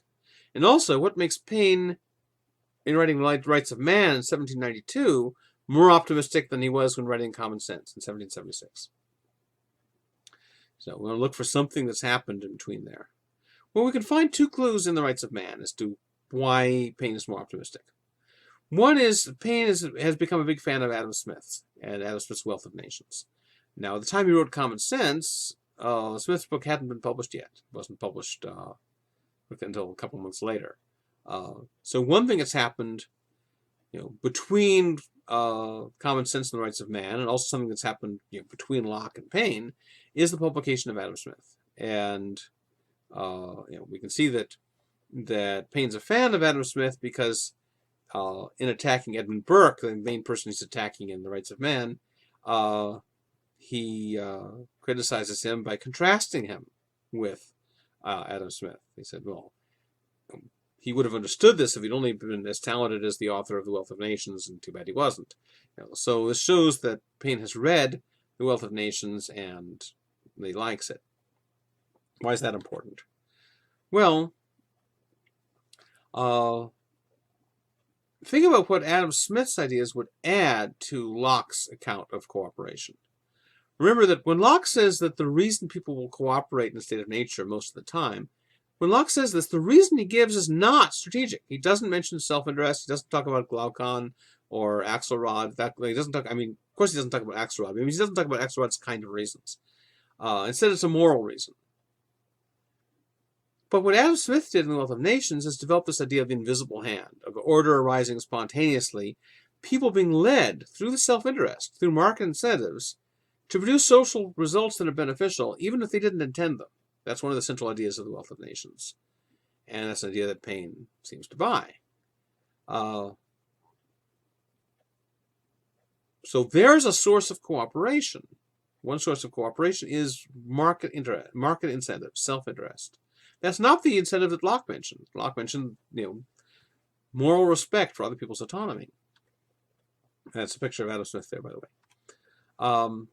So Locke only has one set of motives he appeals to explain cooperation under anarchy, namely your moral respect for other people.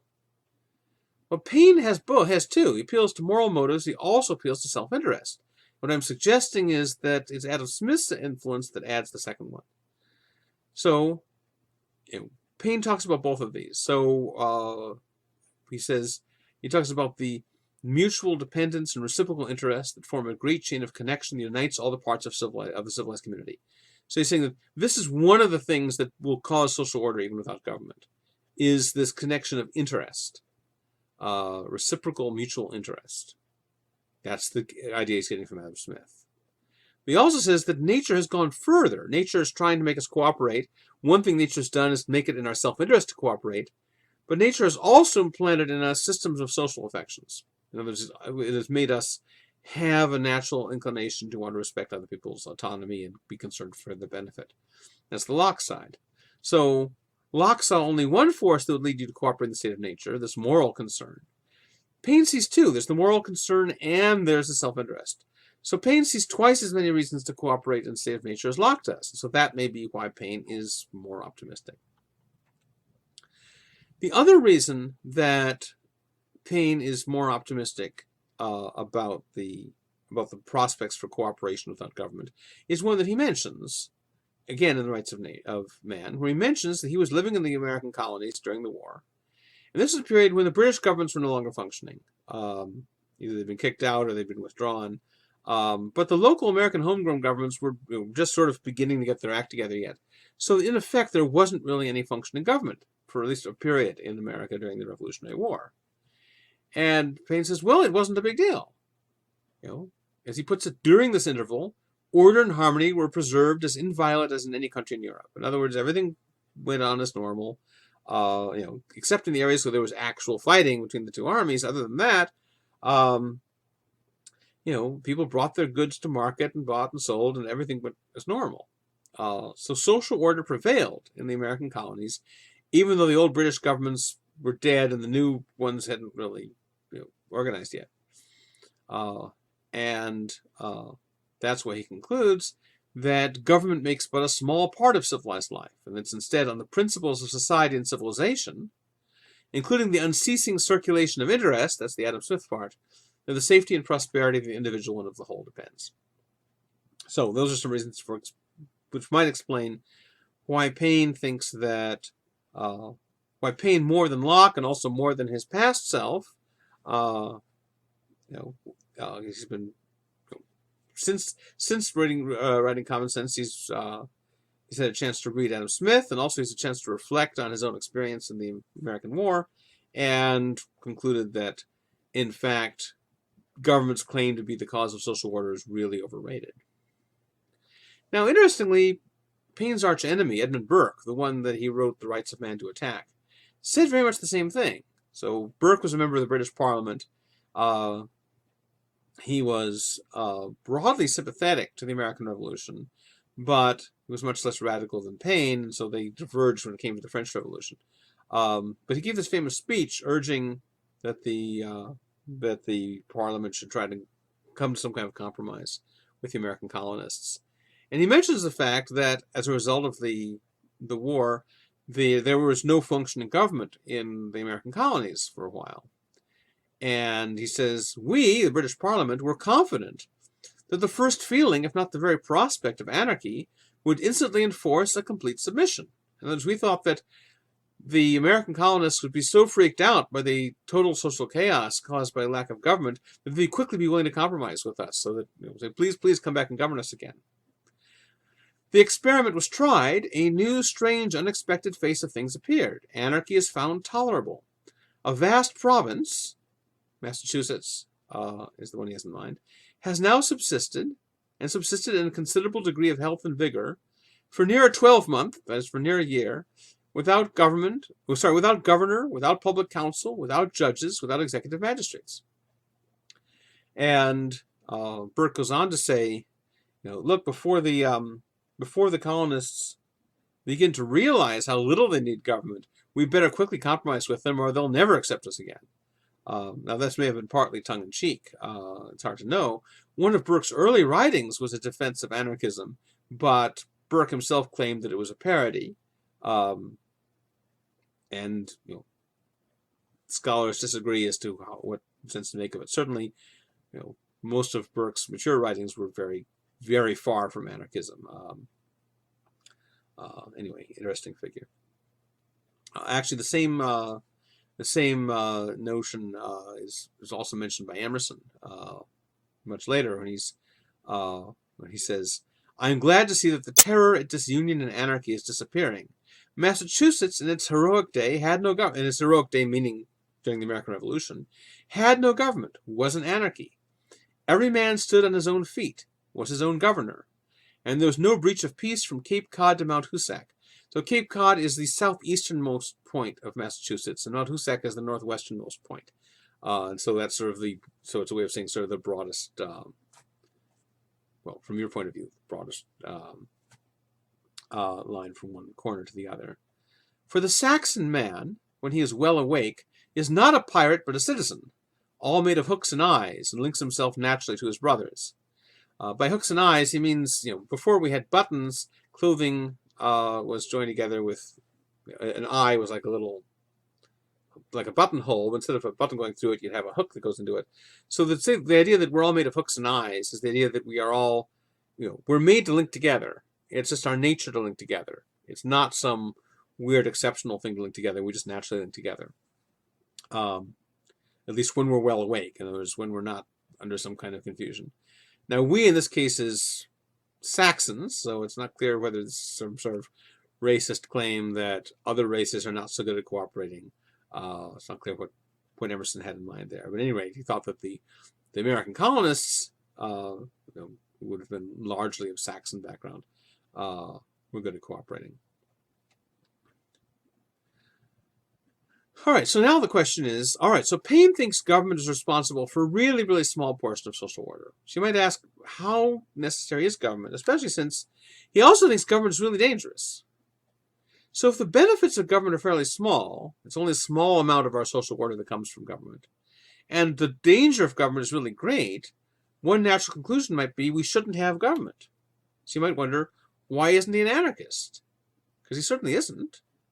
Even if government has gone from being a necessary evil in common sense to being a pretty close to an unnecessary one in the rights of man, he still favors government. So why doesn't he just say, all right, the small amount of order that government can provide is just not worth the risk of having government? Why isn't Paine an anarchist? Certainly Paine inspired people who were anarchists. Why wasn't Paine himself an anarchist? What seems as though the reason is that he was very optimistic about democracy. He thought that traditional societies like monarchies really had incentive problems. Kings have great incentive to abuse their power. But Paine was very optimistic about popular representation, popular participation in government as ability to restrain the abuse of power. So that's why he thought that although governments traditionally had been super dangerous, democracy could make government much less dangerous. And at that time there hadn't been much experimentation with it, so people could have disagreed about the result. Nowadays, of course, people still disagree. Some people say, well, turns out Paine was wrong. Look how dangerous government is now, despite being democratic. Paine was wrong. Other people say, look, Paine was right. Democratic government is great. So people can disagree now about what the right moral is to draw from what's happened since. Although Paine didn't draw an anarchist conclusion from his argument, one of his readers did. So William Godwin, who is often famous for what other people he's connected to. He was the husband of Mary Wollstonecraft, who was one of the pioneers of feminism, who wrote Vindication of the Rights of Woman. He's the father of Mary Shelley, often called Mary Wollstonecraft Shelley after her mother, who's the one who wrote Frankenstein. And of course, her husband was Percy Shelley, the poet. He was a friend of Aaron Burr, the founding father who had the bad luck to become an enemy of both Jefferson and Hamilton, and therefore became sort of universally unloved, because usually if you're the enemy of one of them, you're a friend of the other one, so you get in. But anyway, Aaron Burr was a fan of both Godwin and Wollstonecraft. And Charles Dickens was also a friend of Godwin. In fact, Charles Dickens based one of his characters, Mr. Micawber, on Godwin, which it's not a very flattering portrait. Mr. Micawber is kind of this, pathetic, doddering old guy, but that's Dickens knew Godwin when Godwin was pretty old, and I guess had become sort of a pathetic, doddering guy. Anyway, Godwin is often called the first modern anarchist. But part of the way that Godwin got his inspiration was from reading Thomas Paine. Another way he got his inspiration was from reading David Hume, and we'll be talking about that later. Hume also inspired Godwin to be an anarchist, even though Hume certainly would not have wanted to. Hume, even less than Paine, would have wanted to inspire anarchism. But anyway, so Paine, Godwin was helping Paine to get his Rights of Man published in England, which was tricky because the government eventually banned it. Anyway, so he was reading Rights of Man. In fact, he met his future wife, Mary Wollstonecraft, at a party that was held in Paine's honor. It wasn't initially a promising meeting. He complained, "I went there to hear Paine talk, and said this annoying woman, Mary Wollstonecraft, kept talking the whole time. I'm glad I don't have to hear her again." But, later on he falls in love with her, so you never know. Anyway, so one of the things that seems to have influenced Godwin to become an anarchist is Paine's arguments that on the one hand, government's really dangerous, on the other hand, most social order is the result of the voluntary forces of society. Some combination of moral concern and self-interest is enough to keep social order going without needing government. So this is a case where, just as Locke didn't endorse women's rights, didn't endorse the equality of the sexes, but nevertheless opened the door to it by giving some reasons for being in favor of it and some reasons against it, and then dropping it. So Paine, by giving this argument for the dependence of social order mainly on voluntary rather than governmental forces, was opening a door that Godwin would walk through, and other people also would walk through. All right, another aspect in which we can talk about the ways in which Locke's ideas play out in American history is to ask, all right, so many of America's founding documents are based on this Lockean idea that we all start with natural equality, which gives everyone a right to be free and independent. How did the American founders reconcile basing their whole society on these ideas with the existence of slavery? And we talked before about how Locke's theory justifies a certain kind of slavery, given his view that you get to enslave someone in retaliation for their trying to kill you, but clearly that wouldn't be enough to justify slavery as it actually existed. Wouldn't be able to justify enslaving the children of slaves and so forth. And a lot of people had, including a lot of critics of the American Revolution, have said, these American revolutionaries are a bunch of slave owners and slave dealers, and yet, they're going on and on about freedom. So Samuel Johnson famously said, why do the loudest yelps for liberty come from these drivers of slaves? So how did the American founders reconcile their acceptance of slavery with these Lockean ideas? Well, part of the answer is that not all the founders had precisely the same views about slavery, and not all the founders accepted Lockean ideas to quite the same extent. So more or less, there are 4 views on slavery that you find among the founders. Actually, if we look at the details, you can probably subdivide them even further. But broadly speaking, there's sort of 4 clusters of views you find among the American founders. So first, there are some who just said, who accepted Lockean ideas, broadly speaking, or similar ideas to Locke's, and said, look, this means slavery is wrong, so it's just wrong. Stop it, don't do it. Thomas Paine was one of those. So Thomas Paine didn't really agitate much against slavery. There are a couple of anti-slavery pieces that are attributed to him, but they're not by him. But in his letters, in his private conversation, he made clear that he was against slavery and thought that they should get rid of it now. In fact, in one of his letters, he said, what we really need to do is to have some black people who are trained in revolutionary agitation to infiltrate the slaves and try to build up a slave rebellion. So unlike a lot of the founders who were in theory against slavery but were horrified at the notion of slave rebellions, Paine was more favorable to. And Abraham Bishop, who's a really interesting guy who's not as well known as one of the American founders, but he was an ally of Jefferson, interesting guy. He was one of the few white Americans to actually support the slave revolts in Santo Domingo, which most white Americans, when they heard about this, they were just horrified. Even if they're against slavery, they were horrified at the idea of slaves actually rising up. They thought, if you're against slavery, that means we will abolish it and we'll decide when and how. But to have the slaves themselves rise up, they were horrified. But Bishop was an actual defender of this. So some of them took their Lockean ideas seriously and took the implication to be slavery is wrong. We should not enslave. The slaves should rise up. And these are people who themselves also did not avoided owning any slaves themselves. Then there's a second group who were also against slavery in theory. They accepted Locke's arguments for the natural freedom and equality and independence of all human beings. And so they thought slavery was wrong. But they also thought, or at least they claimed to think, and the reason I say claim to think is that, in cases where it looks like a belief is motivated, that it seems like this is a belief that was in their economic interest to hold on to. You might wonder how sincere the belief is. But anyway, or were they self-deceived? But anyway, a lot of them thought slavery is wrong in principle, but it's too dangerous to abolish immediately.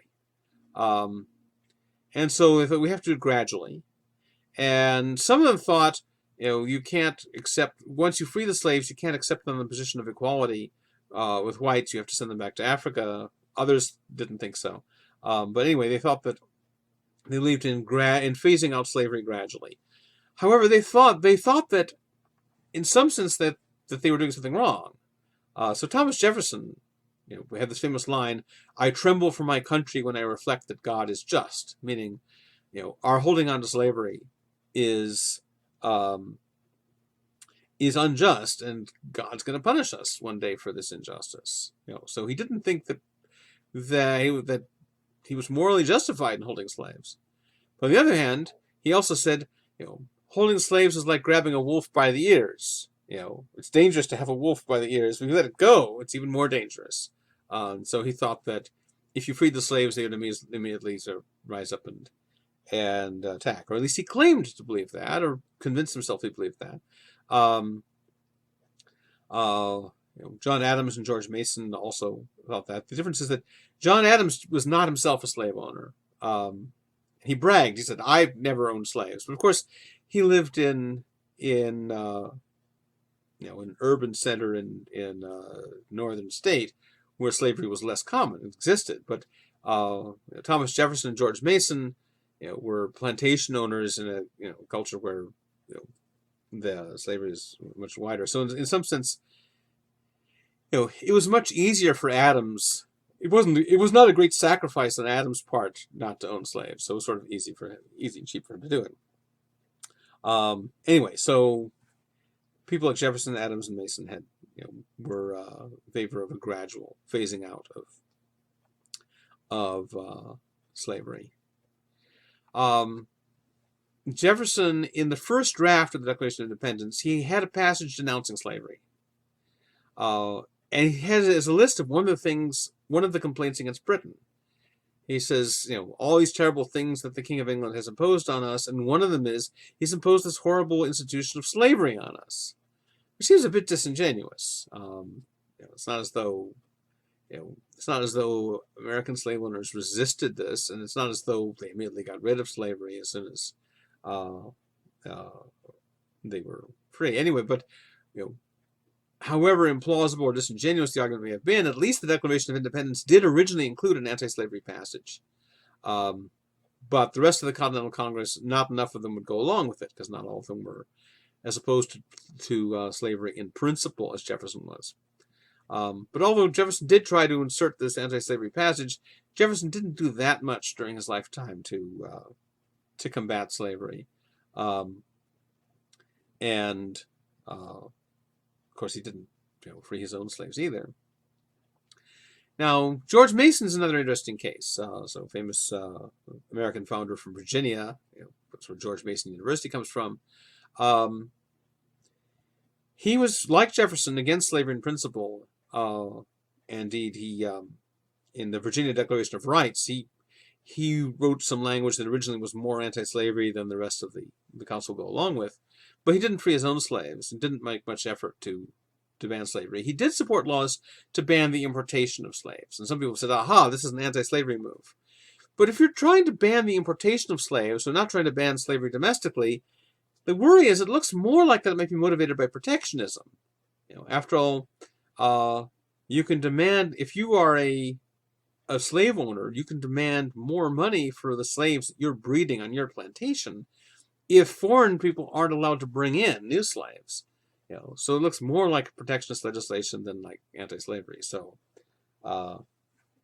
so the things that Jefferson and Mason said about slavery in theory were very strongly anti-slavery, but their practice was not so great because they thought it wasn't practical. But Jefferson thought it wasn't practical, even though he thought abolishing slavery was not yet practical, even though he thought that abolishing slavery was morally justified. Jefferson didn't think it was morally okay to do it gradually. He just thought that pragmatic considerations overrode moral ones in this case. There are other instances in his life where he thought something similar. So, for example, the Louisiana Purchase, which is something that happened while he was president. Jefferson thought that he, as president, in buying this land from France for the government, he thought the way he did it was actually in violation of the Constitution, and therefore he thought he would have done something wrong. But he thought, I would do it anyway, because it's so important for America to have this huge chunk of land. Because the Louisiana Purchase is not, I've got a map coming up later, the Louisiana Purchase was not just Louisiana, it's this huge tract of land that goes all across the middle part of the country, all the way from the south to the north, in this huge southeast to northwest swoop of land. It was so important for the country that he thought, I'm willing to do something wrong, violate the Constitution in order to achieve this. All right, so we talked about two groups of founders who were anti-slavery. Those who were anti-slavery and thought, yeah, we should apply that to abolish slavery now, and those who were anti-slavery but thought, yeah, it's just not practical to abolish it now. At the other extreme, there were some who were pro-slavery, and they regarded, or claimed to regard, because again, when it's really in your self-interest to think something, you can deceive yourself into thinking it when in some sense you might really know it's not true. So it's hard to know how sincere they were, or how conscious they were as opposed to self-deceived. But they claimed that slaves did not have, and could never have, the level of rational capacity necessary to give them Lockean rights. So remember, Locke said God has not made any difference among people to make some people, with some sort of special sign that they're supposed to rule over other people. These guys said, yeah, they has. God has done that. God has made some people inherently more rational than others. Say some races inherently more rational than others, and so it's all right for whites to enslave blacks because blacks' rational capacity is just not at the same level. So they disagreed with Locke because Locke said that God has not created any such obvious sign of inequality among us that would justify enslaving others. And so their view was slavery is fine and it should last forever. Then there was another group that thought that slaves were currently not entitled to freedom because they didn't currently have the right rational capacity, but they could eventually develop it. And they saw or claimed to see slavery as a paternalistic institution. They said, the purpose of slavery is slaves aren't ready for freedom yet, but someday they will be, and we're going to prepare them for freedom. We're going to help them and train them to become ready. Again, one of the reasons for being skeptical about whether they're really sincere about this is that if you look at the way that slavery was practiced, it's really implausible to say, well, what we're doing is training them for freedom. So you train them for eventual freedom by not allowing them to learn to read. You train them for eventual freedom by breaking up families and selling them apart. I mean, you train them for eventual freedom by, forcing them to do back-breaking work. A form of slavery that genuinely was motivated by paternalistic considerations would still be wrong under Lockean views. But it's really hard to believe that anyone with a straight face could really think that the way the slaves were treated was likely to help them develop skills that would enable them to be capable of freedom. Anyway, so those are broadly speaking 4 views. So there were those who thought that slavery was inherently wrong and should be abolished immediately. On the other side, there are those who thought that slavery was great and should last forever. And then there's these 2 intermediate groups, B and D, as I've been putting them. The thought that slavery should be phased out gradually, but for different reasons. So the D group thinks slavery should be phased out gradually because slaves aren't ready for freedom yet. And so therefore they don't deserve it yet. So slavery is not wrong right now, but eventually they'll become capable of freedom, and then slavery will be wrong and should be abolished. Whereas the other group, the people like Jefferson, thought slavery really is wrong now. Slaves are entitled to freedom now. It's just for pragmatic reasons it's too dangerous to set them free. So you might wonder which of those views is worse. It's hard to say. Now, when you think of the famous American founders, most of them are in the first 2 groups. That is, they're either in the group that thinks slavery should be abolished right away, or, more often, they're in the view that thinks slavery is wrong, but we have to abolish it gradually. There were other American founders who thought that slavery was okay, either temporarily or permanently, but those aren't the famous ones. The famous ones really were, better than average on slavery in theory.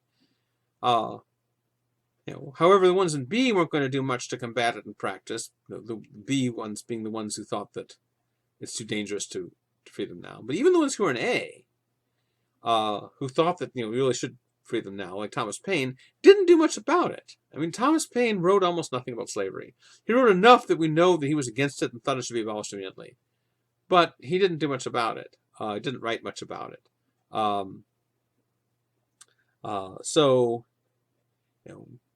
Even the best even the founders who were best on slavery in theory were not great on it in practice. Now again, Bishop is better. Bishop really did.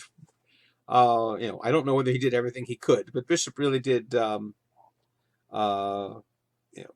Campaign strongly for abolishing slavery, and there were others. There were plenty of people, but some of the less famous ones. But if you're talking about really the most famous ones, the most famous American founders were much better on slavery in theory than in practice. However, by pushing Lockean ideas in a more radical direction, they were opening the door to other thinkers who would push it even further. So you could say that, there are some people who think that running things like, all men are created equal and have inalienable rights to life, liberty, and the pursuit of happiness. Some people think, well, it's just garbage to have Jefferson writing that because he didn't, mean it in practice, and the people who signed it didn't mean it in practice. Maybe not, but having those words in there helped to inspire later people who would apply it to slaves and would apply it consistently to slaves. So the apparently anti-slavery ideas that are found in the American founding documents, even though they're not followed up on, they are sort of planting the seeds for stuff that's going to happen later. So I've got these 2 metaphors, opening doors and planting seeds, but you get the idea. Now, another question that comes up is how do Lockean ideas about property relate to the rights of American Indians?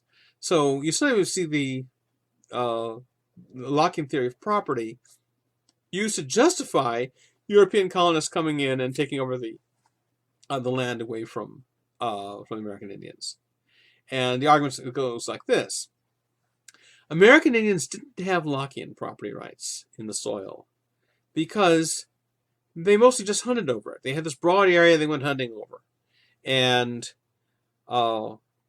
if you're just hunting over the land, well, then you're mixing your labor with the animals that you kill and eat, but you're not mixing your labor with the land. You're not transforming it with your labor, not mixing your labor with it. And so therefore the Indians didn't really have rights to all this land. And therefore it was fine for the European colonists to come and take it over because it was unowned. Sort of leaving the Lockean proviso to one side for a moment. But there are a couple of problems with taking Locke's theory to justify this. One is it's misleading to say, oh, the American Indians didn't recognize private property and they didn't cultivate land; they were just nomads. American Indian societies were very diverse. There are a lot of different kinds of tribes, different kinds of cultures. So you find, some that were nomadic, but others who were settlers. Some were hunters, others were farmers. Lots of differences. Likewise, you see debates about whether what the American Indian version of government was. See, sometimes people say, well, Thomas Jefferson, for example, thought the American Indians were examples of anarchist societies, because Jefferson has this line where he says, actually, a society without government would be pretty good if you, but only it works on a small scale. And that's why American Indian societies aren't too bad, because they're small enough for anarchy to work. They don't have government, but it wouldn't work in a society as large as ours. But other people say, no, American Indian societies were hierarchical. The chief orders everything. Well, it depends which societies you're looking at. Some American Indian tribes were very hierarchical. Others were very egalitarian. Some had more authority. Others had much less. It's a lot of differences. Anyway, so this idea that they're all just nomads and hunters is not accurate. There are lots of tribes that definitely transformed the environment with their labor. They farmed land, they dug wells, they built various kinds of structures. And so those tribes, at least, you could not deprive of their land without violating Lockean principles. All right, what about those tribes that are primarily nomadic and are primarily hunters rather than farmers? Does that mean that they don't have any kind of right to the land they roam over? Well, maybe by Lockean principles they wouldn't be entitled to exclusive property rights. But if you look at the way Lockean principles were usually applied when whites were applying them to each other, they usually had the idea of an easement. The idea is that if you've traditionally been, if there's some area that's not owned, but you've traditionally been using it, you've been crossing from point A to point B across it, then you have an easement right. That is, you have a right to keep using it to travel. You don't have exclusive property right. You can't exclude anyone else. But if someone comes along and starts homesteading stuff in that area, they have to give you free access through that area because you've traditionally been using it. No, whether you think that's a correct application of Lockean principles or not, that's the version of Lockean principles that whites were applying to each other. But when they applied them to American Indians, suddenly this notion of an easement vanishes. And you think, oh, well, because they don't have exclusive rights in this area, we can just completely fence it off and kick them out completely. Of course, it's going to be difficult to justify the way that the American white settlers acquired land in the New World by appeal to Lockean principles, because look what actually happened. Well, I told you there'd be a map of the Louisiana Purchase. There it is. So the big area in green, it goes all the way from Louisiana up to Montana. In 1803, Napoleon III, the Emperor of France, sold this land to the United States. That's the deal that Thomas Jefferson pulled off, that Jefferson thought was unconstitutional but worth it. And so the American government came to own this land as a result of the French government previously having owned it. But by Lockean principles, how did the French government own it? A lot of that land hadn't even been explored by whites. Certainly it hadn't been transformed by their labor. So by Lockean principles, a lot of that land either was not owned by anybody or it was owned by American Indians. Some of it was owned by white settlers, maybe, but to have that whole vast area that a lot of white settlers had never even seen parts of, well, this is the way of claiming property, not by mixing your labor with it, but just by drawing lines on a map and saying we hereby claim all of this, which is not a Lockean way of acquiring property. Well, the debates about Locke still go on, and there's a recent article I saw by a guy named John Quiggin, who's attacking Locke as sort of the dark force of evil in American history. And he says, Locke's entire theoretical position constitutes a justification for the expropriation of Native Americans and the enslavement of black Africans. Well, I would suggest that there's some reason to doubt this. It seems as though by Lockean principles wouldn't actually justify what was done to Native Americans, black Africans.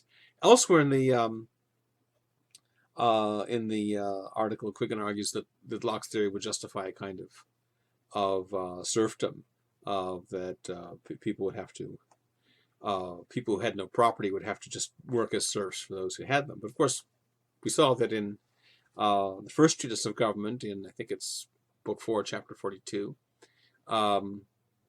Locke says that you don't have the right to make someone your vassal by withholding your property from them. So, anyway, I'm suggesting some skepticism about claims like those of Quiggin.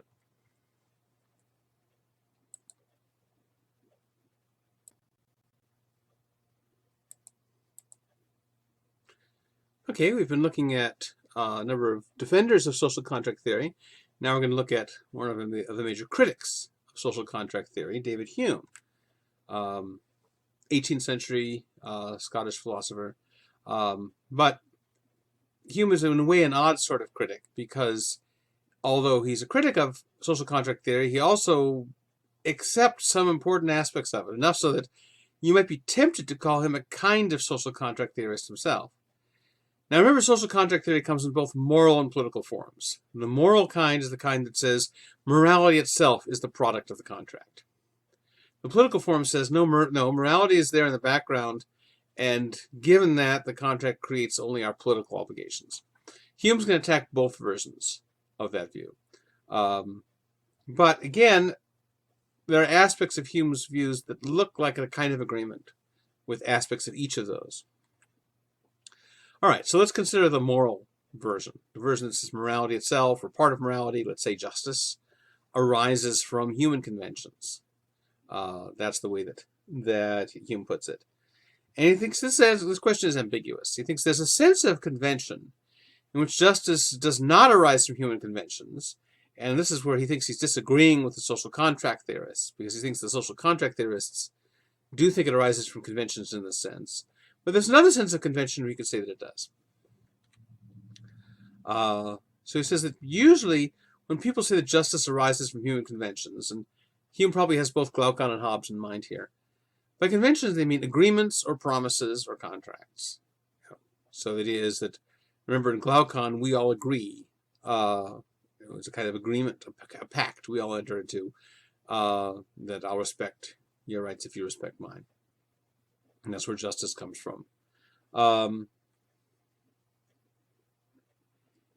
Hume thinks that doesn't make sense. It doesn't make sense to think of justice as arising from human conventions if by conventions you mean promises or something like that.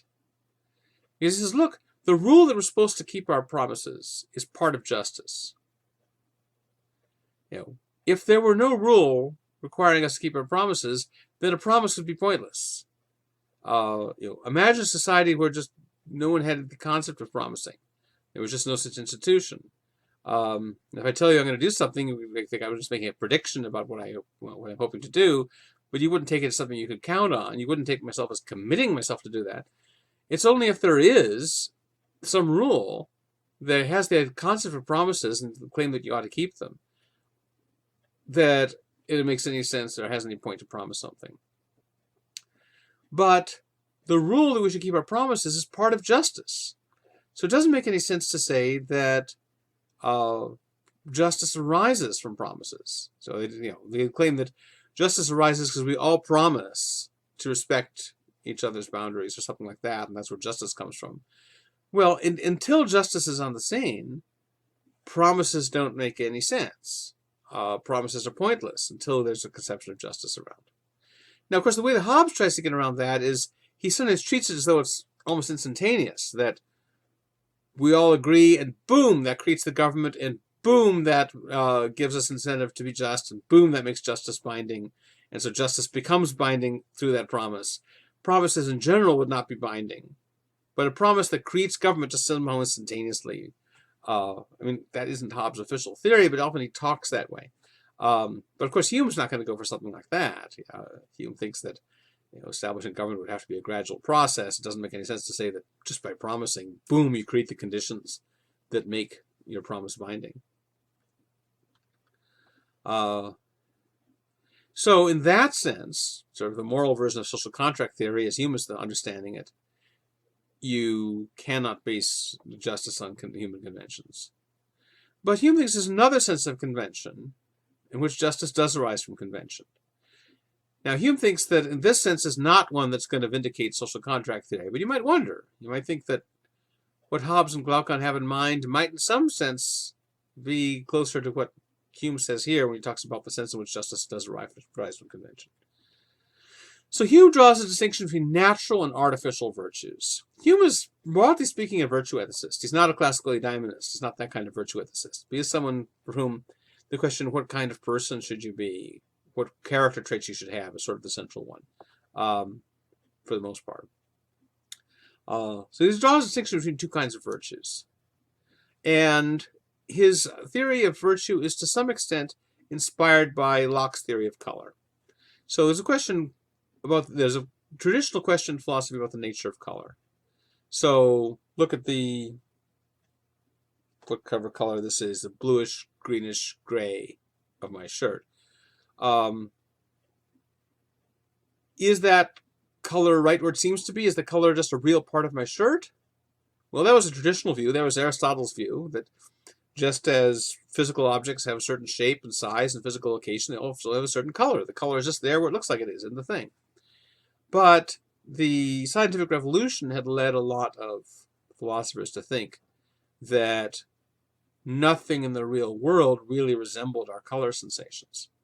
That the real world, that what causes our color sensations is things like wavelengths of light bouncing off of the physical microstructure of physical objects. But that physical microstructure is understood in terms of size and shape and mass and so forth, properties other than color. And so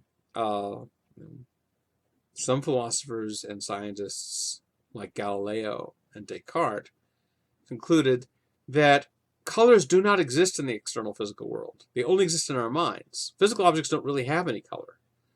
The only thing, the fire hydrant is not red. Well, in Auburn, I guess the fire hydrants are silver, but the fire hydrant isn't really silver. It's only the only silver thing is in your mind. Looking at the fire hydrant, the physical structure of the fire hydrant makes light bounce off it in such a way that it hits your eyes and stimulates your optic nerve in such a way you have a certain sensation of silver, but there's nothing in the object corresponding to that. So Galileo and Descartes thought colors exist only in the minds, not in physical objects. Well, Locke had an intermediate view. Locke agreed with the new scientists that nothing in the physical object resembles our color sensations of it. But he thought that it was too much of a strain on common sense to say that therefore the physical objects don't have color. Rather, he says the right thing to say is that physical objects do have color, but the color they have doesn't resemble our sensations of them. Instead, it causes them. What it is for something to be red is for it to cause sensations of redness in us. Even though nothing in the object itself is actually like the sensation of red, we call objects red because they cause certain sensations in us. But of course, who's us? All all observers? Well, no. I mean, different animals have different color perception. The colors we assign, the color terms we use, are based on human perception. Not say on a dog's perception. There may be species that discriminate more colors than we do or fewer colors than we do, but our color terms and which things we call which colors are based on human perception. But it has to be a physiologically normal human because, some humans are colorblind, and so they see they have different sensations from the average person. Some people are just blind; they don't have any sensations when they look at something. But we don't define the colors of things in terms of them. So we take sort of a normal, standard, average human and say that the sensations they would have are what define what colors things are. But then it has to be under standard lighting conditions, because if you look at something in a dim light or in some weird color light, you're going to get different perceptions. So you have to have, the standard for what color we say that something is, according to Locke, is the color that's determined by the sensation that a physiologically normal human being would have if viewing the thing under standard lighting condition. So is this really red, or does it just look red? Well, if a physiologically normal human viewing it under standard lighting conditions would have a sensation of red, that's really red. Otherwise, it's not. If it still looks red to you, then either you're not physiologically normal or you're viewing it under some non-standard lighting condition. All right, so that view of Locke's about color, that's the kind of thing Hume wants to say about virtue.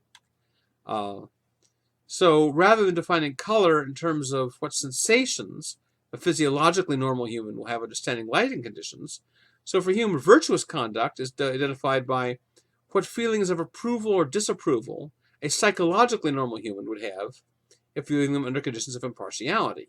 So in other words, what makes something a virtue is, just as what makes something a color is what sensations it causes in us, what makes something a virtue is what feelings of approval or disapproval it causes in us.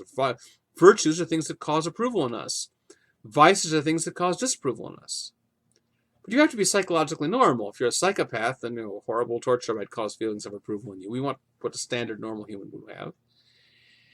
And of course, just as a physiologically normal human might misperceive colors if they're viewing them under the wrong lighting conditions, so we might misperceive virtue and vice if we think about those things under the wrong conditions to think about them. And so Hume thinks that just as the right conditions for viewing color are standard lighting conditions, the right conditions for thinking about virtue and vice are conditions of impartiality. If I'm your best friend, I might look too kindly on things you do. If I'm your worst enemy, I might look too uncharitably on it.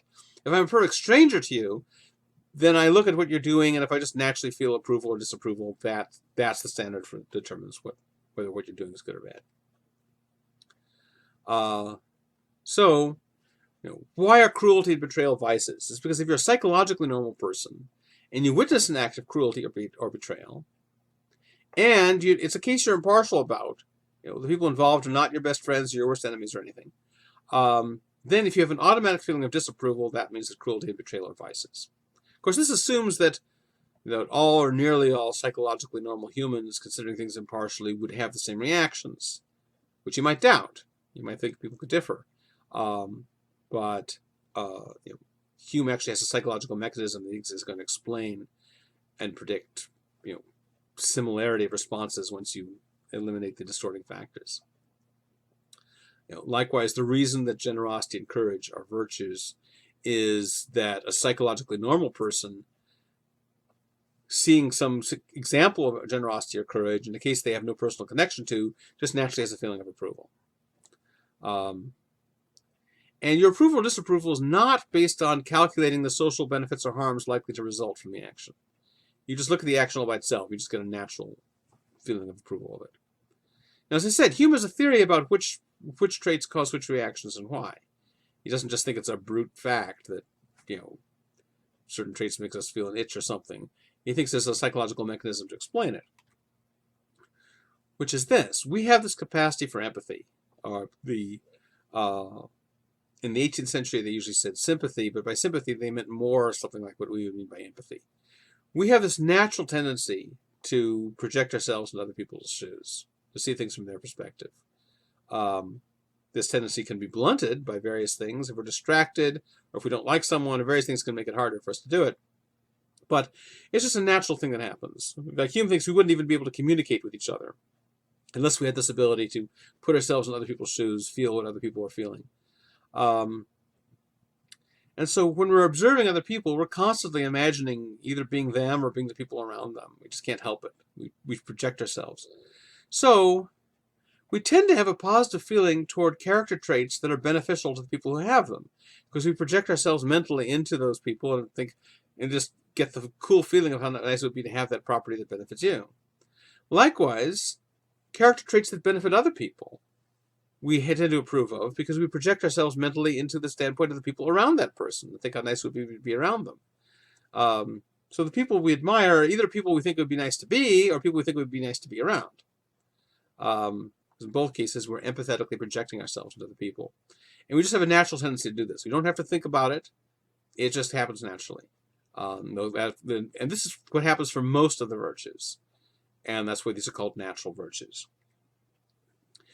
But the account I've just given of how most virtues work doesn't work for justice. Justice is different, according to Hume.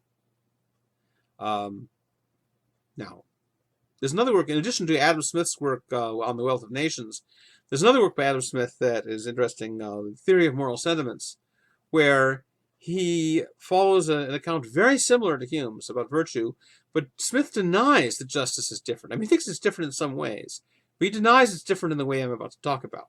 So if you want to see a version of Hume's theory that would try to avoid this distinction between natural and artificial virtues and would try to make justice more of a natural virtue, then Hume's theory, that Adam Smith's theory of moral sentiments is what you should look at. But we can't read everything. So, how is justice different according to Hume? Well, here's an example. Suppose that a nice, poor person owes a debt to a nasty, rich person. Then justice says they have to pay it. Even though you might think that the nice, poor person deserves it more and needs it more, and it's going to be a great sacrifice to them to have to give it to this nasty, rich person who doesn't need it and doesn't deserve it. Nevertheless, if you owe a debt, justice says you have to pay it. Now, when you consider that case all by itself, you're requiring the nice, poor person to give the money to the nasty, rich person. Unlike cases where you just look at an example of courage or generosity, just naturally feel a good feeling about it, you don't just naturally feel a good feeling when you look at that. Your natural feeling is, because the nice poor person has traits useful to themselves and others, and the nasty rich person has traits unpleasant to others, and in some sense probably unpleasant to themselves. And so our natural response to this is negative. However, when we step back and said, look, all right, so what kind of society do you want? Do you want a society where there are predictable rules that are enforced impartially, where if you owe a debt, you have to pay the debt? We don't ask how much you need or how much you deserve. Everyone has to just follow the same rules. Is that a better society? Or is it a better society where the rules have to be applied based on people's needs and merits? Well, the second one might sound good until you think about how it's going to work. No one would be able to predict ahead of time what they could do, because it's going to be based on what some judge thinks about what you need and what you deserve. And that's going to be a difficult and controversial question. So if someone owes you money, you don't know, are you entitled under law to get the money or not? Well, it depends. If some judge thinks that you're worthier than that person, then hooray, you get the debt paid to you. If some judge thinks that you're not, then they don't have to pay the debt. And it's very hard to predict what some judge is going to think. And so society where whether you have to pay a debt or not is based on some judge's decision about how worthy or needy someone is going to be a society where it's very hard for anyone to predict what they're going to be allowed to do. As a result, you're going to be better off on the whole. Everyone's going to be better off in the long run living in a society where the rules are applied predictably and impartially to everyone, regardless of how needy or worthy they are. So you do come to approve of making the nice poor person pay their debt to the nasty rich person when you step back from the particular case. You consider the total impact on society.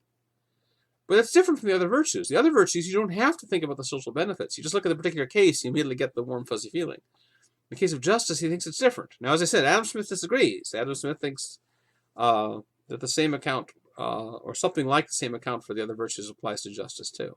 But not Hume. So although the ones where you just get a natural response to a particular case are the natural virtues, justice is an artificial virtue because it's not based on just their natural impulses. You have to think about it. You have to think, all right, what kind of social system would be the best one to construct? And so it's an artificial thing. So I said Hume was a virtue theorist. Well, he is about most of morality, most of the virtues, but not about justice. He's a consequentialist about justice. What makes something just is that it's part of this overall system that has good social benefits. Whereas what makes something, brave or kind or whatever, is going to be, based on its being a trait that people have natural emotional responses to. Now, when Hume says that justice is an artificial virtue, that's not a criticism. Sometimes when you hear someone saying, well, these are natural, but this one's artificial, you might think this is bad. But he's not saying that justice is bad. Calling something artificial is not a criticism for Hume.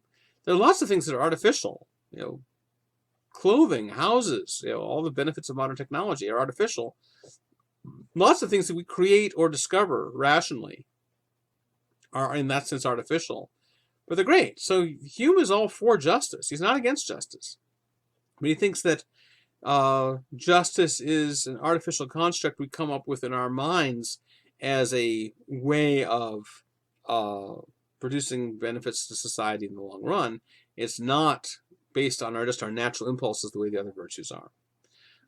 Actually, there's another artificial virtue, which is chastity. Hume thinks that chastity has no particular allure when you look at particular cases. He just thinks it has social benefits. Moreover, he thinks that there are different ways you can fill in the rules of justice, because justice is like this big, complex system of rules, and there are different ways it could work. There isn't just one way. The rules of justice are much more specific than anything that our natural impulses could tell us. And the content, now it's not that any individual dreams up the content all out of their own minds. They're the result of social practices, which evolve gradually. There are conventions. So justice is the product of conventions. It's artificial, which in a way is what a lot of the social contract theorists wanted to say. But Hume says, look, when I say that justice is a product of these conventions, I don't mean that it's the product of promises. It's not that people form this idea, let's all get together and agree to something. It's just that people find, through their interactions, that they do better if they, broadly speaking, if they follow tit for tat. I mean, that's not, Hume doesn't give that precise example, but this is the kind of thing Axelrod has in mind. But of course, a lot of people think of Axelrod as something like a social contract theorist. So maybe this is a way in which Hume is a kind of one after all. So, here's this line from Hume's treatise. I observe that it will be for my interest to leave another in the possession of his goods, provided he will act in the same manner with regard to me. And if the other party is sensible of a like interest, this produces a suitable resolution of behavior, that in a sense may be called a convention or agreement betwixt us, though without the interposition of a promise. So it's not an agreement in the sense of I hereby promise to do this, but it's an agreement in the sense that there emerges this kind of practice between us where I find that I get better results from you if I cooperate with you, and you get better results from me if you cooperate with me, and so gradually we start doing this. But of course that means that Hume isn't all that different from Hobbes after all, because Hobbes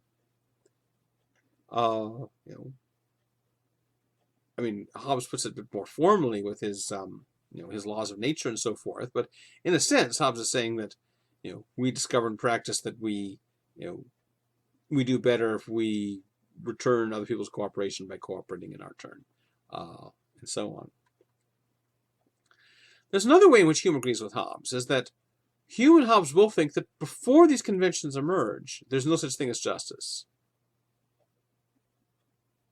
By contrast with someone like Socrates or Locke, who thinks that there are these very strong rules of justice in the background before you make any agreements. Hume and Hobbes both think that before the conventions exist, there's no justice. And so they both think that in a state of nature, before these conventions of justice arise, nothing you do to someone counts as unjust. Nothing you do to someone counts as violating their rights. So there's a way in which Hume agrees with Hobbes. But unlike Hobbes, Hume doesn't mean that you can do whatever the heck you want to other people. prior to these conventions. Because although justice doesn't hold in the state of nature, the other virtues do, the natural ones. So you still have duties of generosity and kindness and gratitude and so on. And so there are ways you could treat other people that would be cruel or ungenerous or ungrateful. And if you treat them that way, you're doing something wrong. So it's not the case that you're entitled just to do whatever you want to other people in a state of nature. It's just that they don't have any rights in a state of nature. Hume also says if there were some creatures that were so weak that they could never make their resentment felt, as he puts it. In other words, they could never successfully retaliate against us. We wouldn't owe them any justice. But we would still owe them generosity, kindness, gratitude, all that. So even though justice is a product of convention in a sense for Hume, morality as a whole isn't. So that's an important distinction for Hume, whereas it's not such a big distinction for Hobbes. All right, so that's what Hume has to say about the moral version of the social contract, the one where morality or part of morality, like justice, is supposed to be the product of it, which he thinks is partly right and partly wrong. What about the political version? So in the political version, all the contract does is explains why government is justified to command us, why we're obligated to obey. Or, in Locke's case, how far a government is justified in commanding us and how far we're obligated to obey. So Hume has his essay of the original contract where he argues that this version of social contract theory doesn't make sense. So first argument is, a lot of people who talked about social contracts claimed not just that this would be a good idea in the future, but that this has already happened. Even Locke, in the preface to the two treatises, implies there's a kind of social contract justifying William of Orange, because he says, I'm going to justify William's title as resting in the consent of the governed, even if that may not have been Locke's sincere view. Hume says, look, on any realistic view of consent, it's not the case that any government we know of has actually been based on consent. Not even tacit consent. And certainly there's no explicit consent. There's no government where people have actually said, we hereby agree to this. But even tacit consent. He says, look, this view that you consent to a government because you reside within the government, you reside within the country, you don't leave. He says, look, take some poor peasant who can't afford to travel, and they don't speak any language other than English. And, so by staying in England and not relocating to France or Italy or somewhere, are they really consenting to the government? I mean, first of all, where would they go? They go somewhere they're not going to speak the language, and they're only if they're a peasant, their only source of making a living was this little tract of land they had back home. They don't have any land in the new country. It's just not plausible to say that their staying in the country counts as consenting. So no government rests on consent, even tacit consent. Therefore, if you took social contract theory seriously, you'd have to condemn all governments as illegitimate. Now, as we'll see, some people are going to be willing to draw that conclusion, but Hume is not. Hume thinks government is necessary for social order. So if all forms of government are illegitimate, then you have to get rid of all government. That's going to lead to social chaos. That's crazy. So if a theory implies that all government is bad, that's crazy. And social contract theory does imply that all government is bad, because all government, in fact, does not rest on consent and probably never could. How on earth could you get unanimous agreement on anything? So that's his first objection. Now here, in Hume's day, there was this big dispute between the Whigs and the Tories. The Whigs, broadly speaking, were the liberals. They tended to be Democratic or Republican, favored more rights of the people. The Tories were the conservatives, who favored the claims of the monarchs, the aristocracy. Hume is often called a Tory, but he think David Hume and Edmund Burke as two people who are sort of interesting in that Hume is supposed to be a Tory, but a lot of the things he says sound very much like Whigs. Burke is supposed to be a Whig, but a lot of things he says sound like Tories. They're sort of intermediate. They're political moderates is probably the best way to describe them. So what Hume says here is disappointing to the Whigs, because the Whigs were, broadly speaking, in favor of the Lockean idea that government depends on a social contract. The government isn't legitimate unless it gets people's consent. And Hume is dismissing this. However, Hume's not going to be popular with the Tories either, because the Tories were like Filmer. They thought that you have to base governmental legitimacy on a royal bloodline. He says, look, he agrees with what Locke says against Filmer. He says, trying to figure out, tracing a legitimate monarchical succession going through the past, it's hopeless, because either you'll eventually come to some time where some king just took over without legitimately inheriting it. So you get a case of violent usurpation. Or you get some case where it goes back so far, the history becomes so murky, it's not clear what happened. So you can't really base any royal bloodline on the past. So that's the sense in which Locke agrees with, Hume agrees with Locke's criticism of Filmer. However, this is also going to give him a basis for disagreeing with Locke. Because he says, if you take Locke's theory of property rights seriously, then you have to think that in order for me to be entitled to this property I have now, then if I didn't personally homestead it from a natural state, I must have gotten it from someone else. Either I inherited it or bought it or something, and you have to trace this line of successions of previous owners.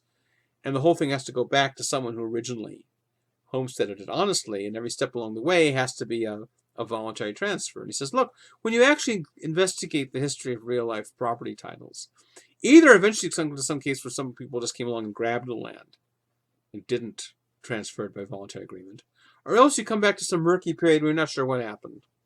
And therefore, you can't, just as you can't try to derive a legitimate monarch by trying to trace his bloodline back to Adam, so you can't try to trace legitimate property titles by trying to trace their history back through the past either. It's just too chaotic.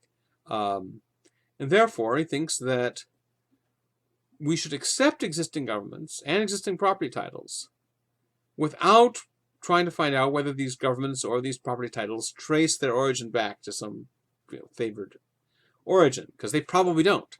But for social stability, you should accept them. That doesn't mean you should automatically accept all existing governments and all existing property titles. If you should reject them, the reason you should reject them is when they're bad. If they have bad results, you should reject them. But you don't reject them because they have the wrong origin, because, most things either they have a bad origin or we can't tell what the origin was. So you shouldn't make having the proper origin the right justification for anything. So that's one reason he wants to reject the social contract theory. The other one is, if you ask a social contract theorist like Locke, why is it rational for us to agree to a government? They're going to answer with some story about its social benefits. So Locke says, it rescues us from having people being judges in their own case and not having a known and settled body of law and not having adequate enforcement. So the reason we should consent is these benefits. But Hume says, all right, well then, why don't those benefits count as the justification of government? Why don't we just drop out the part of consent? It's like a third wheel. It doesn't play any crucial role in the theory. Why can't you just bypass consent? Just base governmental authority on the social benefits. So this diagram shows how the social contract theorists are thinking about it. So the social benefits of government explain why our consent to them is justified. In other words, why should we consent? Well, our consent is justified by the social benefits of government. And how does government itself get justified? It gets justified by our consent. So social benefit is what justifies our consenting to government, and our consenting to government justifies government existing and commanding us and our obeying it. Well, Hume says, look, why do we need that middle part? Why can't we just bypass it? Why not just say social benefit directly justifies government? Why do we need to go through consent? If social benefit is an important enough reason to justify our consenting to government, then social benefit should be important enough to justify government whether we consent or not. Now we know what Locke would say in response. He'd say, look, there are lots of cases where the fact that you would benefit from agreeing to some exchange is not going to justify my pretending you already have. So, for example, suppose that there's something of yours that I want to buy, and so I think, well, suppose that I offer you a really big price. You'd really benefit from the sale in that case because I'm offering you, way more than it's worth. And so I think, all right, well, in that case, this good deal would justify your consenting to the exchange, and your consenting to the exchange would justify my taking this item and going off. But Okay, well, suppose you say, well, why can't we just cut out the consent part? Why can't I just say that from the fact that you would benefit from the sale, I can just go and grab the thing without asking you, without getting your permission. I can just stroll off with it, leaving you the money. Because I think, well, you would have benefited from agreeing to this, and so therefore I can just take it from you if you benefit, whether you consent or not. And Locke says, look, that's not legitimate. You can't just take something from someone on the grounds that they would have benefited from a voluntary sale. If you have to actually get them to make the voluntary sale. So that's what Locke would say to Hume. But I think we also know what Hume would say in response. He could say, look, Locke, in your own theory, there's a point where you decide to go for benefit rather than consent as justification. Remember the case where we start off all jointly owning the natural world, and we can't consistently, practically get consent from everybody before we can do anything. And so therefore, rather than getting consent, we simply have to withdraw resources on our own from the state of nature, but do it in such a way as to benefit people, or at least not harm them. And says, well, so you grant that in cases where it's not practical to get consent, we can just substitute benefit.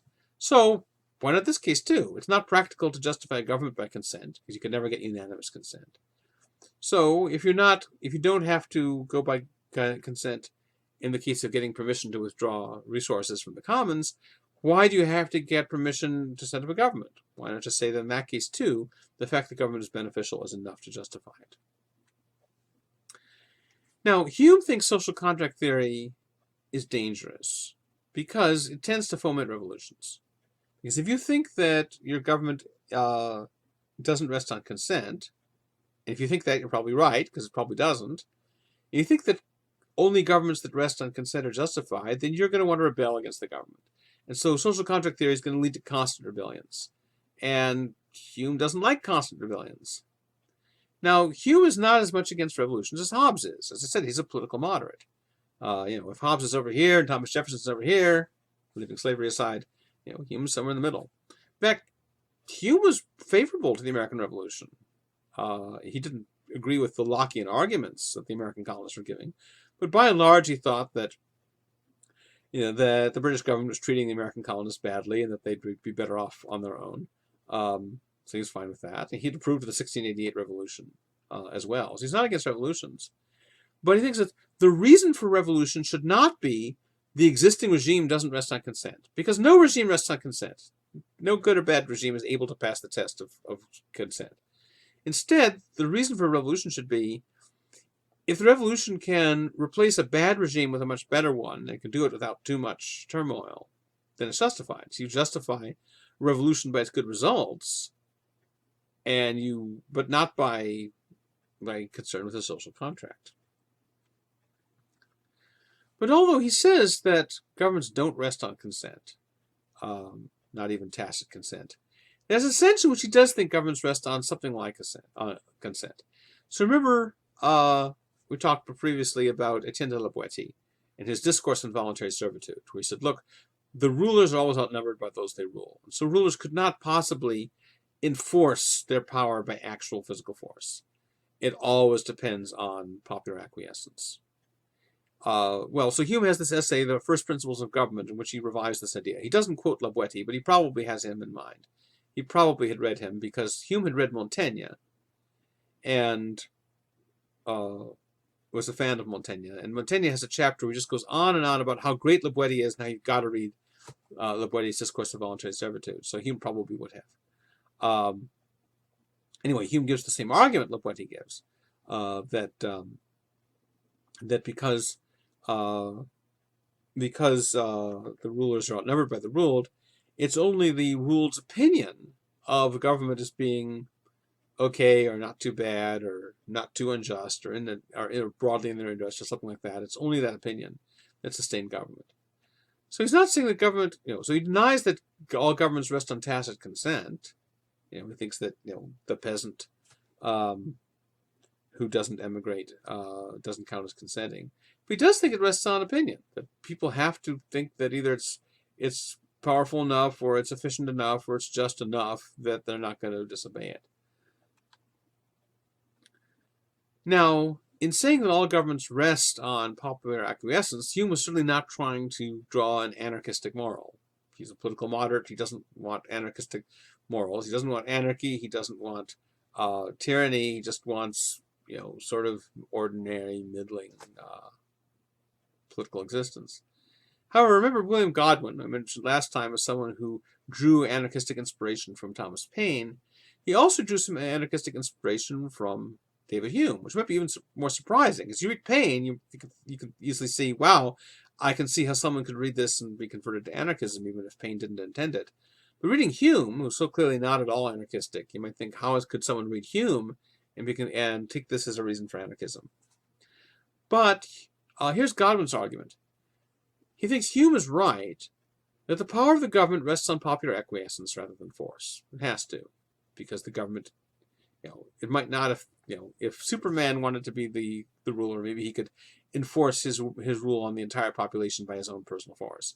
But real-life monarchs are just ordinary dudes like the rest of us. And so, government always rests on popular acquiescence rather than force. But that means that government depends on social cooperation. Government can't be the cause of social cooperation the way Hobbes thinks, because Hume has shown, following La Boétie, that government depends on social cooperation. It's only because people generally cooperate that government is able to maintain power at all. Government doesn't make it happen. It's people's cooperating that makes government possible. And that means that Hume must be wrong, from Godwin's point of view, when Hume says it's impossible for the human race to subsist, at least in any comfortable or secure state, without the protection of government. As Godwin says, look, where's the source of the protection of government? It's the fact that most people, most of the time, cooperate. Otherwise, if people were just all constantly at odds with each other and ignoring the government wouldn't be able to get anything done. There's a Monty Python skit where Hitler comes back to life and changes his name to Hilter to confuse everyone, and he's running for some small election in some little town in Britain, and he's trying to do his thing again. He's getting up there and on the balcony and giving his usual speeches. Then you pull back and see the crowd, and it's like 3 or 4 people just kind of looking at him puzzled. You suddenly realize, Hitler didn't have any power of his own. It's only because large numbers of people were willing to go along with it. If people just ignored him, if people just treated him as like a crazy guy shouting on the street corner, then that's all he would have been. So that's what Godwin is saying, that the ruler has power only because people go along with it. So it's people doing their thing, cooperating, acquiescing, that's what makes government possible. Which means the social order that government claims to produce, it's really popular acquiescence that's doing it. And Godwin concludes from this that all men are essentially independent. In other words, we don't act because government makes us to act. Government does what it does because of the sum total of all our individual actions. He says, well, it's true that one part of the society could be held in subjection by force, but it's only because some other part of the society is enforcing it. The king can't enforce it all himself. So he's got a bunch of other people enforcing it. But the reason they're enforcing it is because the king says to, and it's only their opinion that the king is worth listening to, that it makes them go and compel the minority. So it's not the case that, if just I as an individual ignore the government, it loses power. Because if enough other people believe in the government, they'll impose its will on me. But if the majority of people were to ignore the government or just treat it as some crazy guy shouting on the street corner, then its power would just vanish. So again, Godwin, like La Boétie, says revolution doesn't have to require taking up arms and seizing the palace and hanging a bunch of people and doing all the stuff that was going on in the French Revolution. Godwin was a fan of the principles of the French Revolution, and he didn't like the practice. He liked the idea that all people have this right to freedom and equality, but the idea that people should just charge the palaces and seize power and take over the reins of government and kill the king and start issuing new commands of their own, you don't need to do any of that. Just ignore the government, it'll go away. So he called this euthanasia of government. You put the government to sleep, not violently, but sort of gently. So this is a case where, yet another case where you've got a thinker opening a door or laying a seed, and another thinker walking through or harvesting the crop, if you change the metaphor.